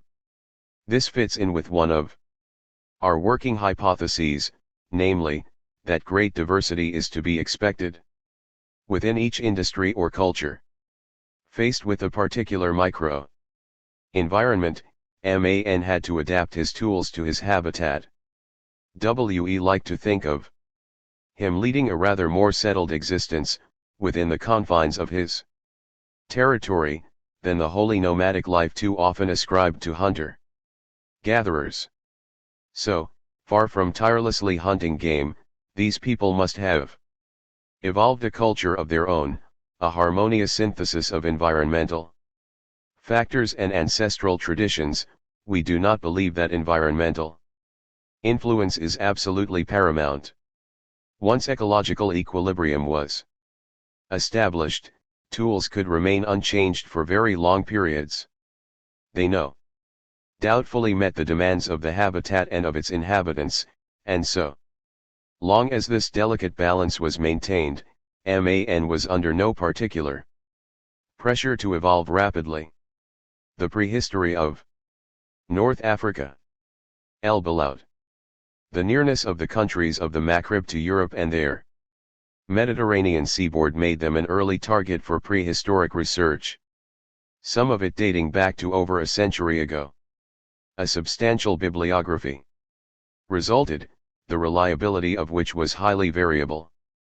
It was subsequently clarified and narrowed down, 1952, 1955, 1974, but research into the prehistory of this part of North Africa did not keep the lead it had gained for long. It has, on the contrary, fallen behind in two important respects. Excavation methods, apart from all too rare exceptions, and absolute chronology, here essentially limited to radiocarbon dating. In East Africa, infinitely greater progress has been made in these respects. The result is that the lack of lower Pleistocene human fossils, of dates for Paleolithic occupation sites obtained by the potassium-argon dating method, has meant that we are only able to date hominid settlements in the Maghreb and the Sahara through hypothetical correlations of the fauna and the typology of stone industries. Without more and fuller stratigraphical material, it has been difficult to establish the continuity of human occupation, highly probable though it was. Type sites are isolated both in time and in space. Tierney Fine. Atlanthropus, in Algeria is an example. The problems of the Mousterian, of its connection with the Aterian, of the human type that was the bearer, of the latter culture, of the transition from the Aterian to the Ibero-Maurician, of Capsian stratigraphy and of the stages of Neolithization, are largely unsolved. Prehistoric research has provided important insights into the Quaternary era, stratigraphy, paleontology, and has made it possible to establish a typology reaching beyond the confines of the Maghreb. It should henceforth adopt a paleoethnological approach, MAN, in his environment rather than MAN and his environment. The earliest human industries, the Prehistory. There is no lack of evidence, but it is difficult to interpret other than typologically.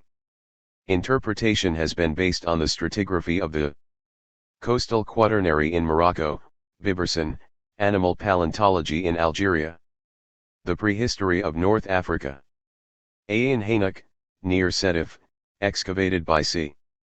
Arambarg, and in Tunisia, Ain Brimba, near Kabylie, and solely on typology in the Sahara, Regan, in Afali, etc. A somewhat tenuous link-up with the Tanzanian, Kenyan and Ethiopian sites can thus be inferred, tenuous because the Atlantic coast of Morocco provided the only evidence for the evolution of the pebble tools used by P. Biberson as the basis for his conclusions, some of which are now challenged, because the fauna are not necessarily contemporary. Because we are confronted with an archaeological presence on the one hand, and with archaeological structure on the other, because the methods of typological analysis vary from French-speaking to English-speaking Africa, and so on. It seems unlikely at this stage of our knowledge that hominids were present in the Maghreb and the Sahara as early as in eastern and southern Africa. There has been no identification of the flake industries preceding the pebble tools. There is no trace of an ostodontocheratic culture, nor are there remains of Australopithecines. We do, however, have every reason to believe that the pebble culture of Morocco, Algeria, and the Sahara coincides chronologically with the old Duvet industries, that is, that it dates back to between 2 and 1 million years ago, z/million if the OMO bifacially flaked pebble is taken into consideration. Investigations have therefore necessarily concentrated on correlating the chronostratigraphy and typological evolution. It has given rise to a compilation of typological lists with chronological implications, as is testified by the work of P. Biberson in Morocco, H. Huget and L. Ramendo. In the Central Sahara, H. Alaman and J. Chavalan in the Western Sahara. Their analyses are founded on technical characteristics, the repetition of which has made it possible to establish systematic patterns. The order of classification proceeds from the simple to the complex, unifacial, bifacial, polyhedrical flaking. This classification corresponds in all probability to a chronological sequence. Patterns of at least regional validity have been reconstructed by P. Biberson for the quaternary beaches of the Moroccan Atlantic seaboard, and J. Chavalan for deposits in the Sahara. Paleontology provided the basis for placing the Ain Hanak faceted spheroids in the evolutionary process of Villafrancian fauna as it is known. From Morocco, Farah, Algeria, Ain Boucherit, Ain Hanak, Tunisia. Lakeshkool, Ain Brimba. Generally speaking, we base our assumptions on a stratigraphical analysis of the Villafrancian based largely on animal paleontology. It is in this sequence that human industries appeared, and their evolution towards the bifacial tools and hand axes of the classical Lower Paleolithic can be proved. But nowhere is there an archaeological structure, and hence a ethnological frame, as there is in Tanzania, Old Duvet, Kenya, or Ethiopia. The Acheulean Industries. Since the Berg-Wartenstein Symposium, 1965, and the Dakar Pan-African Prehistoric Conference, 1967, the entire Lower Paleolithic has been grouped together as the African Acheulean, which coincides in Western Europe with the Abovilian and the Acheulean, but also the Clactonian and the Levalloisian, both of which are the subject of a great deal of controversy. Examples of the Acheulean in the Maghreb are plentiful. Apart from surface sites, it is to be found in three characteristic types of site. 1. Those relating to the coastal, continental, and even marine quaternary. This is the case particularly on the Atlantic coast of Morocco, where P. Biberson has been able to suggest an Acheulean sequence starting from the pebble tools of the pre-Acheulean pebble culture through to the Middle Paleolithic, Aterian. 4. Reasons connected with its coastal geomorphology. Algeria has not proved so well endowed, but deposits have been located on the Kabylian coast, Jijili, and near Annaba, Bone. I am not aware of any Acheulean sites of this kind on the Tunisian coast. 2. Sites in riverine and lacustrine alluvial deposits. The former are far scarcer and poorer than in Europe, and their stratigraphical and paleontological relations are more often than not extremely imprecise. This is true of a number of Moroccan, Oued Mela, and Algerian sites, Ouzadain, near Tlemcen, Champlain, near Media, Tamla, Oued Sabeu, Mansoura, Constantine, Clairefontaine, north of Tavessa, Sba Ikea, and, particularly, El Malabayad, south of Tavessa. In Tunisia there is the Acheulean of Redif, Gafsa. Lakeshore sites scarcely bear mentioning. Beside the spectacular examples in East Africa, e.g. Olorgesailie, Kenya, although there is Lake Kerer, Tlemcen, where excavations were conducted rather too long ago, and badly, by Boole, and Abukir, Mostaganem, which is even less well known. There is only one site which stands out amidst this uncertainty. And that is Sides in, El Kef, Tunisia, where a layer containing hand axes was found between two other layers containing bifaceted artifacts but no hand axes. On the other hand, Acheulean assemblages in lacustrine deposits are common from Mauritania to Libya. 3. Sites associated with former artesian springs, which appear to have attracted man from the Acheulean to the Aterian. Examples are Tid, Melil, Casablanca, and Anfridissa, south of Ujia, in Morocco. Lake Kerer, which we have already mentioned, in Algeria, as well as Chetma, Biskra, which we know almost nothing about, and above all Ternifine, Mascara. Only the last named has been excavated recently, 1954-6, and thoroughly, by Professor C. Arambarg, commissioned by the Algerian authorities. But we 570. The Prehistory of North Africa should not draw over hasty conclusions. The industry is extremely interesting, the fauna are exceptionally rich, and it was here Atlanthropus was discovered, but the stratigraphy of this remarkable site presents a problem, leaving too broad a chronological span in which to place the finds, possibly the very nature of the site, with the constant disturbance of the sand by the artesian upwellings, made it impossible to establish a stratigraphy. It has not been proved. A study of the tools would suggest that what was here was not tool-making workshops but more probably the regular hunting of animals coming to water. The Maghribian and Saharan Acheulean is not fundamentally different from the Acheulean as it was formerly defined in France.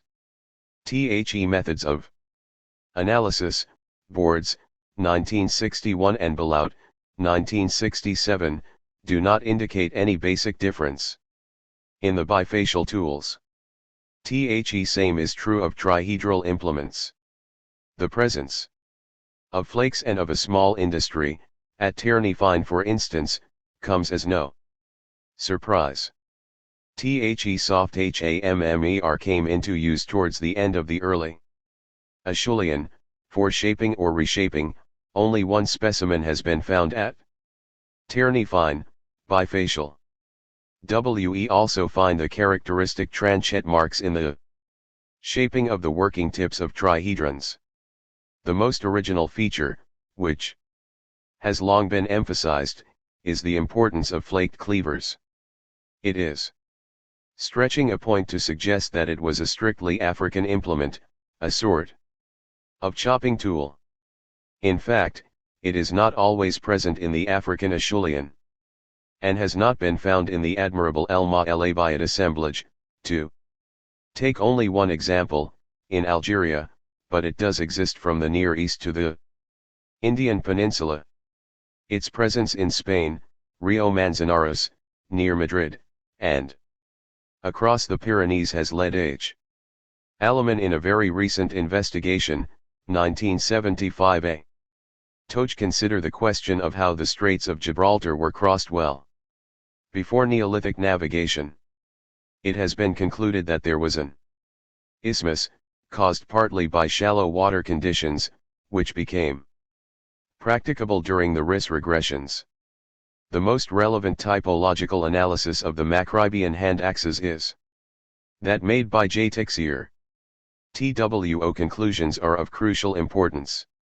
The first is the appearance, from as far back as the early Acheulean, of the Laval-Loess stoneworking technique, leading to the incredibly widespread standardization of the so-called Tabel Balatachangi T cleavers, Western Algerian Sahara. Second is the technique of flaking from a core, which made it possible to produce bifacial flakes with a perfectly sharp cutting edge, the Kombewa technique of southern Africa. Were these highly elaborate techniques transmitted from Africa to Europe, where the first of the two, at least, played a significant role up to the Middle Paleolithic? The definition of the Acheulean has always been expressed in archaeological terms. Industries associated with bifacial tools span two glaciations, Mindel, Riss, the interglacial between them and the interstadials into which they are subdivided. Biberson has sought to equate them with marine transgressions and regressions, Amirian equals Mindel. 571. Anphation equals Riss, Tensiption equals Riss. These correlations are still speculative.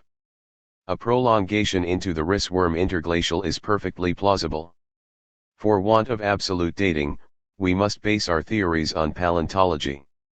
The fauna lose their remaining upper Villafrancian components and become, in Aramberg's words, the great Chato-Zambesian fauna.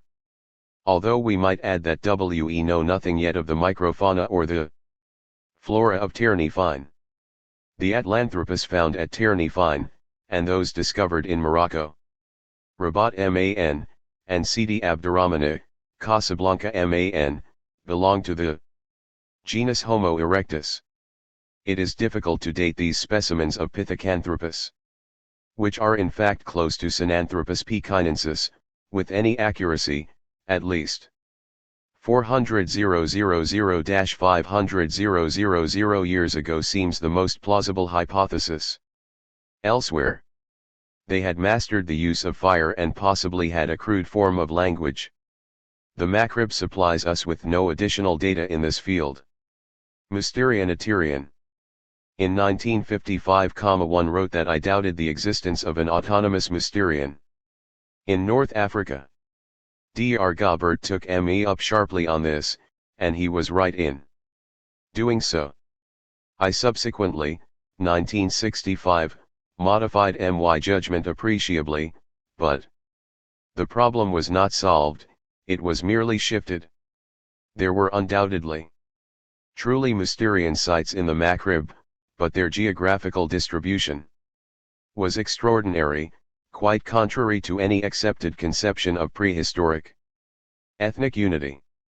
6 sites beyond dispute in Tunisia, Sidi Zin, El Kef, and Mitrata, Kairouan, Ain Mitkercham, Dj Shambai, Sidi Mansurda, Gafsa, El Guetar, Gafsa, Oued Karat, Gabes. Only 1 in Algeria. Rutamia, Khelif Valley, 3 in Morocco, Taforalt, Bujia, Kifan Bel. Gamani, Taza, Jebel Irhoud, Safi. None in the Sahara. There are, however, hundreds of pre- or post-Mousterian sites. This does not reflect the state of research, for the discovery of the Mousterian was a central preoccupation of prehistorians trained in France, where it abounds, as it does in the Iberian and Italian peninsulas, as far south as Gibraltar for example. Sidi Zin, El Kef, is 800 kilometers from Rutamia, the latter 360. From the Taforalt cave, and Taforalt another 700 from the Jebel Irhoud. Yet we have here typical Mousterian, comparable to the European facies, and in particular to the Levalloisian flaking technique. And at each geographical extreme we have the human evidence, the Neanderthals of Jebel Irhoud and the earliest ritual monument yet discovered, the cairn or Hermione of El Guetar, of which only the summit emerges from the spring to which it was no doubt dedicated. With the exception of the Oued Karat, no indisputably Mousterian site is near the coast. But where was the shore of the Gulf of Gabes at that time? The Macribian Mousterian can only have come from the east. But the most remarkable thing is that this Mousterian developed in a very short time in a most original manner. It gave way to the Aterian in situ, basing my deductions upon a rigorous application. 572. The Prehistory of North Africa. Of geological rules of classification, I had regarded as Aterian those Mousterian industrial complexes in which Aterian peduncular points were found, El Guetar, Ain Mitkercham, and so on. I do not think that this is proof that Mousterian and Aterian were contemporary. I believe that the Macribian Mousterian developed differently from all the other Mousterian traditions. J. Tixier has shown beyond doubt that it was not a matter of adding peduncular points or scrapers, but of transforming some 30 Mousterian tool forms into Aterian forms by making a peduncular base. In Europe, especially in France, the Mousterian tradition developed differently. The Macribian development is so original that a distinct definition was adopted, but this is no longer tenable. The Aterian is only an evolved facies of the Mousterian characteristic of a part of Africa, and it coincides with the Mousterian, even chronologically. R. Vaufrey's definition of an upper Paleolithic Aterian is, in essence, no longer valid. Some of the early writers had already suggested the existence of a Mousterian with peduncular artifacts, just as we today use the term Mousterian with denticulated artifacts. And, since the industry from the eponymous site of the Aterian, Oued Jebena, near Bir El Ader, south of Tavessa, was never thoroughly analyzed by its discoverer, Aterian is still, as M. Antoine put it, a nomen nudum. Since, moreover, it is an early development from the Mousterian, covering an extremely broad lifespan and spreading through the Maghreb, and from the northern to the southern Sahara, it coincides chronologically with part of the Middle Paleolithic and at least the beginning of the Upper Paleolithic. But there is still very little precise chronological evidence to go by. G. Camp's proposition concerning a possible correlation with McBurney's Dating in Cyrenaica is tenuous, for there is no positive evidence that the industries are related. The is highly debatable, camps, and the Ibero-Maurician non-existent, Tixier. Stratigraphical relations with the continental or marine quaternary have been established both in the Sahara and the Maghreb, and both in relative and absolute chronology. The 40th millennium before our era is doubtless not the earliest date to which the beginning of the Aterian can be assigned. The difficulty arises over the limits of the reliability of carbon-14 dating. But the dates produced in the Maghreb and the Sahara are between 37000 and 30000 before our era and constitute a coherent, plausible sequence. In its beginnings, the Aterian is thus early Middle Paleolithic. It is subsequently contemporary with the Castelpironian and the Aurignacian, that is, the early stage of the Upper Paleolithic, in France at least. Its relationship with quaternary formations is consistent. There are cases where Aterian implements have been found in their original condition, in the Neo-Tyrrhenian beaches which had just emerged as a result of the beginning of the last Great Regression, for example, at Karouba, near Mostaganem, western Algeria. The end of this Wormian interstadial, WURM 1/2, had occurred around 48,000 before our era. The continental, generally rubified, formations, rich in Aterian, under 573, which these beaches now lie, are below the present sea level. They date back to the regression which probably reached some 150 meters. Assigning a date to the end of the Aterian is a far more complicated task. That it spread over the entire Sahara is an established fact. Another fact is the technological development of the industry towards forms that more or less heralded the Neolithic. According to Huget, the Aterian spread no farther than the great diatomaceous lakes which were full until the 7th millennium before our era. There is no positive evidence of this pre-Neolithic Aterian, however attractive the proposition may be.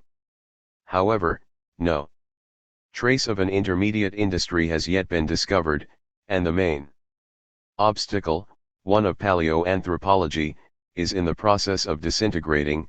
Very recent finds in Morocco give weight to the theory that Aterian Man was not Neanderthal Man like the Mousterians of Jebel Irhoud, but already Homo sapiens. Upper Paleolithic and AP Paleolithic.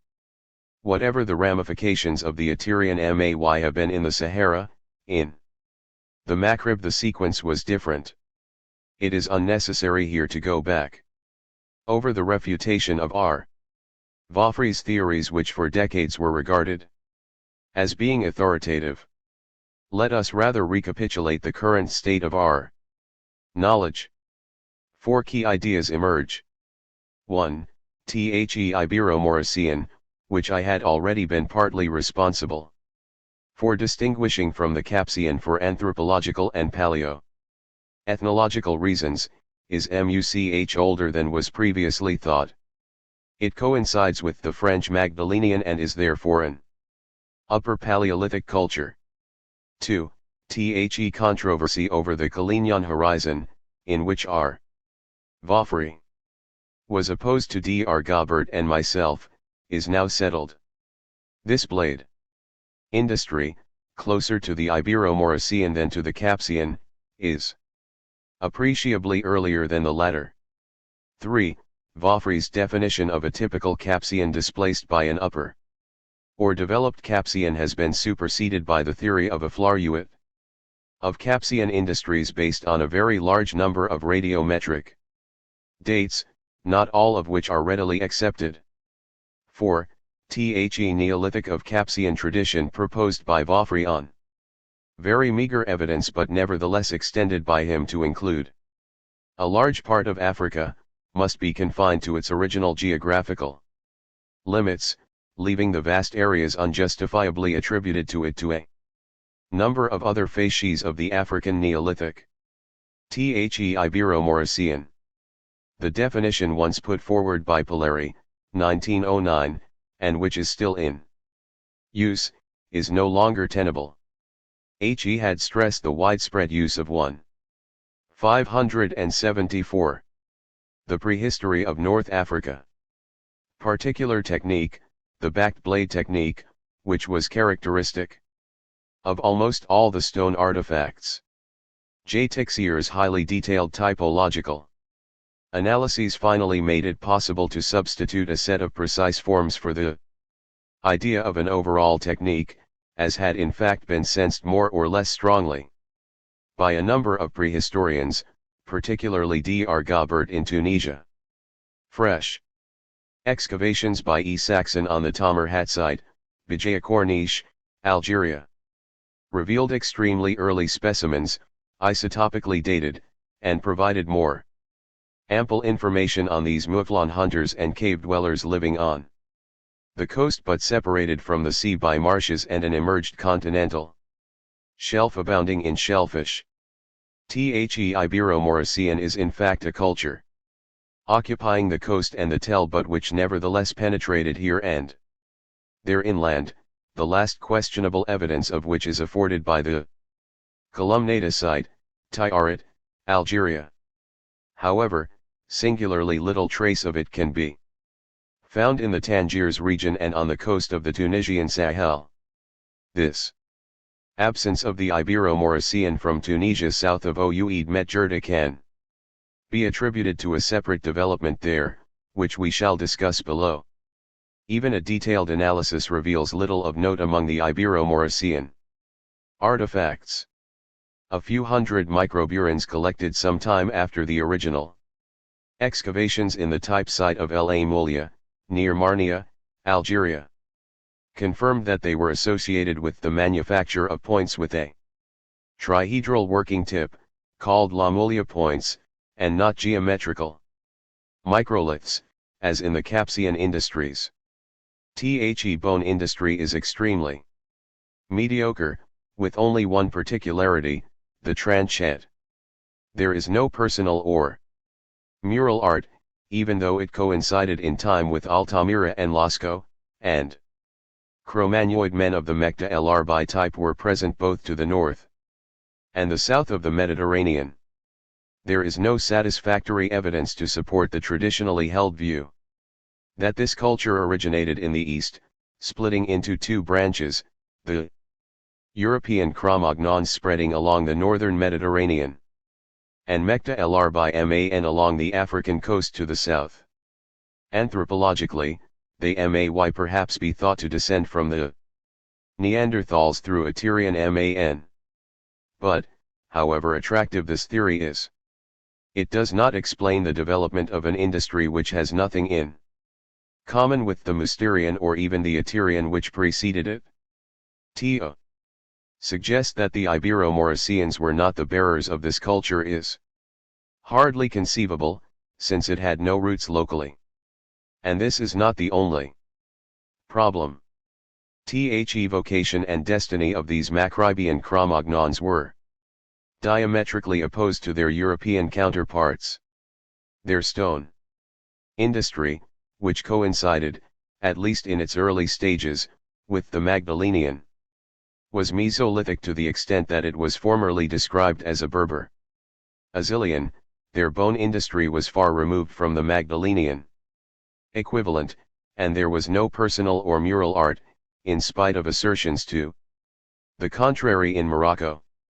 They did, however, survive until the Neolithic, even colonizing the Canary Islands, towards the end of the 3rd millennium before our era at the earliest. Many other distinctive features are 575. Characteristic in the Maghreb, dental mutilation, cemeteries in caves or rock shelters, Afalobu Algeria, Taforalt, Morocco, funeral monuments, columnata. The Collignon horizon and the other Precapsian blade industries. It has now been proved on the basis of stratigraphy and geomorphology that the blade industries of pre-Saharan Tunisia, Gafsa, Lala, Shots region, and so on, were earlier than the entire Capsian sequence. At Gafsa, Sidi Mansur, the Kalignan horizon is stratified in the alluvial fill. The final stage of lagoon sedimentation is marked by substantial gypsiferous formations. Sedimentation resumed and was then halted by the subsidence of the Gafsa basin, causing renewed erosion. Typical, developed Capsian occupies the level surfaces of this erosion as its mounds bear witness. An precise chronology can be established apart from the fact that there is some mysterion in the lowermost layer of the sediment. These blade industries can only be associated with the Ibero-Maurician in that they are specifically different from the Capsian. Their typology is different, with the exception of the backed blade technique. Their origin can no doubt be sought towards the east, Cyrenaica, Egypt, Near East. Other distinctive Paleolithic industries can be placed locally between the Ibero-Maurician and Capsian facies. The 7th millennium site of Columnata, with its cemetery, is characterized by its abundance of microliths.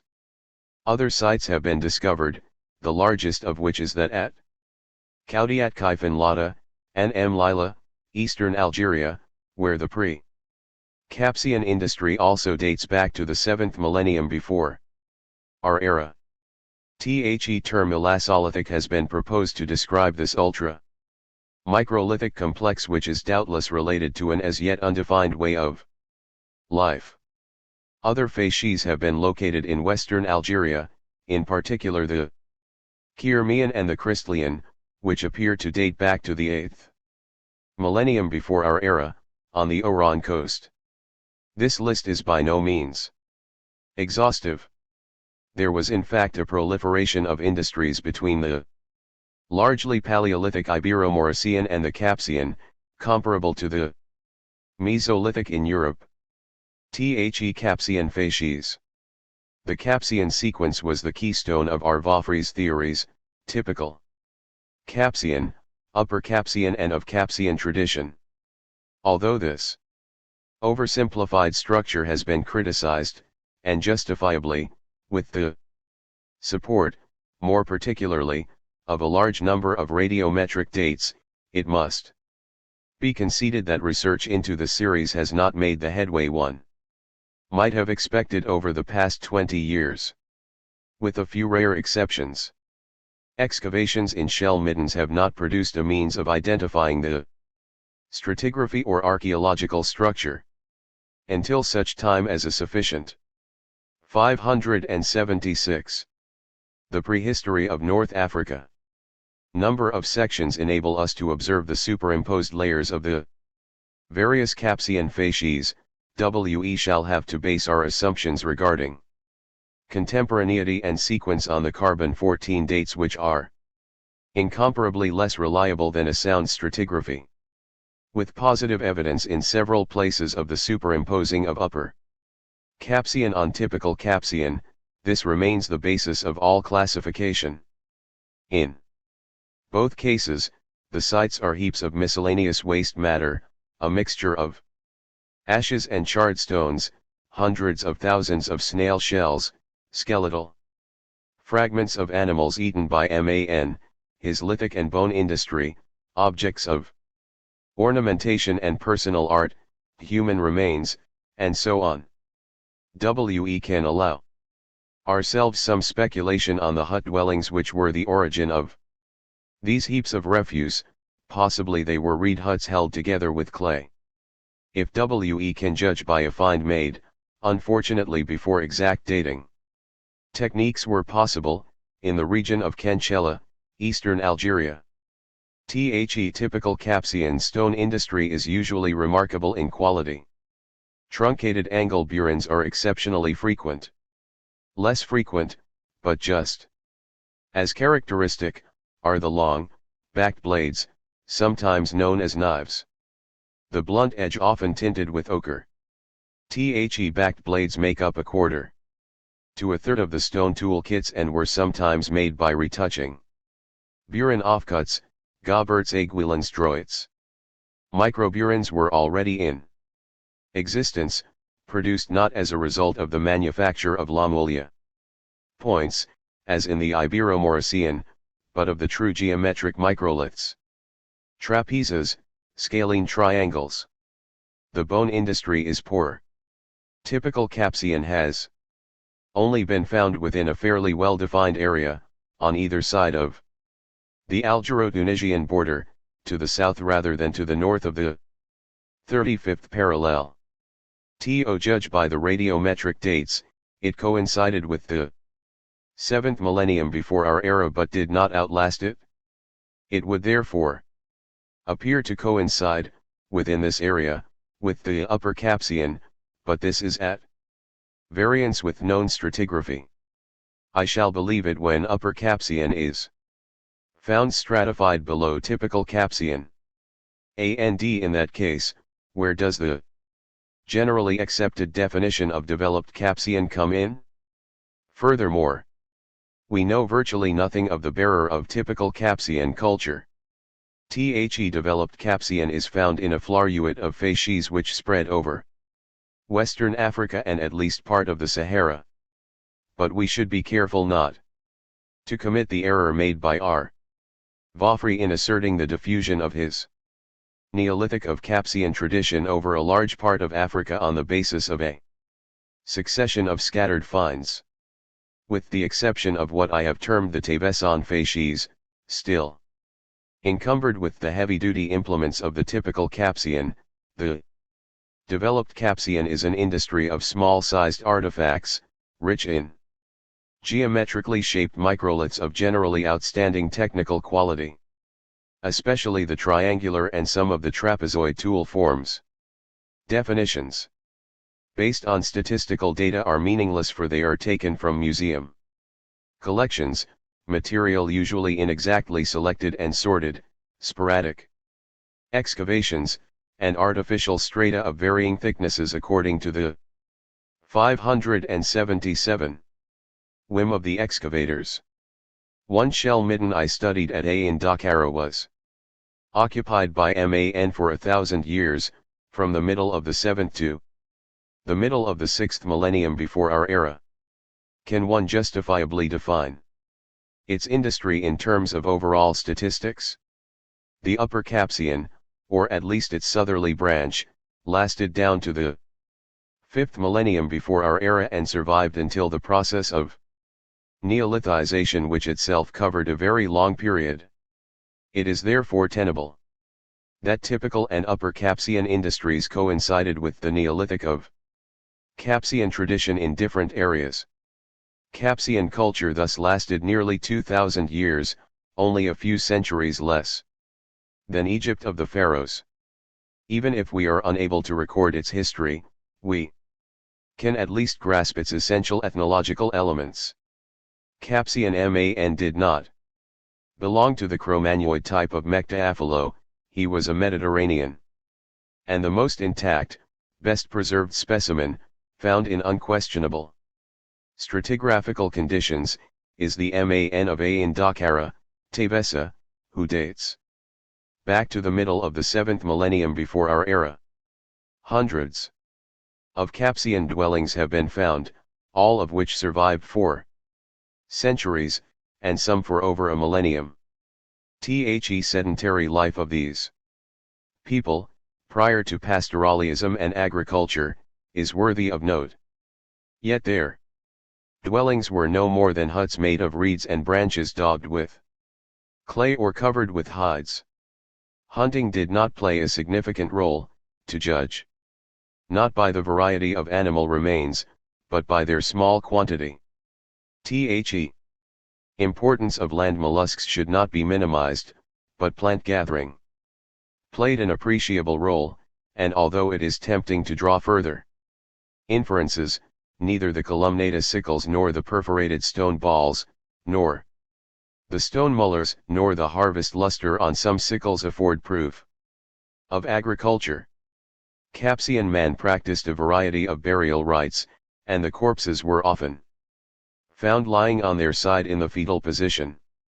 Frequent use of ochre remains a mystery.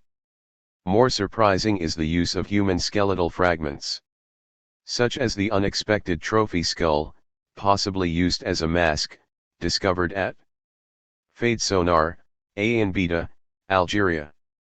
The Capsians had already practiced dental mutilation on the living, specifically on women, up to the 8 incisors. They were nevertheless the first artists in the Maghreb.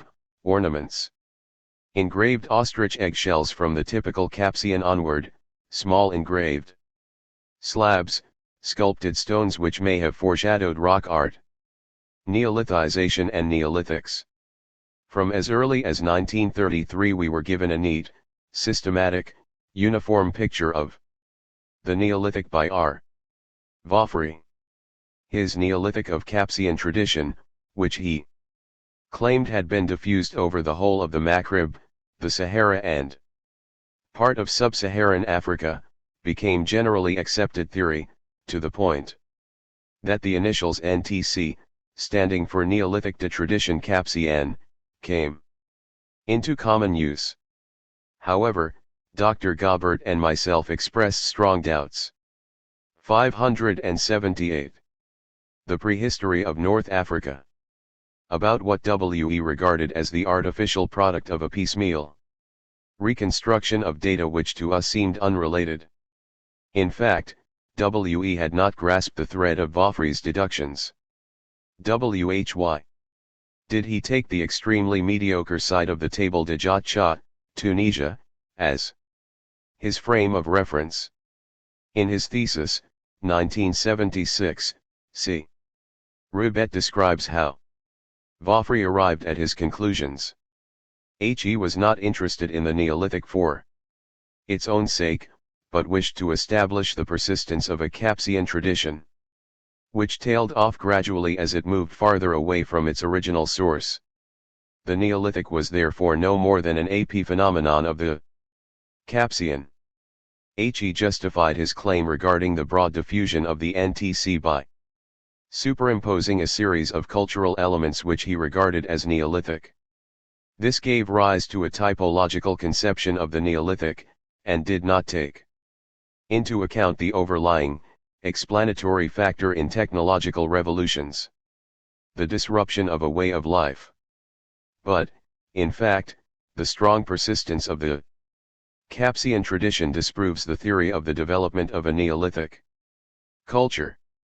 And the projectile tips, arrowheads, found in such quantity in the Sahara, afford positive evidence of the persistence of a hunting-gathering mode of life which cannot remotely be regarded as Neolithic. In these circumstances, the Neolithic of Capsian tradition must be confined to its original frontiers. And this is what C. Rubet has done. Basing his investigations on the Capelletti Grotto excavations, Ors, Algeria. Next to the essential typological factors, ecology, that is, knowledge of the environment in which men lived, is of fundamental importance.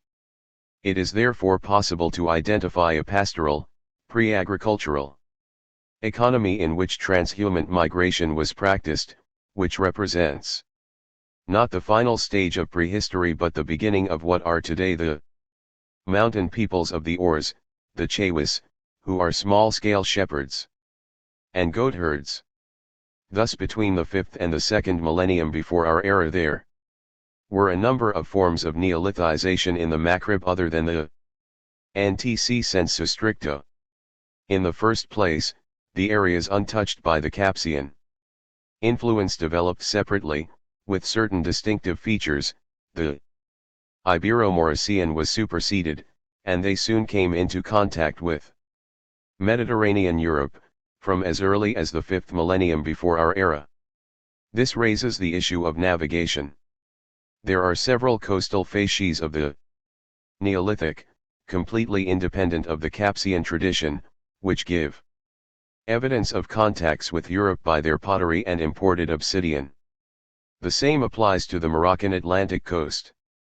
On the other hand, the Neolithic of Capsian tradition cannot be extended, as Camps has suggested, to the northern Sahara, and even less to the more southerly regions of the Sahara, where we have the rock art of Ahaggar and Tassili and Ager.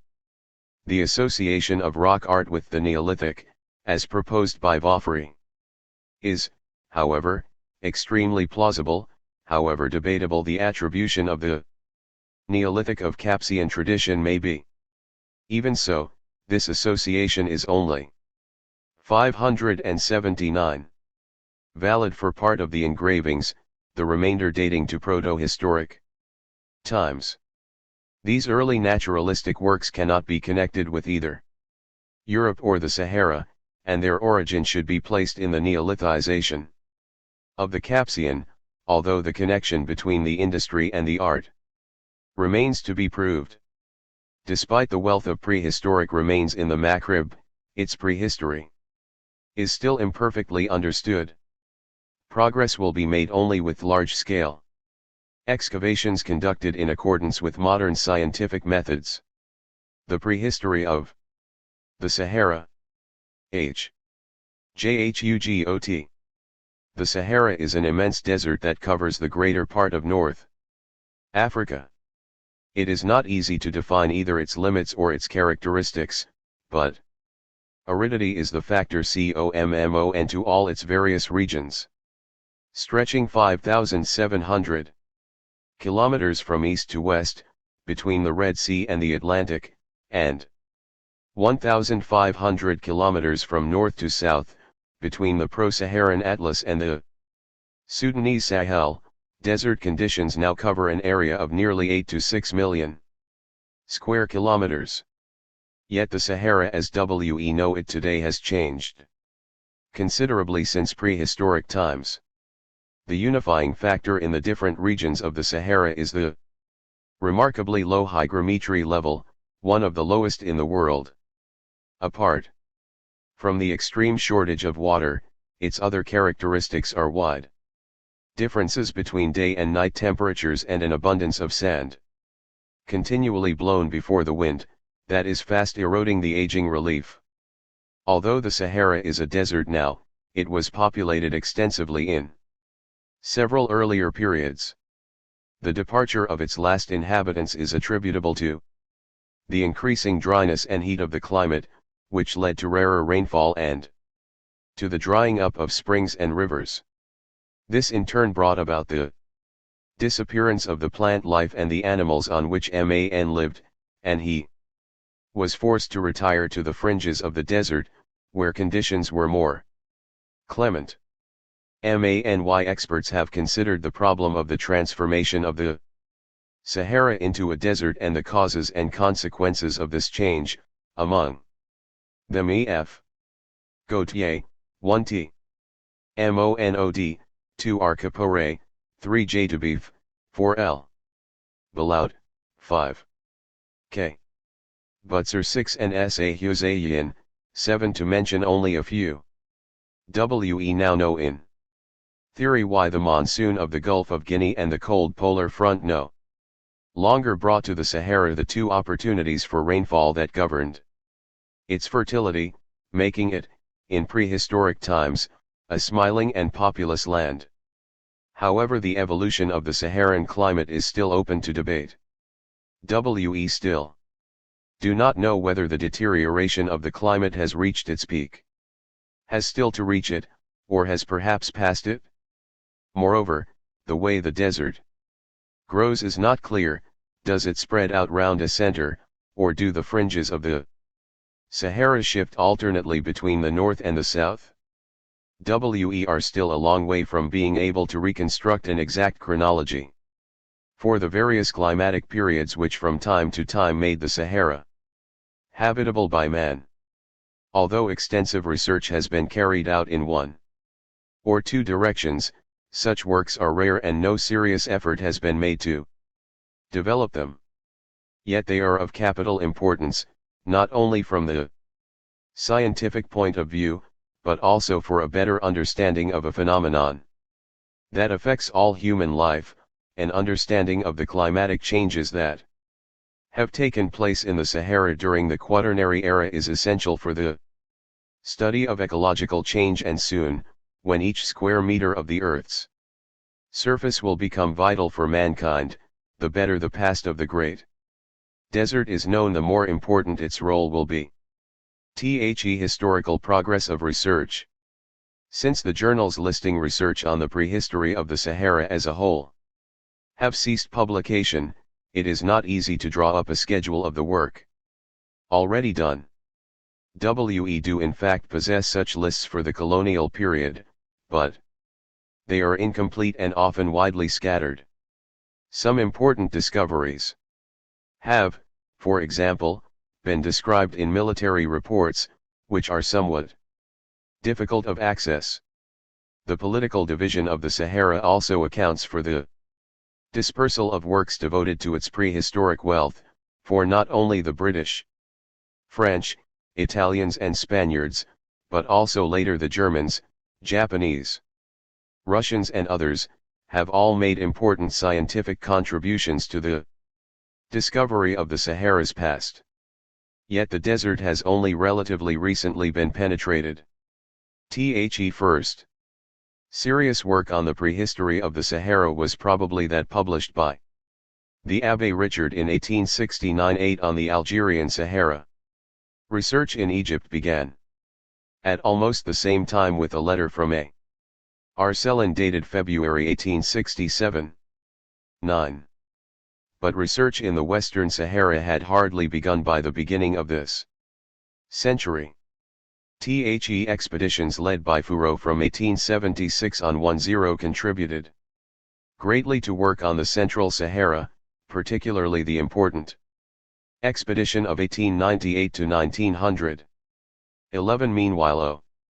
Lentz 1-2 had remarked on the presence of prehistoric objects at Tautenit in 1886. Thenceforth the study of Saharan prehistory attracted a fair amount of attention, and its progress was hardly impeded even by 2 world wars. Many scientists have, naturally, been attracted by the wealth of prehistoric remains in the Sahara. It would be impossible to give a complete list here, but one is struck by the valuable contributions made by the earlier authorities. The work of G.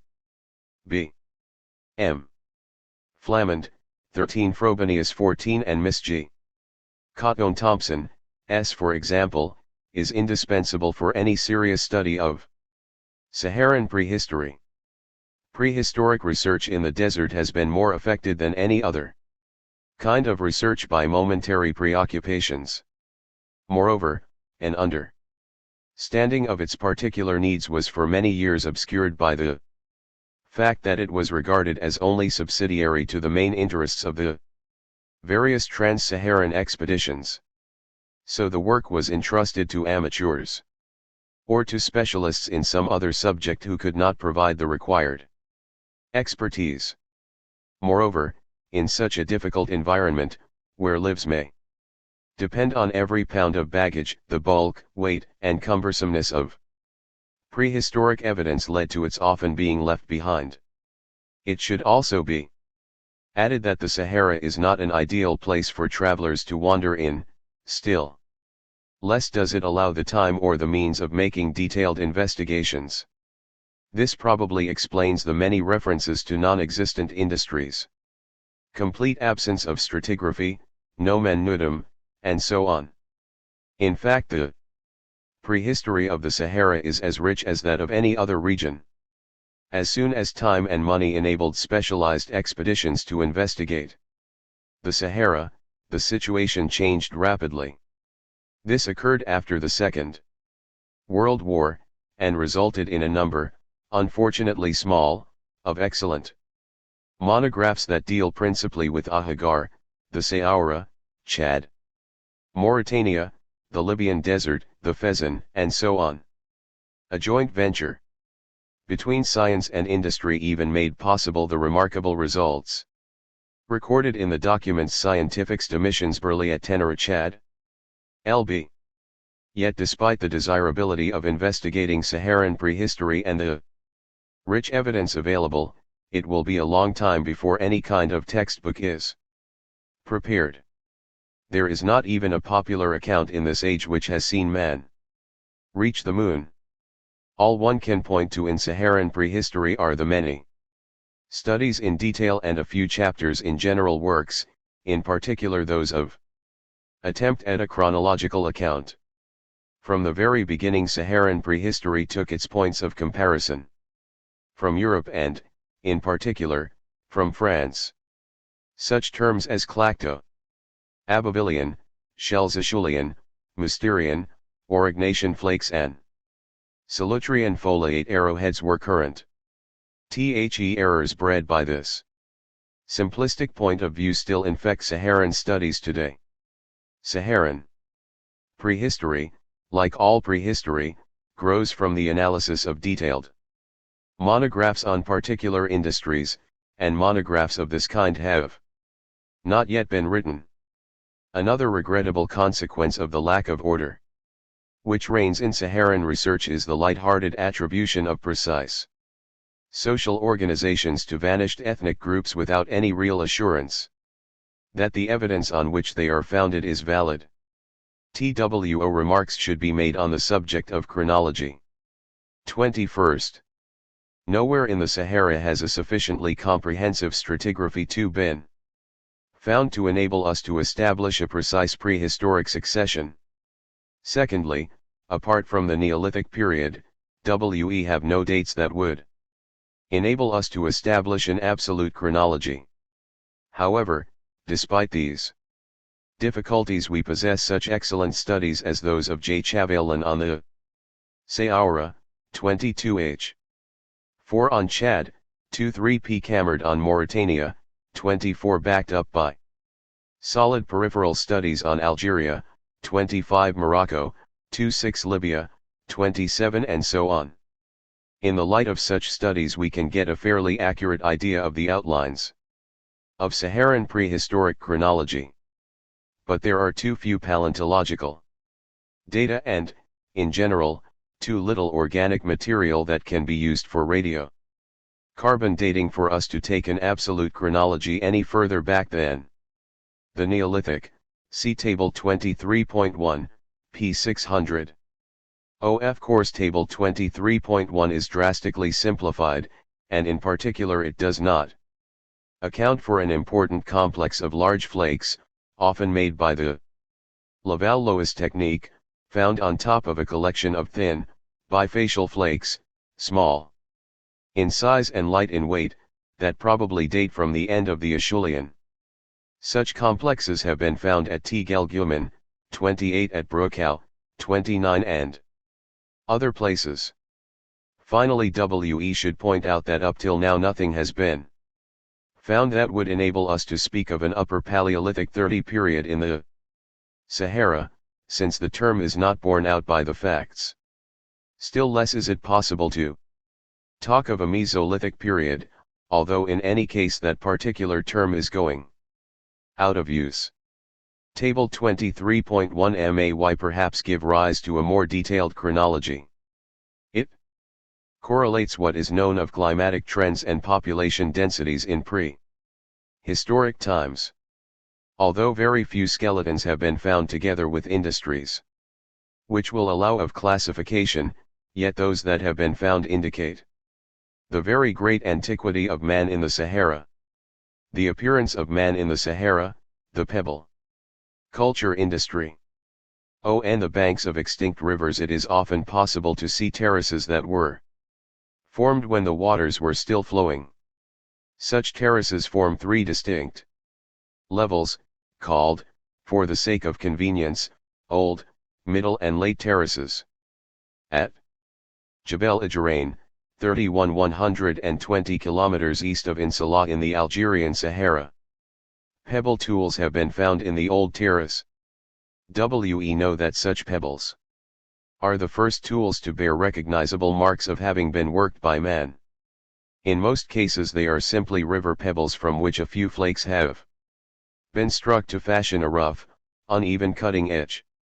It has been postulated that such objects belonged specifically to the industries of Homo habilis. In the Saharan region of Niger, on the banks of the Tefes 32 ancient tributary of Lake Chad, large quantities of pebble tools have also been found, but in a less significant situation than in Idjarain. Other collections, as in Aoulef, 33 have been scattered or destroyed, while the series found in the Saoura 34 is too small to provide sufficient material for study. But we can say for certain that the pebble culture was widely found throughout the Sahara, which at that time was humid and very different from the desert we know today. Unfortunately, no animal or human fossils from this period have been discovered, and all we can do is to put forward the hypothesis that these very rough tools, which are found more or less throughout the Sahara as well as at sites where large quantities remain, really are those that were fashioned and used by our most distant ancestors. Homo erectus, maker of bifacial tools. At the close of the pebble culture, a technical change appears leading to the evolution of tools which were still in use at the beginning of the lower Paleolithic. The mystery surrounding this great human and technical advance remains complete. In the Sahara, no skeleton of the makers of this remarkable tool, and of the derivative form, the cleaver, which suggests a forest environment at that period, has been found. But although we know nothing of the ecology of the pebble culture, we are slightly better informed on that of Homo erectus. The Sahara was then a region of great lakes with high water levels and sufficient rainfall to maintain a type of vegetation indicative of an almost cool climate. Large animals NOW found only south of the desert then lived throughout the Sahara. One remarkable fact is that the torrential downpours typical of the following period destroyed or severely damaged the deposits of sediment which accumulated almost everywhere in the Great Lakes, and moreover the very dry spell between the preceding period and the period under discussion may well have hastened the process of destruction. Because of the widespread disturbance of these deposits, reliable stratigraphy evidence is extremely rare, although the number of bifacial tools found in the Sahara is enormous. We shall not go so far as to say that the fossil man of Chad 3-5 made bifacial tools. Vaufry 36 puts him at the beginning of his chapter in the lower and middle Paleolithic in the Sahara, but since we have no knowledge as to whether this venerable ancestor made tools, we can only describe him as an extremely interesting paleontological discovery. THIRD-WORLDISM was first mentioned by Duvier in 1864-37 and was visited by E. F. Gautier and M. Regas in 1932. 38 an Acheulean industry has been found there with remains of rhinoceros, elephants, hippopotamuses, bovines, buffalo, wart hogs, zebra, crocodiles, gazelle, and so on. All the material in THIRD-WORLDISM is late Acheulean, and it often includes carved bone or wood, so that it was at advanced stage of the Acheulean and does not follow directly from the culture already described. Not far from THIRD-WORLDISM there are two very fine Acheulean deposits with a variety of bifacial tools, often very small and almost Sbachian, and of cleavers. This is the Admer-Erg deposit, 39, discovered by a soldier in 1934 and first published by H. Lhote and H. Kelly in 1936. 40 The surface deposit, like the one at Wadi Tefes 41 discovered by the Berliet Tenera expedition, is not easily dated, but their importance has not inspired the research necessary to get full value from the material. Tabel Bala and Tachangit 42 are well known for their bifacial tools in reddish quartzite sandstone, and more especially for their impressive range of cleavers that show a highly developed technique. In the same part of Africa J. Chavalan and H. Alaman have found an undisturbed deposit of a developed Acheulean culture which either immediately preceded the flake industry or else should be included in the Middle Acheulean. This is the case at Mazer, Beni Abbes and Kurzes. 43. At Cheket Menauna, Saoura in the Algerian Sahara, 44 there would be a significant series of artifacts except that, unfortunately, they are very few. At Inekar, Miniat, and Iraq, 45 the Middle Acheulean is buried under sediment containing scattered objects of the Aterian.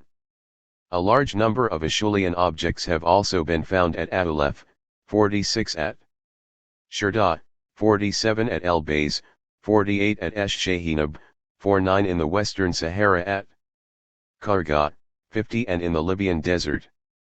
51 We may conclude that the Acheulean is present in the whole Sahara, but we are unable to date it for, apart from 4 or 5 sites, no stratigraphy deposits have been found.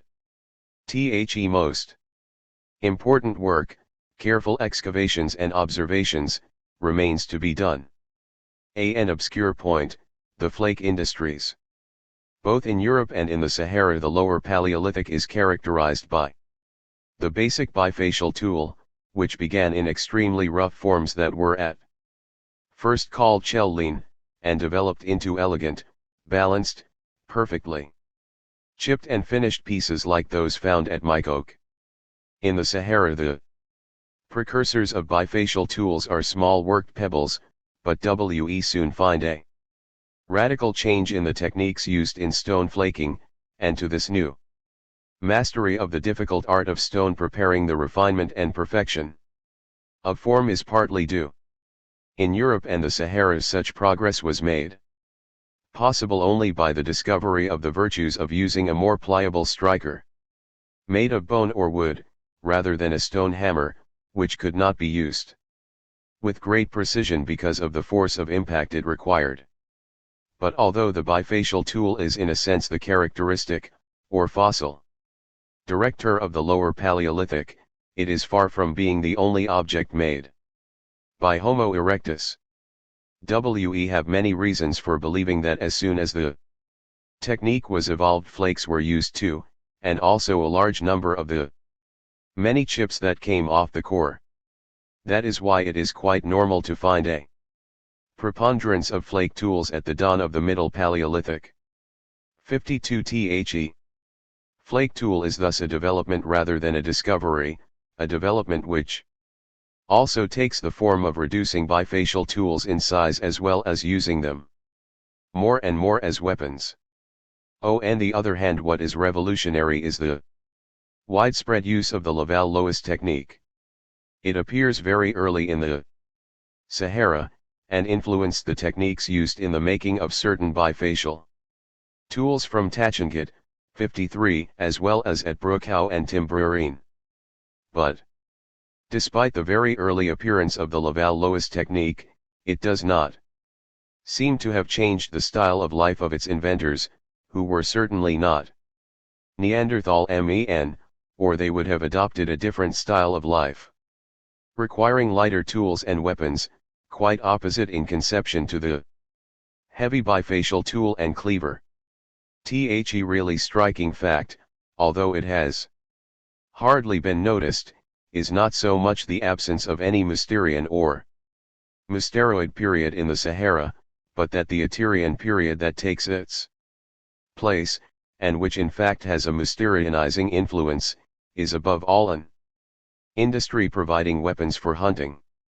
The ability to make a tanged weapon implies not only that the concept of a shaft was known, but also those of the assegai and the bolus. In brief, it is the industry of a migratory people, which is why its implements are so light compared with those of preceding cultures. At the present stage of research it would appear therefore that in the Sahara the Aterian 54 takes the place occupied elsewhere by the Mousterian, and shares several of its features such as the use of the Laval-Loess technique, which appears not only in the style of retouching but also in the typology of the finished objects. However, the Aterian differs from the Mousterian in two essential characteristics. I. The presence of tanged objects that might serve as boring instruments, either retouched or in a rough form, scrapers, awls or even drills. 2. Noticeable statistical differences from the classical Mousterian industry. Apart from this, however, the idea of a Mousteroid substratum remains strong, and although we have no Aterian skeletons, it is quite usual to attribute this interesting industry to a relation of Neanderthal man. We know that the Aterian is a North African industry that was diffused southwards 55 and stopped roughly along the banks of the Great Lakes of the southern Sahara. As it progressed southwards, it gradually changed until it produced such works as the dazzling culture of Adrar Buz, 5-6, where as well as the classical collection of cores, blades, flakes, scrapers, notches, double foliated arrowheads made by the bifacial technique and stone balls, we find very fine hafted arrowheads also made by the bifacial technique, one of which is nearly 19 centimeters long. The Aterian culture is extremely widespread. We find it in Tunisia, 57. Morocco, 58 Algeria, 59 Saoura, Tidikalt, where it uses an Arrancaria fossil successfully as a basic material, 60 and Mauritania where Adrar roughly marks its limits. 61 We find it everywhere, in Ahagar 62 at the Admir. 54 Aterian, an industry of North African origin, with an essentially Mousterian basis, and in addition a series of hafted objects. The Aterian is a later culture than the Mousterian. The stone tools, which show a marked influence of the Laval-Loess technique, become more highly developed as it moved across the Sahara. The southernmost limit of the Aterian seems to have been the great southern lakes that are now found only in Chad. And the northwest borders of Chad sites dating from 9000 to 8000 before our era have been found. This industry dates from the late rather than the Middle Paleolithic. 63 at Tihodain, 64 at Adrar Buz, 65 and also in the Fezzan, in Zumri, and at its most easterly point at Karga in Egypt. 66. It is very difficult to place the Aterian in a chronological sequence. It may have begun c. 35000 before our era. And the borders of Chad, its progress seems to have been arrested by the last high water level, and if that were the case then it would have lasted till 9000 to 7000 before our era. But all this is mere hypothesis. It seems logical that an industry so obviously influenced by the Mousterian should be succeeded by an Upper Paleolithic period, but two questions then arise. First, can we really put the Aterian, which did after all come very late, in a Middle Paleolithic? In his masterly thesis, L. Belaut thought it would be wrong to succumb to such a temptation. Secondly, what do we know of a true AP Paleolithic in the Sahara? Very little really, and the industry discovered by R. Mauny at Wadi Esht 67 has not yet yielded up its secrets. Capsian-style collections of stone tools found on the southern border of the Tadme T68 are still a matter of much debate. Only the series at Merjama, Wadi Mya on the Tadme T plateau in the central Algerian Sahara, which was found long ago, gives any proof of the presence of a true Capsian ensemble in the region now covered by the Sahara, and that is hardly enough to carry conviction. In order to provide a chronological solution, it has therefore been suggested that the Aterian should be placed under the uncontroversial heading of Terminal Paleolithic. The hiatus In order to describe a developed post-Assyrian industry of Adrarbuz, Niger, J.D. Clark recently used the word Mesolithic. This term, which is, fortunately, gradually falling into disuse, has no meaning generally speaking, and does not correspond to anything known in the Sahara. Its use can only reinforce Arkel's error, 69, which was quite understandable at the time when he was working on the Nile. In the current state of research, French prehistorians prefer not to use this term. But this does not mean that the problem of the AP Paleolithic does not exist, for the Egyptian Sibyllian III, with its intrusive geometric microliths, 7 degrees, precedes the Neolithic A without merging with it, and there are some indications, though these are rare, that it may have spread farther than the zones where its presence has been recognized. The Neolithic. We know little or nothing of the genesis of the Neolithic peoples. 71 They seem to have spread through the Sahara from different points. According to M. C. Shamla, 721 factor in the Neolithic peopling of the Sahara is crossbreeding, with blacks at one extreme and Middle Eastern peoples, ordinarily grouped under the name Mediterranean, at the other. The Neolithic population of the Sahara was far from homogeneous. If we take the waves of settlement in order, the oldest seems to be that which formed on the banks of the Nile, near Khartoum and Esh-Shehinab, and then spread westwards along the banks of the Great Lakes. This wave does not seem to have spread farther than the eastern fringes of Acre, nor to have penetrated into the forests, but it did send out 2 feelers northwards. One into the Ahagar as far as the northern edge of the mountains before Tassili and Ager, and the other from Tilemzi towards the Saoura. This brilliant civilization is easily recognized from the distinct character and the richness of its pottery decoration. Its industries, however, are very difficult to describe precisely, as the Neolithic of Sudanese tradition made use of all that came to hand. The first inhabitants of the Sahara were fishing, hunting, food gatherers, who were fond of hippopotamus and the berries of the nettle tree, Celtis sp, but who did not disdain fish from the lakes, freshwater turtles, or watermelons. The fact that they made adzes, hoes, grinders, grindstones, and similar objects does not mean at all that they engaged in any form of agriculture. 73 Though they constantly filled jars. 71 Neolithic, descriptive of new techniques, in particular pottery, stone polishing, the beginnings of domestication, agriculture, and urbanism, that supplemented the highly developed lithic industry of the AP Paleolithic.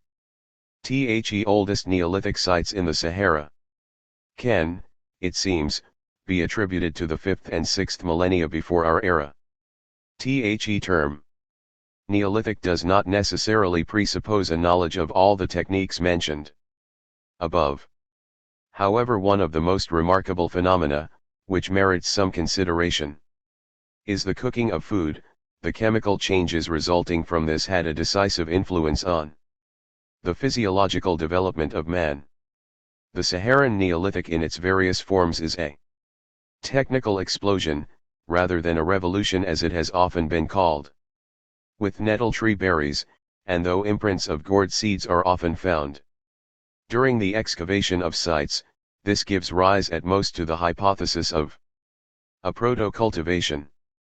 There was a division of labor for specialized pursuits, divided up into specialized tasks. Stone polishing was widespread, and the range of weapons was extensive.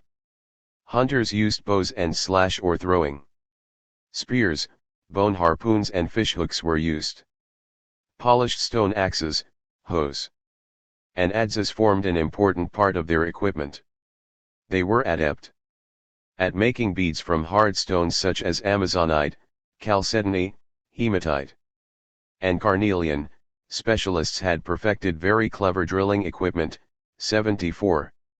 Consisting of burin splinters, needles, and drills used with resins and fine sand.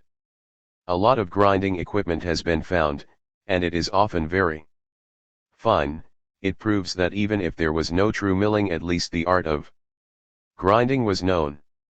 The product that they ground was certainly ochre, but also perhaps wild grains, berries, dried grasses, vegetable dyes, or medicines.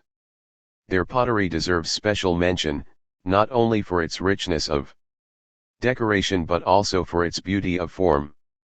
It should be noted that conical, dimple bases and elongated amphora-shaped vessels are not found, though there are a few pouring lips, handles and knobs.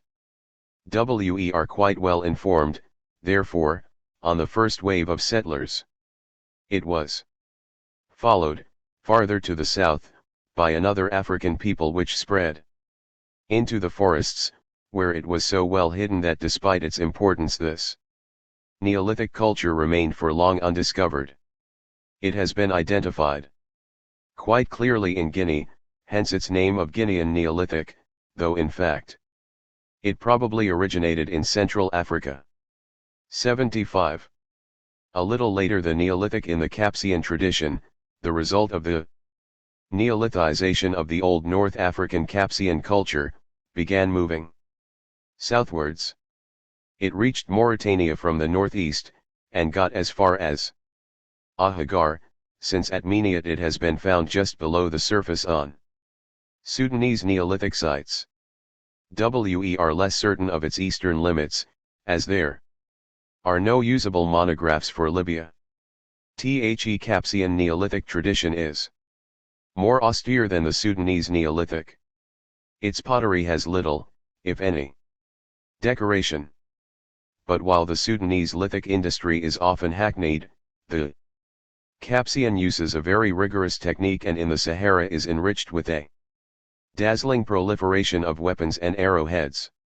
The polished stone is often very beautiful, and the bowls made from hard stone and zoomorphic statuettes 76 are masterpieces that quite make up for the bad impression made by their pottery. In this facies of Neolithic culture we find small beads pierced for threading that are sometimes fragments of enchronite, but more often discs made out of small pieces of ostrich eggshell. Whole eggs have been blown to make containers, and some have been engraved with line drawings. We know that the Ibero-Mauricians and the Capsians were not the same people. The latter lived mainly on the high Algerian plateaus where they left those strange heaps of shells known as escargotiers. The Ibero-Mauricians settled on the shores of the Mediterranean, from Tunisia to Morocco, but we do not know for certain how these Cro-Magnoids settled in North Africa, nor how the two peoples were distributed. What is certain is that both underwent Neolithization in North Africa. The Ibero-Maurician Neolithic people, living as they did near the sea, could not but be influenced by it, and if one continues south down the Atlantic coast of Morocco one finds mounds of mussel and oyster shells, and farther on of Ariacinilis, which are still eaten in Senegal. The whole coast of the Moroccan Sahara and of Mauritania was occupied by a strange Neolithic industry that has been studied little if at all, and is characterized by rough pottery with little decoration, hearthstones, and occasional stone tools. It would be very interesting to know how this industry was formed and where it came from, for although it was influenced by the Ibero-Maurician culture in Morocco, we know nothing of its constituent elements. There is a fifth stream of Neolithic culture that has since drawn the attention of specialists, the one discovered at Adrarbuz and called Tenerian for that reason. J.D. Clark, WHO has actually seen the site, suggested that it might be representative of the Sanoran Neolithic, but this is quite impossible unless Sanoran is taken merely to mean a very extensive Area.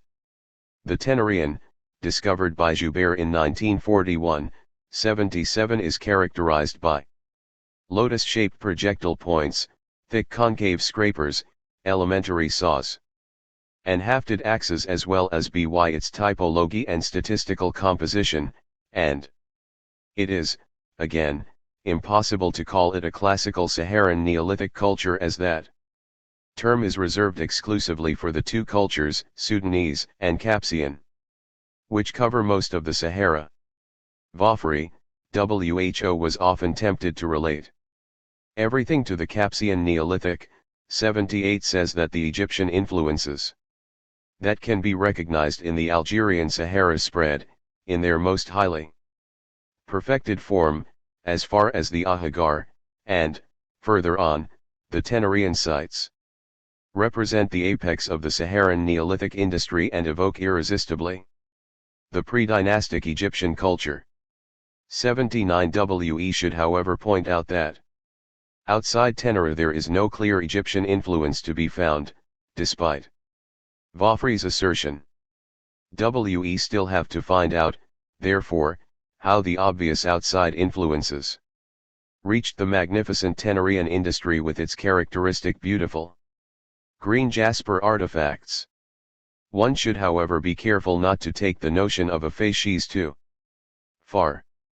WENOW know with what varied exuberance a particular people may respond to the different limitations placed on it by such factors as the ecology, the subsoil, and the minerals which are found in it, and where the presence of jasper and flint may result in masterpieces in stone.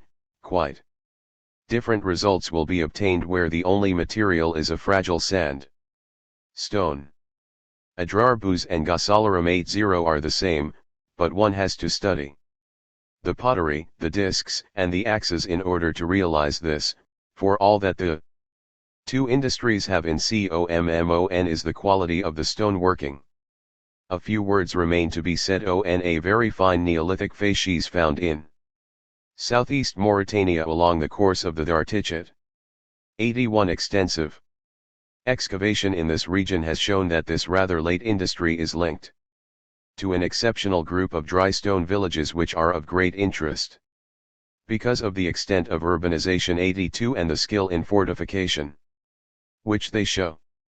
Here at last we have proof that from 1500 before our era the local communities ate millet, and so for once we see some sense in the enormous amount of grinding equipment found in the ruins of these villages.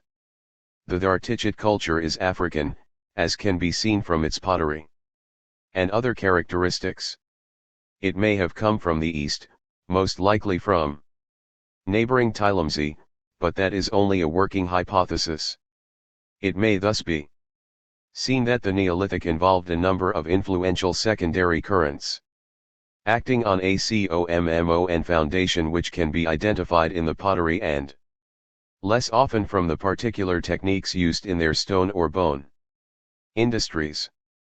The Neolithic can be regarded as lasting from 5000 before our era to about the beginning of the first millennium before our era, during which period the level of the lakes constantly sank, until eventually the varied large fauna retreated to the edges of the desert, especially to the south. The flora dwindled, and man in his turn emigrated with his herds. The fauna of this period were inherited from the Aterian, which ended when the lakes were at their last high level. On the shores and in the waters of these lakes were found the so-called Ethiopian fauna, which included rhinoceroses, crocodiles, Crocodilus niloticus, hippopotamuses, elephants, zebra, giraffes, buffaloes, and warthogs, catfish chiarias, and Nile perch. Lates niloticus teemed in the waters, as did freshwater turtles, Trionyx, while the pastures were grazed by goats and antelopes. The only surprising thing about such a catalogue is that it applies to the Sahara. The flora is even more staggering.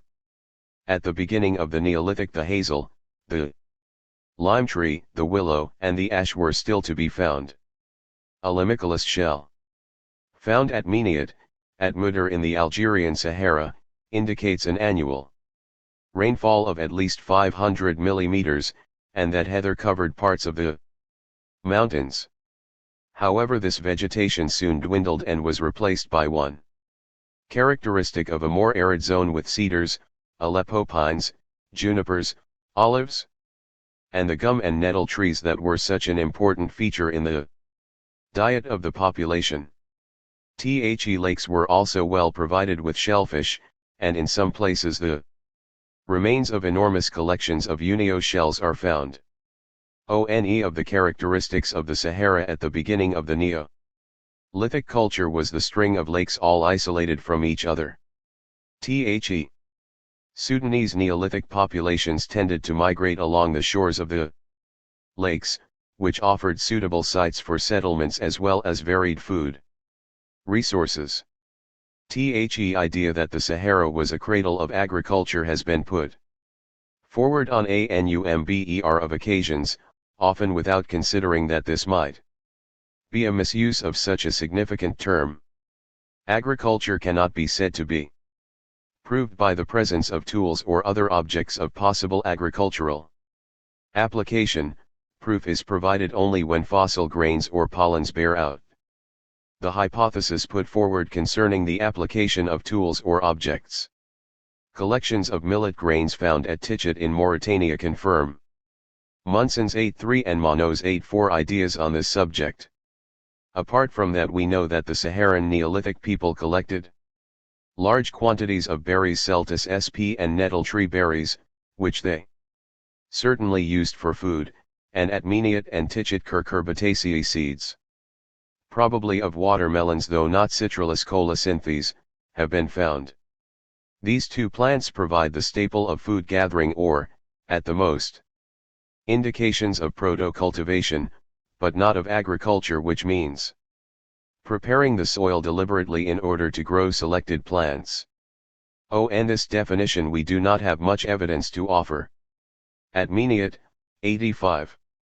Palynological analysis of Neolithic deposits has thrown no precise light on the existence of any form of agriculture. At Adrar Bouza summary analysis gave no results either, not at Tin nor at any of the many sites studied from this point of view. The only remains found in Neolithic sites that show for certain that vegetable products were eaten are seeds of Ziziphus lotus, Celtis sp, and various types of wild grain. These. We should also add the imprints of Painazidum found by Munson and the millet grains discovered at Tichet in fossilized turf. But before any conclusions can be drawn, we must await a systematic analysis of the Neolithic deposits. Despite its enormous potential, palynology has been little used in the Sahara, but even if some plants were cultivated there, it seems unlikely that it was the spot where conditions favored the development of the cereals commonly consumed in North Africa. It was, almost everywhere, stock raisers who, long ago, succeeded the hunter-gatherers, and the fact that stone tools such as hoes, grindstones, grinders, weights for balancing digging sticks, and picks have been found more or less everywhere does not ipso facto imply that agriculture in any real sense existed. In Egypt, where agriculture was extensively developed, very precise traces are found, and in such places as Tichet in Mauritania, where the sedentary population may well have practiced agriculture, such traces are also to be found. But, according to the present state of knowledge, the situation is unlikely to have been the same elsewhere, and we should not forget that by IOOO before our era the Sahara was almost completely desert. But although the ending of the wet period hardly encouraged agriculture, this does not mean that all proto-cultivation, or the selective food gathering that preceded it, were unknown. Moreover, we may be certain that experimenting with vegetable foods must have stimulated the search for particular species, which, in itself, was an early form of selection. But cultivation is only possible among a population that is sedentary, or at least seasonally fixed, and in most of the Sahara the Neolithic period at its height is more reminiscent of nomad encampments than of organized villages. Though some of these certainly existed. The origins of domestication and the Sahara. The Neolithic Sahara had its own way of life. The stock raisers of Tassili and Ager were contemporaries of the artists of the flying gallop chariots. Although their exact period is not known, they probably lived at about the time when the invading peoples of the sea were repulsed when they tried to conquer Egypt. In any event, these stock raisers developed the art of herding to such an extent as often to surprise the uninitiated, for, at its height, this civilization had developed such skillful methods of managing stock as to presuppose a long experience. The Egyptians seem to have tried to domesticate many kinds of animal, but we can only tell this from bas reliefs. Without them we would never have known that they tried to tame members of the feline and canine families, gazelles, and even hyenas. What was the situation in the Sahara? The Sudanese Saluki, that invaluable helper of the Namidae hunters, seems to be of very ancient stock, and it is probably the Saluki that is depicted in the paintings of the stock-raising peoples. There are also other indications, but none of them conclusive. We know that in 2000 before our era both cattle and dogs were found in Acre, but the rock paintings do not show which animals man might have attempted to domesticate in earlier periods. The Neolithic way of life. We know that the people of the Sudanese Neolithic were endlessly curious about new techniques. They continued working stone and produced a marvelous range of arrowheads and tools, usually very light, made of flint flakes that had been retouched in various ways, awls, several forms of scraper, geometrical microliths, saws, and so on. What is new is the subtle stone polishing technique used for axes, hoes, gouges and chisels. Hard stone vessels, amazonite, cornelian, and quartz beads and small balls that may have been used in slingshots were added to their range of artifacts. We also find a profusion of fixed grindstones and grinders, which are not 603 necessarily a proof of a knowledge of agriculture, and of quays, the stones once used for weighing down digging sticks that are still in use in South Africa and among the Pygmies. The collection is completed by a dazzling series of pottery vases, already typical of the later art of Africa south of the Sahara in shape and decoration. Bone was also worked and was used for making harpoons, awls, needles, potter's combs, smoothers and maybe daggers. The people of the Sudanese Neolithic made the best possible use of the lithic resources wherever they lived, and this led to the idea that they came from several different ethnic stocks. But in fact theirs was a stable and united culture, as is proved by the unity of inspiration in their pottery decorations if by nothing else. We should also add that these peoples, already molded by certain types of social organization, must have known how to manage boats, and it is not impossible that they may have sailed on the lakes in reed boats like those still found in Chad and called Kati. The people of the Capsian Neolithic differ in many ways from their Sudanese counterparts and predecessors. The latter left the Sudan in several waves, going westward but not, it seems, reaching the Atlantic coast. They were black-skinned, often true Africans. But the people that set out from the high plateaus of Algeria were more Mediterranean, and they had inherited from their Capsian ancestors a real gift for flint working. They had an astonishing range of tools. Fine flakes on which the working is hardly visible are often reminiscent of jewelry. Awls, sharp points and Little scrapers are found along with geometrical microliths made from the waste of the flaking process in the shape of trapezes, rectangles, triangles, and segments of circles. They were not ignorant of hunting, since they made innumerable arrowheads that have now unfortunately become the object of a large-scale tourist trade. There is an abundance of polished axes, but they are not compact and squat as is usual in the Sudanese Neolithic. The Capsian culture had a wider range of stone tools than the Sudanese, and also used far more varied techniques. They too knew how to polish hard stone bowls and to make marvelous sculptures like the Bull of Silat, the Ram of Tamentit and the Gazelle of Imakasan. But their pottery is far less rich in form and decoration, not because the artists lacked imagination, their skill in decorating ostrich eggs which they used, whole, as containers and, broken into bits, to make innumerable beads proves that this is not the case. Many fragments of ostrich shell exist decorated with fine line drawings. They also, of course, had fixed grindstones and grinders, and we know for certain that some of these were used for grinding pigments, probably for painting their bodies. The Neolithic of the coast is little known. The work done on this subject has not yet been published, but we do know that all along the Atlantic coast from Morocco southwards countless shell mounds have been found, some of them veritable tells, mixed up with ashes and potsherds. This is true as far down as Senegal, at which point a proto-historic ethnic movement seems to have taken over.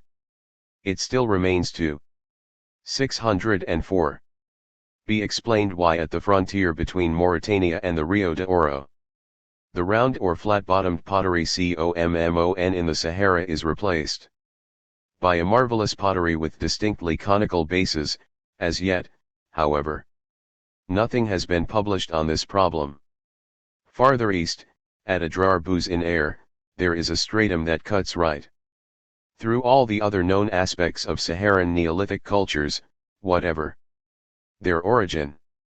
This is the Tenerian, using bright green jasper to make quite magnificent tools.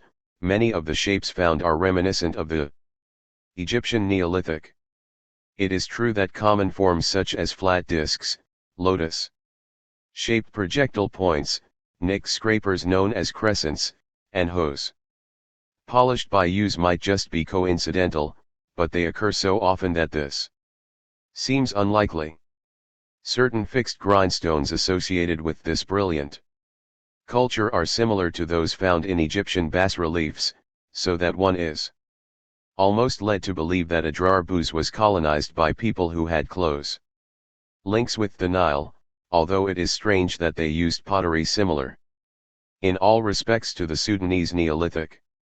We should not forget, however, that the latter has its archetypes at Esh-Shehinab. During an epoch that was more humid than today, the forests south of the line of lakes must have been greener and denser than they are now, and this may explain the fact that the people of the Sahara never crossed this barrier. The study of the Neolithic culture of these forests has hardly begun. For purposes of convenience and precedence it has been called Guinean, but in fact it seems to have originated much farther afield, maybe even in Zaire. Conclusion. The fascinating study of the past of the Sahara is still taking its first halting steps, and it offers to specialists and to men of goodwill an opportunity that should be quickly seized, before the exploitation of its last natural resources destroys forever our chances of solving problems which, in the long run, concern the past of the whole of mankind. It is only by becoming aware of his past that man can determine his future. Our experience comes not only from the present but also in a direct line from prehistory. To deny this would be to deny that the study of prehistory has any rational basis or scientific value. The prehistory of the Sahara is no longer a matter for individual research, it is a collective enterprise, requiring teamwork and money. It is tragic to see scientific work on the Sahara so abandoned, so neglected. The people responsible for this huge and harsh desert should make themselves responsible for providing the ME and to discover its secrets. The Prehistory of West Africa. C.T. Shaw. Climate and Environment. The main climatic and vegetation belts run east and west across the whole expanse of West Africa. The highest rainfall occurs near the coast, and the farther north and inland one goes, the less it becomes. The desert to the north is fringed along its southern edge by the dry Sahel Strip. South of this comes the Great Savanna Belt, between the savanna and the wet tropical rainforest which fringes the coast lies a zone of derived savanna which was once forest but which has been turned into savanna by the activities of man. Rainfall in the area is markedly seasonal, falling predominantly from April to October, with peaks in July and October, in the south and from June to September in the north. These rains are carried on southwest winds, which have gathered their moisture from the Atlantic. However, the intertropical front runs east and west across West Africa, dividing the tropical maritime air mass formed over the South Atlantic from the dry continental air mass over the Sahara. The position of the front fluctuates with the seasons of the year. In January it is farthest to the south, with the consequence that the northeast trade winds from the dry northern air mass reach right down to the Guinea coast, bringing with them a dramatic fall in humidity. An awareness of this weather and vegetation pattern is fundamental to the understanding of the prehistory and archaeology of West Africa. The location and extent of the different vegetation zones, and the position of the intertropical front, have varied at different times in the past, affecting the circumstances in which man was living in West Africa at different periods. Set into these vegetation zones are a number of geographical features, which make local modifications in the general pattern: the Fouta Jalan and Guinea Highlands, the Togo/Atacara chain, the Bachi Plateau and the Mandara/Cameroon Highlands, the inland delta of the Niger and its great northward bend, Lake Chad, and the delta at the mouth of the Niger. There is a break between Ghana and Nigeria in the continuity along the coast of the tropical rainforest belt, which is known as the Dahomey Gap. Early man. Skeletal remains. West Africa has not so far produced remains of early forms of man or hominids such as have been found in eastern and southern Africa, nor artifacts of correspondingly early date. 2. Can it be assumed that there were such beings in West Africa? Is our present lack of data due to the fact that these hominids were not living at the time in West Africa, or is it simply because the evidence has not yet been found? This is a question which it is impossible to answer at present, but no research effort comparable to that in East Africa has yet been made in West Africa.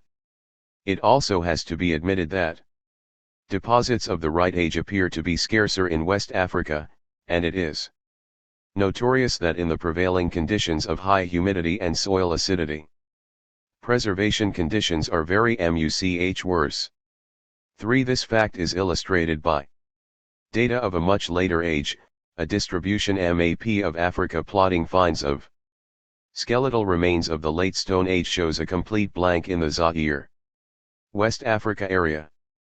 4. Yet since the compilation Ofthat map, dated finds have been made in Nigeria and Ghana which show that the blank was indicative of a state of research, not of an absence of human occupation. 5. The same may then be true for the earlier period we are now considering. 6. And may also be true of a distribution map of the find places of vertebrate fossils of lower and Middle Pleistocene age, which shows a similar blank. 7 As far as one can see, there must have been ecological conditions in certain parts of West Africa, very similar to those which supported the Australopithecines of East Africa. But of course this does not mean that these areas in fact were occupied. There are many areas of tropical rainforest which could support gorillas today, but in fact they are only found in two circumscribed areas, 8 and in spite of some similarity of conditions, the West African savanna does not support the same collection of game types as East Africa, nor in the same density. 9. One positive piece of evidence for thinking that early hominids were to be found in suitable areas of West Africa early in the Pleistocene is provided by the craniofacial portion of a skull found 200 kilometers west-southwest of Largo. It was named Chadanthropus uxaris, 10 and was first thought to be an Australopithecine 11 but was later regarded as more akin to Homo habilis. 12 The uncertainties in this case stem from the lack of secure dating, and from the fact that the skull is only fragmentary. Further examination of the skull, with its combination of archaic and advanced characteristics, has suggested that it shows clear signs of evolving towards Homo erectus. 13. Representing a more advanced stage of the hominids, and has cranial capacities ranging from 850 cubic centimeters to 1,300 cubic centimeters. Once again, there are no examples of this form from West Africa, although specimens of this type, called Atlanthropus mauritaniens, have been found in Algeria. 14. Artifacts. Although prehistoric man made tools of bone and wood as well as of stone, wood is rarely preserved, and soil conditions in West Africa militate against the survival of bone. Apart from utilized and roughly trimmed flakes, the earliest and simplest types of stone tools consist of pebbles or lumps flaked by percussion to form crude chopping and cutting tools with edges anything from 3 cm to 12 cm long. They are known as Oldowan type tools, after Olduvai Gorge in Tanzania. Such tools are found in many places in Africa, and the early men who made them may well have spread over most of the savanna bushy grasslands of Africa. Examples of such tools are known from a number of places in West Africa, 5 but it is not at the moment possible to be sure if any of them genuinely date from the same period as the Oldowan industry of East Africa, which may be put in the period between 2 million and 07 million years ago. Careful investigation of pebble tools found along the Gambia River in Senegal demonstrated that some were likely to be of Neolithic origin and others to have derived possibly from the Late Stone Age. There was no stratigraphical evidence for an industry of Pre-Acheulean age. 16 So we can only be sure that pebble tools belong to an early period if they are independently dated by being found in situ in deposits which can be dated, either relatively or absolutely. Paleontology gives some relative dating for the Yao deposits which produced Chadanthropus, but unfortunately there were no associated implements. From the evidence of fossil bones of the extinct hippopotamus Imagoncola which came from a depth of 58 meters in a well in Bornu, 17 it is likely that deposits of the Chad Basin contain paleontological material of Pleistocene age, and as likely as not, archaeological material as well, but it lies under a mantle of later drift of great thickness. Climatic changes. In Europe there were several different glaciations during the Quaternary, and the 4 principal ones were given the names of rivers in Germany. It is now realized, however, that whatever overall rhythm and pattern there may be in glacial phenomena, there are many local variations which have to be taken into account, with the result that local names are used for each particular region. The ensuing picture is one of much greater complexity but probably a lot nearer reality. 18. The same kind of thing happened when early research workers in Africa found evidence in raised lake levels, in erosions and in deposits of gravels, which were taken to indicate that it dated from the Quaternary when the African climate was very much wetter than at present. Such periods of increased rainfall were christened pluvials.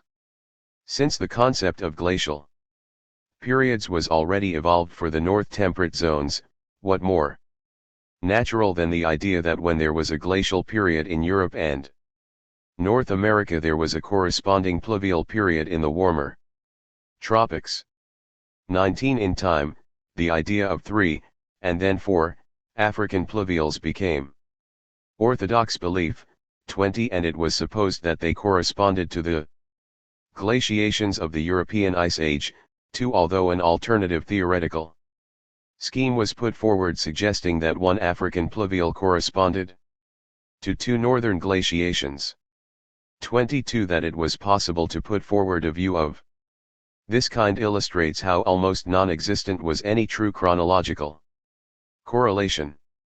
In any case, geological correlations over wide distances should be based not on climates, but on rock formations. In addition, the evidence for pluvial events is somewhat equivocal when compared with that for glaciations, and has caused much confusion. 23. In time, the very evidence for pluvials in Africa was called into question. 24. West Africa has been no exception to this pattern of extrapolation, and efforts have been made to use sequences derived from other parts of Africa to give meaning to data which are otherwise isolated or difficult to interpret. 25. More recently, however, 2 things have served to improve the scientific approach for West Africa: an increase in the amount of relevant research, 26, and the emergence of a new theoretical framework for climatic change in Africa. 27. We have no reliable geological or geomorphological information on West Africa bearing upon climatic change earlier than the period of the last glaciation of Europe. Study of Lake Chad has shown high lake levels from 40,000 before our era. 28. This high lake is marked by the Bama Ridge upon which Maiduguri stands, and which here runs northwest and southeast. Both ends of this stretch then swing round to the northeast, running up to enclose Largo and the whole of the Bodal Depression and Bahr el Ghazal. The ridge, regarded as a lagoon bar rather than as the actual shore line, may have taken 6,000 years to form. 29. The ancient lake stood at a height of 332 meters above sea level, compared with the present height of Lake Chad of 280 meters, and at times overflowed over the Bangor spillway and drained down the Benue. It seems therefore that during this wetter period in West Africa the forest is likely to have extended a good deal farther north than it does today, although whether as far as lat. 1 degree and 30 or the present 750 mm ISO height 3.1 it is impossible to be sure until we obtain confirmation from palynology. Approximately coincident with the last maximum of the last glaciation in Northern Europe, beginning from around 20,000 before our era, it appears that our West African area was much drier than at present. During this time, the West African rivers were discharging into an ocean which was some 100 meters below its present level because so much water was locked up in the polar ice sheets. Thus the Benue cut a channel some 20 meters below present sea level at Makurdi and deeper still at Yola, while the sunk channel of the Niger at Jebel lies 25 meters below sea level and deeper than this at Onitsha. 32. The Senegal also flowed in a channel well below its present level, but at its mouth it was blocked by vast sand dunes, as was also the course of the Middle Niger. Lake Chad was dry at the time and sand dunes formed over its floor and in parts of northern Nigeria where there is now more than 850 mm mean annual rainfall, indicating at the time less than 150 millimeters. Although only the events at the mouth of the Senegal and around Lake Chad have any kind of absolute dating attached to them, the other evidence fits best in terms of a generally dry period around 18,000 before our era. If sand dunes were forming at the latitude of Kano, the savanna and forest belts must have been pushed far to the south. In fact, it is probable that most of the forest disappeared except in relict areas of the highest rainfall such as coastal Liberia, part of coastal Ivory Coast, the Niger Delta and the Cameroon Mountains. By IO before our era conditions seem to have begun to get wetter. The Mali Niger overflowed over the Dississil, and Mega Chad, as it has been called, 33 again had a vast extent. The sand dunes formed in the previous dry period were reddened as a result of seasonally wetter conditions. Spreads of charcoal dated to the 11th and 7th millennium before our era at Igboukwu may indicate bushfires and savanna-type vegetation surviving at this latitude to those dates. 34 During this period the forest would again have spread northwards from the relict areas near the coast where it had survived during the preceding dry period. The most satisfactory theory to relate the late Quaternary climatic events of West Africa with the events of Northern Europe derives from evidence that is accumulating that changes in temperature were worldwide and that these caused a shift of the weather belts on either side of the equator, modified by the shape of the large land and ocean masses. 35 WHEN world temperatures fell. A glaciation resulted in northern latitudes and extended the polar anticyclone southwards. The weather zones beyond were compressed towards the equator, so that in West Africa the intertropical front was displaced from its present position southwards. This resulted in the dry northeast winds of the dry season months blowing for a longer period and more strongly across West Africa, and the rain-bearing winds of the southwest monsoon blowing more weakly and reaching less far during the rainy season. This would account for a dry period in West Africa, roughly coinciding with the northern glacial period. At the same time it was wetter than at present in the northern Sahara because the storm track from the Atlantic Ocean came in south of the Atlas Mountains instead of passing north of them. As world temperatures rose, the ice sheets retreated northwards, so did the intertropical front, and the sea levels returned to about their present level. It became drier in the northern Sahara as the Atlantic storm track moved northwards, but there was a sufficient reservoir of groundwater and of vegetation in the Sahara for the final desiccation to be delayed until after 3000 before our era.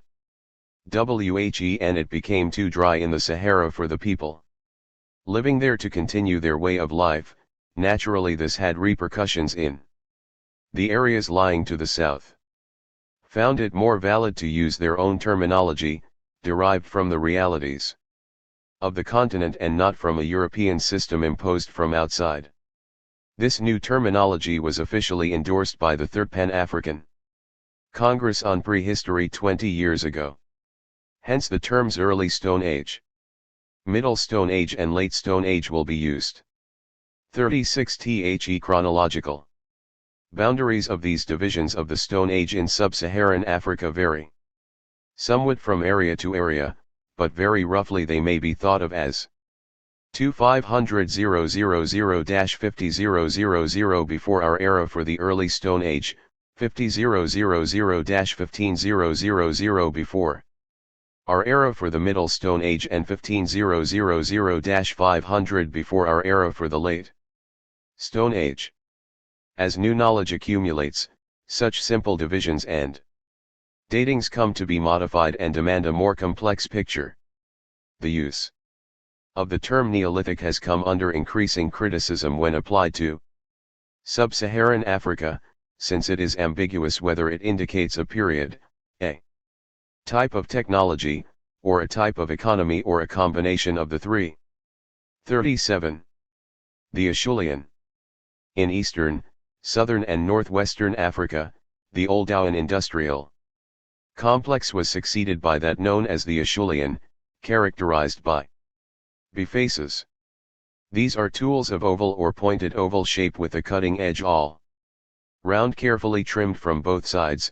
One variety, known as a cleaver, has a straight transverse cutting edge.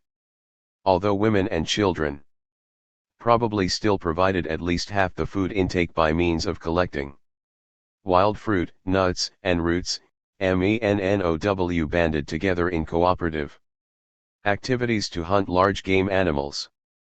The use of fire was known, at any rate, by the end of Acheulean times. The type of early man responsible for making Acheulean implements, wherever this is known, was that called Homo erectus, with a brain size considerably less than that of modern man, but in other ways very similar in body form. What are usually regarded as early types of bifaces, formerly called Chelline, are absent in the Sahara, but have been claimed for Senegal, 38, the Republic of Guinea, 39, Mauritania, 40, and Ghana, where they are said to be stratigraphically established in a rolled condition to the Middle Terrace 4. Whatever this means in relative chronological terms. The area of their distribution has been mapped for 2, and this is said to indicate a colonization from the river Niger along the Attakara chain and the Togo hills. The later stages of the Acheulean, marked by fine hand axes made with the advanced cylinder hammer technique, are prolific in the Sahara north of about I6° N. Perhaps this distribution is to be correlated with the penultimate, Rhys, glacial period in Europe, or possibly the earliest maximum of the last, WURM, glaciation. At such a time there would have been more rainfall in the northern Sahara, and the desertic zone would have moved southwards and been unattractive for human occupation. An exception to this seems to have been the high ground of the Jos Plateau, where the climate would not have been so arid and would have provided the open or lightly wooded grasslands of the type favored by Acheulean man. It therefore formed as it were a promontory of habitable land projecting southwards from Air and the main Saharan Acheulean area north of I6° N. There is a radiocarbon date of more than 39,000 years B.P43 for material associated with Acheulean tools in the basal gravels filling in channels cut in a preceding wetter period.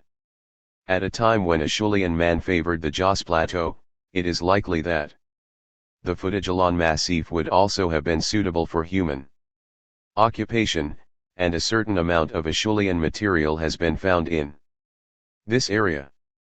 44. There is also a scatter of Middle and Late Acheulean deposits around and to the north of the upper Senegal River. This may be regarded as linking the Foudijalon area to the prolific sites of Mauritania. Acheulean material has been recorded 45 in southeastern Ghana and along the Togo/Attakara chain of hills, suggesting a possible route from the north which would have provided a favorable environment, but the penetration does not seem to have been very strong. Acheulean material is firmly established stratigraphically in the area, and with small collections and individual pieces it is often very difficult to assign them with certainty to the Acheulean on typology alone, since so many of the forms overlap or are similar to those used in the succeeding Sangoan industries. 46. The Sangoan. There are difficulties of definition over the Sangoan industrial complex. 47. Whether there is a true Sangoan in West Africa at all has been questioned. 48. In many parts of sub-Saharan Africa a complex of industries came into being, following the Acheulean, which retained some of the toolkit of the latter, such as pick and biface forms, though the cleaver disappeared and spheroids became rare, and there was a much greater emphasis on picks, often of a heavy and massive form. choppers, often made of flaked pebbles. Also occur. In West Africa, Sangoan material has a more southerly distribution than the Acheulean, 49, suggesting a new pattern of settlement. An industry from Cap Manuel at Dakar, which was formerly regarded as being Neolithic, 50, is now regarded as Sangoan, 51, or perhaps as a late development from it. Same can be said of some material collected from Bamako, 52, in Nigeria.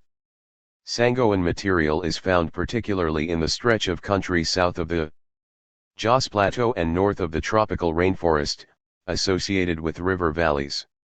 It also occurs in gravels at heights of 10 to 20 meters above modern river level. 53. An industry from the Niger Valley near Bussa, which consists mostly of worked pebbles and is without picks, is regarded on geological grounds as nevertheless being contemporary with the Sangoan. 54. A spread of Sangoan material down the Atokara-Togo chain and into southern Ghana has been reported. 55. Such material is rare in northern Ghana but fairly widespread in the south. Elsewhere in Africa. 56. The Sangoan is allocated to dates after 50,000 before our era, and it has been suggested that the Sangoan industrial complex may represent a need to adapt to more wooded country in an increasingly arid period. 57. In West Africa there are no radiocarbon dates for a Sangoan industry. Sangoan material in the Asakrakana railway cutting in southern Ghana all occurred above Davies's Beach 4, which he equates with the Gotwake interstadial at the latest. 58. A stratigraphical position which does no more than give a terminus post-corn, which we should expect if the gravels 10 to 20 meters above the Niger around Jebel were laid down when the river was graded to the upper Inchirian high sea level.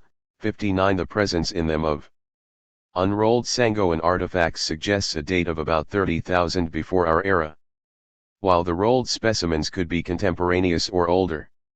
It is possible that the southerly, riverine and woodland distribution of the Sangoan in West Africa represents a way of life adapted to dry conditions before 40,000 before our era, after which Lake Chad began to fill up and spread.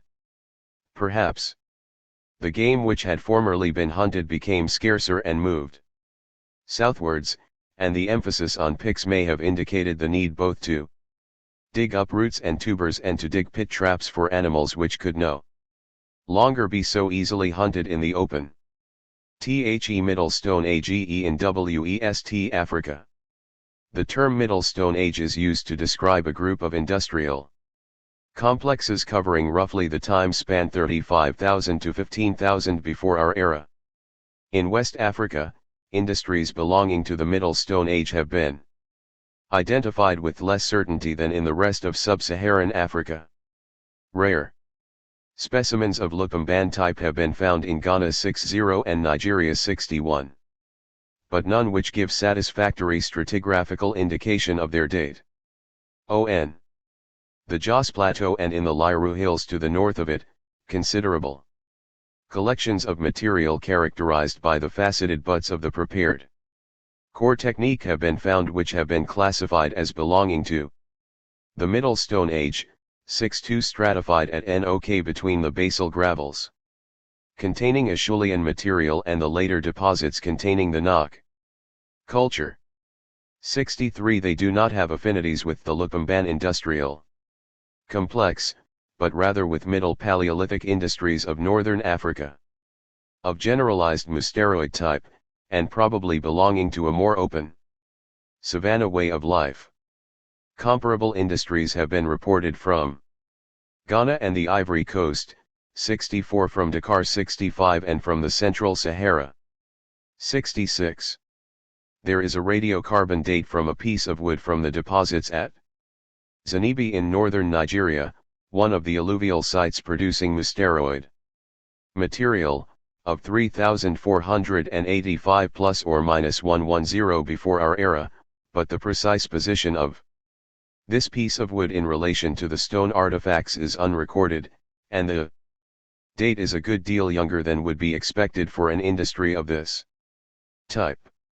67. An archaeological occurrence at Chamasses, near the coast of Senegal, containing as it does among other things bifacially flaked projectile points in addition to Middle and Upper Paleolithic type artifacts, was at first considered to represent a mixture of Neolithic and earlier elements. 68 more. Careful examination, however, showed that these bifacial points were an integral part of a stratified industry which did not contain other Neolithic elements, so that it is regarded as a type of musteroid which locally contains these elements and here replaces the Aterian of farther north. 69. The latter is an industrial complex belonging to the end of Middle Paleolithic times in Algeria and extending southwards into the desert. Davies sees an extension of this industry into West Africa and calls it the Guinea-Aterian.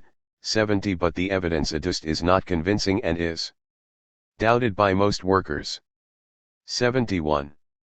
The Late Stone Age.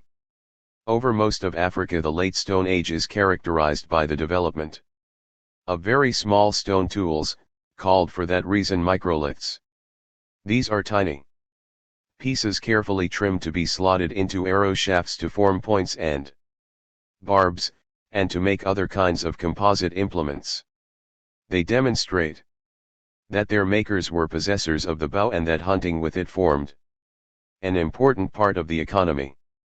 At this point we become bedeviled by the word Neolithic, and its ambiguity of meaning. It is better avoided in Africa whenever possible. Certainly in sub-Saharan Africa. 72 But one has to take account of the persistence of this usage for North Africa and the Sahara. Industries occur widely in the Sahara which have been termed Neolithic because of their toolkit, and which, in the central area, date from the 6th millennium before our era. Conditions were moister than today, supporting a Mediterranean type of flora, and cattle pastoralists who may or may not have been growers of cereal crops. 73 There is clear evidence for the advent of food producers in Cyrenaica by 4800 before our era. 74 But the Neolithic of Capsian tradition, widespread in northwest Africa following preceding AP Paleolithic cultures there, has now been shown to give no evidence of food production, although it extends into the 2nd millennium before our era. 75. At one time finds from Rufisque in Senegal were attributed to the Neolithic of Capsian tradition. 76 But they are probably best regarded as belonging to the general microlithic continuum of West Africa. 77 In addition to this occurrence near Dakar, this microlithic continuum, or Guinea microlithic, is widespread in the eastern half of West Africa, but in the western half appears to be absent at the most southerly sites, in the area of Liberia, Sierra Leone and the Republic of Guinea. The first archaeological sites to be excavated in West Africa were a number of caves and rock shelters in the southern part of the Republic of Guinea, some of which were dug into over 70 years ago. 78 In some there are bifacial pieces recalling forms earlier than the Late Stone Age, which have been regarded by some as hoes, and therefore as indirect evidence of agriculture.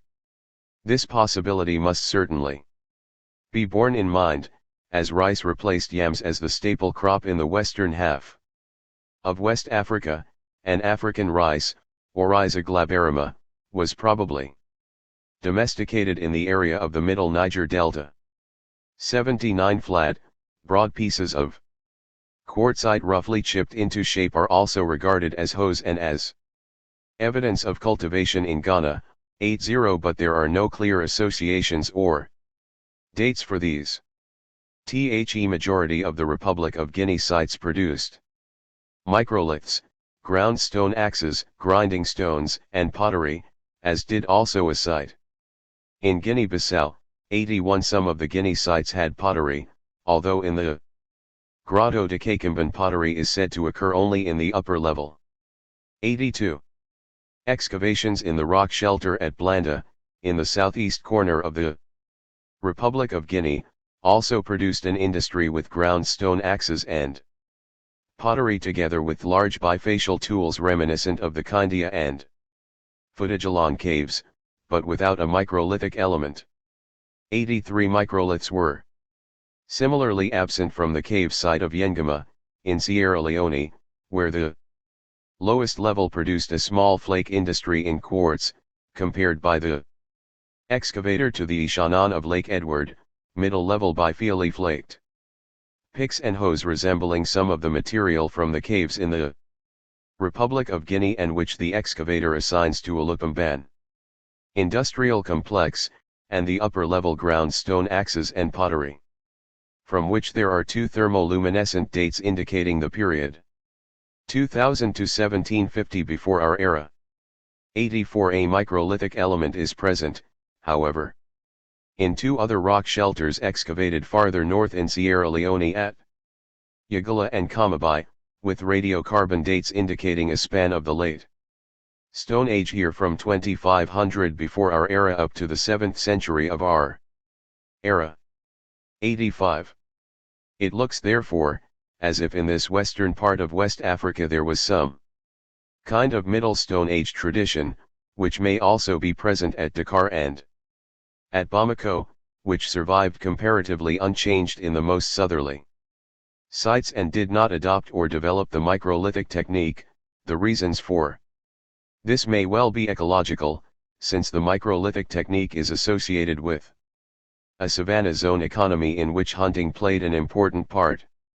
If one plots the distribution of the sites without microliths, Conakry, Yengama, Blanda, and draws a boundary between them and those with microliths, Kamabai, Yagala, Kindia, and Ampasara, one finds that this boundary runs very close to the boundary between the forest and the savanna. Technical innovations of ground stone axes and pottery subsequently arrived.